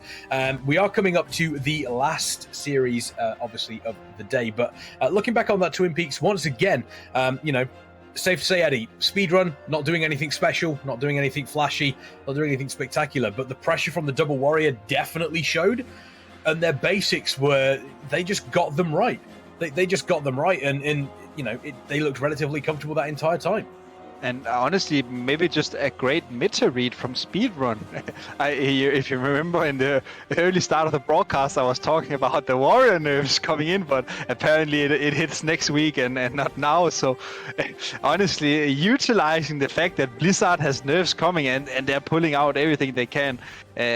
I think, honestly, just also to shout out the Warriors, they have one, if not the best Warrior after Blizzo here in Europe. He's called Limbs, and he is playing with one of the best, if not the best, boost team as well in Europe. So he is a very, very, very well-feared Warrior. And just for the casual viewer on Speedrun, there's one Warrior with a Russian name, and that is Limbs. And Limbs is insane, and he has really been performing today, and that's why Speedrun is going up as the undefeated champion as of now. Yeah, they're doing a great job of that, never losing a series so far. Obviously, Torpid, we've spoken about how important it is for these teams to potentially win, obviously, these maps, because we do have those standings. We'll take a quick look at those in a moment, but I just want to get some, we do obviously see the brackets here. Just quickly from you, going into this last series here, how much pressure is going to be on some of these teams to potentially get as many points as possible if they are sort of mid-table, really pushing for a place, obviously in day 2 tomorrow? Well, we haven't seen the numbers, and I can't calculate all this instantly, but I know La Familia is one of those teams fighting for day 2, so for them not to get a point, it could prove crucial, right? So, and for Speedrun, again, it's a competition. You're looking to give away nothing.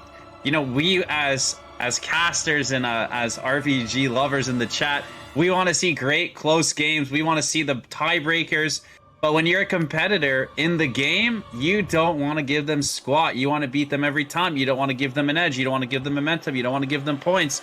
So really well done by Speedrun, because La Familia is one of those teams I'm pretty confident that's a really high, like leveraging, read between 4, 5, 3, read in that spot. So Speedrun would almost want to see a weaker team somehow sneak through, right? That's what you want as a competitor. So I think important for La Familia to get some points, and they've done that earlier in the day. But Speedrun, again, talk of the day, undefeated, taking out Eheroes, running the Mario cleave. We got Leafers on screen. Is that what we're calling it now? Yeah, I don't know. Mario cleave. I like the Mario. The Warriors just want time on stream, so they just keep coming back into the camera or something. They just keep bouncing back in. I do like Mario cleave. Giving a look at some of the what we do obviously see from those brackets there.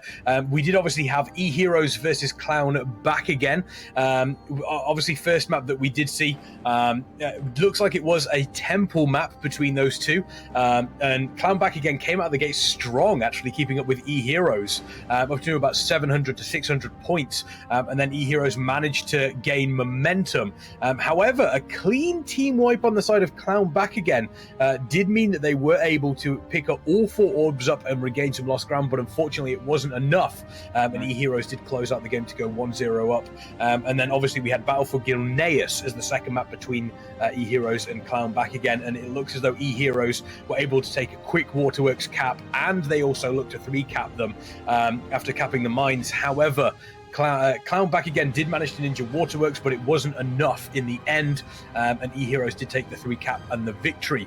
And we also saw Team Fiesta versus Team Gorefiend. The first map was Arathi Basin, and Team Fiesta managed to secure an early 3rd base and then 4-cap Team Gorefiend, with some good teamwork between Trajkovic and Avidance, leading to a quick victory for Team Fiesta.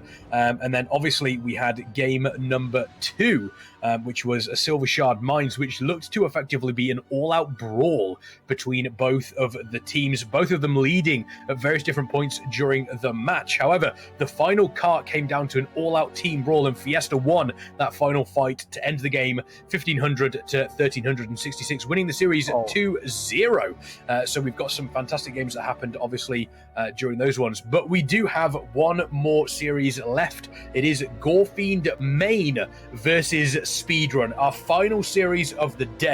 Make sure you folks do not go anywhere, because when myself, Eddie, and Torpid come back, we're going to be bringing you all of the action from that series. Do not go anywhere. Prime. What happened to us? What happened to all the love we always took for granted?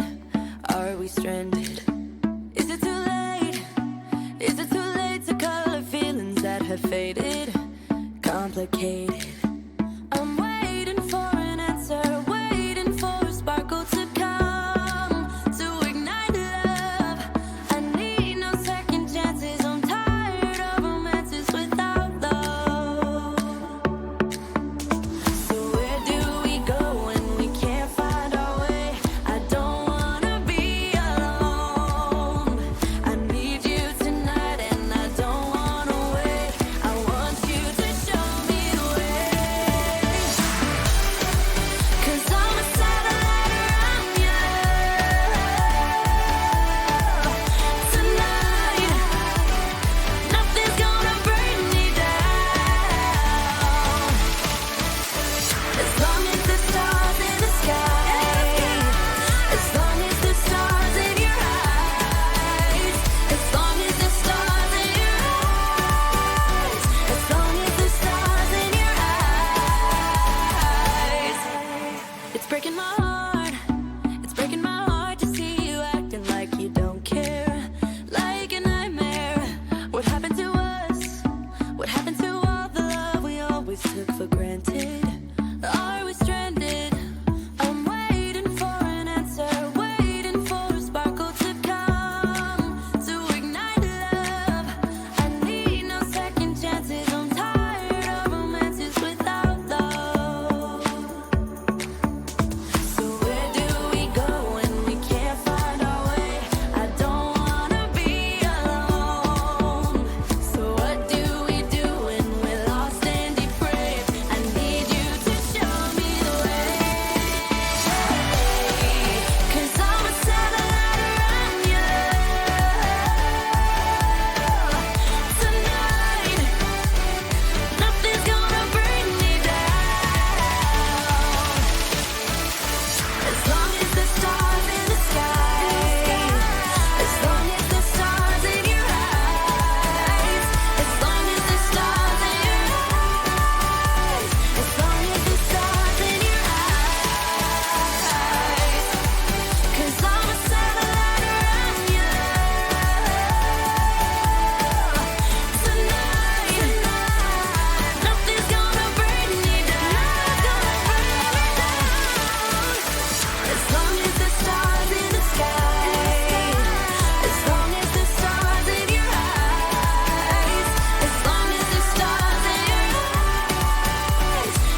my best friend.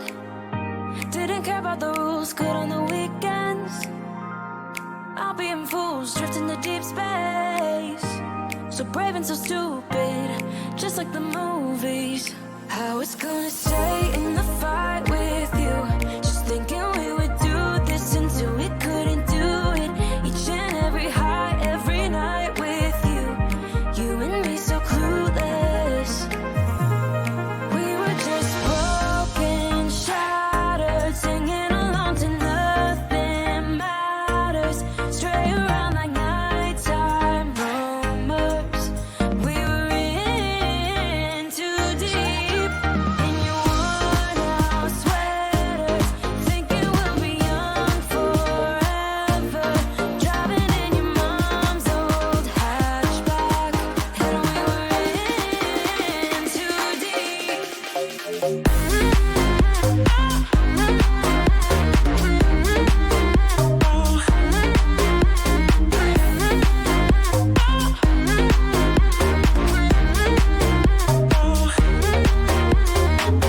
Cause I'm thinking we'll be young, cause I'm thinking we'll be young forever. Cause I'm thinking we'll be young, cause I'm thinking we'll be. Where did it begin? Where did it end? Hanging on loose strings, unable to bend, I never listened. Welcome back, ladies, gentlemen, and everybody in between. My name is Kexman. I am joined by Eddie and Torpid, and we are lining up our final series of the day. I am so excited for this. We have Gorefiend main against Speedrun. Obviously, excuse me, I'm just finished eating a biscuit. For those of you that are wondering what biscuit was, it was a bourbon. It was a bourbon biscuit. What a British way to say it. What it is a biscuit. It's a bourbon biscuit. Yeah, but obviously I do want to point out the fantastic work that has been going on in the background by production. Let's make sure we give them some big love as well. And also the crowdfunding. There is a $2,500 prize pool here, and you could donate directly to it. Exclamation point crowdfunding in the chat will get you all the information that you need, and any subscription to the Method channel whilst this event is live will add $2.50 to that prize pool as well. So make sure you check that out, as well as the Method merch, exclamation point merch in the chat, all your usual stuff, and the brand new 2022 Pride Collection, with 100% of all of the Pride Collection profits for the remainder of 2022 going directly to the Trevor Project as a donation, something that is near and dear to all of our hearts here in Method. And there is some new joggers available as well, which are very comfortable, very nice. You make sure you are going to be get in there. You're going to want to be picking those up. And speaking of picking, Torpid, I'm putting you on the spot here. Final match, final series, Gorefiend main against Speedrun. Who do you believe is going to be taking it here? You know, I think the Double Warrior, Leaper Bros, most likely Speedrun's going to have it. We saw Gorefiend early on in the stream do really well, so I really think, and this has been a trend of the EU tourneys so far, and any game we've witnessed, and then even the games we haven't witnessed live on stream, we're getting updates about the upsets. So I can just see another 2-1 series coming for probably Speedrun. I think when you go undefeated and you're bringing momentum after beating these really big teams, you've got to give them the edge. But I'm not really giving anybody a guaranteed 2-0. It seems that the EU teams have been putting the practice in, and the latter come to play. Maybe we'll see a Temple out of these two picks and get one of those before. We're not going to get an EOTS today, unfortunately. But I really think that Speedrun should have the edge here, the momentum, the confidence. You know, they're really synergizing well. And I just wouldn't count Gorefiend out from taking a game, though. And again, taking a game being crucial, right? Trying to get 2, of course, but always trying to get at least 1. And then if you're on Speedrun, trying not let them get any again. Yeah, maybe it's one of those. I mean, we're seeing Twin Peaks here. Obviously, the first pick coming out of Gorefiend main. Eddie, going to put you on the spot as well. Speedrun, we've seen them doing a fantastic job. They haven't lost a series so far during the Method Mayhem EU RBG Gauntlet. Gorefiend main, though, have done a good job. They've been able to take a couple of games off some of the bigger teams. Do you feel as though they have the option to do that against Speedrun, or is Speedrun riding obviously a huge wave right now? I think Speedrun is looking very hot right now, but I would of course love for Gorefiend to take a victory here in this matchup and just throw a little upset into the bracket. So if you out there, you in chat, if you want Gorefiend to succeed as well, I want you all to put a heart in the chat for Gorefiend. And also, again, as just mentioned before, a big shout out to behind the scenes production, Linden, of course, yes. Bookmark, and then also an honorable mention of Valgo. If you have noticed, Keksman has given us these short updates in between the matches around the other matches, and this is all done by Valgo. So a big shout out for Valgo for the quick recaps as well. But yeah, I mean, I would love Gorefiend to win, so a heart in the chat for Gorefiend. Yeah, absolutely. But we do see Twin Peaks, Battlefield Gilneas as the two matches picked here. Twin Peaks picked by Gorefiend, Battle for Gilneas picked by Speedrun here. We do know what Twin Peaks can all be about. We've just seen what Speedrun were able to do, obviously in the previous series against La Familia on Twin Peaks, which once again, they just played the map in a very, they just stuck to what they knew. They effectively played it almost perfectly. They didn't make anything too crazy for them. If you're on the side of Gorefiend main here, Eddie, what do you do to potentially break that? Do you have to throw a curveball, or do you almost need to do the basics better than Speedrun do? You have to at least go into Twin Peaks and knowing what they're going to do. They're going to play double warriors, and you have to have a plan to counter this. And if that is on Gorefiend himself to do that, I'm not sure. But he is definitely one of the players who can, also because he is playing the DK class, and DK is one of the best classes when it comes to defensive play. And this is mostly due to the fact that they have Chain of Ice, and that is so broken. But for them, if they play standard, I don't think it would be enough. I think they have to try for a curveball, and that is maybe going very heavy on your offensive side, playing one Warlock, one DK and D, and just try and make your tank run across, and then hopefully you win the race, right? I don't think you want to split out into offensive and defensive teams against Speedrun. I think they're just going to beat you player for player then. Yeah, absolutely. Silver Shard Mines is our decider. Very, very excited to see how that one is going to play out if we do end up going to it. Obviously, we know all about Twin Peaks, but Silver Shard Mines we've seen a fair amount. Battle for Gilneas we've only seen once or twice, and on the side of Speedrun, we see just how powerful that double warrior can be. If you're on the side of Gorefiend main, you obviously are going to be very, very aware, that is going to be, that's going to be something that you need to be aware of. You need to be aware of that double warrior, but, Battle for Gilneas, there's almost nowhere that you can hide from them. If you're on the side of Gorefiend main, you're going to that Gilneas map, Torpid. What do you do to potentially negate that double warrior pressure? I'd have to see the comp, but if they're going to run double warrior and no DK, I think you could have eventually your Boomies peeling a warrior. You can have one Boomy cycling CDs or clones between the warrior, and you have the DK advantage, the grouping advantage, the disruption advantage, and you still have other strong melee. It's not like they just have the DK, hopefully.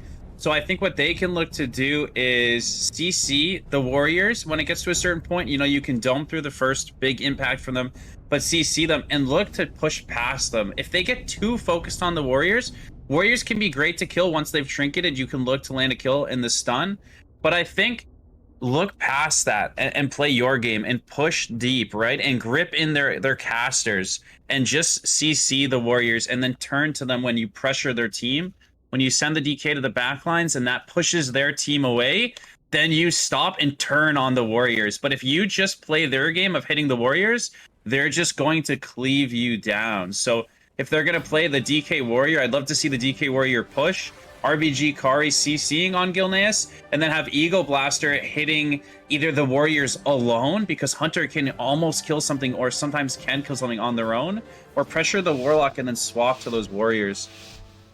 Yeah, we'll see exactly how things play out. It looks as though we've got a very, very similar composition on the side of Speedrun. Gorefiend main, we've also seen this composition on flag maps as well. But here we are, game number 1, our final best of 3 of the day. Let's find out what happens here between Speedrun and Gorefiend main. Chat, let's get some hype. Who's it going to be? Is it going to be Speedrun? Is it going to be Gorefiend main? Let us know exactly who you think is going to take this first map here on Twin Peaks. Eddie, walk us through the opening action here. This first thing we need to take a look at is TMY. He is going arms this game, so the Mario Bros composition is not that effective. But I think maybe it's because that, as Torped mentioned in the previous game, that TMY he went back to defense, and maybe that's why they're opting back into the arms. Arms is very strong when it comes to defensive plays, so that is definitely a possibility for them. We see Gorefiend here; he's just gonna go directly into everyone, grab them all together, and put the damage out. And here, Drukio, he has a druid following him. That's new. RBG Kari up there with Drukio. Is that what we're seeing right now? I think Happy so, yeah. sapped, but getting escorted by his support rogue. We've seen this time and time. Any team that runs double rogue always has one escort. Happy looking to save his CDs and walk it with the flag. And then the sides, Drukio does get open on by the Assassin rogue. I could see the Garrote onto Drukio. RBG Kari is doing his best to peel, but you can see the strength of a rogue peeling a lot better. But did Drukio have to incarn? No, but now he has to wall Troy's defenses here. He does end up incarning. So that's the problem with sending RBG Kari, is the Boomy to peel isn't a guaranteed stop. So they invested RBG Kari to have to incarn anyways, right? Which you never know is going to happen for sure, but there's definitely that chance. So they could have had Kari doing damage in middle or on the EFC and just had Drukio running out on his own. But I do think that him getting across here is great. It looks like customer support is still bothering Ballsacked in middle. Ballsacked ignoring Drukio, staying disciplined, doesn't have sepsis, going back to his team. Looks like both FCs making it across, and we're getting a nice, clean start from both teams. I think we see Gorefiend main team here. Maybe they're opting into the fact that they want to defend their own tank, and if they do that, then they can put up a very strong push. But then again, I mean, nothing is set in stone here, and we see customer support here pushing in as well. He wants to go in and he wants to connect, but I mean, he got through though. But Happy looks fine. Yeah, Happy looks to be in a relatively solid position. Both of them on 3 stacks at the moment, so they're not going to be reduced. They are going to be able to go over that 100% speed, which is going to be important for them. It looks like we've got the Warriors doing everything they can. I do want to point out on the side of TMY playing Arms, which does seem to be a slight change there. TMY on the Arms Warrior. Normally we see Fury. I'm wondering why that particular change-up has been brought. It looks as though we do see the Fury Warrior. Oh no, both of them going in. Maybe going in for the, I was going to say the Mortal Stroke, but Fury also brings that as well. That's an interesting change. That is an interesting change. I'd be wondering as to why they would potentially have made that. Look at Happy, just frolicking in the fields. Not a care in the world. Doesn't have to worry about anything. Could just worry about. Meanwhile, Drukio just under so much pressure. The difference in the two druids there is huge. In comes the spear. That's going to be a bunch of damage coming through on Drukio. Gorefiend coming in to potentially help alleviate some of that pressure. Convoke the spirits coming out as well. But these warriors just are not going down. The healing on the side of Speedrun for the offense is keeping them alive. And this means that the amount of pressure going through on Drukio is huge. The smoke bomb coming down as well. Could this be the kill? The first kill on a flag carry here on Drukio. Looks like the knock has come in. Currently able to survive. And you've got to imagine that this pressure is eventually going to tell for Gorefiend main, Eddie. Yeah, that clone essentially just saved Drukio. He got cloned very low, and the idea is fine, but the fact that he got gripped back up essentially saved him off the clone. So, but again, Drukio here, he has no cooldowns left. Then we see the whole swarm of speedrunners coming after him, but Havoc as well. Havoc is dropping very low here. Hellstone used, Trinket used, Regen used, Survival Skin used. What more else can you use, my boy? The Convoke here, this was the last thing he has in the tank. Only one skin left, and Drukio, he's trying to run away as well, but if he goes around the corner here, he will definitely die to Trimas. Yeah, Don't lie.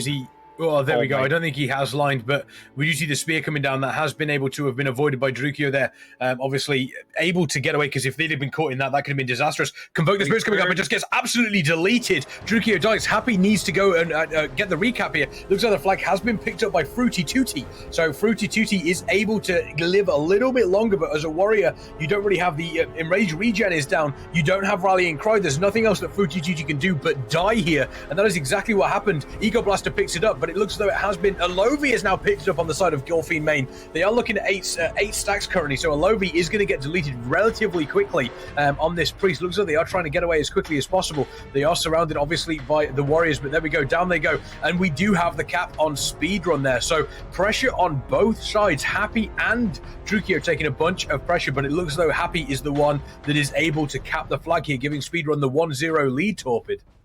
Yeah, absolutely. It didn't look like Gorefiend was able to ever wipe Speedrun. It kind of felt like between you and Eddie talking that you guys were able to cast that offensive push for a couple minutes, right? We didn't see Gorefiend stabilize and kill, right? When Drukio, their tank, is cycling CDs, he's trying to live, but he's trying to buy time for them to wipe the enemy team. So again, when CDs are being cycled, you have to trust in your tank and your healers, and you have to be setting up kills on the O team just like it's a flag carrier, right? You can picture their monk or a DPS has the flag. You need to cross the other DPS or the healer and land those kills and get them out of your base. Let your cooldowns come back up. Let your team get an extra person on O, but it just felt like Speedrun's doing such a good job at creating so much chaos that Gorefiend's not even able to kill them on O, and Speedrun is slightly resetting, but just their uptime is crazy. You saw the Fury Warrior jump from the flag room to the backside of the flag room to second floor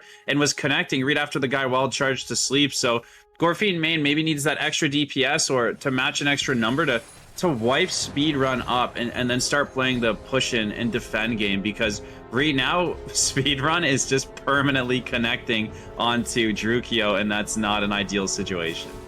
No, we see Drukio going down there. Happy also using the Hippo soul shape. Of course, as we know, the #1 soul shape that is available. So that is going to give them a little bit of extra movement speed. Obviously, Hippo's known for going super fast. We do see Drukio there being obviously effectively just consistently under pressure from Trill there. We did actually see Drukio die as well. They could maybe fast cap this. They could potentially fast cap. Drukio doing everything they can. Massive coming in from the warrior. Is this going to be a fast cap on the side of Speedrun? It looks as though it may be. Happy's coming through. There's nobody else in there. They're going to take a quick 2-0 fast cap there against Gorefiend main. And that kill on Drukio, Eddie, was so important for Speedrun. It's very important. It meant that Happy could essentially speed cap his own flag, which is not usually what we see. Now Drukio here, he is also in a position he can essentially press incarn now and speed cap the opposite way. However, with no cooldowns left in the tank from his previous death, he's essentially dying here to Limbs, the warrior, and Trima's opening up as well. Only Alovi is here. Jakal coming around the corner with 2 healers now. Drukio, he should be okay, but again, now he's essentially just running away from the only 2 healers he has to defend him, and ahead of him is a whole lineup of Speedrun. Yeah, they do lose TMY, obviously, on that Arms Warrior, so that is 1 player less. Lerolol is dead, as is Shike's Monk as well. So Drukio still has the ability to get through a couple of reinforcements behind them, and in front, actually, the defense on the side of Speedrun that we did see has been taken out by Gorefiend main. So Drukio still in a relatively comfortable position. A bunch of pressure coming in, obviously, from the Fury Warrior. Doesn't seem as though it has paid off, and there we go. Drukio able to get away, looking relatively comfortable now. But we just also see Happy picking up on the side of Speedrun, going and looking, seeing if they could get a very, very quick 3-0 here. TMY once again showing off on that Jailer mythic Mount Bullsack there, unfortunately caught out, but Drukio making their way across, Happy making their way across, and looks like we're settling into kind of what we expect from a flag map, although Drukio there in so much problem, just getting absolutely deleted, and Happy is just going to run this in for the 3-0. The spear coming in from the warrior, followed up by the druid. I don't know whether it was a convoke, but that was a very, very quick kill, and Speedrun take a relatively quick Twin Peaks 3-0, Torpid. Yeah, so right there, and I was talking, this is perfect, right? Look, Drukio is trying to run, but you don't always have to run. Stacks are at 1. Come back to Captain Atomic, come back to Alovi, the priest. he's trying to run, but he has the team help, right? When he runs, he gets left open. Can be the warrior leaping like that, can be the boomy from range, could be a rogue. When it's one stack, you want to be moving. I'm not saying stand still. You want to not let the warrior have full uptime, but you're not always, something I learned is you're not always looking to be 50, 60 yards ahead of everybody, because you can stay alive with your team. If he just stays with both those priests, lets his warrior or warlock catch up on D, and they don't have an O healer, he'll be fine, right? You've seen them live on the second floor of Twin Peaks, the third floor of Warsong Gulch with multiple stacks and people hitting him. The same is true in the open field. So I don't always think that the Guardian FCs have to make so much distance permanently, right? Holding that W key or your double mouse forward, see what's around you, and when stacks are low, work with your D team. You want to be a family moving together, and when you have incarn and defensives, yes, you want to kite. When those fall, you're better with your team than you are alone, because even one person or a warrior with a leaper and a boomy will kill you, where he would not have died there if it was by both his priests with one stack. So maybe he can look to clean that up with some practice. Definitely stick with your team unless you know you can live. If you have the CDs, fine, but if you're running low, you need your team, right? It's a team game. It's a 10-man family, and you got to stay together. Yeah, very, very true. 10-man family, but we do see Speedrun by name, Speedrun by nature. They're obviously taking a very, very quick Twin Peaks 3-0. We are going to obviously be moving on to Battle for Gilneas. And taking a look at Speedrun there, again, they made a couple of changes. We saw the Arms Warrior coming out instead of the Fury Warrior. We know how effective they can be in team fights. What do Gorefiend main have to do here, Eddie? Is there any world, where maybe inking on Lighthouse, potentially seeing if you can get some Speedrun to turn around, or do they just go straight for this team fight at Waterworks here? What they should do is they should take their 3 best players they have and send them into a 3v3 on mines, and hopefully they can win the skill check. I think, honestly, Speedrun looked just on a different level in the previous game. I mean, they picked up the flag even being ahead, right? And that's a clear sign of being the favorite if you are the team to running flags when you are ahead, right? As we always talk about it, you want to lay back and wait and then pick it up last. So for this one, Gorefiend, I mean, they need to do something, and it needs to be something powerful. So I think it is sending a very strong 3v3 to mines, and hopefully you can then stall out of Waterworks and then win the fight. But it's gonna be hard. And also, if they go to mines, that allows them to ghost their own base, because everyone will be shown. So it's probably the best idea they can do. Yeah, it's definitely risky for them. I mean, Torpid, we saw how effective Speedrun were on that map there. The pressure really telling through onto Drukio. Drukio not able to do much. Eddie's pointed out sending the 3 best players, going to mines, seeing what you can do, if anything can come from that. However, a team fight, as we know, yes, there are some teams out there that will have a better team fight than others, but in the hectic world of a team fight, things can sometimes go a little bit awry for you. Maybe, your RNG doesn't quite work out. It's not going to work out fantastically for you. And I do apologize, but is that a double rainbow? Is that definitely these guys are on it today. Oh, is that a double rainbow? They're not missing anything around the maps. That is a beautiful. And talking about double rainbow, Method amazing rainbow merch as well. This is not a coincidence. Eddie, yes. This is not a coincidence. Yes, exclamation Eddie. Point merch. Oh, good. Obviously, the new Pride merch that is available. Joggers are there too. But yeah, that is, again, if you are Gorefiend main, maybe the team fight is the best position for you to be in, because it just would being a very, very, it's a very hectic area and things can change up, and you might even be able to sneak a victory in a team fight versus, if you're going to go for something along these, if you're going to go for, if you're going to go for the Incon, various different places, maybe to spin a couple of the bases, I don't think it's really going to work in your favor. I feel as though team fight is the way forward. What are your thoughts on that, Torpid? And take us through the opening moments here. Speedrun 1-0 up in a best of 3 against Gorefiend main, our final best of 3 of the day. Chat, let us know who's going to take it. Is it going to be Speedrun? Is it going to be Gorefiend main? Torpid, take it away.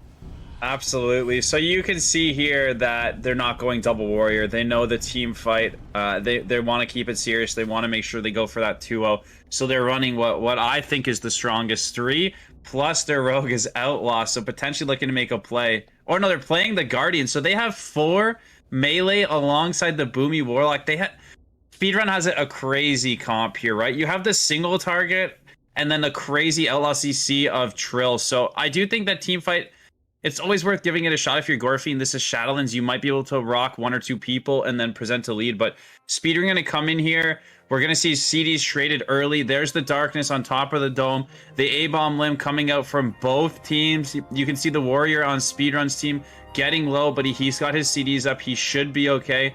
I really think that this is going to come down to how well the boomies play on Team Gorefiend. Their CDs and clones and starbursts are going to need to be impactful, because otherwise you're just going to get trained down by this 3-man cleave with the outlaw kind of as the 4th, putting out the double kidneys, putting out the short blinds, and you'll see a priest almost gets global there, which is very rare to see because priests are naturally so tanky. So I would be keeping a close eye on this melee cleave and who they're on, right? Rick Gorefiend all the way at the back, trying his best to disrupt the warlock, but while he's disrupting the warlock, he's leaving his team open to just get cleaved directly by this melee squad. Again, we talked about this earlier. Keep your mana levels high and then let your players play. Fruity Tooty dropping on that side. That's going to be, like Eddie's mentioned a few times, some DPS slowed down on Gorefiends and going to give Speedrun a small opening to breathe and keep putting out this pressure to dominate this team fight. Also, just the death of Gorefiend here, it most likely spells doom for Gorefiend main team. Right now, what they should do is probably just talk about resetting the fight, and as I say that, cast Popsy's Avenging Rings. Now, I am of the religion that if you are already losing the team fight, you just save your cooldowns and take the next one. There's no reason to waste all your CDs, because if you're dying, as we see Team Gorefiend is, then it's clearly not ideal. But, as Kex mentioned, the team fight, and this is a team fight map, how do you beat 4 melee in a team fight? First of all, for Team Gorefiend, they need to spread out. That's number 1 rule. If you're stacking against 4 melees, you're dying. Second off is you need to use your own DK, and this is very important. You need to use Gorefiend himself to sit on the melee cleave of Speedrun. That means that Gorefiend will then hit all the melees of Speedrun, and he will also be peeling his own team. And this is what we liked to do a lot when we were playing a lot with Team Denmark, that when we saw big melee teams, we just put our red and our DK on them, and they could cleave for days, and in the end, we would win the DPS race. So I think this is the way to play if they want to match them in a team fight. Yeah, that is the way to go. It looks as though Speedrun absolutely dominating that team fight there. Only 4 players left alive on the side of Gorefiend. They have taken Waterworks, but there is still time for Gorefiend to come back in and potentially take a team fight as well. It's one of those situations where if you manage to get one lucky bit of RNG over onto a healer crit-wise, or if you're able to, take maybe one of their players out with a fantastic bit of CC that they weren't expecting, all of a sudden the team fight turns in your favor, Torpid. It's an uphill battle for Gorefiend, but it is definitely not over. The war is still happening. Yeah, so we saw this with our previous skill NAS. It was Team Clown, and they lost the team fight at the beginning, and they had the Elisham.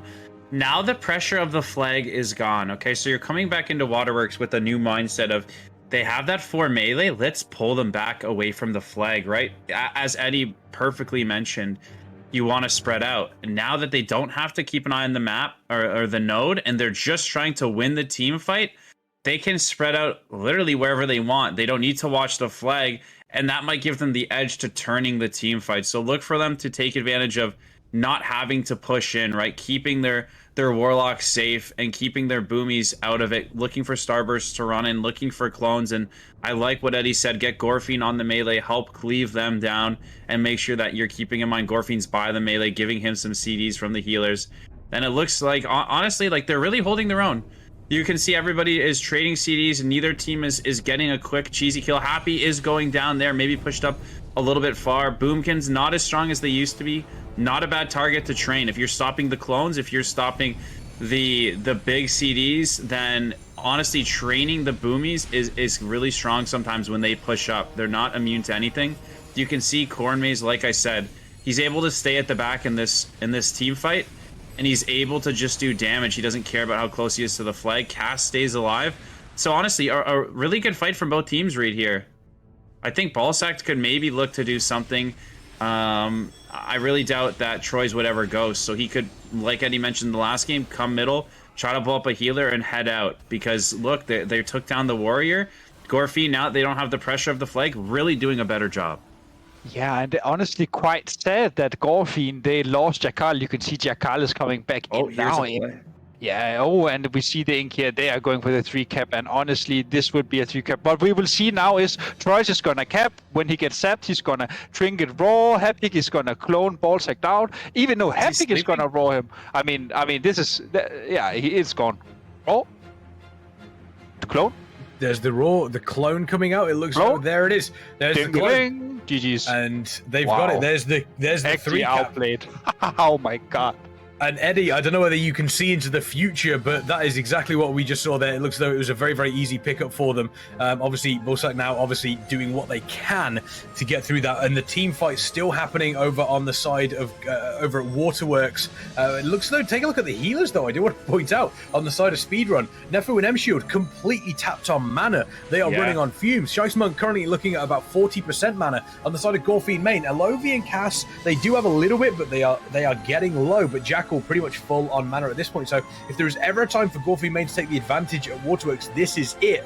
But it doesn't look like it is going to be the case, because Speedrun are slowly but surely getting ahead in the points. And so can we get some quick maths coming in from Torpid here? At what point is it going to be too much for Gorefiend main to get over? In Gilneas, as soon as the 3rd base turns over, you have typically 30 seconds or less. So if this 3rd base turns over at Lighthouse and Troy's is Guardian, they've reinforced mines. If they don't lose Waterworks, we've got about, I don't know, 25 seconds before the game's over. But I would like to highlight before it ends here, they were doing great mid. Gorefiend, like you said, was ooming the other team, not worried about their positioning as much now that they lost the flag.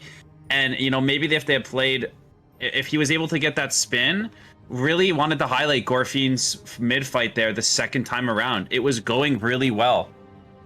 Yeah, they were doing a fantastic job. It didn't quite work out for them in the end there. Sorry, Eddie, go ahead.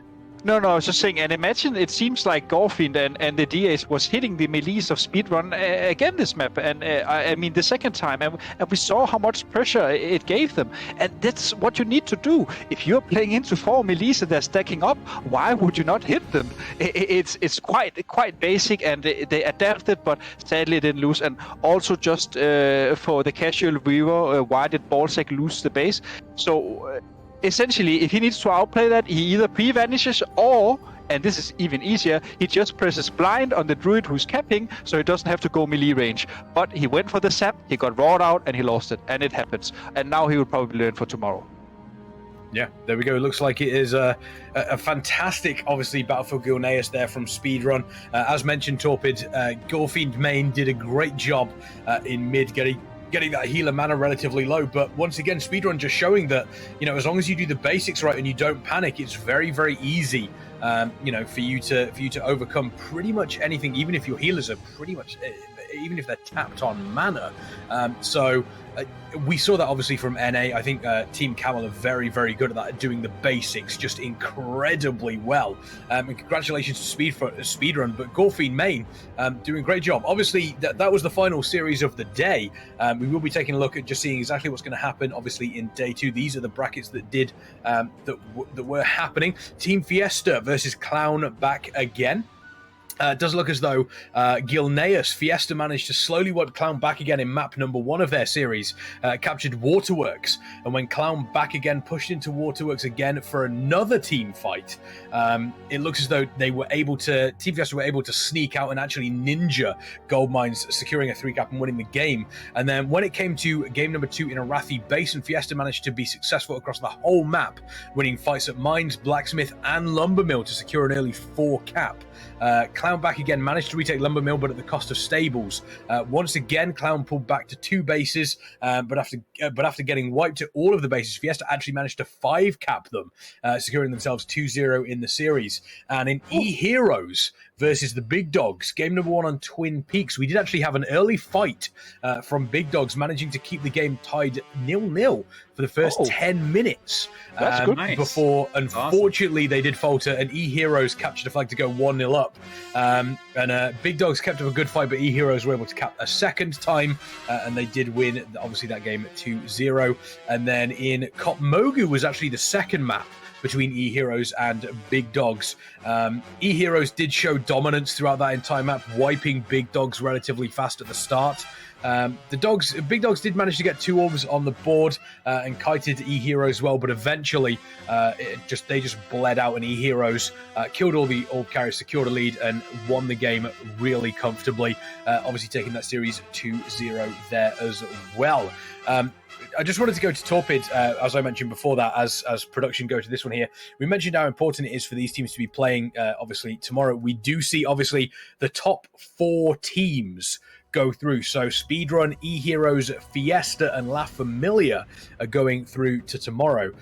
Speedrun, obviously, they've gone through unbeaten today. They didn't lose a series. They did lose a couple of games, but they haven't lost a series, which is obviously very, very good for them.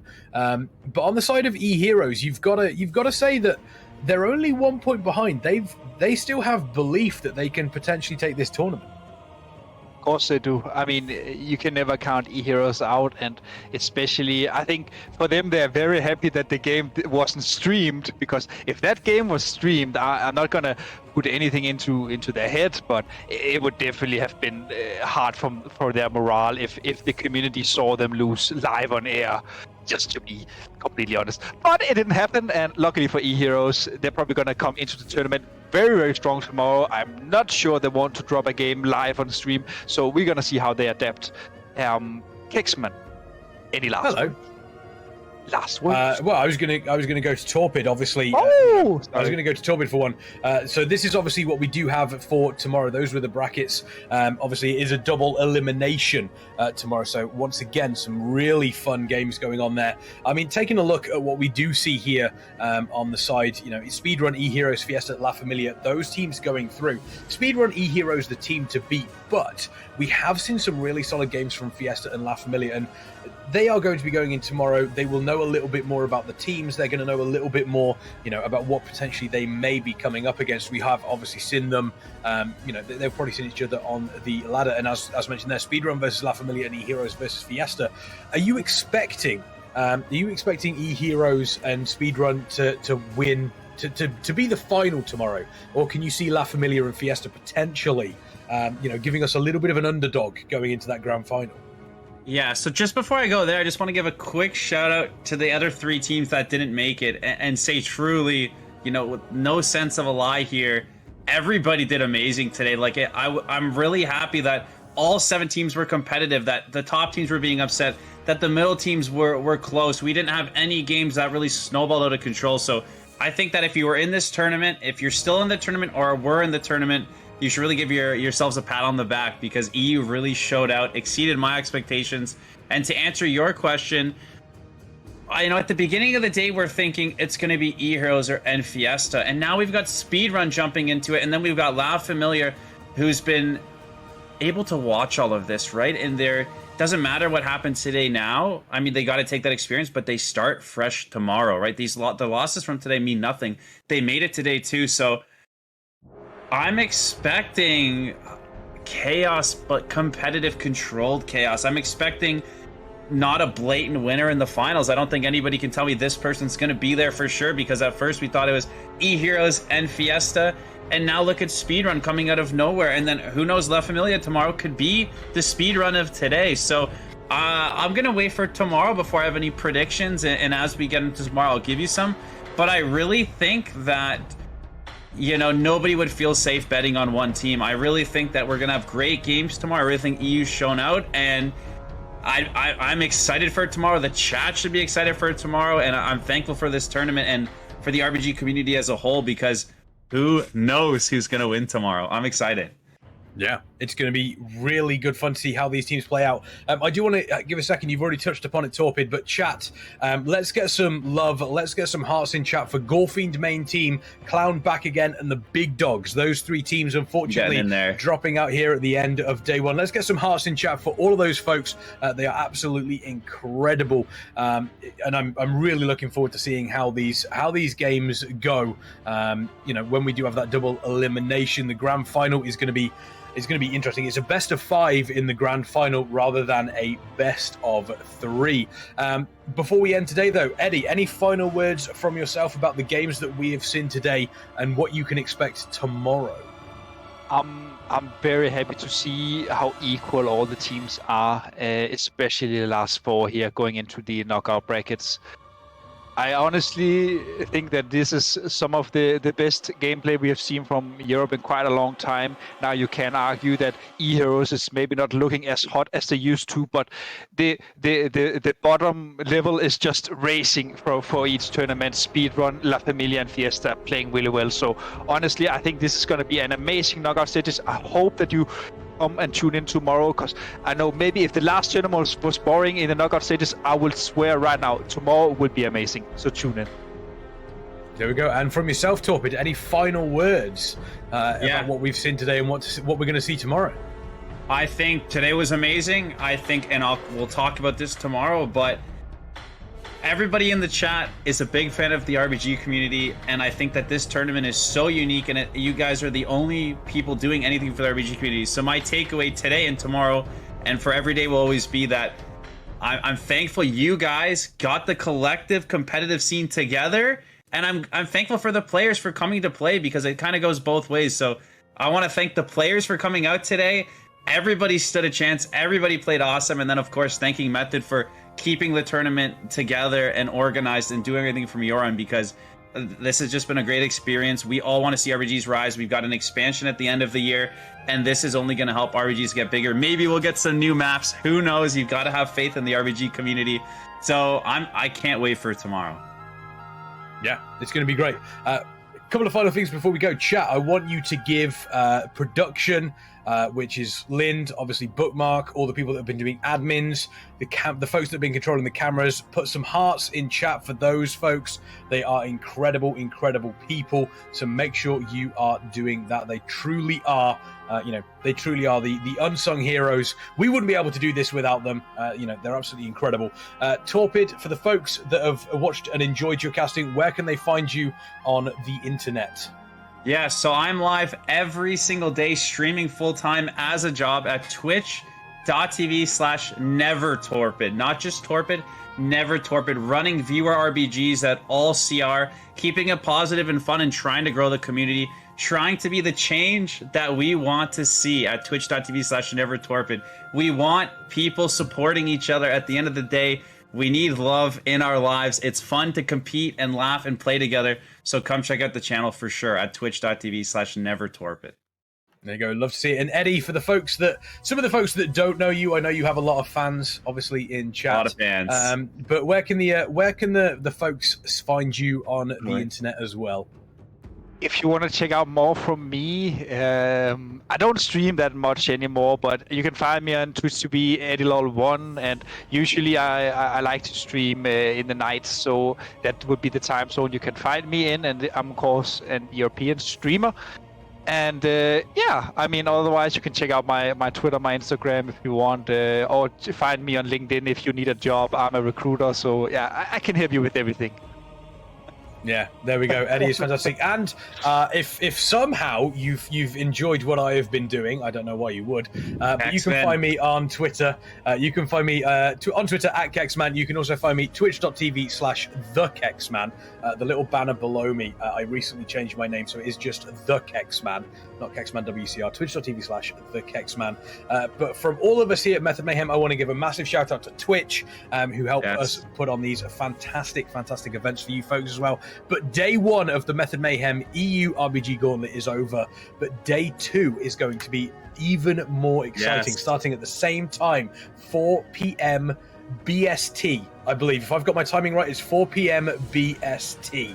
So make sure you join us for that. But from myself, from Eddie, from Torpid, from the folks in the background, and from Method, that is it for day one. We'll see you tomorrow. Take care and look after each other. Be here tomorrow, chat. Be here.